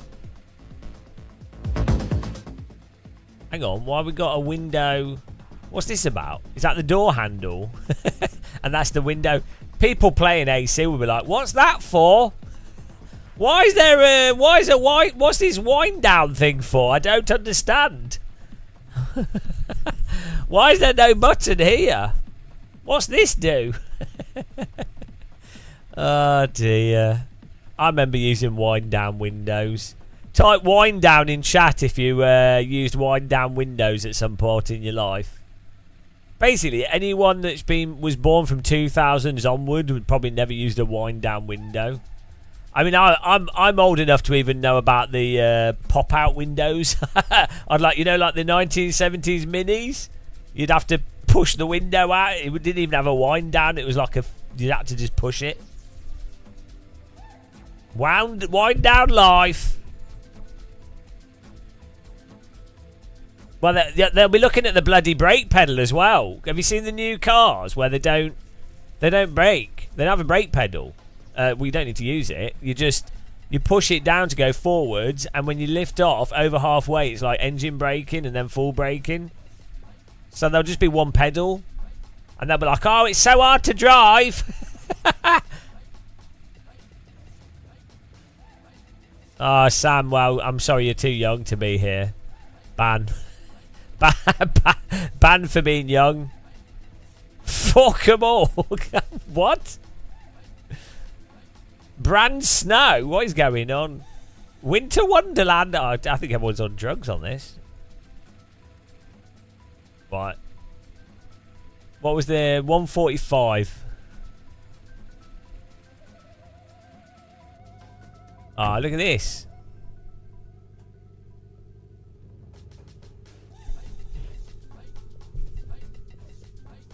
Whew.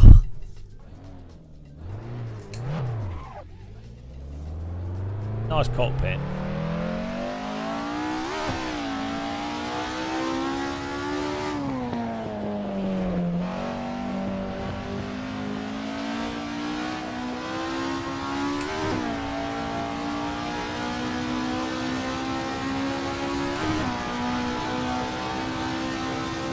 This would be a well nice car to drive around France in.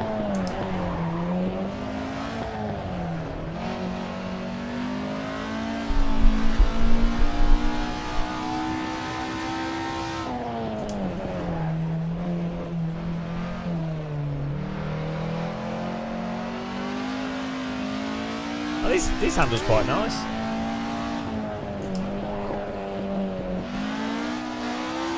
This is really nice to drive.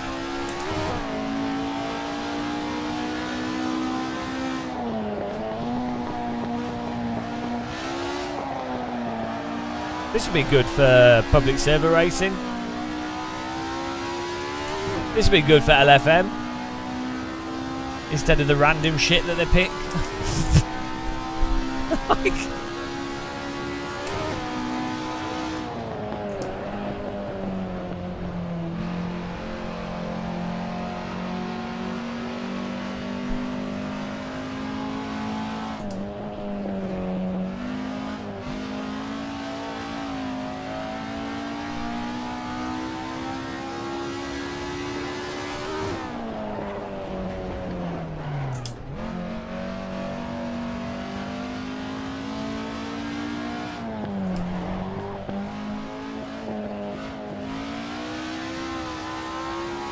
I think Kunos only had a certain number of sound samples, and when Kunos got the Ferrari license, I think they were like, "Shit, better do a good job."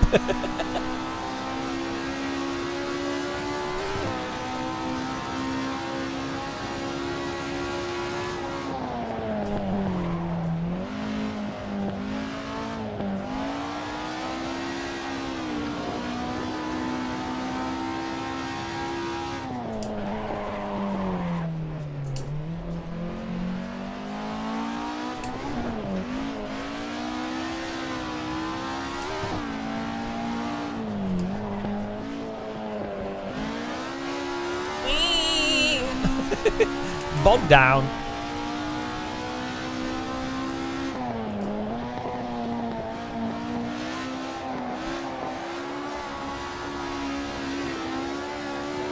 It's a bit of a drift. I don't like ACC, Bit of a drift but I do fiend. like the normalist. The normal. That's amazing.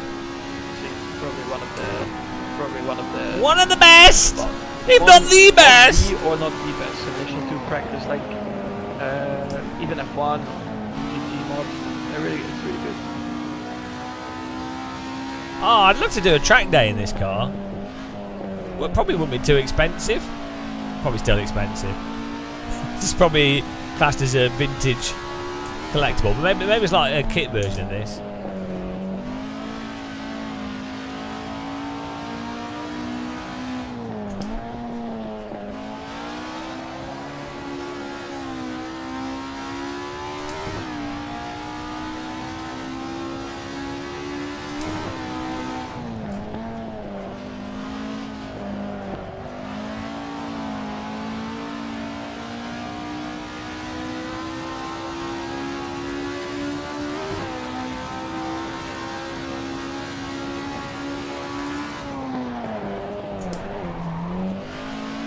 This is really good. This car feels super good as a like simulated car. Easy to lock up though, and straight line it. It could do a bit more oversteer, but it's probably a setup tweak to get that.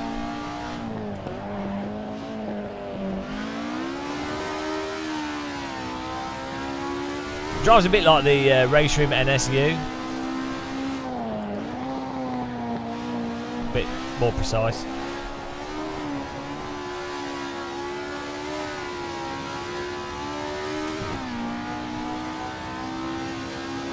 Yeah, I could do some hosted races with this car. We need a sound mod. It doesn't sound awful, but it doesn't sound very good either. This would be like a really good engine sound, would be awesome.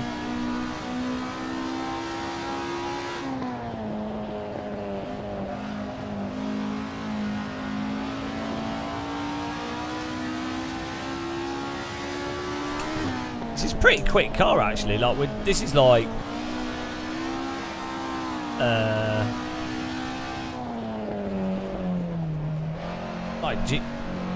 GT4? No, not quite.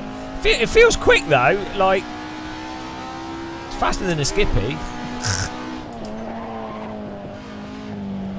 Don't know why it feels quick. Maybe it's because we're sat so close to the bonnet.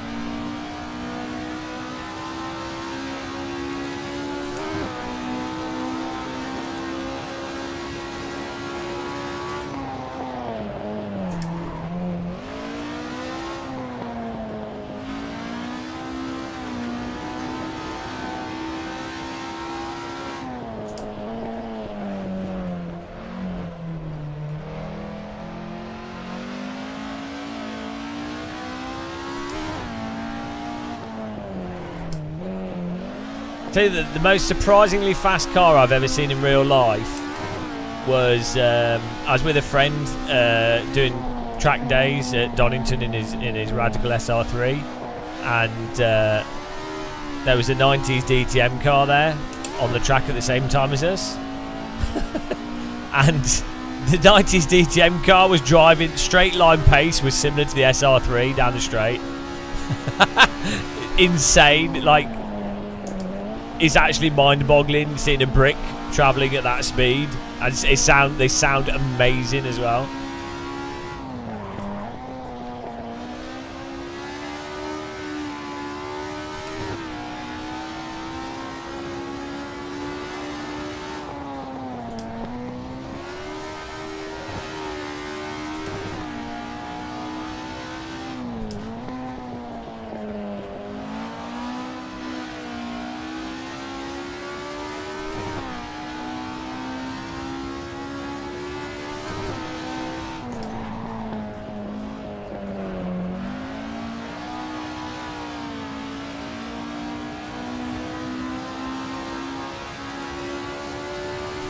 Porsche RSR is pretty bad for loudness. Like, that actually, Porsche RSR actually physically hurts when that goes past.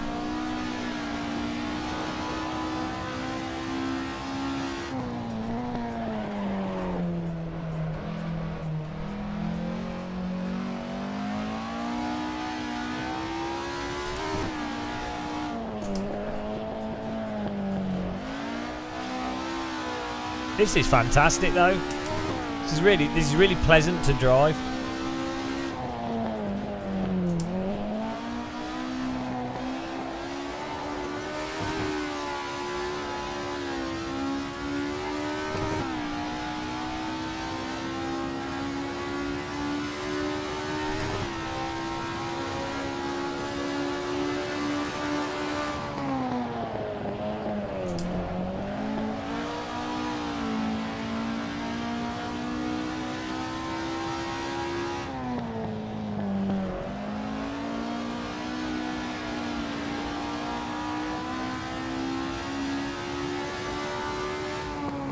Can you guys in chat remember that this car was good, so next time we do racing with subscribers we can use this car.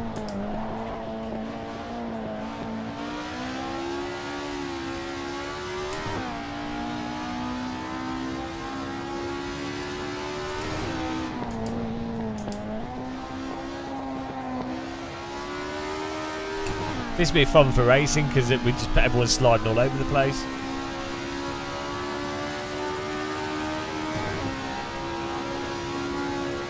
Gold! Beautiful. This car just drives itself. I think this is the first time I've driven it in AC, yeah. Driven it in other sims.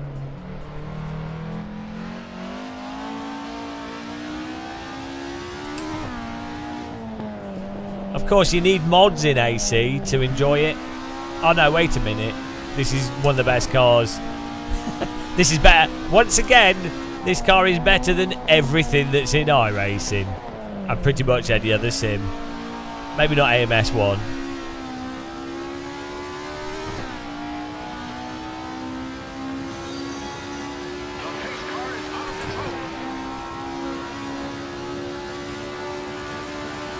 Thanks for subscribing.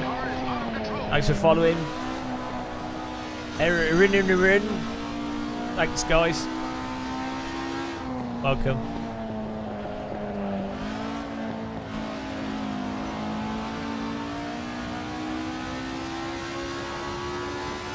Oh, we're done. We did gold. We could do with more oversteer on the brakes with this car. I wonder if there's set up for that. Let's have a look. Like, there's no diff. Oh, you could. We could open the diff coast more, so you could get a bit more oversteer. But it's more that you want brake bias.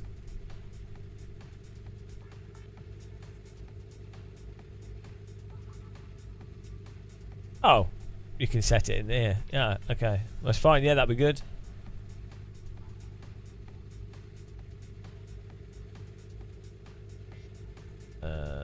Don't know why it wouldn't let me save that setup.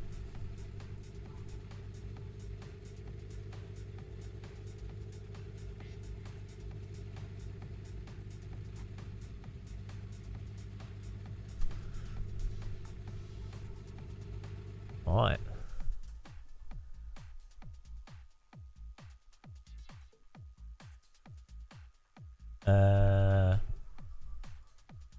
46%, guys. We'll try this. We need to. I wanted to get 50%, but it's getting very late. So it's getting very, very late here. Let's try this. 2 minute 2:22:5. Should I get a cup of tea and keep going for a bit longer? What do you think, guys? All right, Bright Candle. Thanks for watching. This has been awesome fun doing this. I'm surprised. I normally don't enjoy just doing hot lapping, but it's been really fun going through the different cars and just trying to get like the times aren't too hard, but they're a little bit tricky, so they're not frustrating. They're sort of like, you know, they're not like crazy. They're not like iRacing top split, or even like they're just okay lap time. Like gold is like an okay lap time, reasonable. It'd probably get you. Well, they'd be hard for your average AC public server, but like if relative to how, they'd be like 10th place in low fuel motorsport servers, that sort of thing.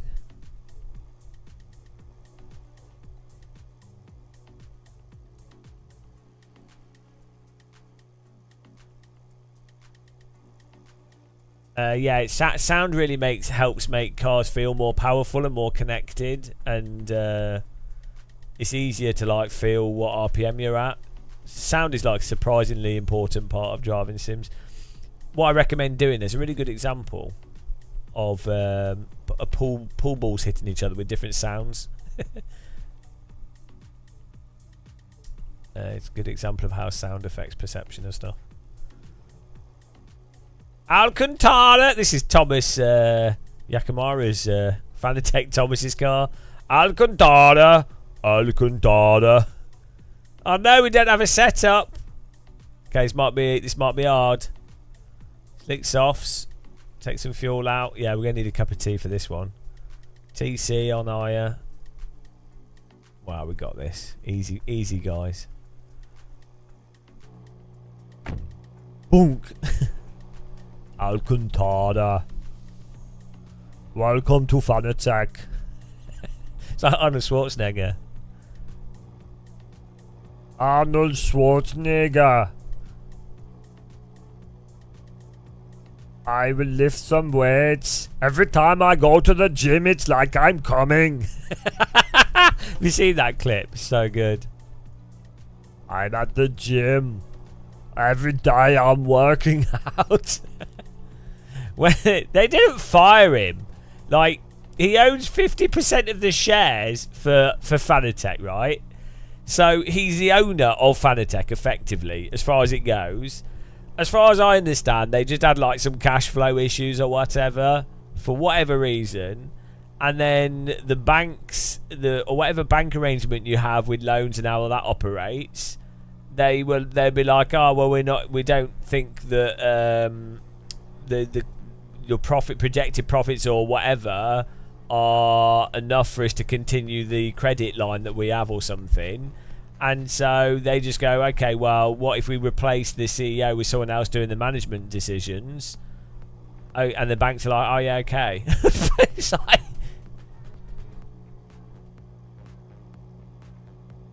you know, he's working at Lidl now. Yeah. Good job, that, though. Yeah, people really don't seem to understand how business works. Like, if you own 50, more than half a company, it's so weird. Also, people they go, oh, I'm glad they got rid of Thomas. Now this will happen. It's like, well, it doesn't really work like that. Like, the company's still the same, going to be basically the same company. Like, there's not just a CEO makes overarching decisions. There's lots of people working at a company that do various things. And I'm not saying that a CEO doesn't have a big effect and that things might be different and what have you, but just people have such a really weirdly simplistic view of stuff. It's bizarre. I mean, it's perfectly fine to have a simplistic view of things, but to then be so confident on on those simplistic views, it's just weird.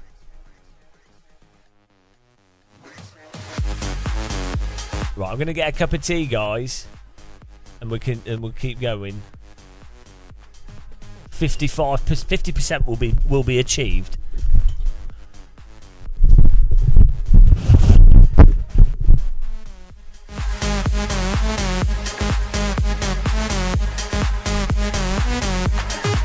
I don't like ACC, but I feel like normal.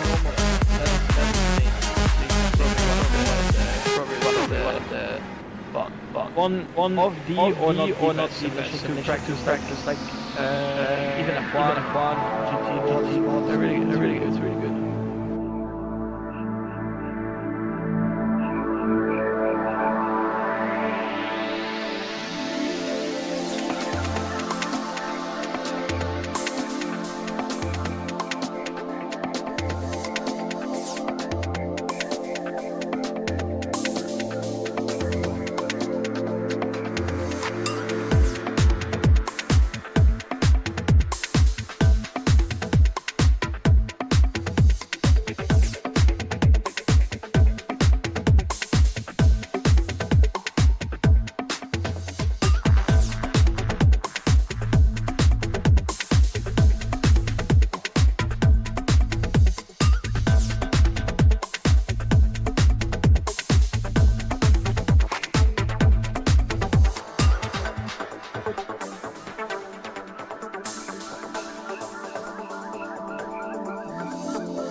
Hello.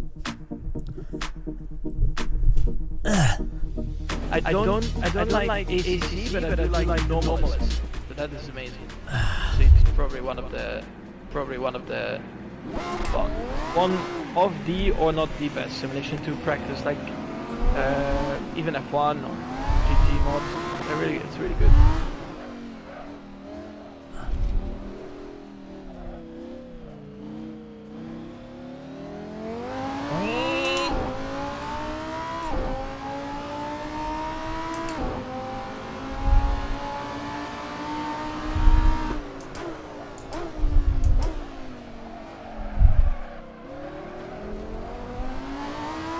Wonder, this seems like is this a GT3 car?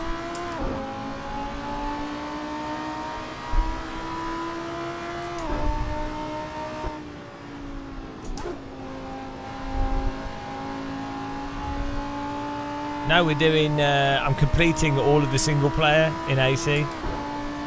So we can then we then aced AC. And then that's how you get a ace. Assetto ace. That's how it works.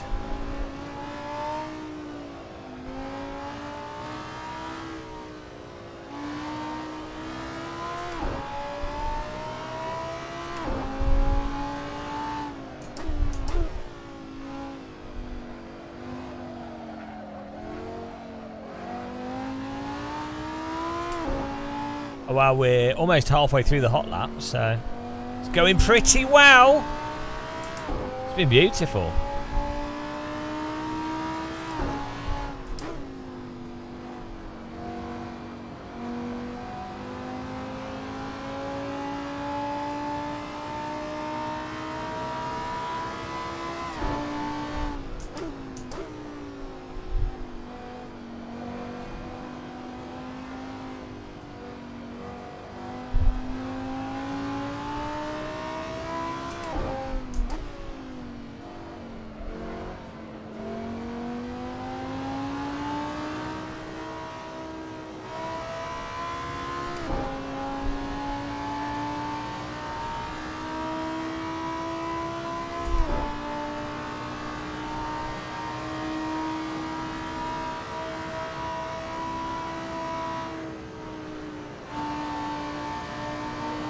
This car handles all right.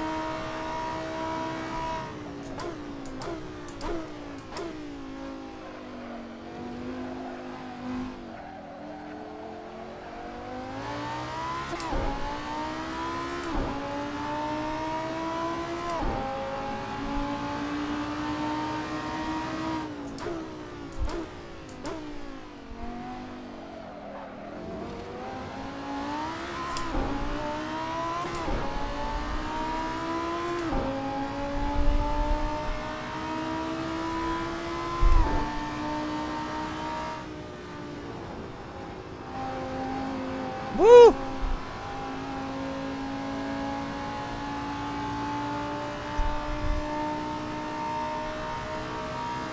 RSS has some really good sounds, yeah.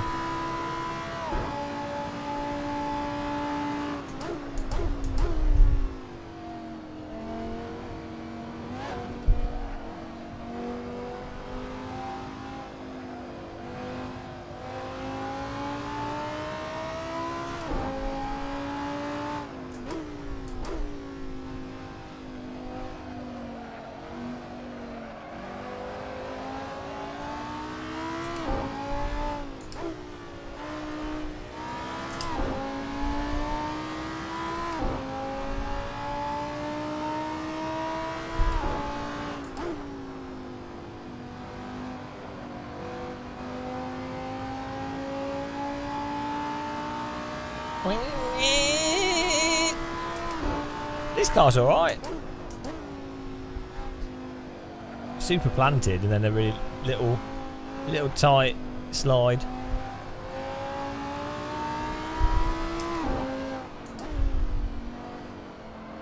Whoa, curbing! Okay. Welcome to Assetto Corsa curbs. No problem there. Nothing wrong with that. That's totally normal behaviour. That's totally normal. Don't worry about it. Oh no, hang on. Everyone needs to go crazy in chat and go, what are you talking about? Have you ever driven this car in real life? If this was an iRacing live stream. Skill issue. That's how real cars go over curbs. You know, have you driven the real car? Do you know what I mean? Oh, Jesus. Oh no, wait a minute. Assetto Corsa players are not brainwashed to that degree.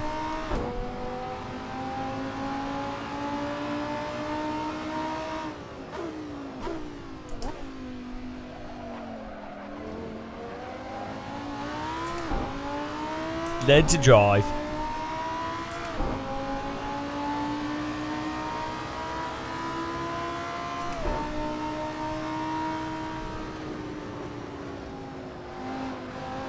Woo!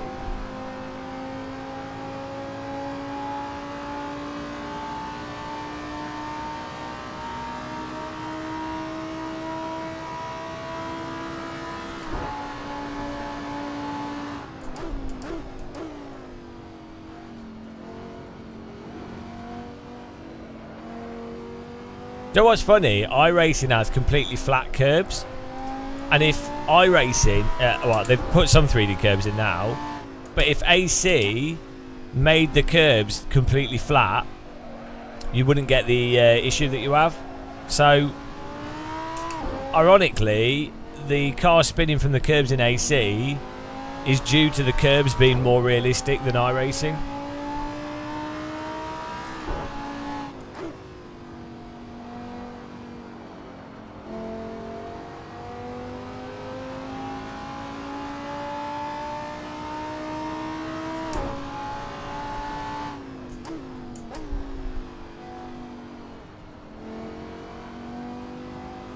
Yeah, it's whatever. It's only the brand new ones or the updated ones. That's why you can attack the curbs so aggressively in iRacing. It's not because the physics are so much better. It's because the curbs are flat. I didn't even realise until they said, "Oh, now we're doing 3D curbs." I was like, "Hang on, wait a minute!" And then I was playing the game and looking closer. It's like, "Oh yeah, they're totally flat."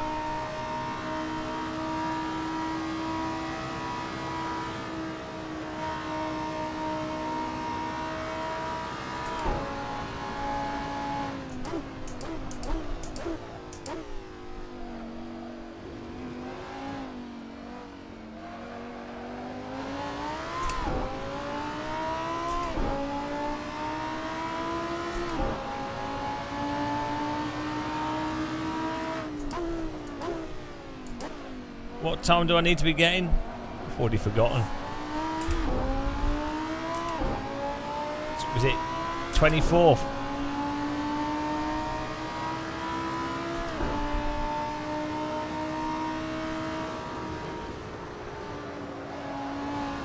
Whoa! Jesus! It's all under control. I mean, that would be brown trouser time.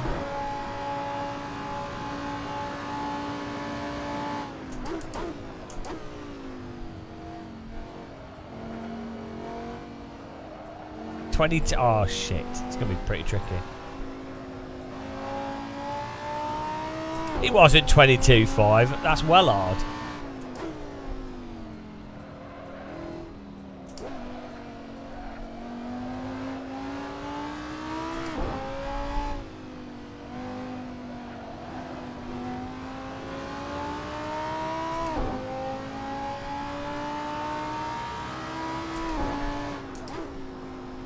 Oh shit.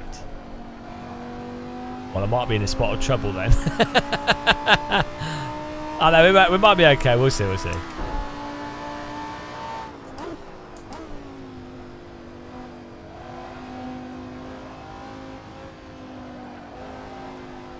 Ugh. Dora the Explorer rear here.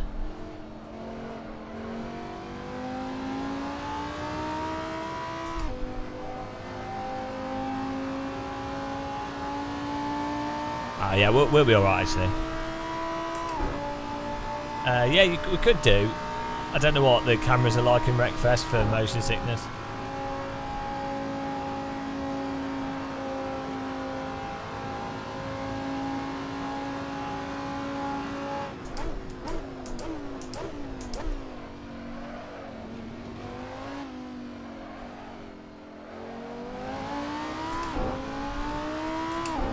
Oh, this guy has ABS on it.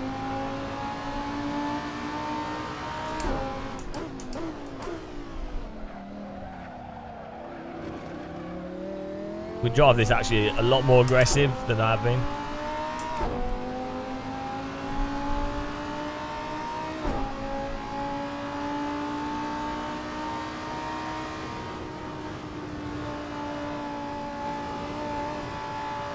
Power! Absolute trumpet through there.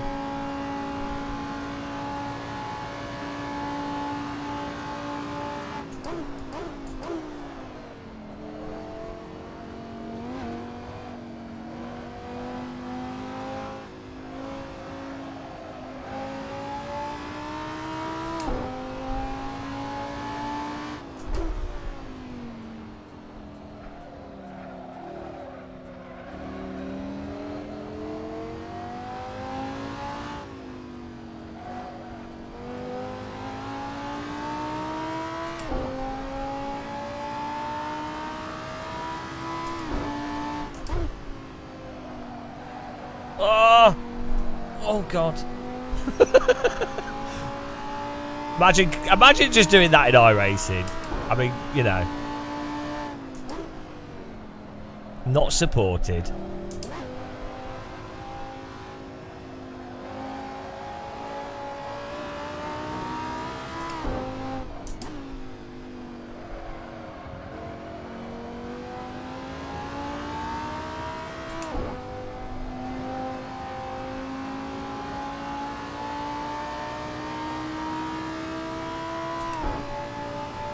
That would it would just the physics would just turn off, and then someone would go, "Oh, it's because you went into the corner too hot."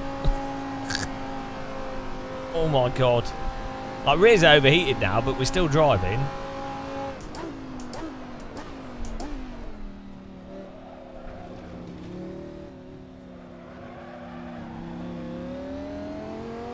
Ah! No!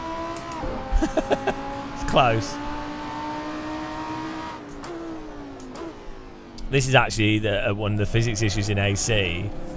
Is look how long the rears stay overheated from that one catch around Eau Rouge. They should have cooled down by now.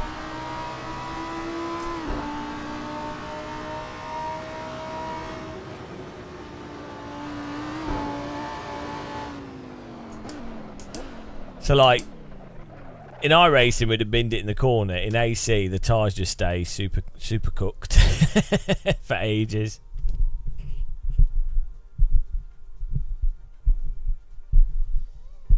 They should probably cool down after like 2 or 3 corners. Let's just restart the session.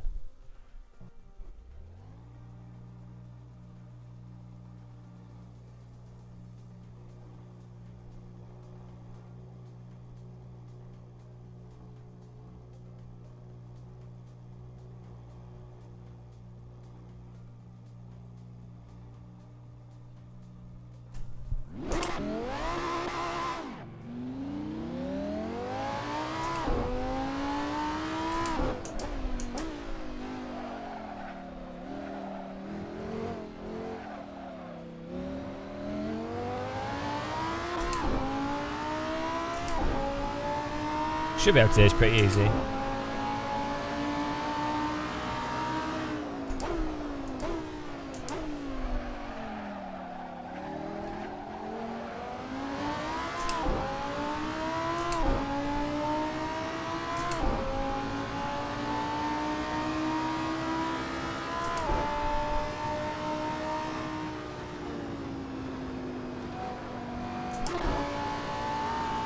Yeah, but the thing in ACC, I'm not sure if it's still the same, but the thing was always you change the tyre pressure by like 3 psi, and that's the difference between having pace and not. It's like I don't think real tyres are like.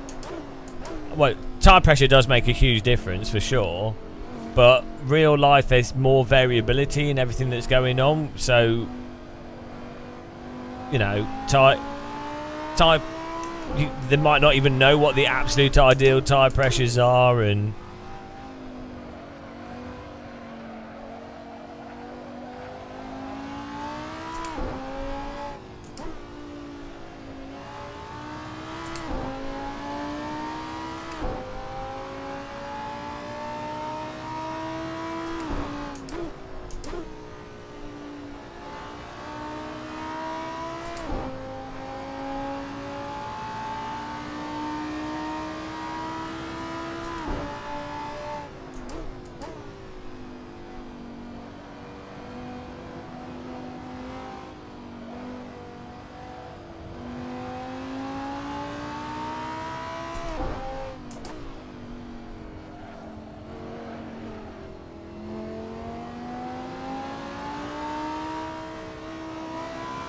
I think because ACC's so like repeatable, it just magnifies that whole setup thing. It's the same with any sim, to be honest. It's not just ACC. I think it's any racing simulator, because they're so static. It then turns setup, magnifies the importance of setup even more.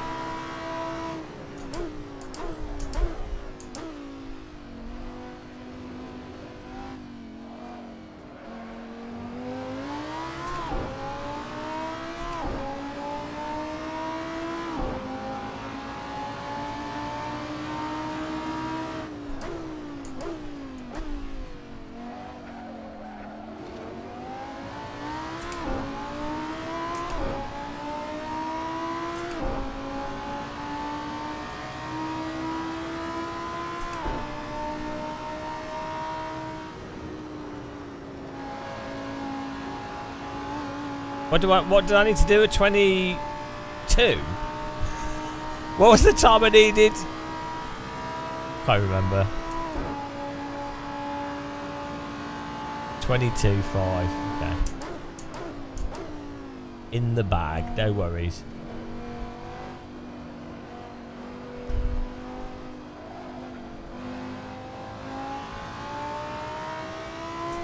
Two. Okay.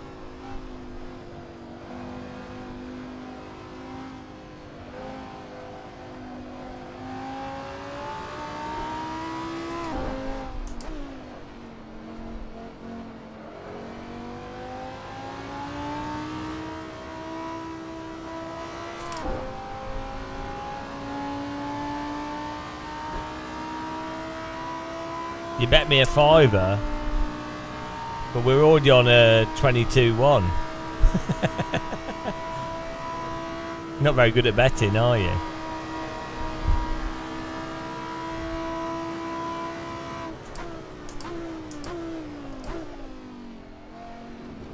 Terrible bet.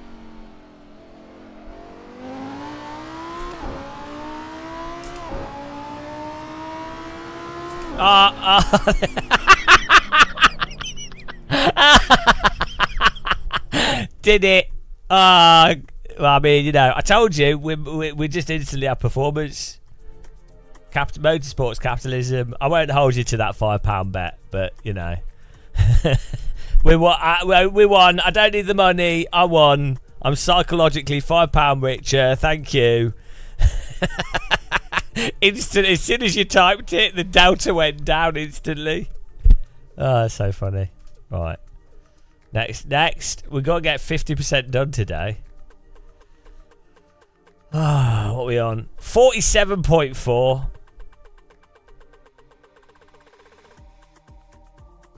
Of the competitive TiVo,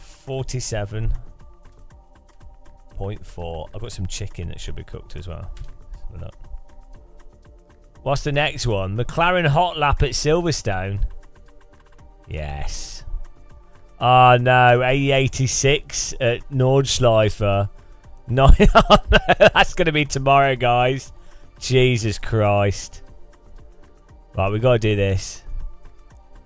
2 minutes 06.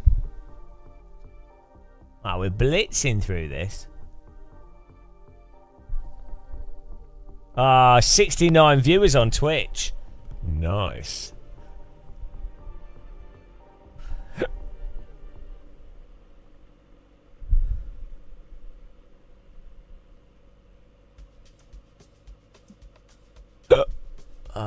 Let's get some. Okay, Let's go. Let's get some chicken. I'll be back in a second. Air fried the chicken.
Piri Piri air fried chicken legend.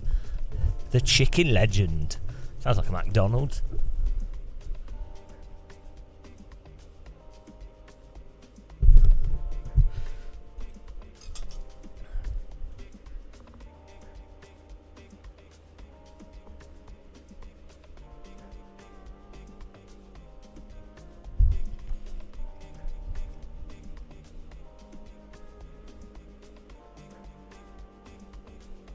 No, it's fresh chicken breast.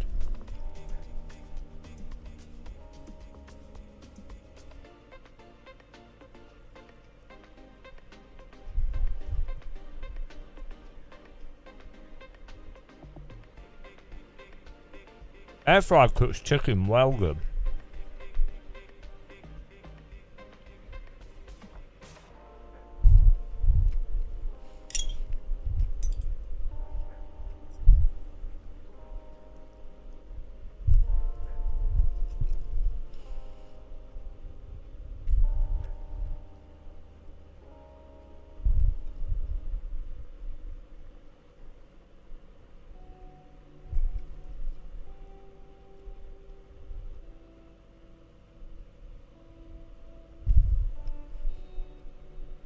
This car has landmines on its wheels. Look, 1980s landmine. What? Like a butterfly bomb? What's that about?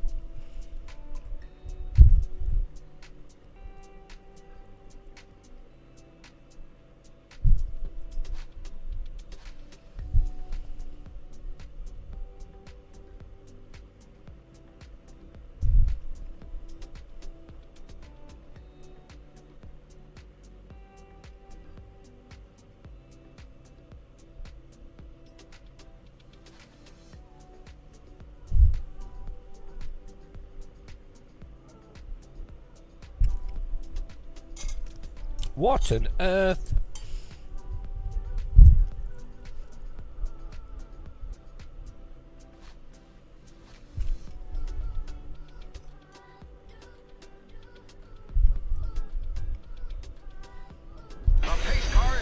Oh, Timmy the Jimmy. Thanks for following. Hello. Welcome to Assetto Corsa Road to Ace. Let's go.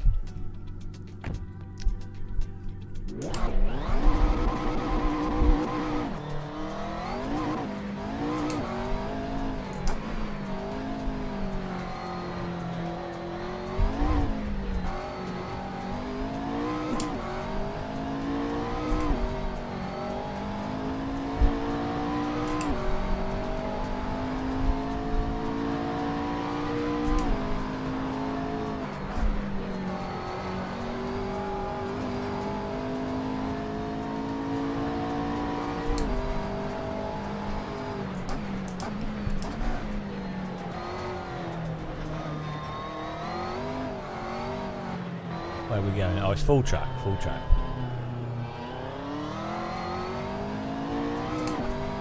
This car's got quite a nice dash in it.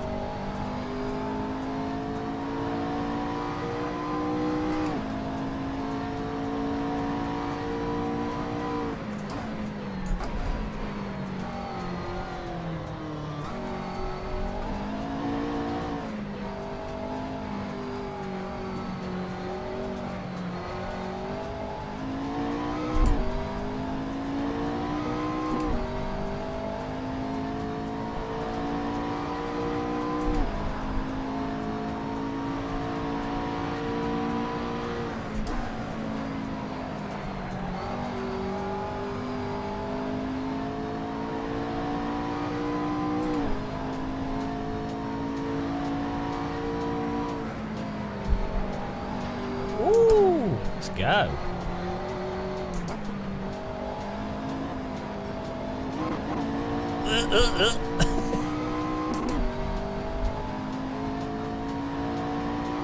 Capzor, hello. Oh no.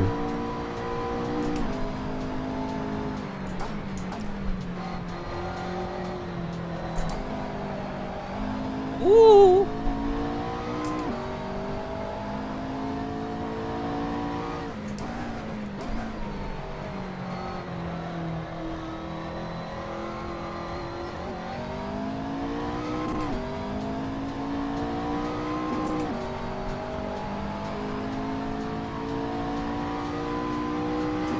Wow, we've already done silver. We're flying. Oh my goodness! About that flying. This car bites you in the bum. They call it the bum biter.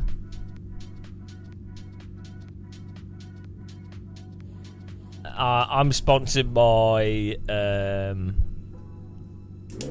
Air Fryer Association of Air Fryers. Nation of Air Fryers. Air Fryer Tuck.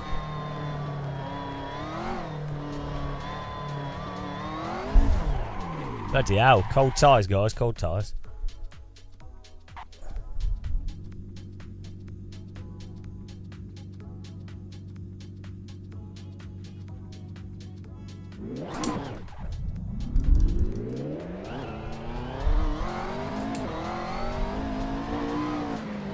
Nice and easy, nice and easy.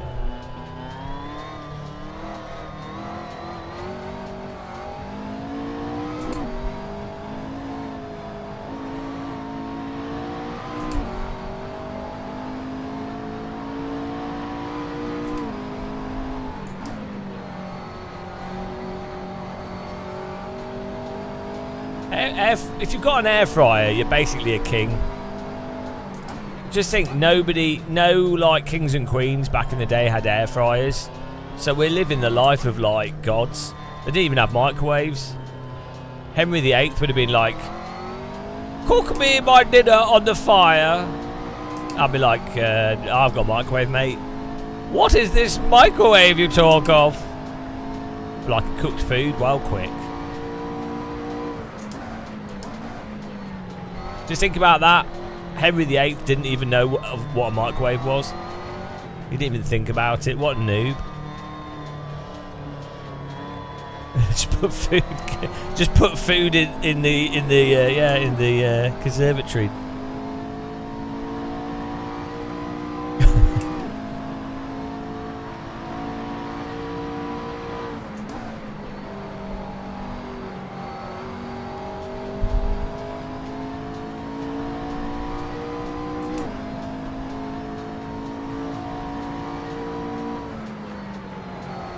Woo!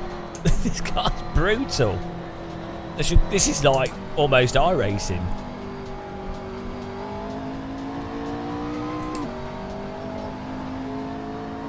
Got a nice cockpit.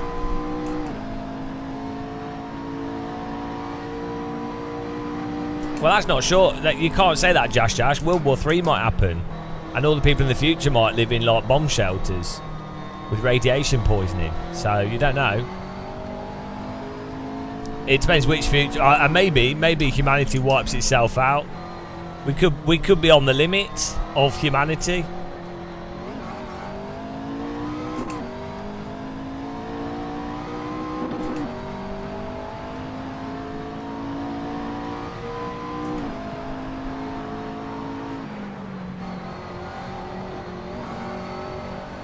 Take back my amen.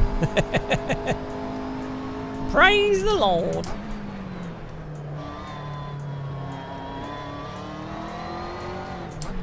Let's get this gold, come on.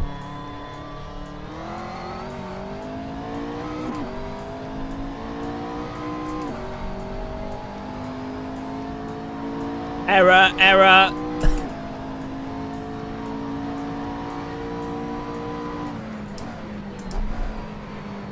No, you're not allowed to compare stuff to things that have happened in wars, because it's too offensive.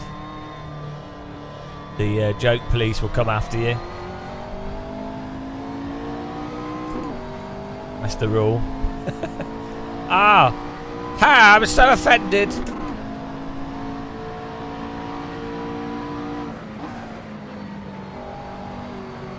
Guess what? I'm offended by joke police. To be honest, I think joke police are the worst people. I think joke police are the people that actually lead to the Earth being worse. I'm not even kidding. I honestly think people that go, "Oh, that's offensive," or "I don't find that funny," to a joke. Like, not like, obviously if something is actually bad, fine, but like. Do you know what I mean? I genuinely think they are terrible people.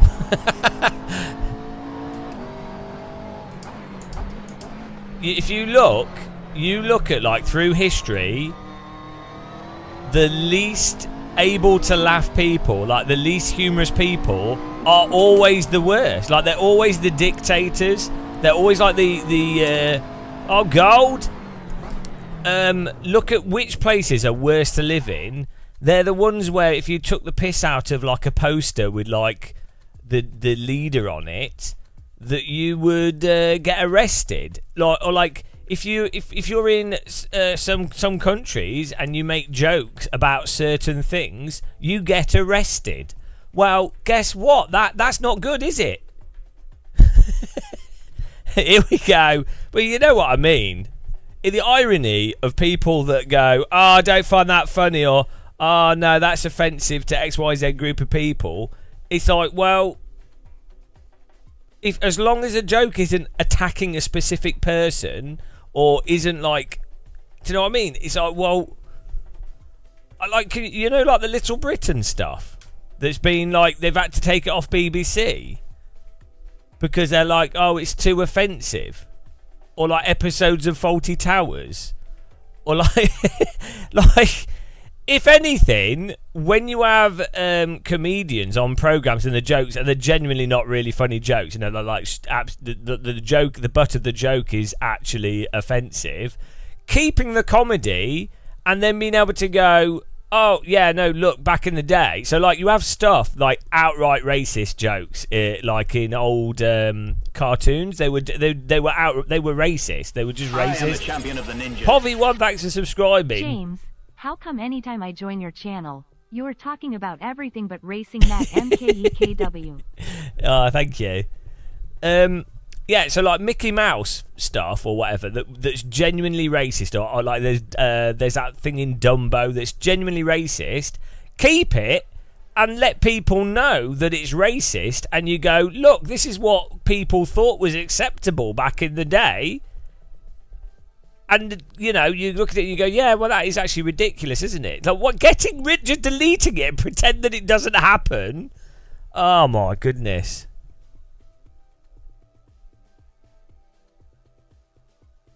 Exactly, Martin Hall. It's kind of ironic, isn't it? Someone's saying, "Oh, we're offended. We don't like we don't like a joke that's mocking fascism and ignoring fascism and ignoring people being critical. We don't like that, but we're going to go out of our way to try and ban someone and censor them, which totally isn't fascist." Like, proving that, oh, it's so ironic. It's unbelievably ironic. And you see this all the time with, like, people that try and cancel, like, there's different things. Like, if someone is, like, being racist and going, oh, I'm just joking, well, that's different, isn't it? That's a whole different thing. Because you do get people that genuinely abuse, bully, assault.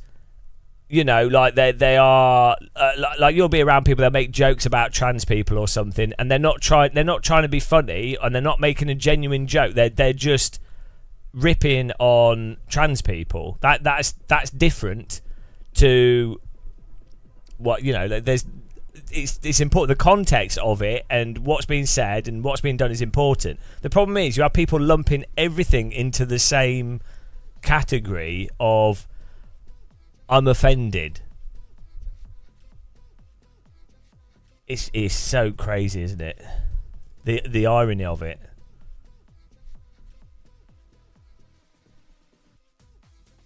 Ah, guys, we've done 50% here. 48.5. Yeah, because the thing is, it's important to say, like, I wouldn't defend that, like, there are jokes that are predicated on endorsing the joke punchline, or the joke is dependent on being someone being racist, or the joke is dependent on people agreeing that a race is worse than another one or whatever. And it's or like a joke is a bad spirited joke, like the objective of the comedian is to denigrate a group of people. That scenario is a different scenario. That is a really bad thing. Often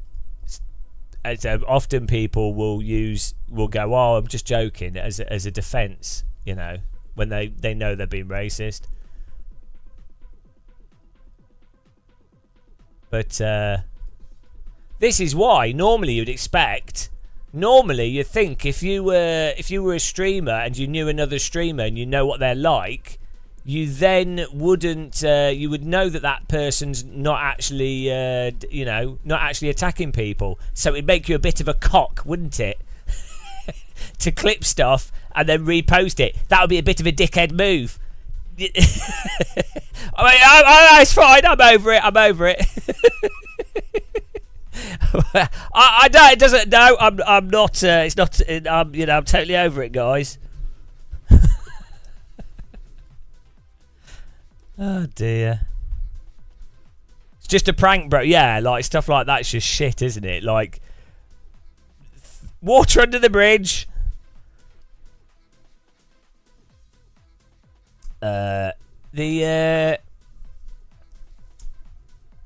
Yeah, like those prank things are just awful. Like, assuming that someone else wants to be filmed in pub, that's mental. Like, that you would... So, I sort of assume, if I'm doing a YouTube video out in the open, I assume that other people don't want to be filmed. And so I go out my way not to, like, trying not to film people. Or if they are, they're in the background, you can't really tell who they are.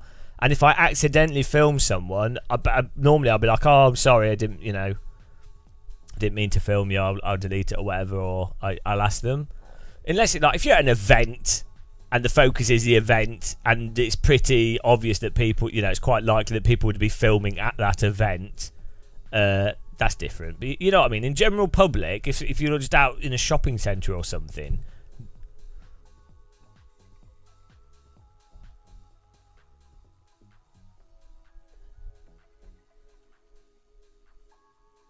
oh dear, what do we do? I'm going to save this Toyota for tomorrow. We could do the Nissan Nismo hot lap. Should we do that? 2:33. Let's give that a blast.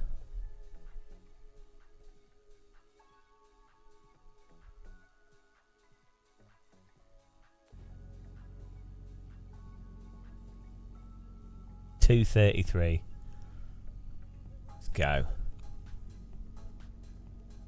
Easy gold, I'll take that.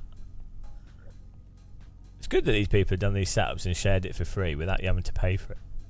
Fancy that. That's amazing, isn't it? Socialism in action there. Oh, look at this cockpit. Don't think I've ever driven this either.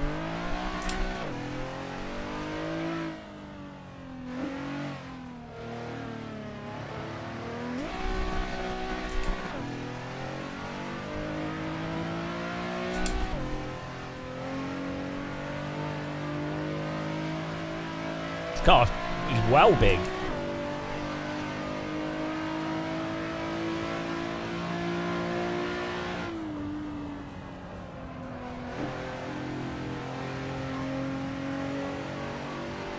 It's a beast of a car.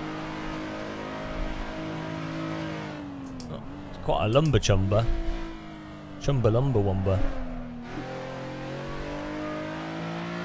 It's American time.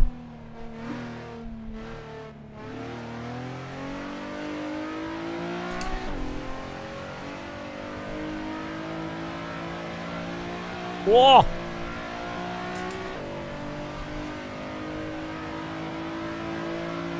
"24 degrees outside temperature at Silverstone in Buckinghamshire." I don't think so. Apparently we're driving on the one warm day in the summer.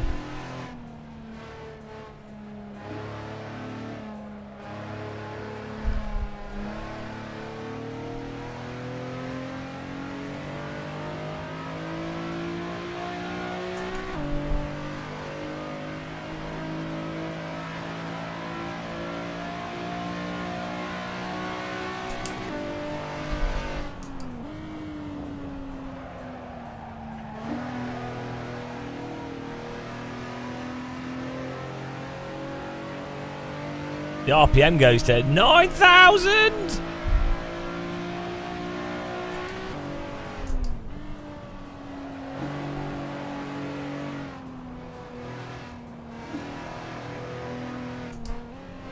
Who would buy this car? It's a tank.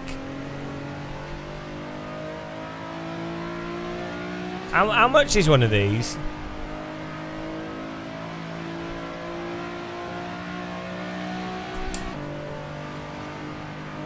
People who like tanks.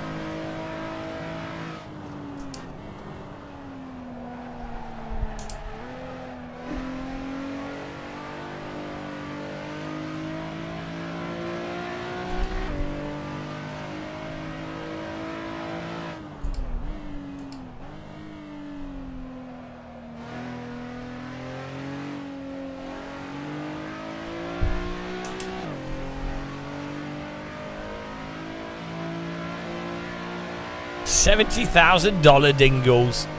Bargain. Give me 3 of them.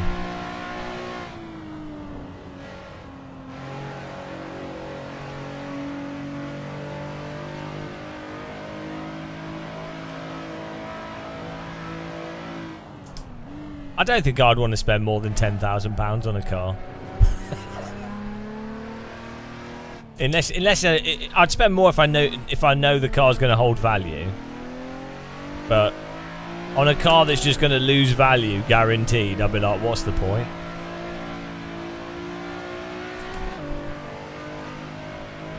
Tank racing simulator where you can fire the turret at other tanks. That'd be awesome.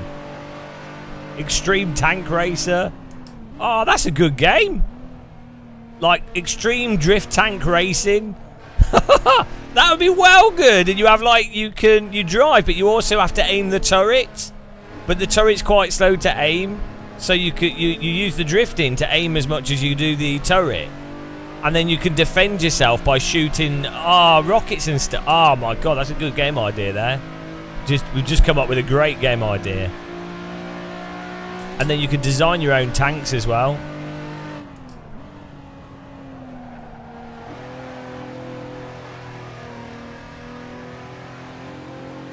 I still have the triple screens. Yeah, I don't think they're worth that much.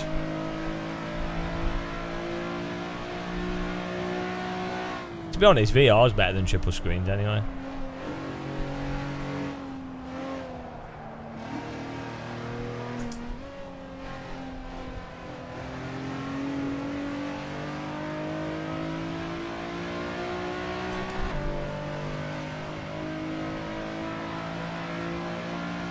What's an MRS?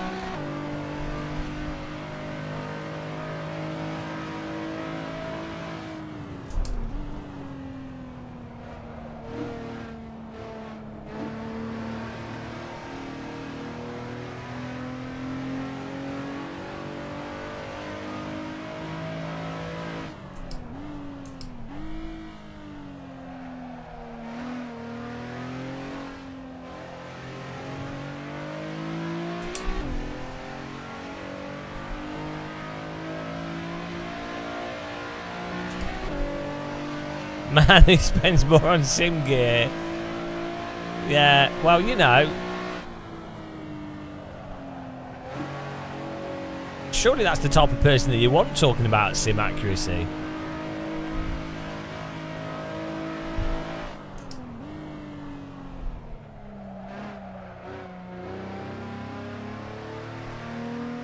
I love the people that go, you don't even drive. So how can you know? Like, you don't drive a road car. It's like, when have you been driving your road car at 150 plus miles an hour? Like, are you telling me that you drive your road car on the roads with like also front wheel drive probably? So you're driving your road car at the limit all the time, right? I mean, fair play if you haven't got caught and you do that in the UK. You haven't got done by speed cameras.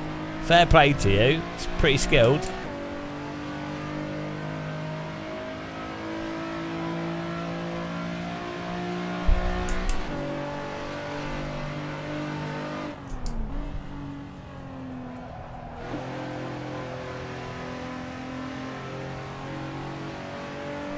Bro, do you even drive? I hard drive in my computer. Literally and figuratively.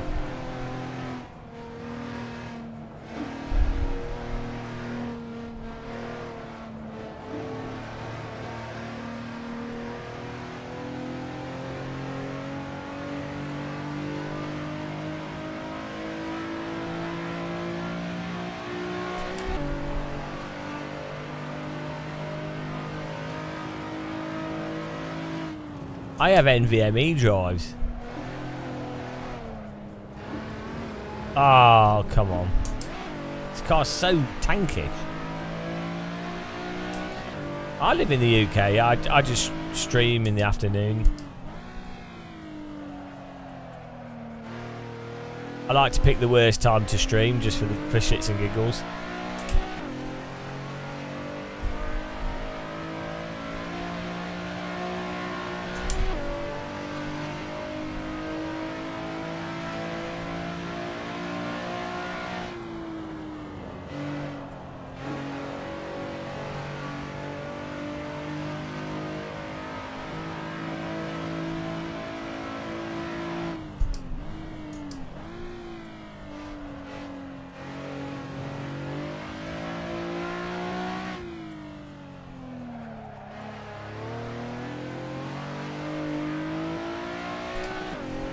It's always afternoon at some point. Don't worry about it.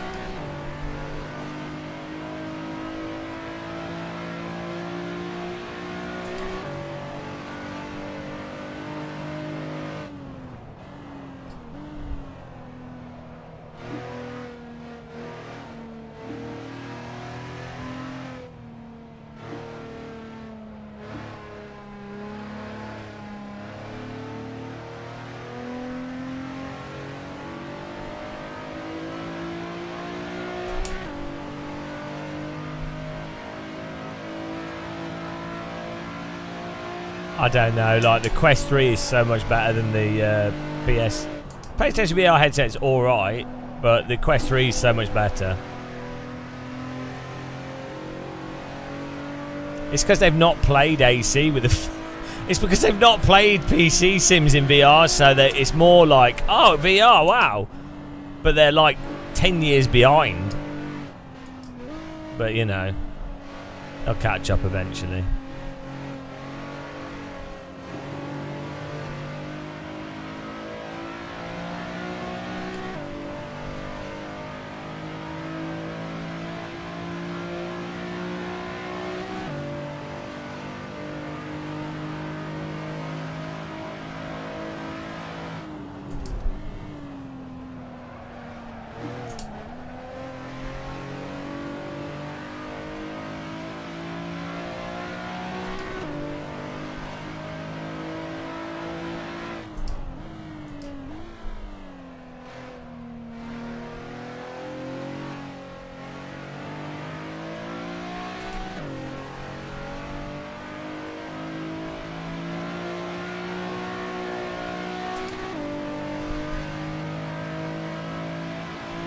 Oh, we did it! Gold! Get in there. Surely we're at 50%.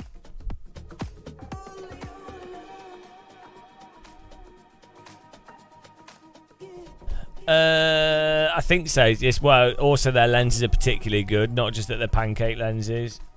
49.5! Oh, no.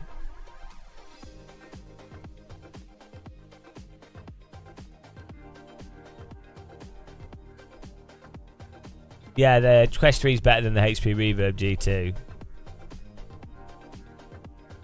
The only downside of the Quest 3 is you can't just plug it into.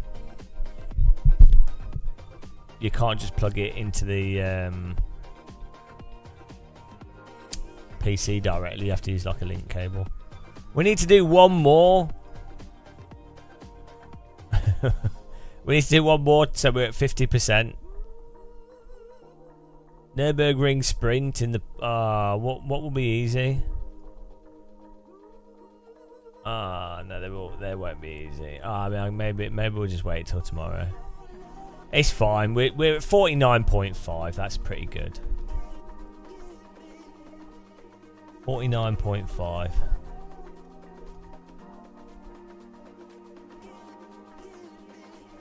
Completitivo.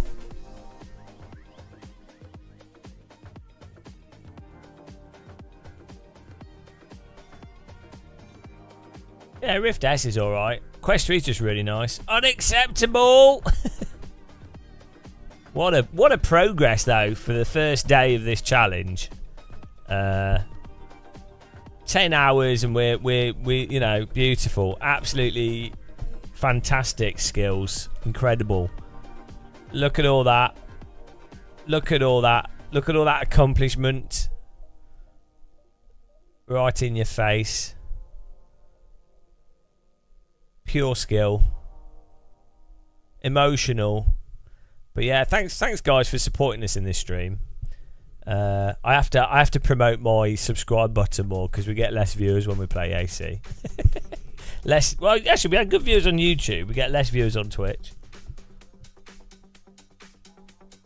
Gelmore, we're 100% in the entirety of AC.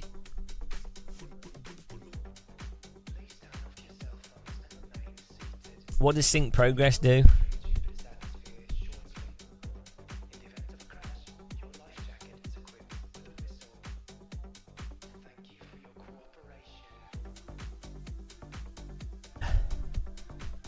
I don't know why this app's not working. The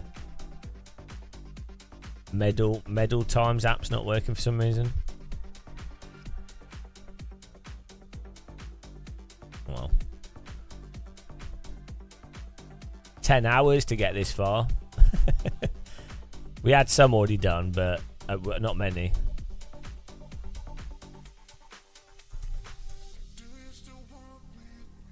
Right. You're joining the challenge. Nice. You'll have to catch back up with us. But yeah, thanks guys for supporting us. We appreciate the memberships and stuff. just you guys suffering through adverts. I will. Maybe we'll continue tomorrow, depending on if I have a crazy headache again. Yeah, it's been good fun. I'll catch you guys soon. We need to raid someone on Twitch here. Let's see who we can raid. Hopefully there's like an Assetto Corsa player.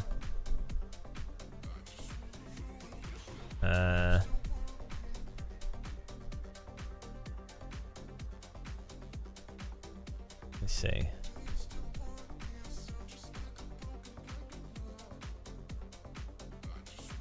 Is Red Eye Warrior on? Oh, he raided us, but...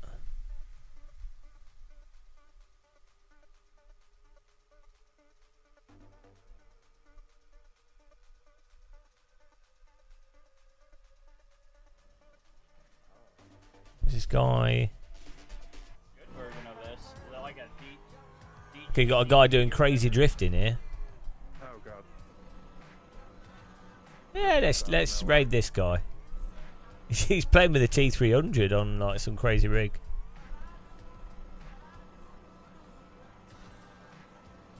Right. Okay, we'll raid this guy. He's American, the Gobstopper. Thanks for watching, guys. I'll see you soon. Let's say hello to this guy. I'll be getting some rest. Bye. Bye. only over here.